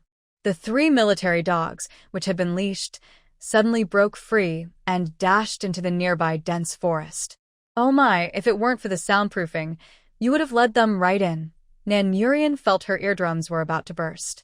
The group outside, seeing the military dogs run away, stood there in shock. Everyone fall back from this area, quickly.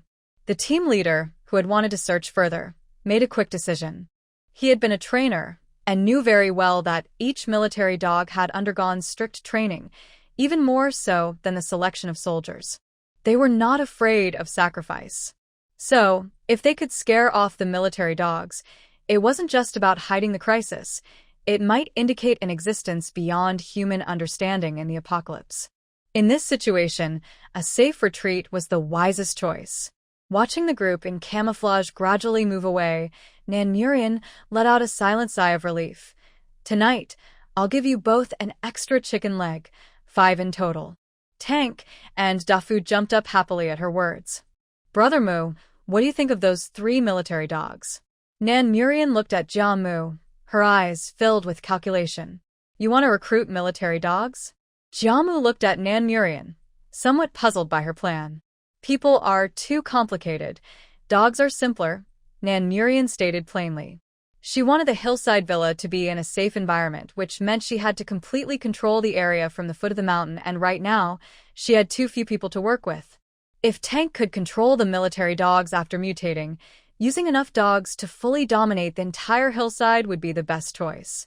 The 4 who came up from the basement listened to Nan Murian's words and unconsciously put themselves in her shoes. For a moment, they exchanged glances, unsure of what to do. Should they step out or just retreat back to the basement? Are you awake? Jia Mu was the first to notice the few people at the staircase. Nan Murian turned around at his words and saw their awkward expressions, roughly guessing the reason but choosing not to explain. How do you feel? We're not quite sure about the situation. We need your help to check. Seiya and the others could feel changes in their bodies, but they didn't know how to assess their abilities. Focus all your energy on a fixed point and take a look, Nan Murian instructed Chendong, who was at the front. As soon as she finished speaking, Chendong obediently followed her instructions. Suddenly, he shouted, "Ah! Help me!" Seeing him completely out of control and rushing towards the wall, everyone jumped in shock. If he crashed into it, Chendong's baby face would be ruined. In a critical moment, Nan Murian quickly used a willow branch to wrap around Chendong's body and pull him back. As he nearly hit the wall, Chendong gasped, "Oh my gosh, you scared me to death." Speed ability is quite good in practical use, Nan Murian said as she retracted the willow branch. Chendong was excited about his change and continued to try to control his ability. Soon, he began moving around the room faster and faster. "Wow, this is amazing." "Thank you, Sister Nan." Nan Murian wanted to remind him that she was younger, but recalling her difficult 5 years in the apocalypse, she chose to stay silent. All right, being called sister was acceptable. The others were also happy for Chendong. Only Wang Chong, who had just released a wisp of ash, looked extremely frustrated, his square face nearly scrunched up. What the heck? Ash. Nan Murian frowned at the wisp of ash that had disappeared with the wind. Was the Earth ability really this weak in the early stages? It shouldn't be. In her previous life, there were many Earth abilities that could raise high walls. Earth abilities are actually very good for defense. At their strongest, they can build bridges and roads with other abilities. Though she said this, Nan Murian doubted whether Chong could grow to that level. After hearing this, Wang Chong was quite happy. Building bridges and roads sounded great. Then there was Eagle, who, after concentrating, everyone felt a gentle breeze around him. No need to say more, it was a wind ability. It belonged to the natural mutation category, capable of forming wind blades and group attacks, and would have strong offensive power later on. Finally, everyone's gaze fell on the silent Seiya. Chendong looked at his captain, who seemed hesitant and felt uneasy. "Captain, you did not awaken, did you?" "That's not it. I awakened dual abilities." "Wow, that's impressive. Captain, you're awesome." And then, Nan Murian felt something was off. Seiya looked at everyone, somewhat helpless. "The problem is, I can clearly feel their presence, but I can't use them." "What do you mean? Can't you just focus to use them?" Eagle was confused. Seiya's talent should be above theirs. What was going on? Nan Murian also found it strange. Watch closely. Seiya wasn't sure how to explain, so he chose to demonstrate directly. A visible flame appeared out of nowhere. Then suddenly, a wisp of water came from somewhere and extinguished the flame, perfectly balanced. Not even a puff of smoke appeared. After repeating this 3 times, everyone understood. "Wait, Captain, this is a contradiction. Water and fire can't coexist." Seiya raised his hands in frustration. The good news was he awakened dual abilities.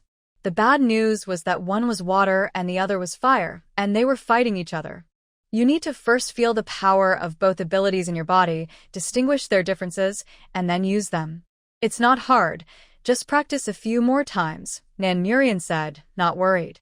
It was common for people awakening dual abilities to have difficulty distinguishing them. Are there military dogs outside? Seiya felt reassured by her words, but sensed danger. The group quickly moved to the monitoring screen. They saw 3 military dogs frantically running around in the open space in front of the hillside villa. From their gear, it was clear they were well-trained military dogs. "These 3 guys are impressive." Eagle's eyes lit up. Nan Murian looked at Eagle with surprise. "You can train dogs?" "Eagle is definitely top-notch in this area," Chendong said, looking at Nan Murian, as the entire Special Operations Brigade's military dogs were under Eagle's care. "I want them to become the guard dogs of this forest. Can you do that?" Nan Murian asked Eagle. Eagle looked at the 3 military dogs outside. In terms of ability, they are more than capable. But trained military dogs are intelligent and have their own thoughts. They may not be willing. That's not your concern. Just take Tank and Dafu with you. You don't have to worry about them being disobedient. As Nan Murian spoke, Tank had already reached the door and opened the villa's entrance. The group watched as the 3 military dogs obediently followed Tank into the villa and then sat down in a row. "Brother Mu, prepare some meat for them," Nan Murian said, looking at the 3 strong, fierce-looking military dogs, acting very generous.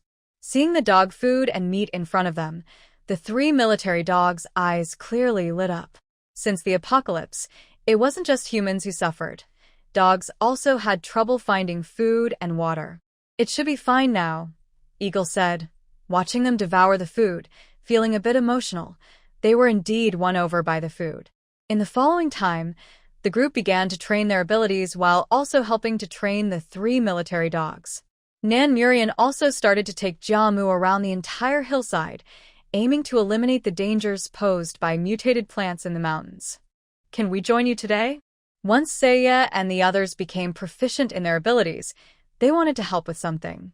Otherwise, just staying in the villa, enjoying good food and drink, while being taken care of by others would make them feel embarrassed.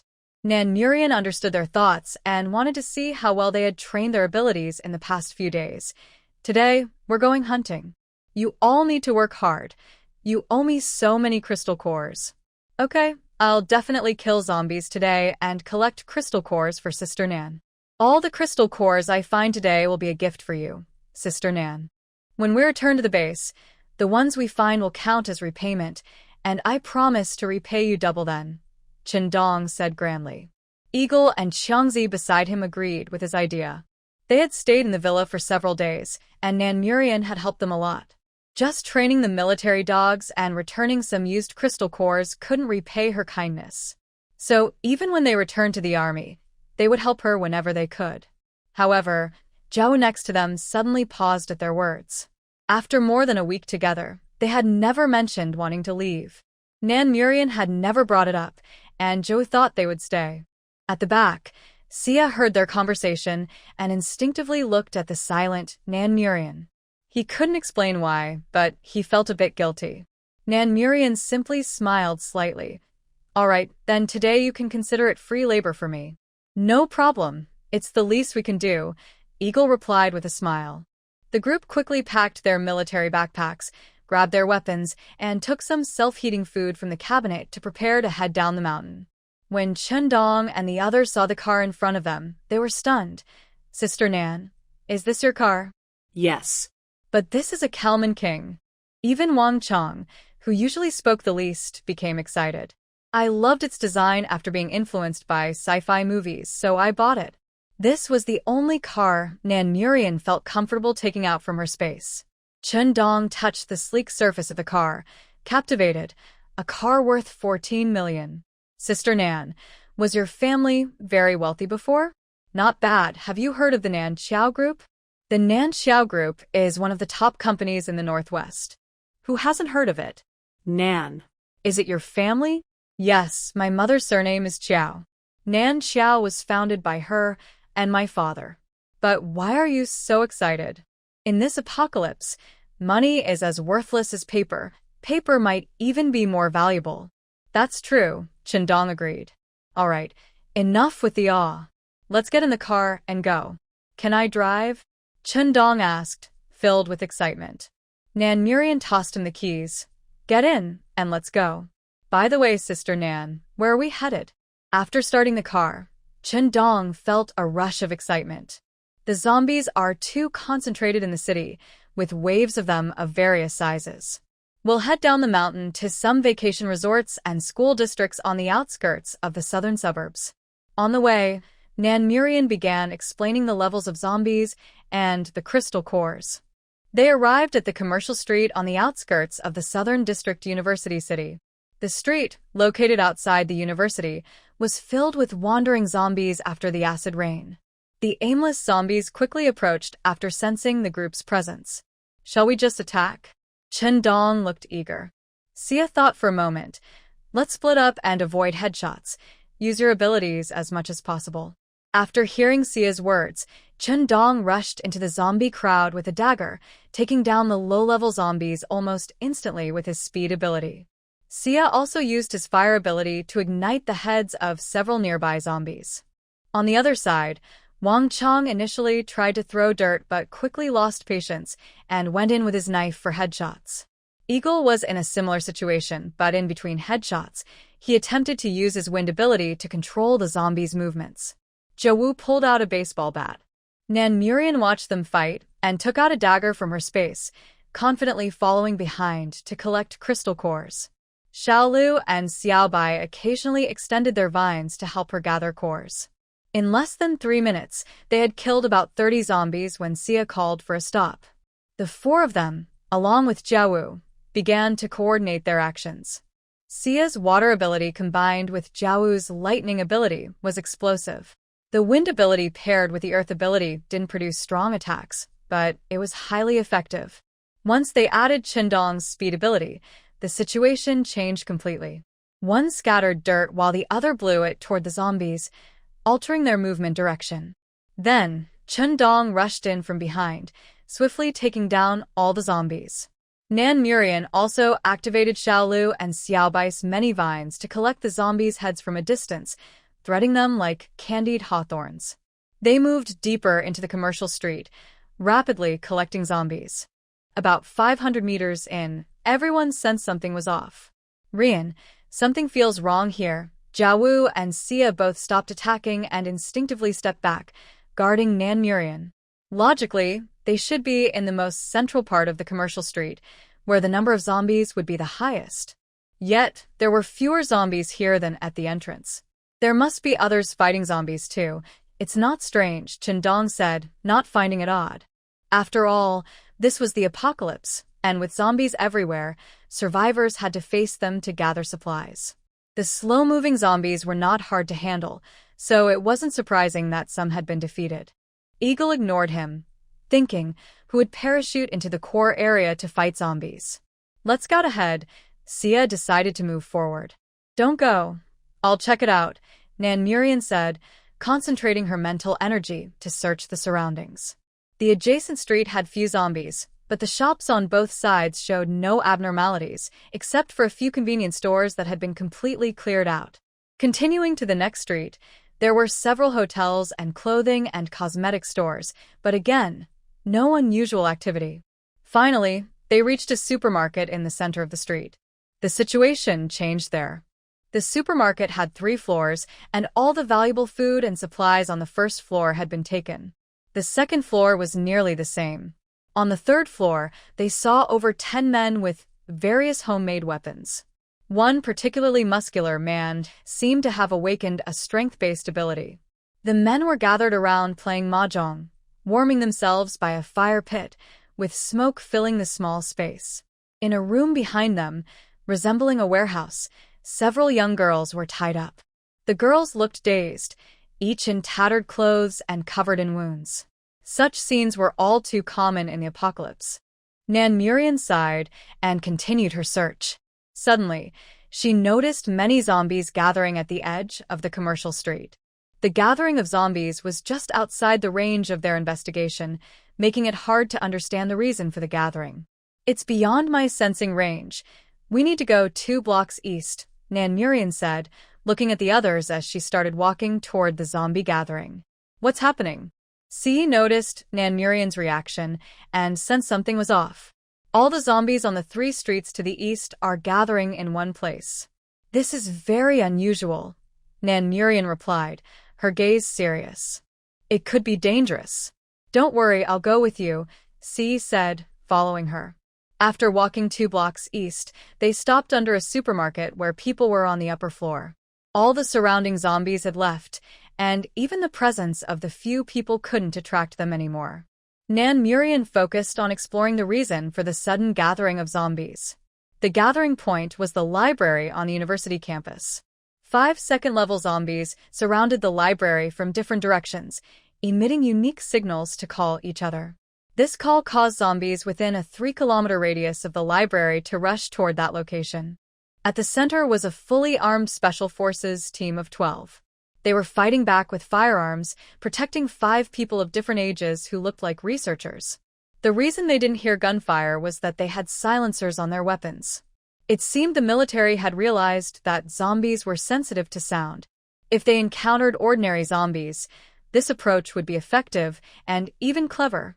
However, they unfortunately faced 5 second-level zombies that were slightly more intelligent and much quicker, making their actions meaningless. The man on the 3rd floor of the supermarket, keeping watch, turned pale when he saw Nan Murian and her group appear below. Bro, there are soldiers on the street.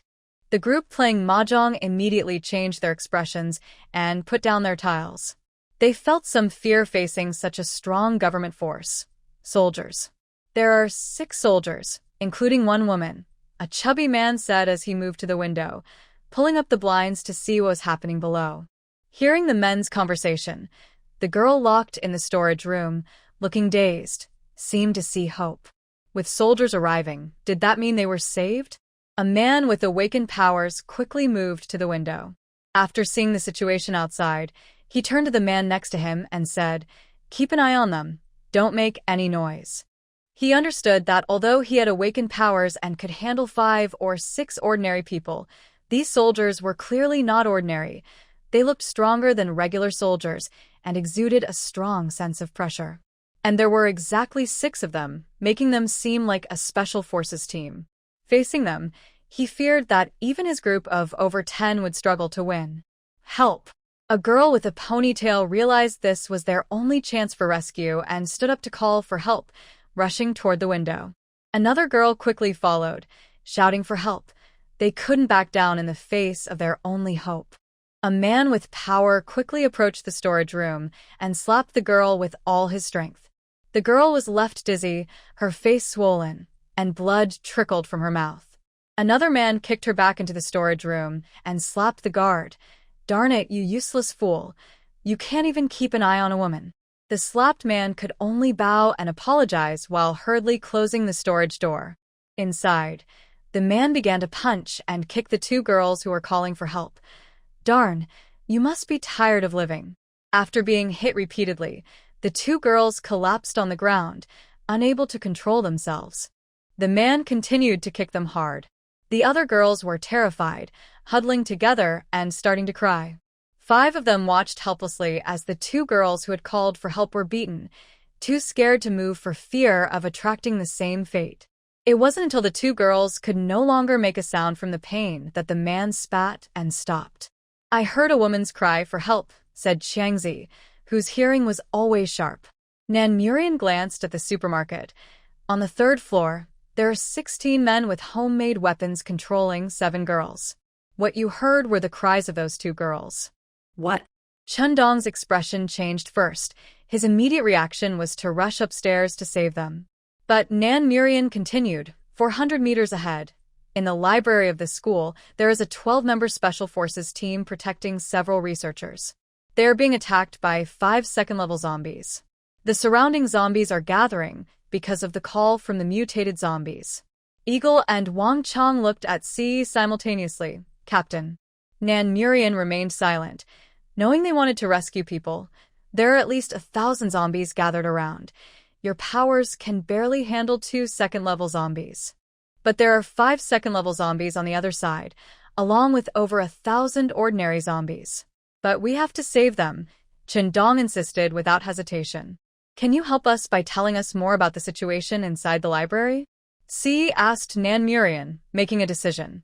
In this situation, he couldn't selfishly let her join, but he also couldn't just watch his comrades in danger. Nan Murian looked at him quietly for a moment. "Okay, I'll help you rescue the people up there." Then she took out paper and a pen from her backpack and began to draw the situation and layout inside the library. Second-level zombies are definitely faster. You must be careful and avoid getting hurt. She handed the drawing to Si Yi and reminded him. "Nan Jie Yu." Chundong was taken aback by her words. Was this a goodbye? Nan Murian looked at Si Yi. "This spare backpack has enough weapons. Wu go, and I will wait here. If you return safely, we'll go back together. If you don't come back, we'll leave on our own." Wan. Even Jia Wu beside her was stunned. Si just smiled as he took the backpack she handed him, his tone unchanged. "Okay." Eagle looked at the calm Nan Murian, his eyes filled with complexity. He found it hard to understand the young Nan Murian and had no idea what she was thinking. Wang Chong and Dongzi found it hard to accept Nan Morong's decision. However, they understood that although Nan Morong and Jia Wu were strong, they were not soldiers. There was no reason for them to take risks for an unknown situation. Si Yi and the others quickly checked the weapons in their backpacks and discovered that the spare backpack Nan Morong provided was filled with various grenades. "Thank you," Eagle sincerely said to Nan Morong. Nan Morong shook her head, "No need." Watching the four well-equipped figures with military backpacks running towards the most dangerous spot against the sunset, fearless and determined, made Nan Morong's heart ache a little. Are you really not going to care about them? Jia Wu asked, surprised. Given Nan Morong's feelings for Siyi, how could she just let them go to their deaths without a second thought? Looking at their figures, Nan Morong sighed helplessly. To be honest, I don't want to care at all, but I can't help it. Jia Wu understood. Nan Morong could not completely disregard the lives of the four. Let's get to work, Nan Morong said, feeling a heavy knot at her chest that needed to be released violently. The men gathered by the window on the third floor thought they had escaped danger when they saw Siyi and the others leave. But they soon noticed that Nan Morong and Jia Wu were packing their bags and heading straight for the supermarket. Just two of them? The man with awakened power looked at them approaching, dismissing them in his mind. If 6 soldiers had come up, he would have been worried. But now, with just 2 people, one of whom was a woman, they felt much more confident. After Nan Morong and Jia Wu broke through the main door on the first floor, they headed straight for the third floor where the men were gathered. Hey, the little girl is quite pretty, the man with awakened power teased as he saw Nan Morong in her eye-catching military green combat uniform at the stairway. Before he could finish his sentence, Nan Morong had already dropped her gear and charged at him with a 3-edged military dagger. Her speed was incredibly fast, and her moves were ruthless, leaving no chance for him to counterattack. The man, enhanced in strength but not speed, was unable to react to her swift and agile attacks. As the blade approached his face, he instinctively raised his arm to block. The sharp dagger left a deep wound on his forearm. Darn it, you're asking for it, he cursed in pain. But Nan Morong did not stop her attack. She continued to strike, even faster. Knowing he was a power-type ability user, she wouldn't give him a chance to fight back. Since she lacked real combat experience, she would gain it through practice. After injuring the man several times, when he swung his fist in anger, she seized the opportunity to leap onto his shoulder, quickly controlling his head with her left hand while stabbing the dagger into his neck with her right. The remaining men watched in shock as the scene unfolded. Before they could react, Nan Morong charged into the crowd again, her dagger spinning in her hand as she took lives one after another. Soon, the small space on the third floor was stained with blood. The man who had attempted to sneak away was quickly dealt with by Jia Wu. When the two finally stopped, there were 14 bodies sprawled on the ground, most with their hearts pierced or carotid arteries cut. Why are 2 missing? Nan Morong said calmly after counting the bodies. Jia Wu nodded towards the warehouse door. Nan Morong went straight to the door, intending to kick it open. It was a bit embarrassing. She couldn't kick it open. Inside, lie down and don't move, she said, pulling out her gun and firing at the lock. Don't shoot. A timid male voice came from inside after several shots. Then the warehouse door slowly opened, revealing a man with a short knife holding a young girl hostage. Let me go, or I'll kill her. Nan Morong frowned slightly and raised her gun at the man. Go ahead and kill her. You haven't hesitated to kill others. The man was taken aback by her response, momentarily stunned. In that brief moment, Nan Morong shot him, hitting him squarely in the forehead. Then, as another man stood frozen in fear, she turned her gun and took him down as well. All 16 men in the supermarket were now lying on the ground. Nan Morong calmly put away her gun and found a quiet spot between the supermarket shelves to sit against the wall and drink some water. The 5 girls sitting in the warehouse watched the bodies on the ground, too scared to move. But when they saw Nan Morong's actions, they became confused. Are you here to rescue us? One girl in a white dress asked, looking at the fierce-looking Nan Morong, who, despite her intimidating presence, had a beautiful face that offered some comfort. Nan Morong nodded. They are dead. You can leave now. Leave? Shouldn't you take us with you? Aren't you soldiers? The girl in the white dress asked, her confusion deepening and her expression growing anxious.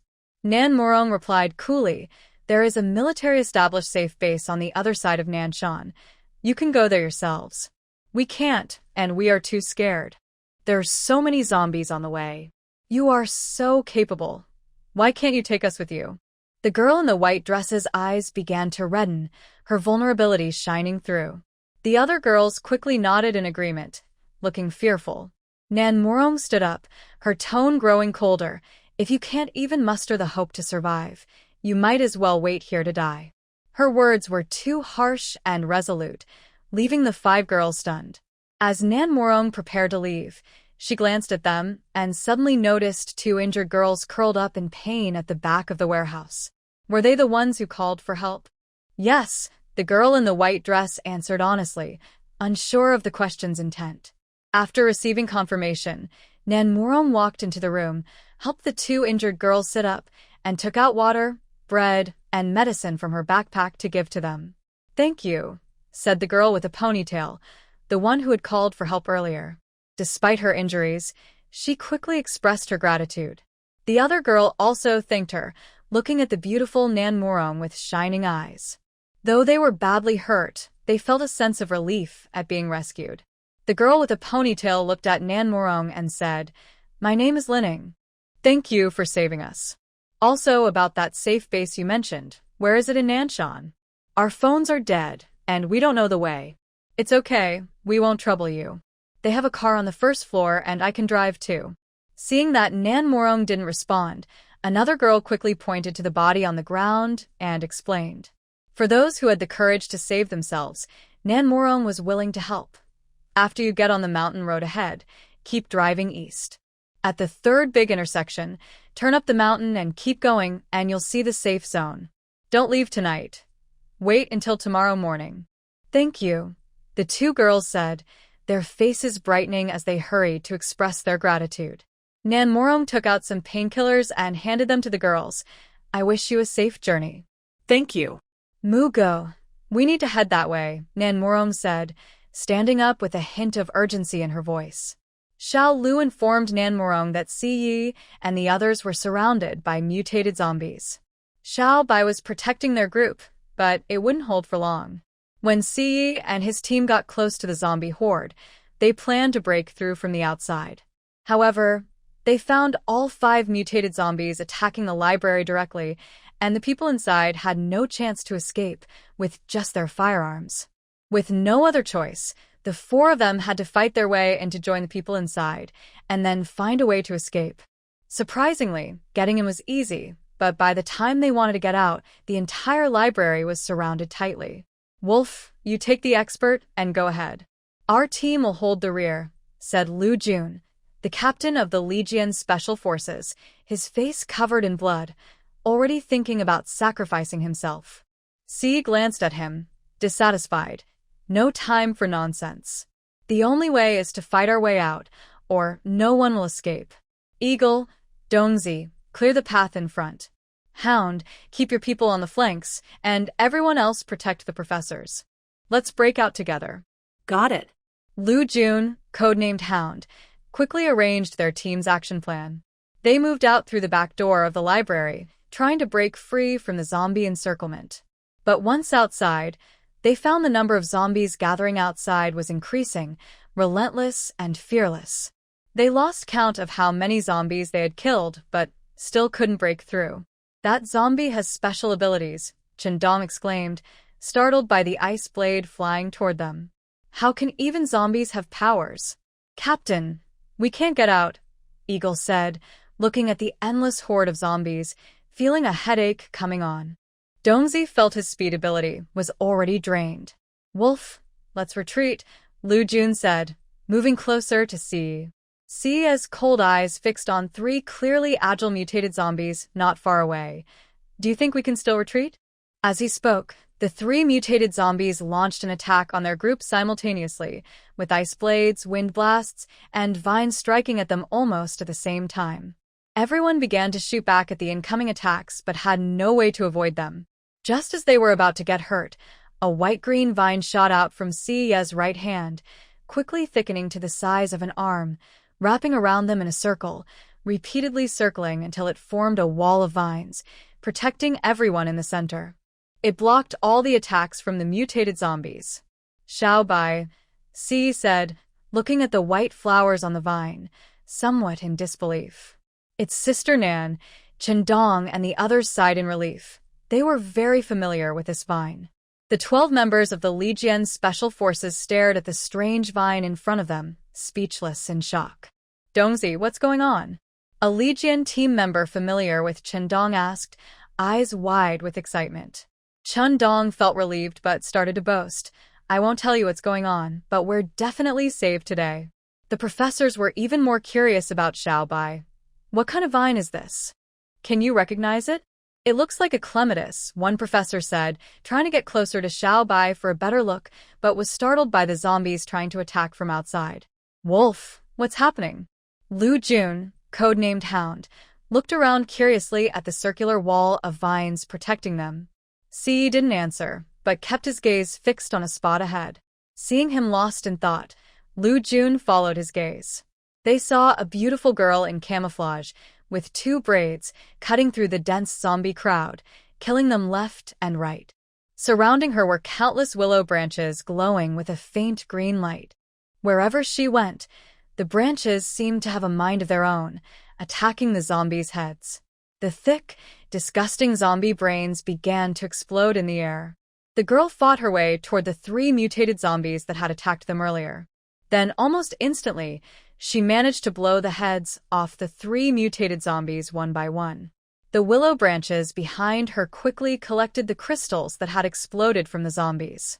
At the same time, Jia Wu had already approached another group of mutated zombies.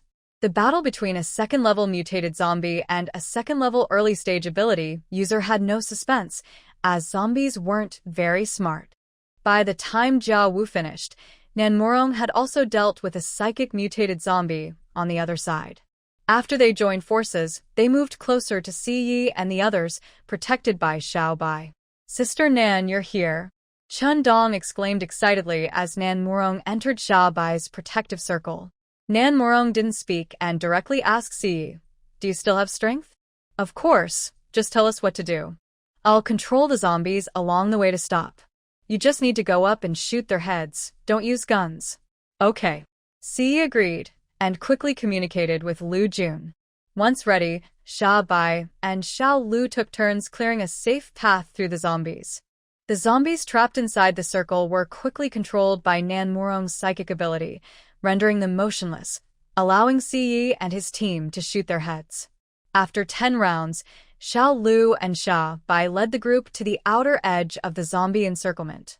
While they were fighting at the foot of the mountain, a man with binoculars on a hillside watched Nanmurong at the front of the group closely. Is this girl one of Chun Zhengwo's people? If Chun Zhengwo had someone like her, we would know, an older man around 60, leaning on a cane, said, showing great interest in Nanmurong. Quickly communicate with Dr. Jean and think of a special way to bring her back, the man with the binoculars said, his gaze deep as he looked at Nanmurong.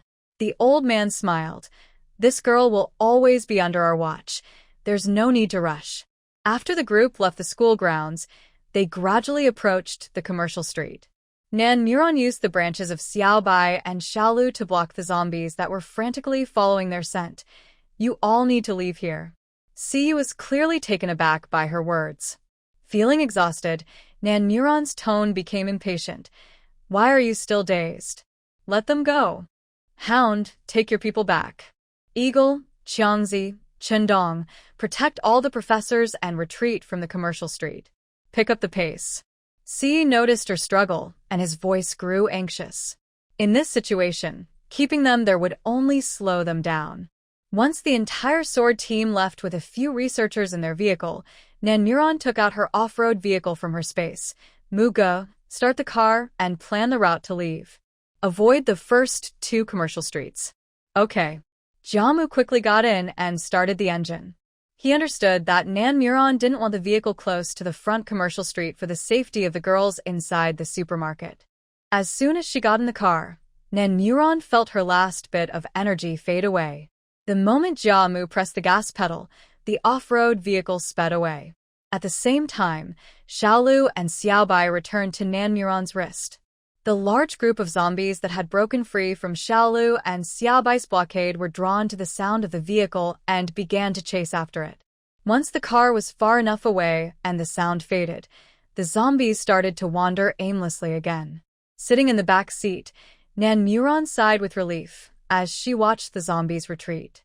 She felt so weak that she couldn't even sit up straight. C reached out to support her as she nearly slumped down, feeling uneasy. Nan Muron, what's wrong? Nan Muron looked at him somewhat irritably. I'm tired, can't you tell? I'm sorry. C blurted out an apology upon seeing her exhausted state. Watching her like this, he suddenly realized that perhaps in this difficult world, some thoughts needed to change. Seeing his silent guilt, Nan Muron's eyes sparkled mischievously. If you let me lean on you for a bit, that would be more useful than saying sorry.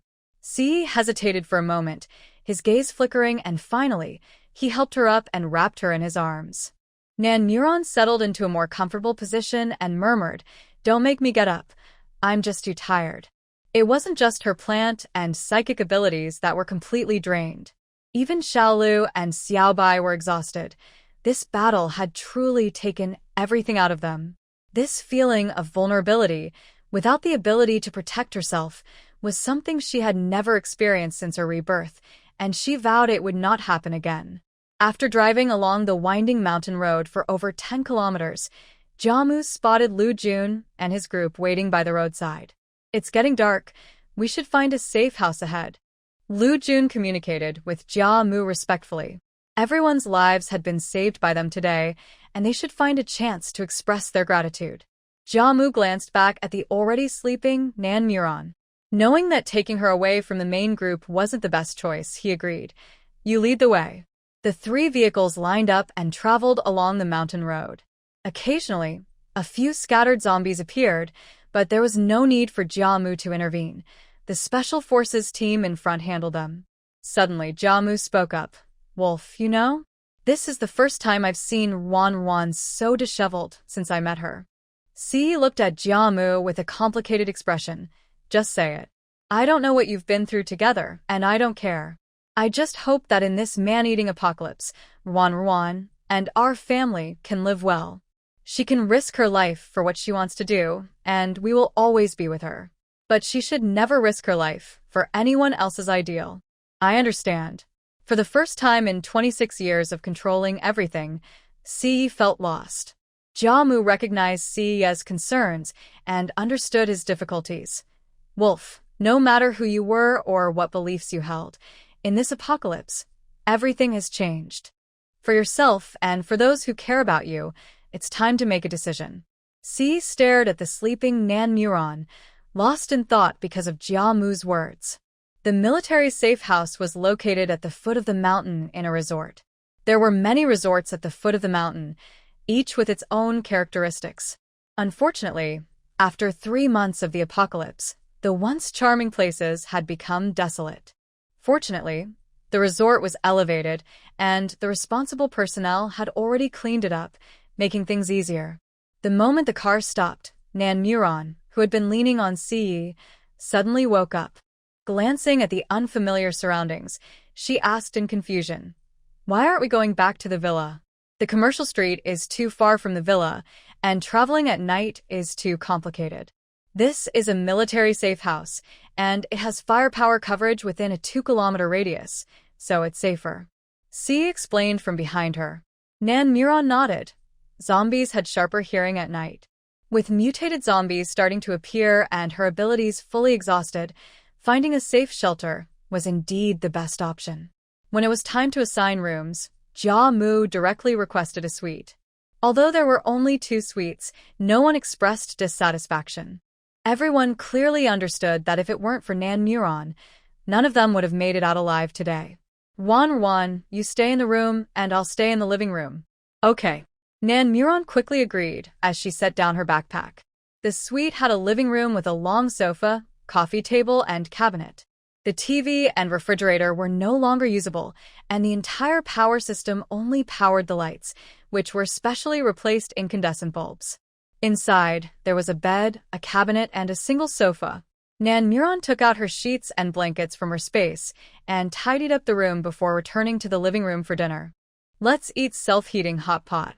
Since there were many people outside, Jiamu suggested directly.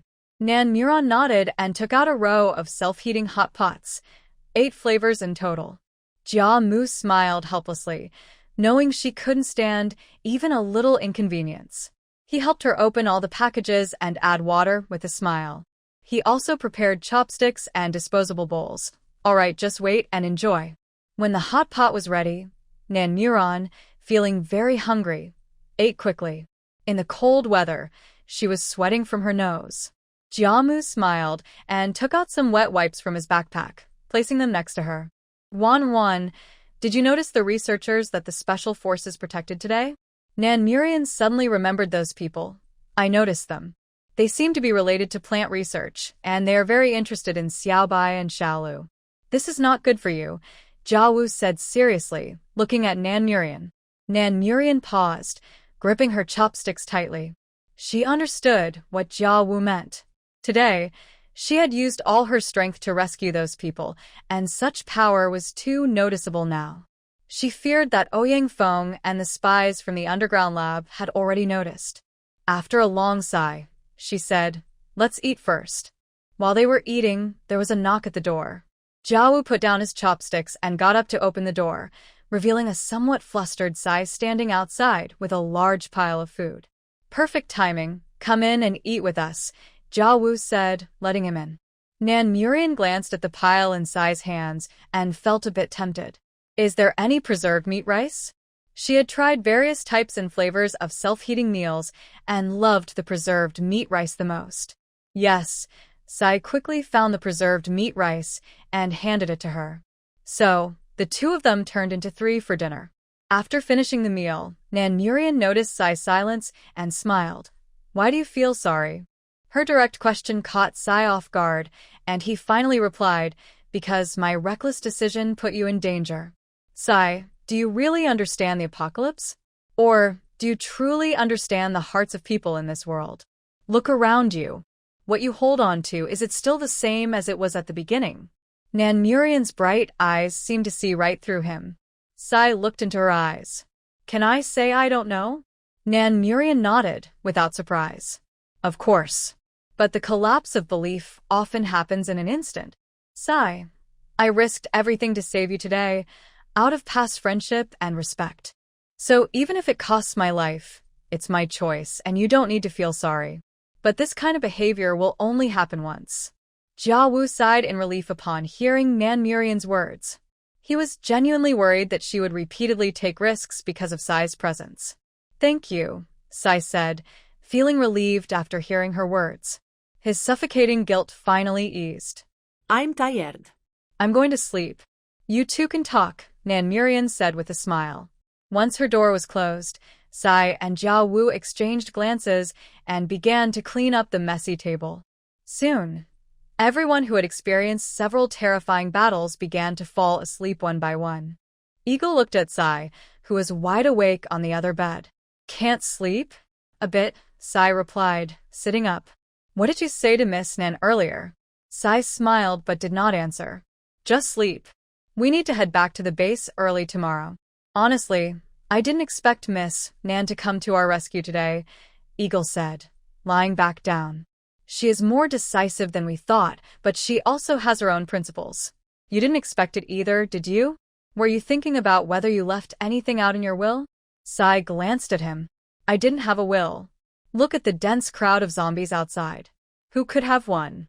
Eagle said with a bitter smile. Eagle, do you think we really understand this apocalypse? Eagle scoffed. When our lives aren't even in our own hands, what is there to understand? Suddenly, Sai's expression changed. Something's off outside. Eagle quickly got out of bed and moved to the window, slowly pulling back the curtain. In the darkness, he saw shadows moving. A fully armed team of no less than 30 people is approaching. Get your gear on and notify the others, Sai said, quickly putting on his equipment and heading straight for the suite where Nan Murian and Jia Wu were staying. Inside, Nan Murian was deeply asleep, exhausted. However, Jia Wu had already noticed the situation outside and saw clearly that there was a team of bald eagles and a squad-level assault team approaching. Rian. Jia Wu gently knocked on the door but received no response. Just then, he heard a knock. Where's Nan Murian? Sai asked anxiously, seeing only Jia Wu in the living room. No response to the knock. Without hesitation, Sai took out a wire and approached the door. Are you going to pry it open? Do you have a better idea? Sai replied impatiently, quickly prying open the door and slowly pushing it open. Nan Murian was curled up in bed, sweating and looking like she had just been pulled from water, her body hot like a furnace. She has a fever, Sai said, touching her forehead in shock. Do we have any fever-reducing medicine? When Jia Wu left, Bai Mei had packed a lot of emergency medicine in his backpack, and he hurriedly went to find it and handed it to Sai. Sai helped Nan Murian sit up, trembling slightly as he gave her the medicine, then turned to Jia Wu. You stay with her. We need to deal with the people outside. Meanwhile, the sword team quickly approached the professor's location after receiving Eagle's notification, moving everyone to the suite. Is Sister Nan okay? Dongzi asked, peeking into the room anxiously. She took the medicine. Hound, have your medic take a look, Sai said, keeping an eye on the approaching team while speaking to Lu Jun. The medic from the sword team was a man who followed Sai into the room to check on Nan Murian. Did she take the fever-reducing medicine? Yes. I only have emergency medicine here, not as effective as what she took. It's not a big problem. She just needs some time to wake up. After confirming that Nan Murian was okay, Sai and Jia Wu both sighed in relief. These people outside are heavily armed, and we can't confront them directly. Hound, leave a small team here to protect everyone. The rest of us will go out and deal with them. Soon, Sai and his 3 companions stealthily left the room with 6 members of the sword team. These soldiers are supposed to be here for rescue, right? Why can't they take us away while they have the chance? A young researcher complained. Professor Chen, who was older, looked at him disapprovingly. There are 10 soldiers outside fighting for us, and the girl who saved us today is unconscious. What nonsense are you talking about? She can't walk because she's unconscious. We can leave her here. Those soldiers are here to rescue us. If we leave, they can leave too. We can't just wait here to die, the young man argued. He had seen clearly through the window that there were over 40 of them, while they had only 16 people, along with a group of defenseless researchers and an unconscious woman. It seemed hopeless. Everyone looked at him in disbelief. The girl had just saved them, and now he wanted to abandon her to save himself. How inhumane! At that moment, a low sound echoed, and the young researcher felt a sharp pain in his forehead, looking in disbelief at Jia Wu's position nearby. The remaining 6 members of the sword team instinctively aimed their loaded guns at Jia Wu's direction the moment the gun fired. However, when they saw who had shot, they froze, unsure of how to react. If it had been anyone else shooting at the researchers, they would have fired back without hesitation. But Jia Wu had just saved everyone's lives. Moreover, the words of the young researcher had not only angered Jia Wu but also left the soldiers feeling disheartened. After all, the implication was that he wanted to disregard not only Nan Murian's life, but also the 10 comrades outside who were fighting for them. Ignoring the 6 guns pointed at him, Jia Wu lowered his weapon and said coldly, "Let's just say we saved 1 less today." The researchers were terrified and held their breath as they watched him kill, without hesitation. The team leader of the sword team glanced at the lifeless young researcher on the ground and sighed, moved the body to the other side. Once the team dealt with the corpse, the small room fell into a heavy silence. Jia Wu ignored the others' emotions and entered the inner room. Nan Murian was still unconscious, but seemed more stable than before. He wet a towel and continued to cool her forehead and palms. He felt that her fever was closely related to her exhausted abilities. Outside, the 4 from Siyi and the 6 from the sword team quickly disappeared into the darkness after leaving the resort. Dongzi took the lead, using his speed ability to approach a lone enemy at the back, swiftly taking 2 lives with his dagger. At the same time, Siyi used his ability to form ice blades, working together to eliminate the outer enemies. The sword team, led by Lu Jun, also moved quickly, their daggers claiming lives as they charged into the enemy ranks. However, not far behind their group, a water ability user quickly formed ice blades that shot towards the four in front. Eagle, watching the incoming blades, smirked and summoned a gust of wind that knocked the ice blades to the ground. At the same time, Sia's ice blades were ready and pierced the throat of the water ability user. The opposing team seemed stunned, clearly not expecting them to have abilities. The group that was advancing toward the resort came to a halt. Sia's eyes were cold as ice. First, take out the two ability users next to him. Eagle, cover their line of sight with Changzi. Dongzi, I'll assist you in taking them down. Changzi quickly formed his ability, while Eagle created a wind to obscure their vision, filling the space with blinding dust. At the same time, Chendong charged forward, heading straight for the two ability users beside the water user. Si followed closely, forming ice blades and also conjuring a small fireball to throw at one of the enemies, providing cover for their attack. In a matter of moments, the three enemy ability users were eliminated. Lu Jun and the sword team watched as the four coordinated their abilities flawlessly, realizing that the leader had awakened his powers. What incredible luck! What are you waiting for? Deal with the rest. After the three ability users were taken out, Si turned to the sword team. The 10 of them charged into the remaining crowd. While they might have felt lost against ability users, they had a clear advantage against ordinary people. Suddenly, they all froze. These. Eagle exclaimed in disbelief as he recognized the familiar camouflage uniforms on the corpses. If these uniforms were legitimate, then who were these people? Although they belonged to different systems, they had often collaborated to handle emergencies in the city before the apocalypse. There was no way they could be mistaken. Lu Jun, codenamed Hound, was equally stunned. These were their own people. Sia's gaze turned icy as he also spotted members from Black Ice among them. He was very familiar with Black Ice. They had been pursued by that special team when they escaped the underground lab. Hound, take your team back and protect them. Eagle, Chendong, Changzi, stay here and clean up these people. Sia's tone was cold and serious. Lu Jun's expression changed, anger creeping into his voice. Wolf, what do you mean? Do you look down on us, sword team? These people are not here for you, Si replied, almost certain. They were after Nanmu Ran. Otherwise, they wouldn't have brought 3 ability users, including a fire user specifically to counter her plan abilities. Lu Jun was taken aback. What do you mean? Get your team inside. Don't get yourselves into trouble. Si reversed his dagger and gestured, and Chendong, Changzi, and Eagle followed him into the remaining crowd. He didn't know what this order meant for him, but he was certain of one thing. No matter who stood behind the enemies, the moment they targeted Nanmu Ran, they were doomed. Once everything outside returned to calm, Si turned to Eagle. Find the person in charge of this safe point. The safe point could cover a 2-kilometer radius with firepower, yet these people had approached the resort without a trace. Why? Lu Jun quickly realized the problem. Go find someone, hurry. When they located the person in charge, they discovered he had been killed, and the wounds indicated it was caused by ice blades from a water ability user. Wolf, what's going on?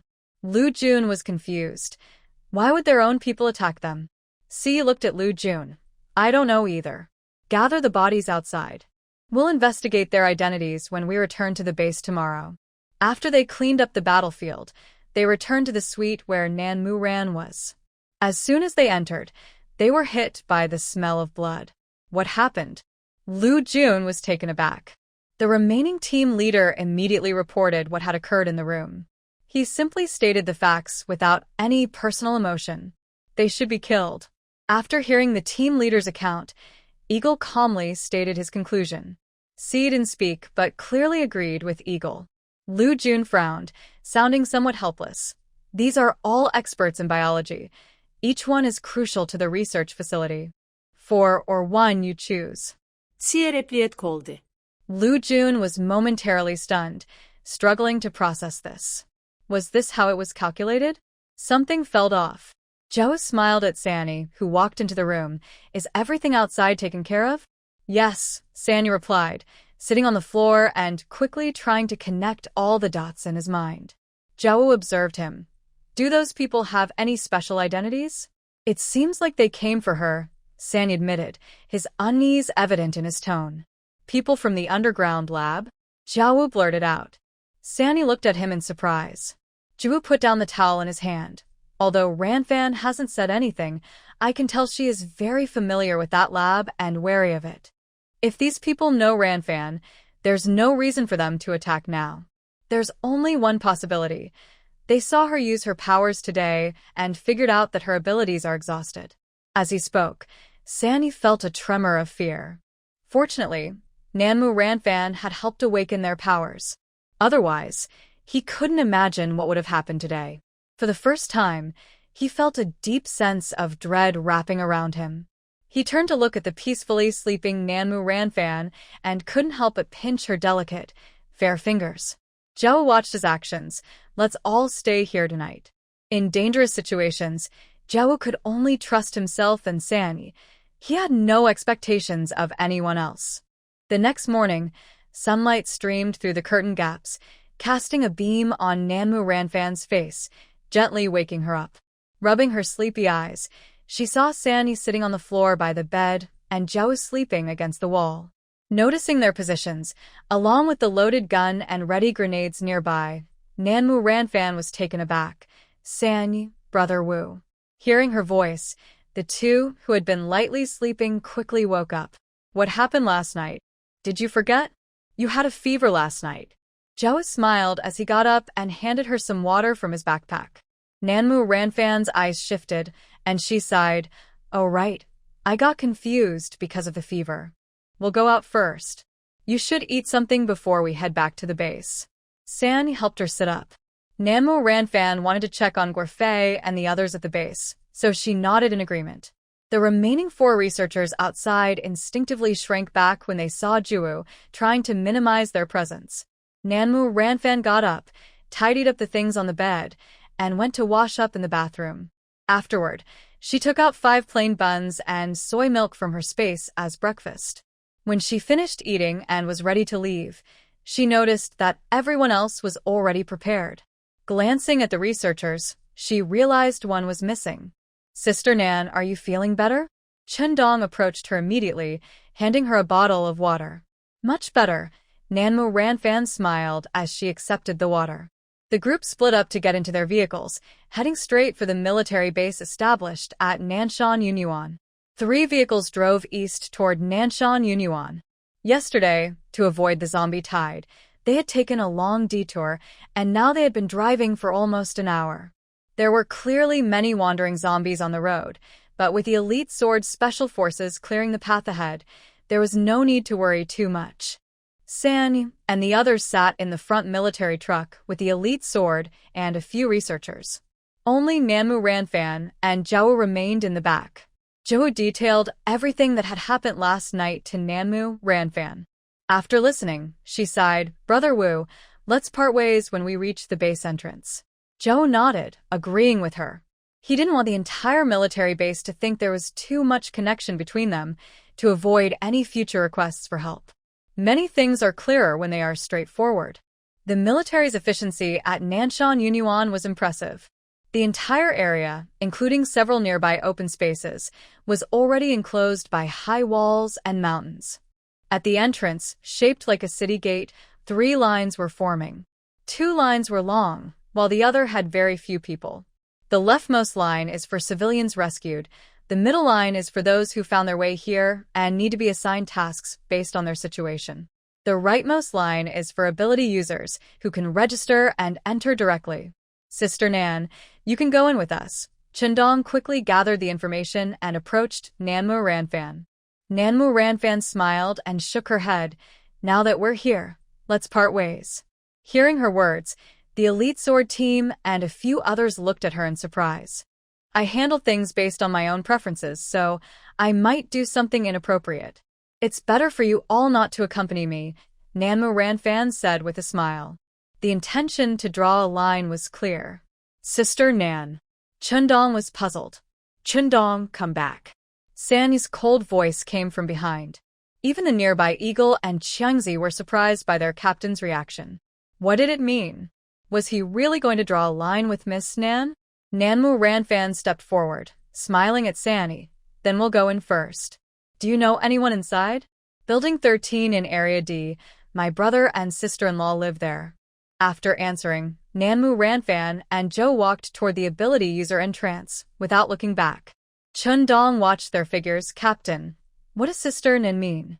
If their identities haven't changed, there's no need to go in together, San replied, his voice carrying a hint of amusement as he watched Nanmu Ranfan's back. He never expected to meet such a girl, passionate, honest, decisive, and self-controlled. Chun Dong and Qiangzi fell silent, wondering if they were destined to part ways with Nanmu Ranfan. Eagle, on the other hand, looked at Sanyi. He felt that after last night, Sanyi seemed more relaxed, no longer the gloomy and repressed person he had been for days, as if a light had been switched on. Let's talk about it when we get back, Sanyi said, looking at the three who seemed a bit down. The female registrar at the entrance was visibly surprised when she saw Nanmu Ranfan and Jiawu. Having worked at the entrance for a long time, she was good at reading people. Just by looking at their clothes, she could tell they were not ordinary. Her face immediately broke into a smile. Ability users only need to register their ability level to enter. Nanmu Ranfan quickly took the paper and pen, writing down her level as a second-tier plant user. Jiawu also wrote down his second-tier lightning ability. The registrar's face lit up with joy. Second-tier ability users were rare, with no more than 5 in the entire base. Definitely impressive. Her attitude became even more enthusiastic. Please, you may enter. Do you need a guide?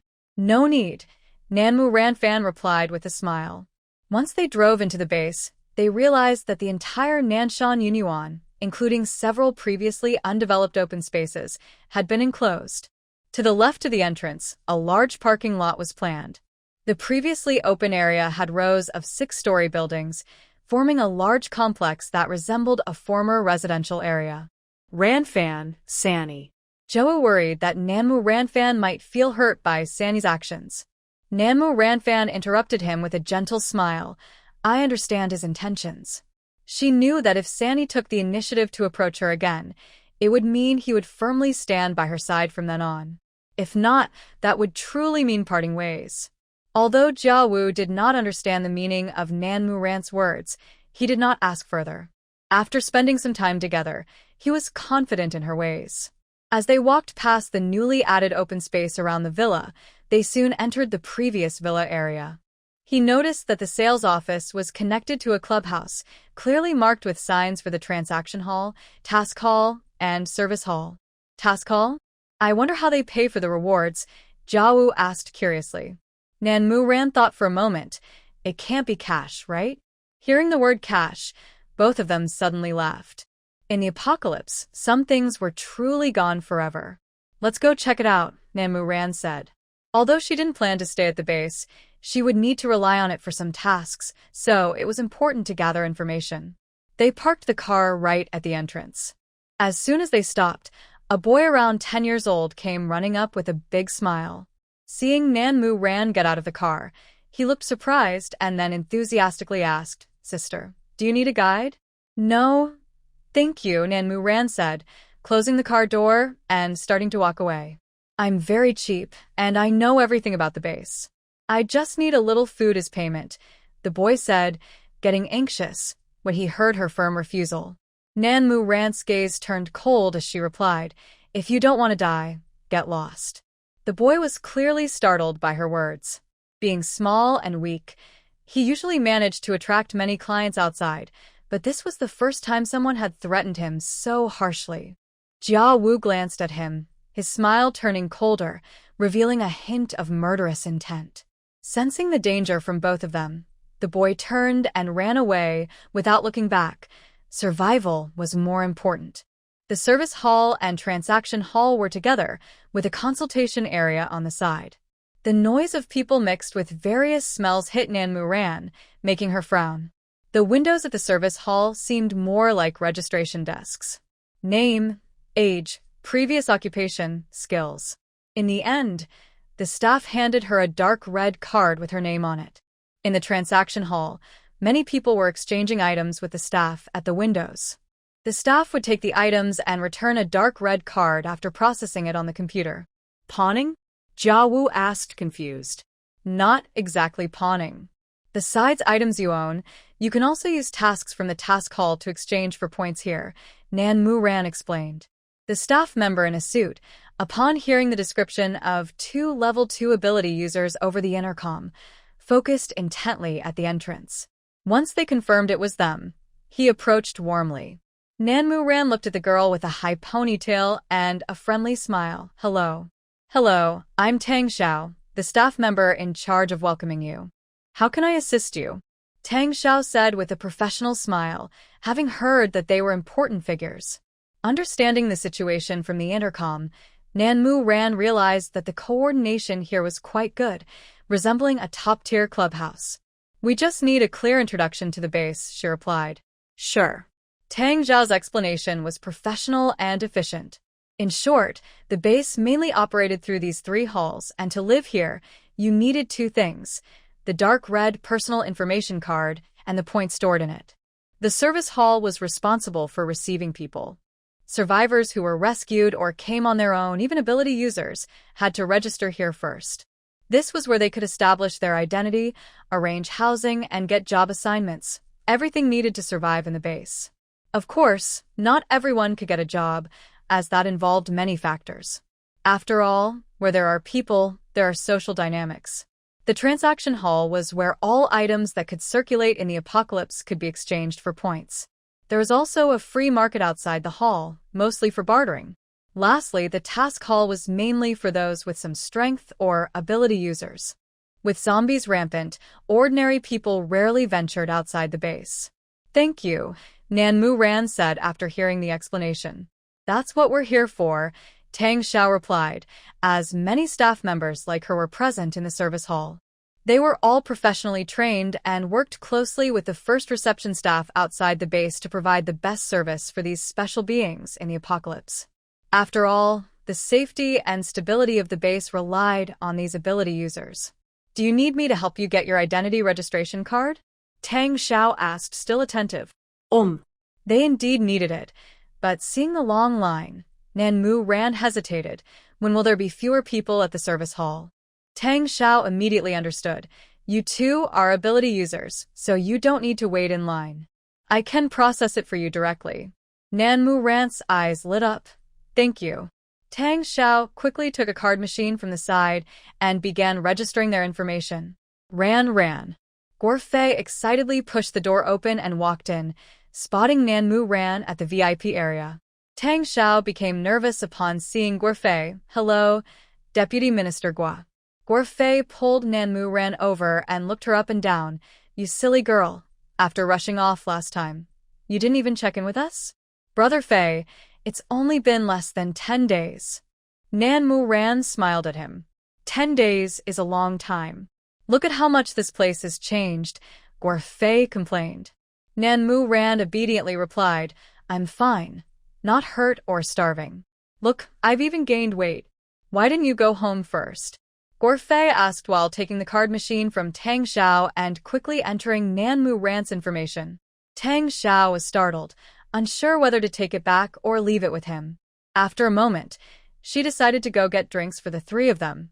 She replayed her conversation with Nan Mu Ran and Guofei in her mind, worried about making a mistake in front of the big leader. Now that we're here, let's get to know the place. Guofei quickly finished processing for them. Let's go home. Seeing Nan Mu Ran safely back, Lin Jiejia sighed in relief. You scared us. Sorry, Jiejia. Don't say sorry. We're family. Lin Jiejia pretended to be angry. Nan Mu Ran smiled and then turned to Guofei, getting straight to the point. Brother Fei, I just heard Tang Xiao call you Deputy Minister Gua. Guofei sat down with a smile. The entire military base mainly operates through these 3 halls, so they set up a head minister and 3 deputy ministers to manage them. The head minister is Chen Zhengwo? Yes, I manage the service hall. The task hall is overseen by the previous political commissar, and you should know the head of the transaction hall, from the Ouyang family. Ouyang Feng or Ouyang Ying. Nan Mu Ran guessed, as those were the only 2 capable members of the Ouyang family. Guofei realized for the first time that Nan Mu Ran had such a keen political sense. Ouyang Ying. The Ouyang family has problems. Nan Mu Ran didn't hide anything from Guofei and detailed her encounter with Ouyang Foam at the industrial park. Does the Ouyang family have that kind of power? No, they don't have the ability to control WJ. The Ouyang family, no matter how strong, is ultimately a political family. It's not surprising to have a few strong bodyguards, but if it involves the WJ team, they lack that kind of influence. Guofei stood up and began to think. Suddenly his eyes lit up. I thought of someone. He was the commander of the WJ team in Shishir before. Do I know him? You don't know him. His name is Lin Weiqing. I heard Qin Zhengwo say he is very powerful. Before the apocalypse, he often collaborated with military special forces to handle emergencies. If something goes wrong with him, it could be troublesome. Is this person at the base? Nan Mu Ran felt a headache coming on. Guofei nodded. Not only is he here, but he is also directly responsible for base security. He can't command Qin Zhengwo and those military personnel, but he oversees all other armed forces. Hearing this, Nan Mu Ran thought for a moment. What is his relationship with Qin Zhengwo?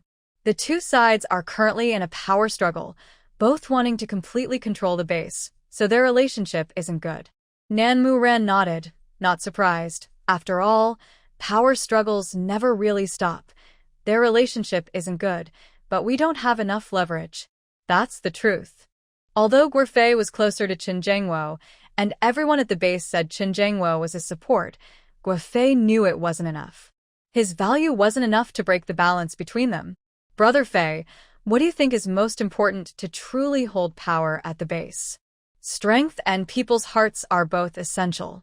Guofei answered directly. Ever since he agreed to Nan Mu Ran's plans, he had thought about what to do more than once. Do you have any ideas? Nan Mu Ran understood Guofei. He was someone who planned several steps ahead and would never act without purpose. Guofei nodded. I have a rough idea. Just do it. Do you need me to provide anything? Nan Mu Ran had no doubts about Guofei. I'll make a plan as soon as possible, and then we can discuss it in detail. Guofei said directly. Nan Mu Ran nodded in agreement. Then she suddenly said, Brother Fei, I want to try to awaken abilities for you and Sister Jejia. Guofei was clearly taken aback. Awaken. You may never need abilities, but you still have to consider self-defense in critical moments. Nan Mu Ran spoke seriously. The base calculated that the probability of awakening abilities is less than 1 in 10,000. I might not have that luck. Guofei was very calm about this matter. Brother Mu, you keep an eye on things downstairs while we go upstairs. Nan Mu Ran said no more and led Guofei and Lin Jejia to the second floor of the villa.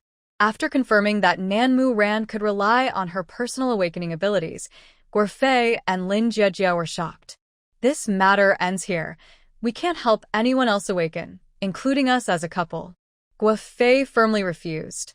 If everyone around Nan Mu Ran could awaken abilities, it would definitely raise suspicions from those with ulterior motives.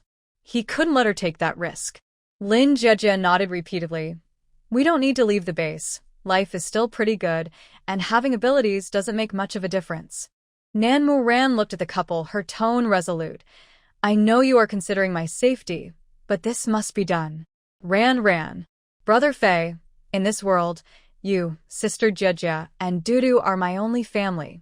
Nan Mu Ran interrupted Guofei directly. I have many things to do, and won't stay here forever. Your safety must be guaranteed. Guofei looked at Nan Mu Ran, who was determined, and reluctantly agreed. Nan Mu Ran took out all the more than 300 crystal cores she had collected from saving people at the library last time. After helping people awaken a few times, she had roughly figured out the pattern. About 100 cores could basically help someone awaken. To Guofei's surprise, he awakened a rare mental ability. Lin Jejia looked at Nan Mu Ran helplessly. I think I can hear other people's thoughts now, and I can tell how to say it. Can you also judge the truth of what they say? Nan Mu Ran guessed with excitement. Lin Jejia nodded. They had to admit that fate was on their side because the abilities awakened by the couple were perfect for living in a complex environment like the base. Nan Mu Ran looked at Lin Jejia seriously. When we go downstairs, say you didn't awaken, and never tell anyone about this. I understand. Lin Jejia was not foolish. Even though her ability had no offensive power, it was even more intimidating than having one, especially when facing those in high positions. When Lin Jiejie said she hadn't awakened, Jia Wu didn't find it strange. After all, his wife, Bai Mei, had also eaten a fruit from Xiao Bai and hadn't awakened. The largest room on the second floor of the villa was reserved for Nanmu Ran, with a walk-in closet, a private bathroom, and a balcony filled with flowers and a cozy sofa.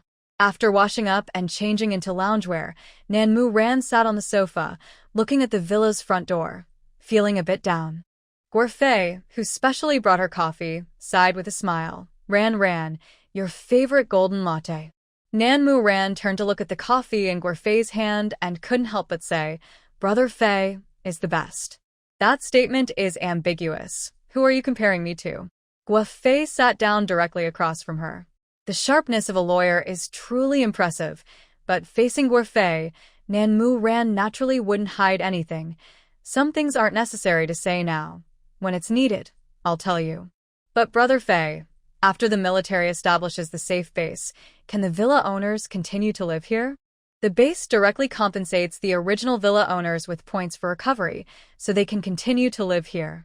However, the recovery price offered by the base is quite tempting, and most people have moved out. No one wants to starve while guarding a villa. Then if you all stay, there will be some complaints, right? Guofei looked at her and smiled. You definitely won't like the environment over there in the multi-story building. Plus, we have so many things at home. Nanmu Ran knew very well that the things in the basement weren't the main concern. She was their top priority. After all, with Brother Fei's current status, he would definitely arrange those things properly. Suddenly, Guofei looked outside the villa at the road. Two figures in military green stopped in front of their door, clearly looking for the house number to confirm. Who is that? Nanmu followed Guofei's gaze and turned around, spotting Siyi and Eagle lingering outside the villa yard below. Both were carrying heavy military backpacks but had no shoulder insignia. She smiled brightly, put down her coffee, slipped on her slippers, and ran straight outside. She even turned back to Guofei and said, I'll tell you about the comparison target later. Guofei was clearly taken aback by her actions. He hadn't seen Nanmu this happy in a long time. She dashed down the stairs and opened the villa door. Siyi and Eagle, who were trying to figure out how to enter the yard, saw the door swing open. Nanmu ran up to Siyi. Have you made up your mind? Yes. Siyi looked at Nanmu, who appeared just as he remembered, and nodded seriously. The sunset is perfect, and my mood is good today, Nanmu said, her tone cheerful. Eagle, sensing the atmosphere between them, hesitated to interrupt but felt he had to. Miss Nan, I'm here too. Nanmu looked at him and then at the back. Is it just you? Chundong and Xiangzi have special circumstances, so it's just the two of us, Siyi explained to Nanmu. Nanmu replied directly to Siyi. You're enough. So, I'm unnecessary? Is it too late for me to leave now? Eagle said, looking self-deprecatingly at Nanmu and Siyi. Siyi, feeling a bit helpless at Eagle's antics, said, Shut up. Is that all you two brought? Nanmu asked, surprised at their minimal luggage. Yes. Two broke guys coming to rely on you, Miss Nan. We hope you'll take care of us, Eagle said, clasping his hands in a gesture typical of a wandering hero. Nanmu stared at Eagle in surprise. Are you still the Eagle I know? You seem different. Among the four of them, excluding Siyi, Chundong had been the most lively, while Wang Chong was the quietest, and Eagle was the most thoughtful. Why was he acting so differently now? Don't mind him. He was just hiding it well before. Nanmu chuckled at this. Let's go inside. On the second floor, Guofei watched Nanmu talking to Siyi and Eagle, frowning slightly. Why did the one who looked like a star bother him so much? Once the three entered the house, Lin Jiejie, who was busy in the kitchen, immediately came out. Rarin, who are these two? This is Siyi and Eagle, both my friends. I'll prepare rooms for them, Lin Jiejie said, noticing their luggage and heading upstairs. Just then, Guofei came down and looked at Siyi with a clearly unfriendly gaze. What friends? Why haven't I seen you before? Nanmu was taken aback. looking at Guofei in surprise. He hadn't acted like this when she first brought Muge to the villa. Fei Ge, what's wrong? Are you in a bad mood? What's wrong with you? Lin Jiejia, closest to Guofei, quickly nudged her husband. Guofei didn't respond and turned to the door. I'm going out for a bit. It's almost dark. Where are you going? Guofei changed his shoes to find Chen Zhengwo. Hearing this name, Si Yi and Eagle were clearly startled. Few ordinary people could call Colonel Chen by name at a military base. Lin Jiejia noticed Guofei's awkwardness and turned to Si Yi. Wait a moment. I prepared something for their family. You can take it with you. Once Guofei left, Si Yi and Eagle stood awkwardly in the living room, feeling unwelcome. Jiejia, what's wrong with Fei Ge? Nan Muron asked, confused as she watched Guofei's back. Lin Jiejia glanced at Si Yi and then at Nan Muron, her eyes showing some helplessness. He feels like his precious is being taken away and is sulking. Nan Muron was stunned. Eagle instantly understood. At least it wasn't because of him. Si Yi's ears began to turn red uncontrollably. All right, you two go upstairs and settle in. I'll prepare dinner, and we'll eat together later. There were 3 rooms on the second floor. Jiawu and Nan Muron each took one, while Si Yi and Eagle shared a room. After a quick tidy-up, Si Yi knocked on Nan Muron's door. You're fast. I thought it would take at least until tomorrow, Nan Muron said, gesturing for Si Yi to sit down. Actually, ever since Jiawu told Nan Muron that Si Yi and the others had killed over 30 members of the WJ team last night, she had guessed Si Yi's decision. Si Yi looked at Nan Muron, who seemed to see right through him. After we clarify everything we experienced to Colonel Chen, retiring won't be difficult. Besides, those who attacked us last night have special identities. Si Yi couldn't help but think of what Colonel Chen said about Nan Muron being his partner. You killed so many from the WJ team, and you definitely need to explain that to them. As a soldier, even if forced to act on the battlefield, those killed still appeared to outsiders as their own people. Moreover, Lin Weicheng, even if he couldn't say anything publicly, would certainly not let it go quietly. Si Yi and Eagle retired voluntarily, and it was indeed the best choice given the current delicate situation at the base. Si Yi looked at Nan Muron, surprised by her calm reaction. Jiawu told you. He wouldn't hide it from me. This also means that the underground laboratory's involvement is far more complicated than we imagined, Si Yi said, feeling uneasy. Nan Muron looked at him. Si Yi, I am fortunate to have crawled back from heck. Between being timid and stagnant for safety or fearlessly moving forward, I choose the latter.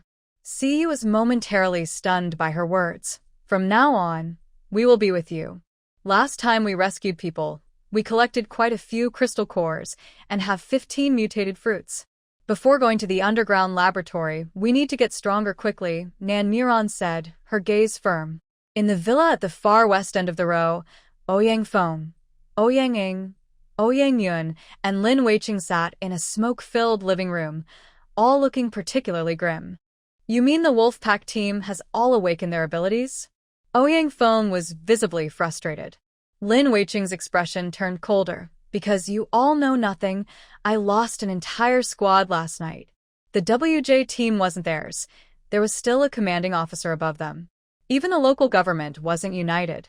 He only had a company-level structure to work with, and losing over 30 people required an explanation to higher-ups. Dr. Jean said that the girl named Nan will find a way to enter the underground laboratory herself. For now, we shouldn't take any action, Ouyang Feng said, his tone clearly displeased. The wolf pack killed so many from the WJ team, and you didn't go find Chen Zhengwo? Lin Weicheng's smile turned even colder. We practically delivered ourselves to them. Besides, I just received news that Chen Zhengwo disbanded the wolf pack team. 2 retired, and the other 2 are from the Chen family. Do you think we can do anything? We have to swallow this loss ourselves. If we can't act directly, causing some minor troubles shouldn't be a problem, right? Ouyang Yun, who had been silent, suddenly spoke, her eyes showing a clear malice. Yun, stop messing around. Ouyang Feng's tone was not good due to continuous setbacks. Ouyang Yun recalled the thrilling experience in the industrial park and became even angrier. Dad, we can't keep enduring this, can we? Acting rashly will only bring trouble, Ouyang gently reassured his beloved niece. After the wild wolf and the eagle completed their discharge procedures, they went to Guerfei's house. There was also a girl and a scarred man there. These two had just separated from the head wolf and the sword team at the base gate. Most importantly, the few botany professors rescued by the sword team said that the girl has very special vines and willow branches, which are very powerful, Ouyang Yun said, looking at Ouyang Feng. After hearing Ouyang Yun's words, Ouyang Feng understood. Are you saying that the girl is the same one from the industrial park incident? Ouyang Yun nodded. It must be the same person. Wei Cheng just said that a girl saved the head wolf and the sword team. Besides, we're not doing it ourselves. What's wrong with trying it through someone else? They did cause some trouble today. Who did they provoke? The little people gathered at the front gate. The Ouyang family has a dedicated information network that constantly monitors the base situation. One of these little people had awakened the ability to pass through obstacles. They then gathered a group of strong, ordinary people. They often bully others in secret, and many at the base have suffered losses at their hands. Ouyang thought for a moment. Guerfei is tough and has Qin Jiangwo as a backing, so he's doing well at the base. Now he's involved with this kind of person. We can't underestimate him in the future. We don't need to show up ourselves. We can still create some trouble, Lin Weiqing said with a fierce look, feeling very frustrated. Ouyang Yun smiled and nodded. It's already arranged. Just wait and watch. Meanwhile, at Guerfei's villa, after dinner, Nanmu Ran returned to the second floor and took out all the crystal cores and mutated fruits from the space. The mutated fruits and high-level crystal cores found in the industrial park had been saved for this moment. After a while, Jia Wu, Siyi, and the eagle also arrived. There are a total of 120 ordinary crystal cores, 10 level 2 crystal cores, 2 level 3 crystal cores, and 15 mutated fruits. I need to know your current abilities. Jia Wu's lightning ability was at mid-level 2. Siyi's water and fire abilities were both at late level 1. Eagle's wind ability was also at late level 1. Nanmu Ran had recovered after using her abilities. Her plan ability was at late level 2, and her mental ability had reached late level 3, significantly stronger. Siyi and Eagle can take the level 2 crystal cores directly. Jia Wu and I will each take 1 level 3 crystal core. The 4 of us will each take 3 mutated fruits, and the remaining 3 will go to Fei Ge and the 2 little ones. Is that okay? Hearing her words, the 3 laughed. Eagle was the first to say, Miss Nan, you don't need to discuss these matters with us. Just arrange it, and we'll follow your lead. Besides, these things are yours anyway. I think the same, Jia Wu said directly. No objections, Siyi nodded in agreement. Nanmu Ran smiled knowingly. Good. This was exactly what she was waiting for. In her plan, the people around her must prioritize her ideas. We trust you, so we won't have any extra thoughts. Even if we find something later, it will still be planned and arranged by you, Siyi said, looking at her. Now let's take our things back and absorb them quickly. Suddenly, all 4 of them stopped their actions. Someone is outside. Nanmu Ran used her mental power to turn off the lights in the small living room on the second floor, and the 4 moved closer to the balcony to overlook the yard of the villa. In the moonlit front yard, several small figures were approaching the outer perimeter of the yard, accompanied by a few strong men. Isn't that the little person from the parking lot today? Jia Wu looked in surprise at the leading small figure who had actually come back. Nanmu Ran sneered. So bold?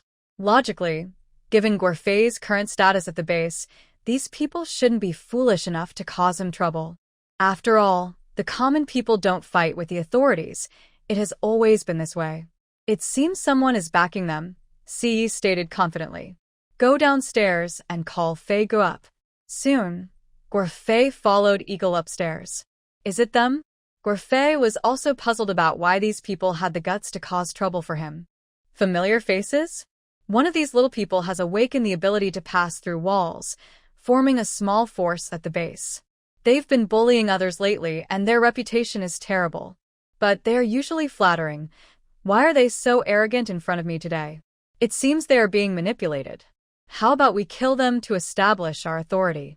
Nanmu Ran guessed who was behind them, likely Lin Wei-chung or the Ouyang family, or maybe both. But no matter who it was, it didn't make sense to let people who came to their door go free. Guo Fei understood her plan. Leave the bodies. I'll go find Chen Jiangwo tomorrow. Nanmu Ran focused her energy on sensing the surrounding environment. The little person leading the group downstairs suddenly felt a splitting headache and collapsed, losing consciousness. Then the others fell one by one, and soon, the wails of over a dozen people echoed in the empty space outside the villa, only to fall silent again. Nanmu Ran continued her search and spotted someone hiding by the road, observing the situation. She didn't let them go either. She used her mental powers to control them to walk toward the villa's front yard and then concentrated her mental energy to kill them. Guo Fei watched in disbelief as everything unfolded before him. It was eerily terrifying. This is the power of mental abilities.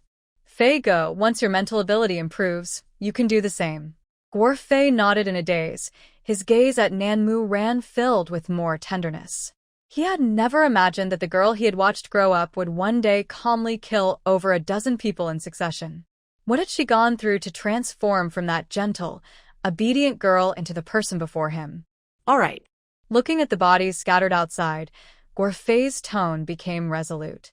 The next morning, Guo Fei dealt with the bodies in the yard, neatly arranging them by the roadside in front of the villa before calling Chen Jiangwo over. Since these people had broken into someone else's home at night, their deaths were not regrettable, so Guo Fei naturally didn't need to bear the consequences of the killings.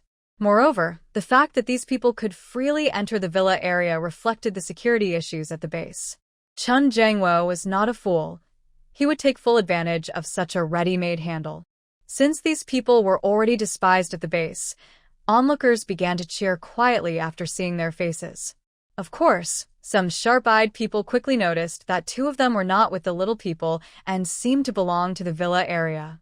At the same time, Chen Jiangwo and Lin Wei-chung had a big argument in front of the top brass at the base. Lin Wei-chung and the Ouyang family, having failed in their schemes, saw the security work in the villa area directly taken over by the Military Special Operations Brigade. Naturally, because of this incident, new legends about Guo Fei began to circulate at the base. After all, handling over a dozen people quietly in one night was still terrifying to think about. Chen Jiangwo could not ignore the two individuals who clearly did not belong to the dwarf group. While others might struggle to recognize them, both sides of the base had been in a power struggle for too long, and their understanding of each other was deep enough to know what cards each held. Thus, the military immediately began to investigate the purpose of the Ouyang family's actions this time. They were not there for Guo Fei. Aside from him, the villa only had the recently returned Nan Muran and Jia Wu, along with the retired Si Yi and Eagle. However, compared to Si Yi, they were more concerned about Nan Muran and Jia Wu, and a thorough investigation was inevitable. On the base side, Nan Muran was only interested in the results. Clearly, the outcome of this low-level attack was satisfactory for Nan Muran, Chen Jiangwo, Guo Fei, and even the entire military. While they were all smiling, the Ouyang family fell silent as they looked at the bodies, which showed no external injuries and had no apparent cause of death. There are no external wounds, but the skull is a mess. How is this possible? The leading neurology professor from Shishir stared at the body in disbelief. Lin Wei-chung suddenly recalled what he had seen in the underground lab. It's a supernatural ability. Yu Tao mentioned that mental-type ability users can cause someone's skull to burst with mental pressure, but what about these people? Ouyang Feng frowned. This was not what Yu Tao had described. The mental power is strong enough and used skillfully. Only one person can do this now. Lin Wei-chung thought of Nan Muran directly. Ouyang Yin looked at Lin Wei-chung. That girl? Find out her relationship with Guo Fei. Don't take action for now. Leave everything to the lab to handle. Ouyang Ing made the final decision. Send these bodies to Dr. Jean. He should be interested. For the first time, Lin Wei-chung felt a primitive desire for power in this cruel world, rather than just an obsession with authority. Meanwhile, on the second floor of the villa, Nan Muran and the others were absorbing crystal cores. After eating the mutated fruit, they successfully advanced their supernatural abilities. Perhaps due to absorbing the crystal cores and eating the mutated fruit at once, Jia Wu directly advanced to the late stage of level 3 lightning abilities and even seemed to show signs of awakening. Xia's speed was even more astonishing. His water abilities jumped to early level 3, while his fire abilities reached late level 2, and he awakened metal abilities. Eagle's wind abilities also reached late level 2, and he awakened strength abilities. Nan Muron's mental abilities directly reached level 4, and her plan abilities reached mid-level 3.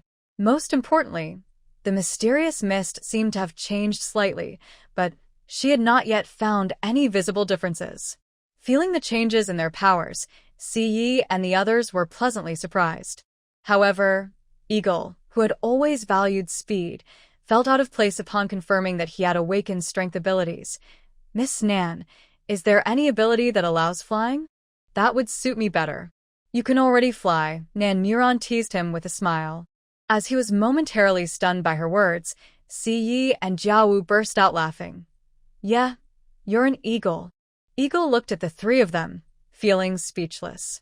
Advancing from level 3 to level 6 and then to level 9 is the hardest.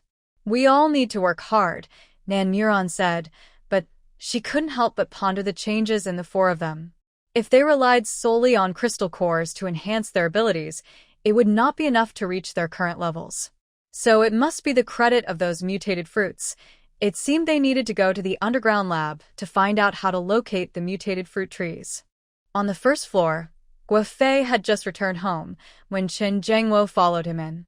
"I'm here to see Miss Nan," Chen Zhengwo said to Guofei downstairs. Guofei clearly disagreed. He knew without thinking that Chen Zhengwo's visit was not for anything good. "I really have something to discuss." Chen Zhengwo knew that Ziyi and Eagle had gone directly to Guofei after retiring, and although he didn't understand the reason, he felt relieved. Since Ziyi and the others had all awakened their abilities, Chen Zhengwo naturally had his suspicions. Unfortunately, the four boys were tight-lipped, and even his nephew Chen Dong said nothing. With no other choice, he could only go directly to Nan Muron. The military's research institute had been established, and they had a general understanding of supernatural beings and their levels in the apocalypse, but they had not yet figured out how to help ordinary people awaken in large numbers. Chen Zhengwo felt that Nan Muron could help solve this problem. Nan Muron had heard the voices downstairs and, having a good impression of Chen Zhengwo, went down. She answered his questions directly. The secret of the supernatural fruit had been known to the military base for half a year during the apocalypse, and by now, they should have discovered the mutated fruits of the mutated plants. The mutated fruits from high-level mutated plants can help ordinary people awaken their abilities. Mutated fruit? After hearing Nan Muron's words, Chen Zhengwo quickly found a picture on his military tablet. "Is this the mutated fruit you mentioned?" The photo showed a giant tree. Strangely, while the area around the tree was covered in snow, the tree itself looked like it was in spring, with blooming flowers and lush greenery. Most notably, among the lantern-like flowers, there were fruits that only appeared in autumn. The tree perfectly showcased all 4 seasons, with the bright red fruits being the most eye-catching. A small willow on Nan Muron's wrist gently reminded her that the fruits of this tree were particularly good and could help awaken abilities. Yes, it's a mutated fruit, but from the distance in the photo, it seems the person who took it didn't get close to the tree. After hearing this, Chen Zhengwo felt secretly pleased. People from the nearby villages say that anyone who gets close to this tree will be strangled by the vines underneath, so no one can approach it. Nan Muron nodded, waiting for him to continue. Chen Zhengwo was also waiting for Nan Muron to speak, and a strange silence fell between them. Guofei watched Chen Zhengwo from the side, feeling coldly amused. He was still trying to play tricks, but his plans were falling apart. "Aren't you curious?" Chen Zhengwo looked at the silent Nan Muron, unable to hold back any longer. "Tell me your thoughts, Colonel Chen, and I'll consider it." Nan Muron smiled as she handed the tablet back. Chen Zhengwo sighed internally. "We want the fruits from this tree, but we've sent several groups of people and haven't been able to get any.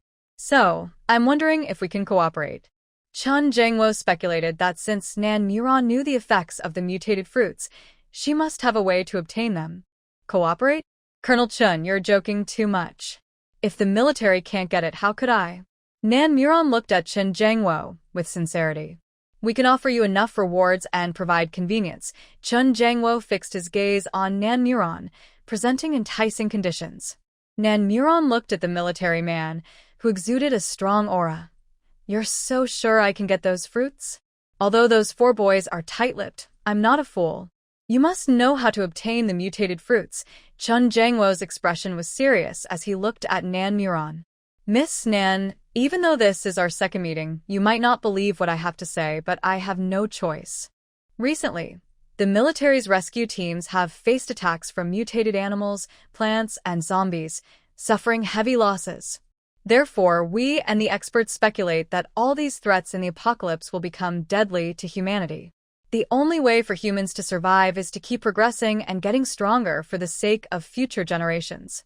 Nan Muron looked at Chen Jiangwo and blurted out, so, you need a gene laboratory and so-called advanced researchers to change human genes at any cost to become stronger? What? Chen Jiangwo didn't quite understand her words. Seeing his confusion, Nan Muron smiled slightly and softened her tone. What if constant sacrifices are the only way for humanity to grow stronger?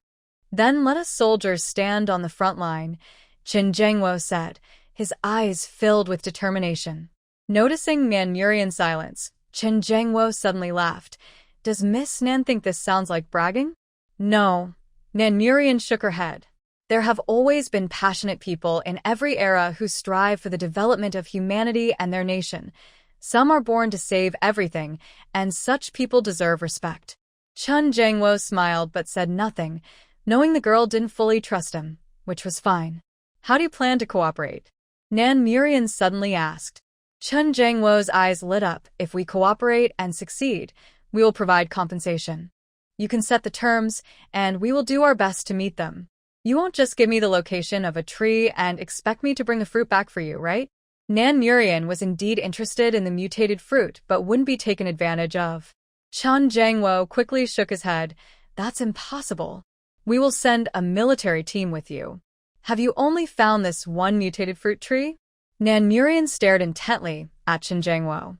His brief hesitation made her realize that the military had more than just this one tree's location.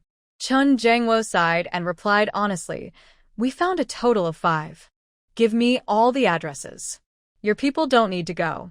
I don't need any other compensation.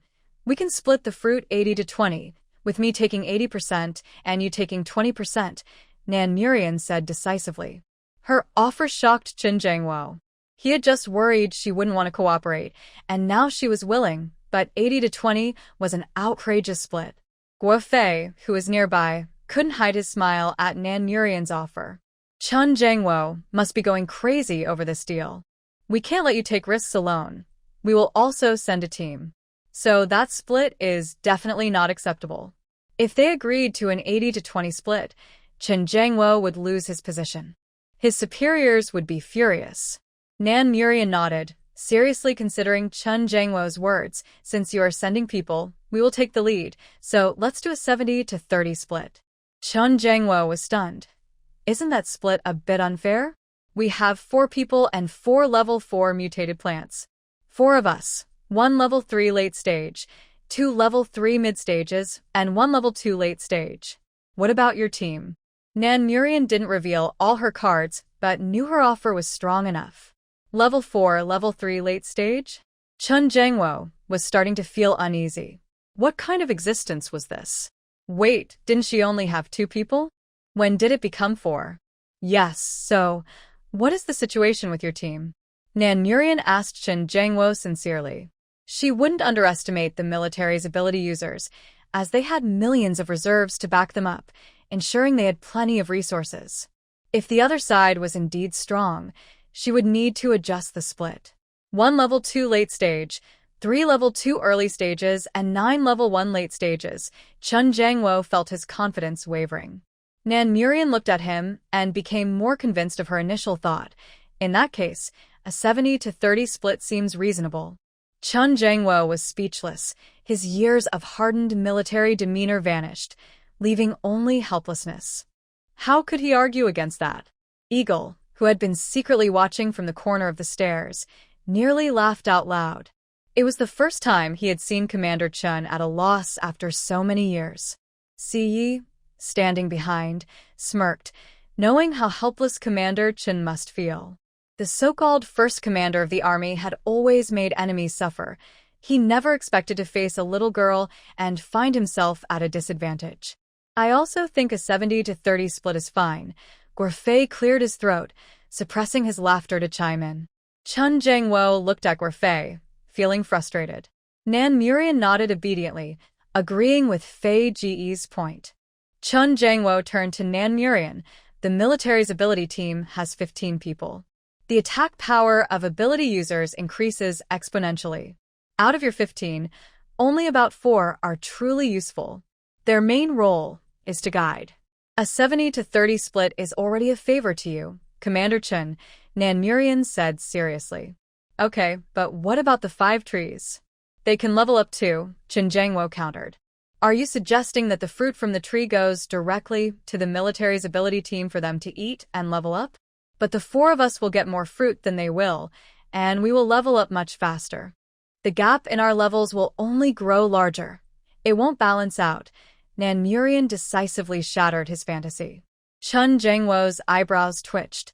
Seeing his troubled expression, Nan Murian thought for a moment and generously made a concession. For the 5 trees, we can split the fruit from 3 of them 70-30, and for the other 2, we can do a 50-50 split.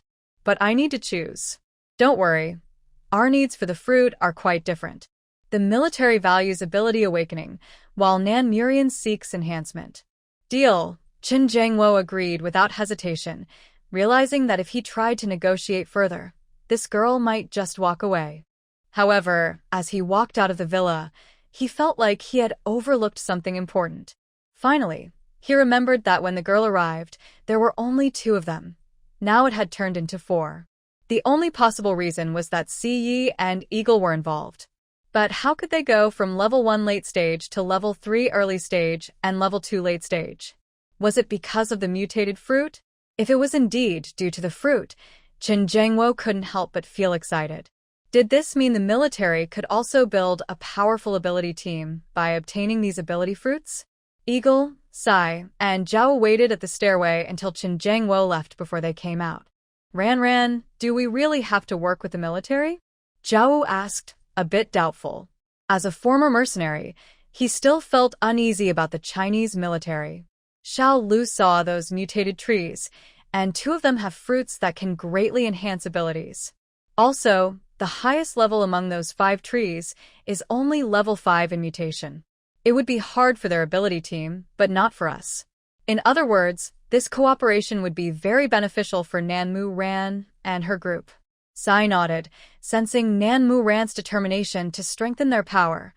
The leader from the military this time should be Confronting. Nan Mu-ran was not unfamiliar with the name Confronting. In her previous life, he was the top powerhouse in the Apocalypse's base rankings, leading the Night Star team, which was the strongest ability team in China. He was also the military's biggest asset in controlling the West City base.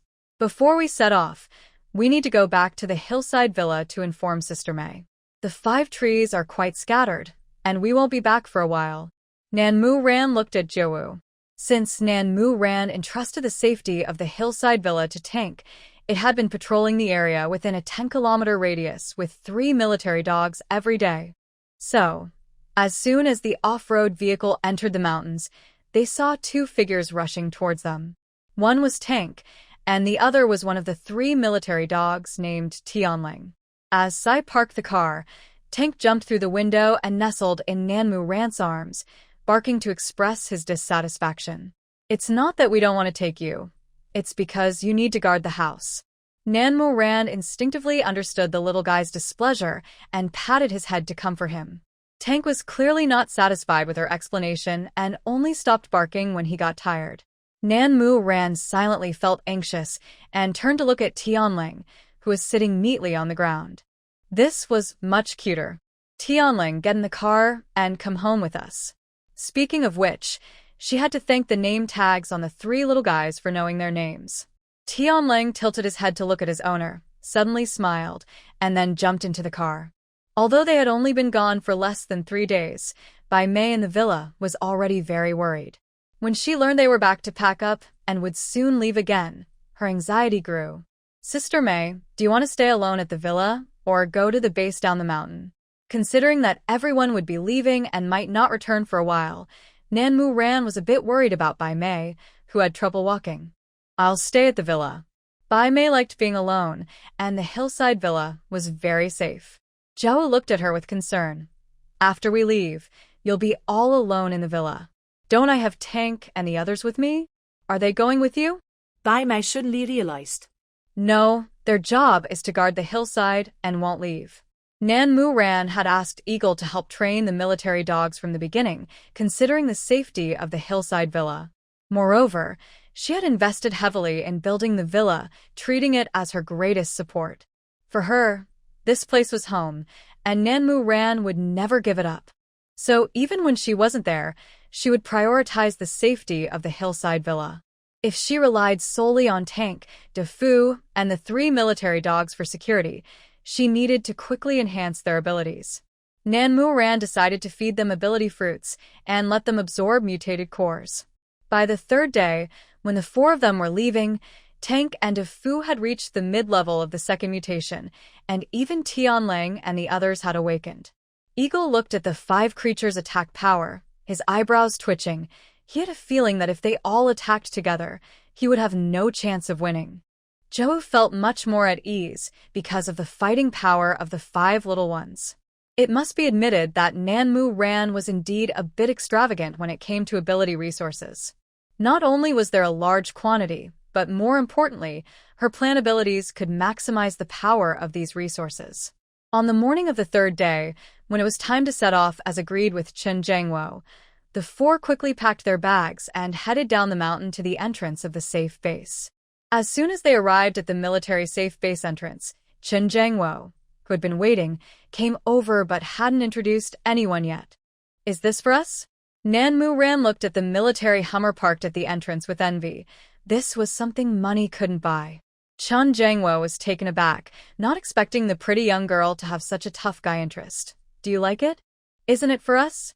Nanmu Ran said, a bit disappointed. She was already thinking about whether she could take this opportunity to ask for one. "Xiao Luo, go get a vehicle for Miss Nan," Chen Zhengwo instructed the guard behind him. Upon hearing this, Nanmu Ran's eyes lit up, and she quickly praised, "Commander Chen, you're so generous." Chen Zhengwo chuckled. Nanmu Ran single-handedly fought against a horde of over 1,000 zombies and killed 5 level 2 zombies, saving the sword team and Professor Chen's group. Perhaps she didn't care about it herself, but the entire military and even the whole Chinese base couldn't overlook it because Professors Chen and Qiu were core members of the base research center. Chen Zhengwo remembered this favor and naturally wanted to repay it. "Take it. Consider it equipment for the mission." The 15 military ability users on one side silently watched the 4 approaching. Sai and Eagle were not unfamiliar to them, but several people frowned at the young girl, Nanmu Ran, who looked quite young. The leader, Han Yingting, nodded at the 4. Nanmu Ran politely nodded back as a greeting. Soon, Chen Zhengwo's guard, Xiao Luo, drove the car out, and after receiving the keys, Nanmu Ran thanked him happily. Only then did Chen Zhengwo introduce both sides.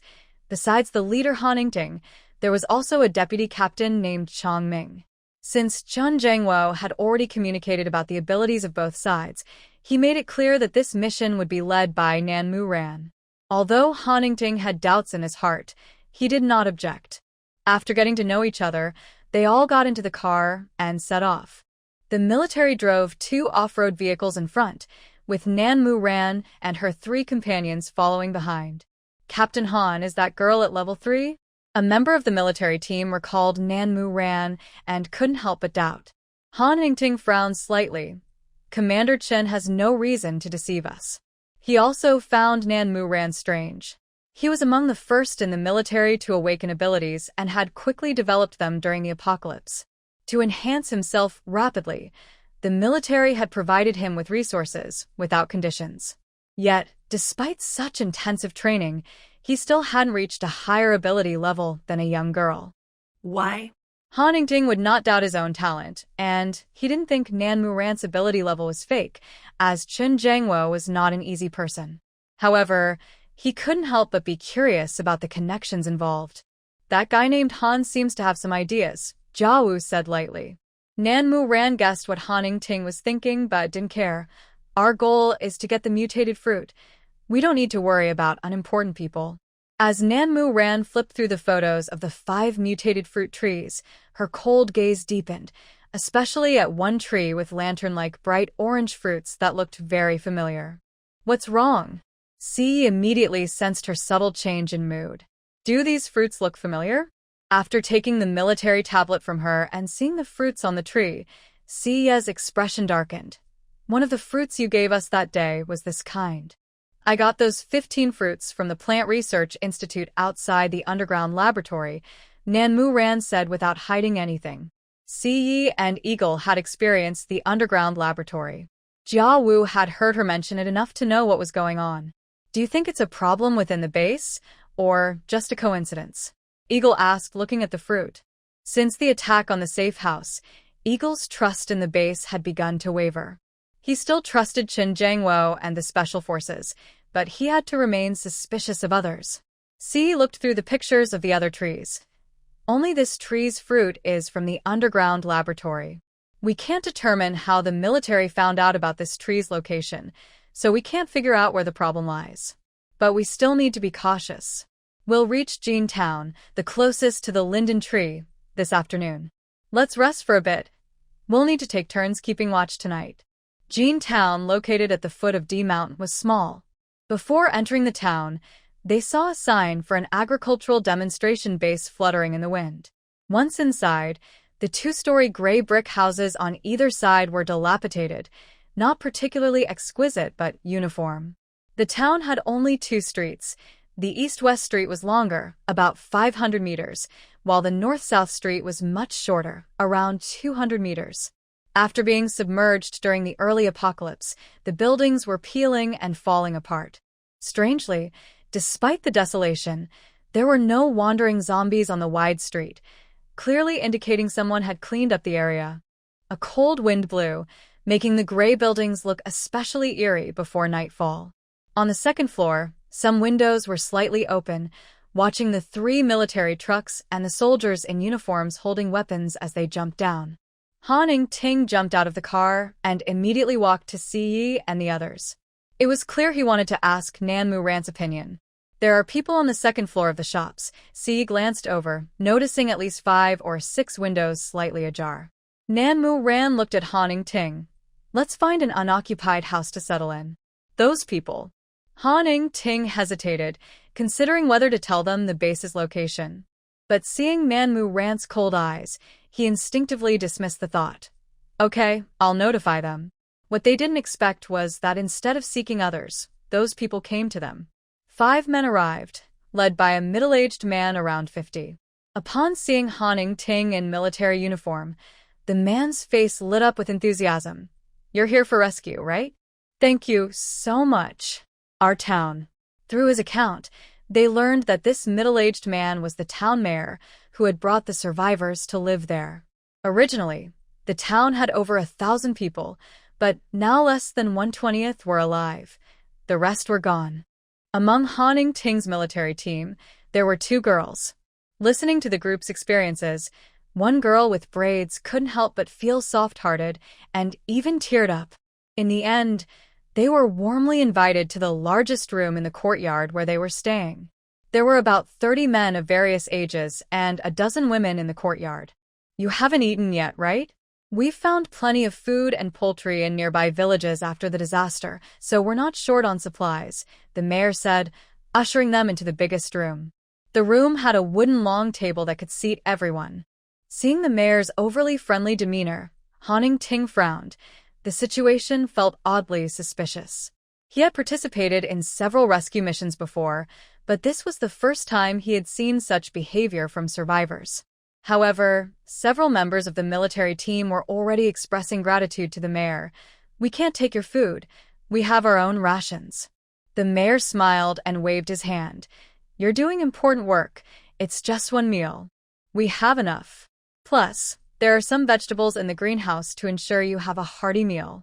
After so long in the apocalypse, everyone relied on supplies left over from before.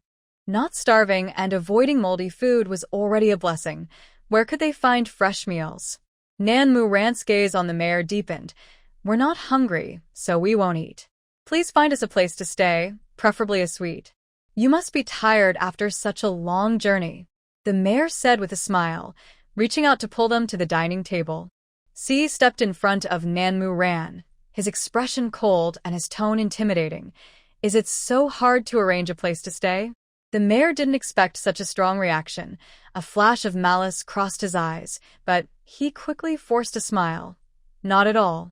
Second, take them to the house on the east side. The girl with the braids frowned. The mayor means well. If you don't want to eat, just don't. What's with this attitude? Fool, Nan Mu Ran said coldly from behind C. What did you say?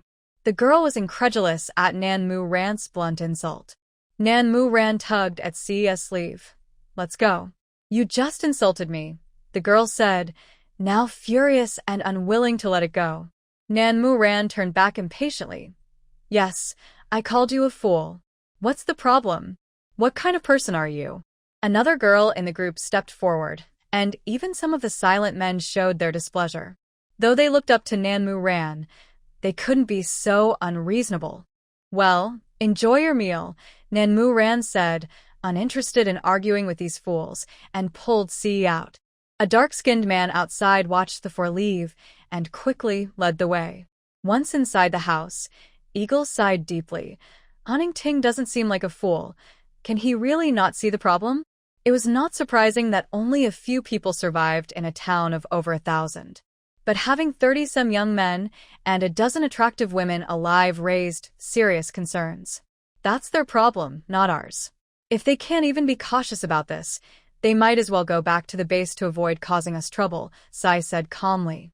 The Eagle remained silent, but couldn't help but worry for the dozen or so members of the military's ability team.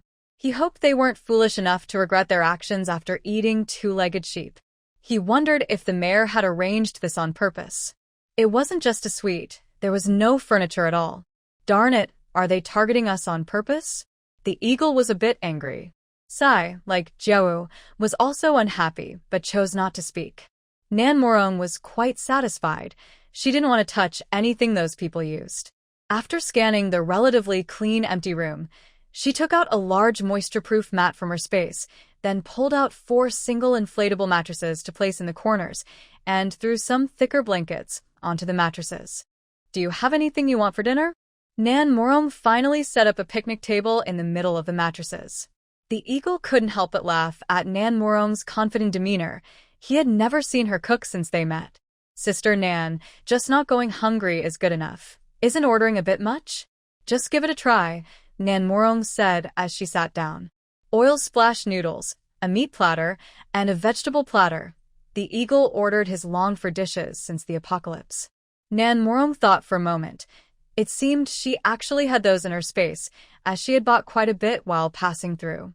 Seeing the steaming noodles on the table, the Eagle was dumbfounded. I'll have a super beef burger with black pepper pasta, Jiao generously ordered. Barbecue, Sai thought his request was a bit too ambitious, considering not many people had grilled skewers in winter before the apocalypse, let alone now. But to his surprise, Nan Morong laid out a large spread of barbecued food. Beef, meat tendons, crispy bones, pork belly, chicken wings, kidneys, eggplant, fried bread, toast, and even soup with tripe and plenty of vegetables. The Eagle and Sai were shocked to see her conjure up cooked food out of nowhere. My space has time frozen, so I can store cooked food. Eat up, Nan Morong said, not wanting to explain everything but not wanting them to go hungry either. Being smart, they naturally wouldn't be foolish enough to dig deeper. The 4 of them gathered around the table, not caring who ordered what, and enjoyed their meal happily. To prevent the food from getting cold, Nan Morong kindly brought out a heating stove. While they were happily filling their stomachs, the meat, vegetables, and noodles on the large table in the middle room were also being served one after another. Han Tian sat in a corner, watching the abundant food on the table with increasingly furrowed brows. He had already figured out the problem. However, that terrifying thought kept jumping in his mind, and he was unwilling to admit it. A comrade from the same unit instinctively looked at him, clearly questioning him with his eyes. Unfortunately, before they could speak, others had already started to feast. Except for a smaller man not far away, all the military ability team members began to eat heartily. "This red oil stir-fried meat is delicious," said a girl with braids, whose hometown loved spicy food, so she particularly enjoyed the largest plate in the middle, filled with spicy red oil stir-fried meat. The others, hearing her praise, also tried a few bites. A man with glasses couldn't help but ask curiously while eating, "What kind of meat is this? I don't think I've had it before." Everyone else became curious too. "Mayor, what kind of meat is this?" "It's just wild game from the mountains. As long as everyone likes it, that's fine," the mayor said with a smile, starting to pour drinks for everyone. Han Tian coldly looked at the mayor sitting across from him. What kind of meat is this, really? Although the mayor felt a bit anxious inside, he still smiled at him. "It's roe deer meat, a local specialty. This comrade probably hasn't had it before." The man with glasses nodded, but remained silent. However, Han Tian's gaze grew colder. He was very familiar with roe deer meat. "This is not roe deer meat." At the same time, several smarter members of the military ability team realized something was off from Han Tian's expression and quickly put down their chopsticks. "Captain Han, what do you mean by that?" asked an older man in the military team, sounding somewhat displeased. Han Tian fixed his gaze on the mayor and asked his deepest suspicion, "Are there no other women, men, or children left alive in this town?" "You've already asked about this before, and I answered clearly," the mayor said, looking confused. Seeing Chen Tian's determined gaze, with no sign of backing down, the mayor suddenly appeared to understand, then expressed deep concern. "You're not soldiers, are you? Just pretending? Want food? We can give it to you, just don't kill us." His sudden change in attitude left everyone in the room bewildered. What was going on? But soon, after hearing the mayor shout, a group of men outside quickly opened the door, armed and bursting into the room with fierce expressions. "Anyone who dares to take our things will face us," shouted a middle-aged man at the front, holding a gun and glaring at Han Tian and his group. The girl with braids, who had intended to explain, suddenly felt dizzy and couldn't stand, collapsing back into her seat. Soon, the others around her began to feel unwell too. "Quickly treat them," Han Tian instructed the nearest healer. The healing ability boy first placed his hand on a teammate with an offensive ability, quickly restoring the man's strength, then moved to another person's arm. "Old 3, stop them," the mayor commanded as he realized the situation was not good. A younger man quickly dashed out of the group towards a healer. Han Tian shot a cold glance over, and a metal blade appeared out of nowhere, aimed at the young man's life. At the same time, the sturdy dark-skinned man at the front punched the metal blade thrown by Han Tian, causing it to fall to the ground while he remained unharmed. "Old 4, restrain him," the mayor ordered again, realizing Han Tian was difficult to deal with. A man in his 40s focused his mental energy, binding Han Tian with an inexplicable force. Feeling discomfort in his body, Han Tian quickly reacted, revealing a dagger that flew towards the middle-aged man. The dark-skinned man, known as Old 2, struck again, but this time there was a blood mark on his fist. The mayor glanced at the incapacitated military ability users in the room. "It seems we can't let this go easily today. Everyone, attack together and kill them." Outside, over 30 men began to coordinate with the 5 ability users in their group to launch an attack, while 4 members of the military ability team, after treatment, were ready to fight. The two sides quickly fell into a fierce battle.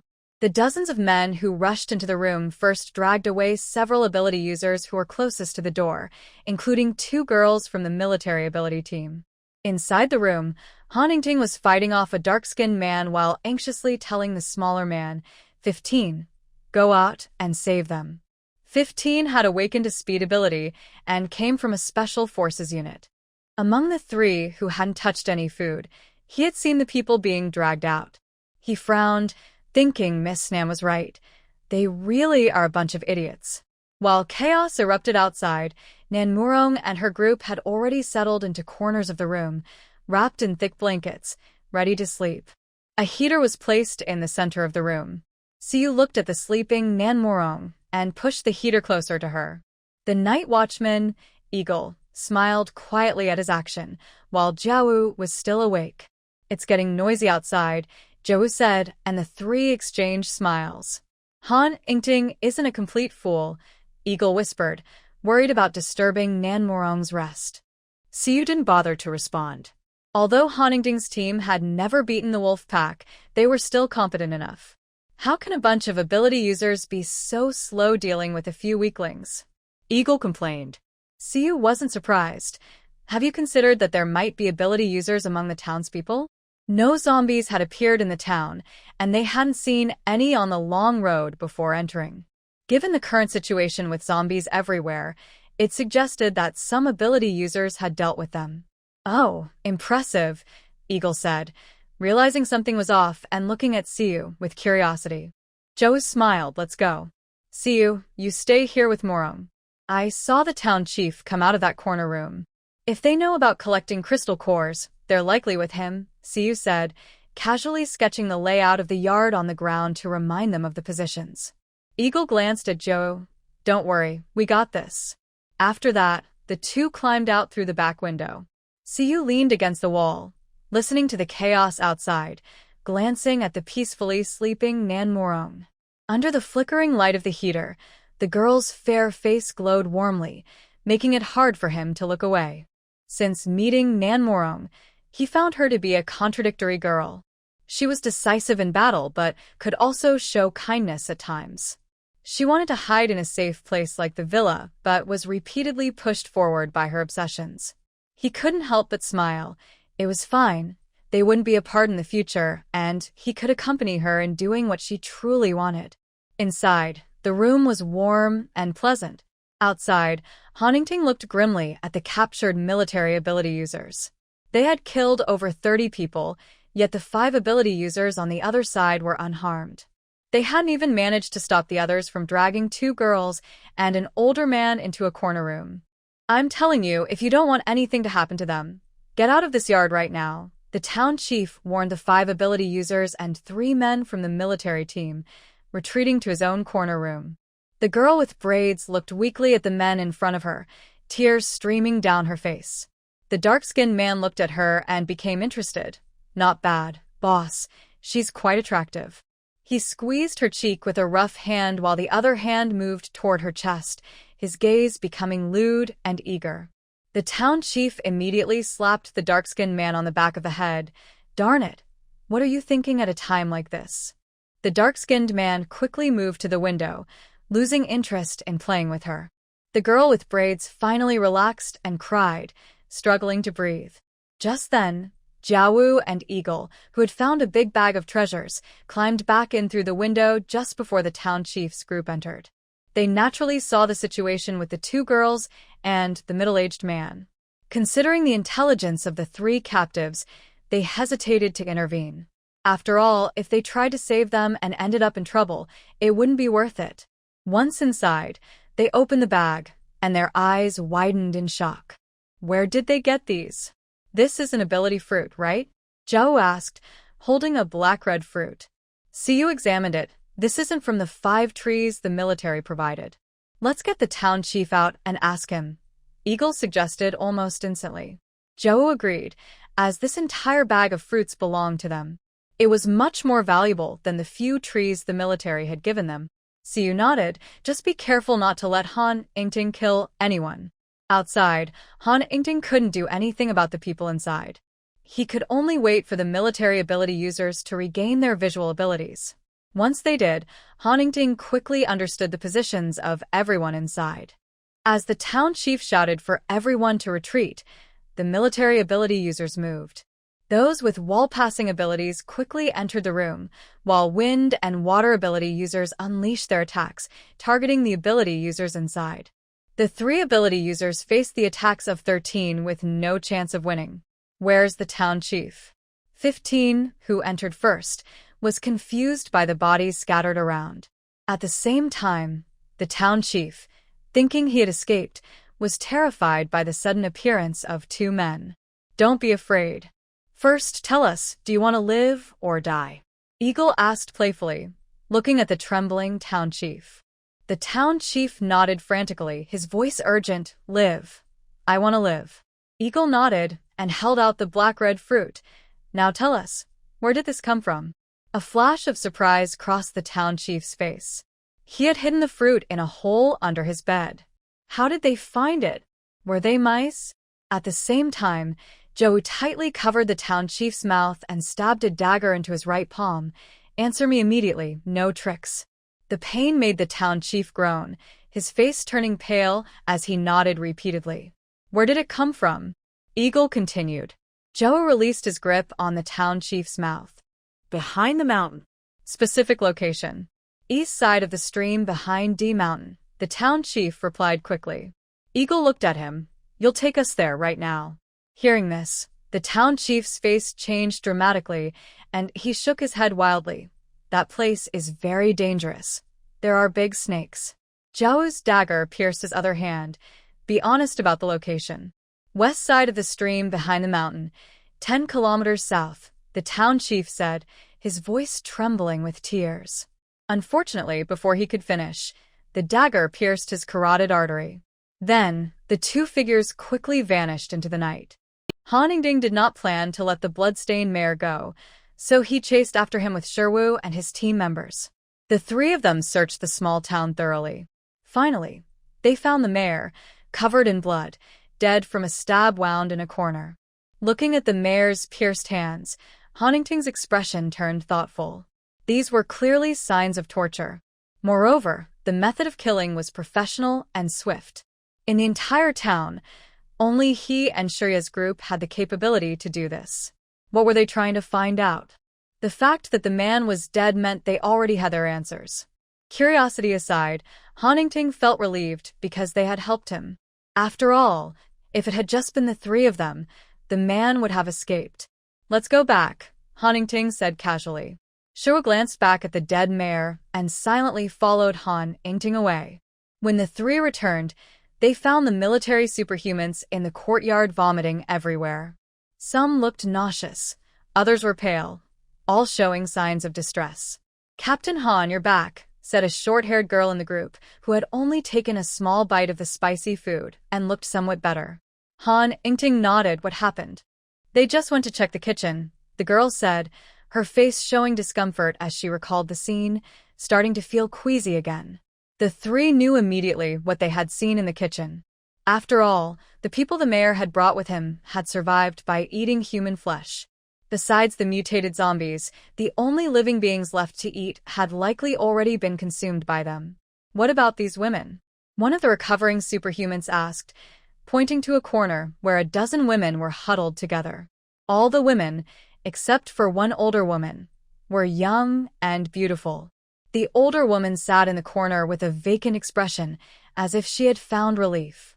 The younger women, however, cowered in the corner, looking at Confronting's group with some hope, believing that since they were soldiers, they wouldn't harm them. Confronting looked at one of the girls. "Is that person really your town's mayor?" "No, he's the principal of the local high school," the girl quickly replied. She then explained that the man claiming to be the mayor was actually Principal Wang, a well-respected figure in the town before the apocalypse. In the early days of the apocalypse, he had stockpiled food and helped many survive. After the acid rain, zombies began to appear, and despair spread among the townspeople, with some even starting to commit suicide. It was during this time that Principal Wang discovered a substance that could change people's physical conditions and even awaken superpowers. From then on, the survivors began to see him as a god. The dark-skinned man had previously been the town's mechanic. Many influential people, including those from the police station and business sector, started begging Wang for the substance. He generously shared it with many, but it wasn't effective after just one use. It took time to show results. Gradually, the townspeople began to gather around Principal Wang as their leader, forming a small group that grew stronger. Initially, They were a hope for the survivors, but eventually, they became a nightmare for everyone. A month and a half ago, food became even scarcer. They began to collect the remaining supplies from survivors, and when that wasn't enough, they started eating two-legged sheep, young, beautiful women and attractive girls. Others were either killed or disappeared without a trace. Hearing this, the military superhumans felt their stomachs churn again, unable to control their nausea. In a corner room, Nan, who had been sleeping soundly, frowned at the noisy sounds outside, feeling irritated. When she finally opened her eyes, she was wide awake. "It's not fully light yet. Why not sleep a bit longer?" Jiawu said gently. Nan sighed and sat up. "It's too loud. By the way, where are the things? Did you bring them back?" Her unexpected question surprised the three, but they quickly understood and smiled. "Sister Nan, you thought of that," Eagle said, somewhat helpless. Nan was too perceptive. The zombies inside and outside the town were dealt with very cleanly. It takes skill to do that. Plus, the one who guided us last night was a level 2 defensive superhuman. This means they know how to upgrade their powers and must have some stock. Nan took a sip of the warm water Shirya handed her, feeling more awake. "And there's an unexpected find," Eagle said, handing her a bag. Inside the bag were red and black fruits. The small white and small willow on her wrist glowed with excitement. Seeing their reaction, Shirya and the others realized this was something valuable. They said, "This is an excellent mutated fruit. Did you find out where the fruit trees are?" "They said it's behind the Emperor Mountain," Jiawu replied. "Let's have Haningding and the others wait here for a day. We'll go directly at dawn." Good things must not be missed, especially since this could improve physical conditions. Outside, Haningding also learned a key detail. The middle-aged woman was Principal Wang's wife. According to her, the substance was particularly effective for young people awakening their powers. As for why it worked on young people, it was because Principal Wang himself saw no changes despite using it daily, but it was effective for those under 45. He had created this illusion to control the townspeople. To prevent anyone from threatening his position, the 5 who awakened their powers were carefully chosen by him, either simple-minded and strong, poorly educated and radical, or grateful former students. "Where did he find that substance?" Haningding asked, excited. A substance that could guarantee awakening was definitely a treasure. The middle-aged woman shook her head. "I don't know. He hid it very well. But I saw him mix water with a kind of black thick paste like fruit pulp." Haningding immediately thought of mutated fruits. It seemed the principal had discovered the mutated fruit trees. But unfortunately, he was dead. "No, wait." Haningding suddenly turned to look at the small room where Shirya and the others were. It seemed they had already found the location of that tree. Otherwise, they wouldn't have killed so decisively. He couldn't help but smile wryly. These people were truly sharp. What Haningding could think of, Shihua could too, but he didn't covet the information Shirya had. In his view, true, strong individuals in the apocalypse should possess such intelligence and means. "Captain Han, what about them?" All 30 men had been killed, but these women had done nothing wrong. They couldn't just be killed too. Haningding looked at the dozen women, deep in thought. He didn't believe these women, who had survived and seemed to be doing well, were innocent. However, he found it hard to directly kill them. Just then, the door in the corner opened. Nan and her 3 companions stepped out.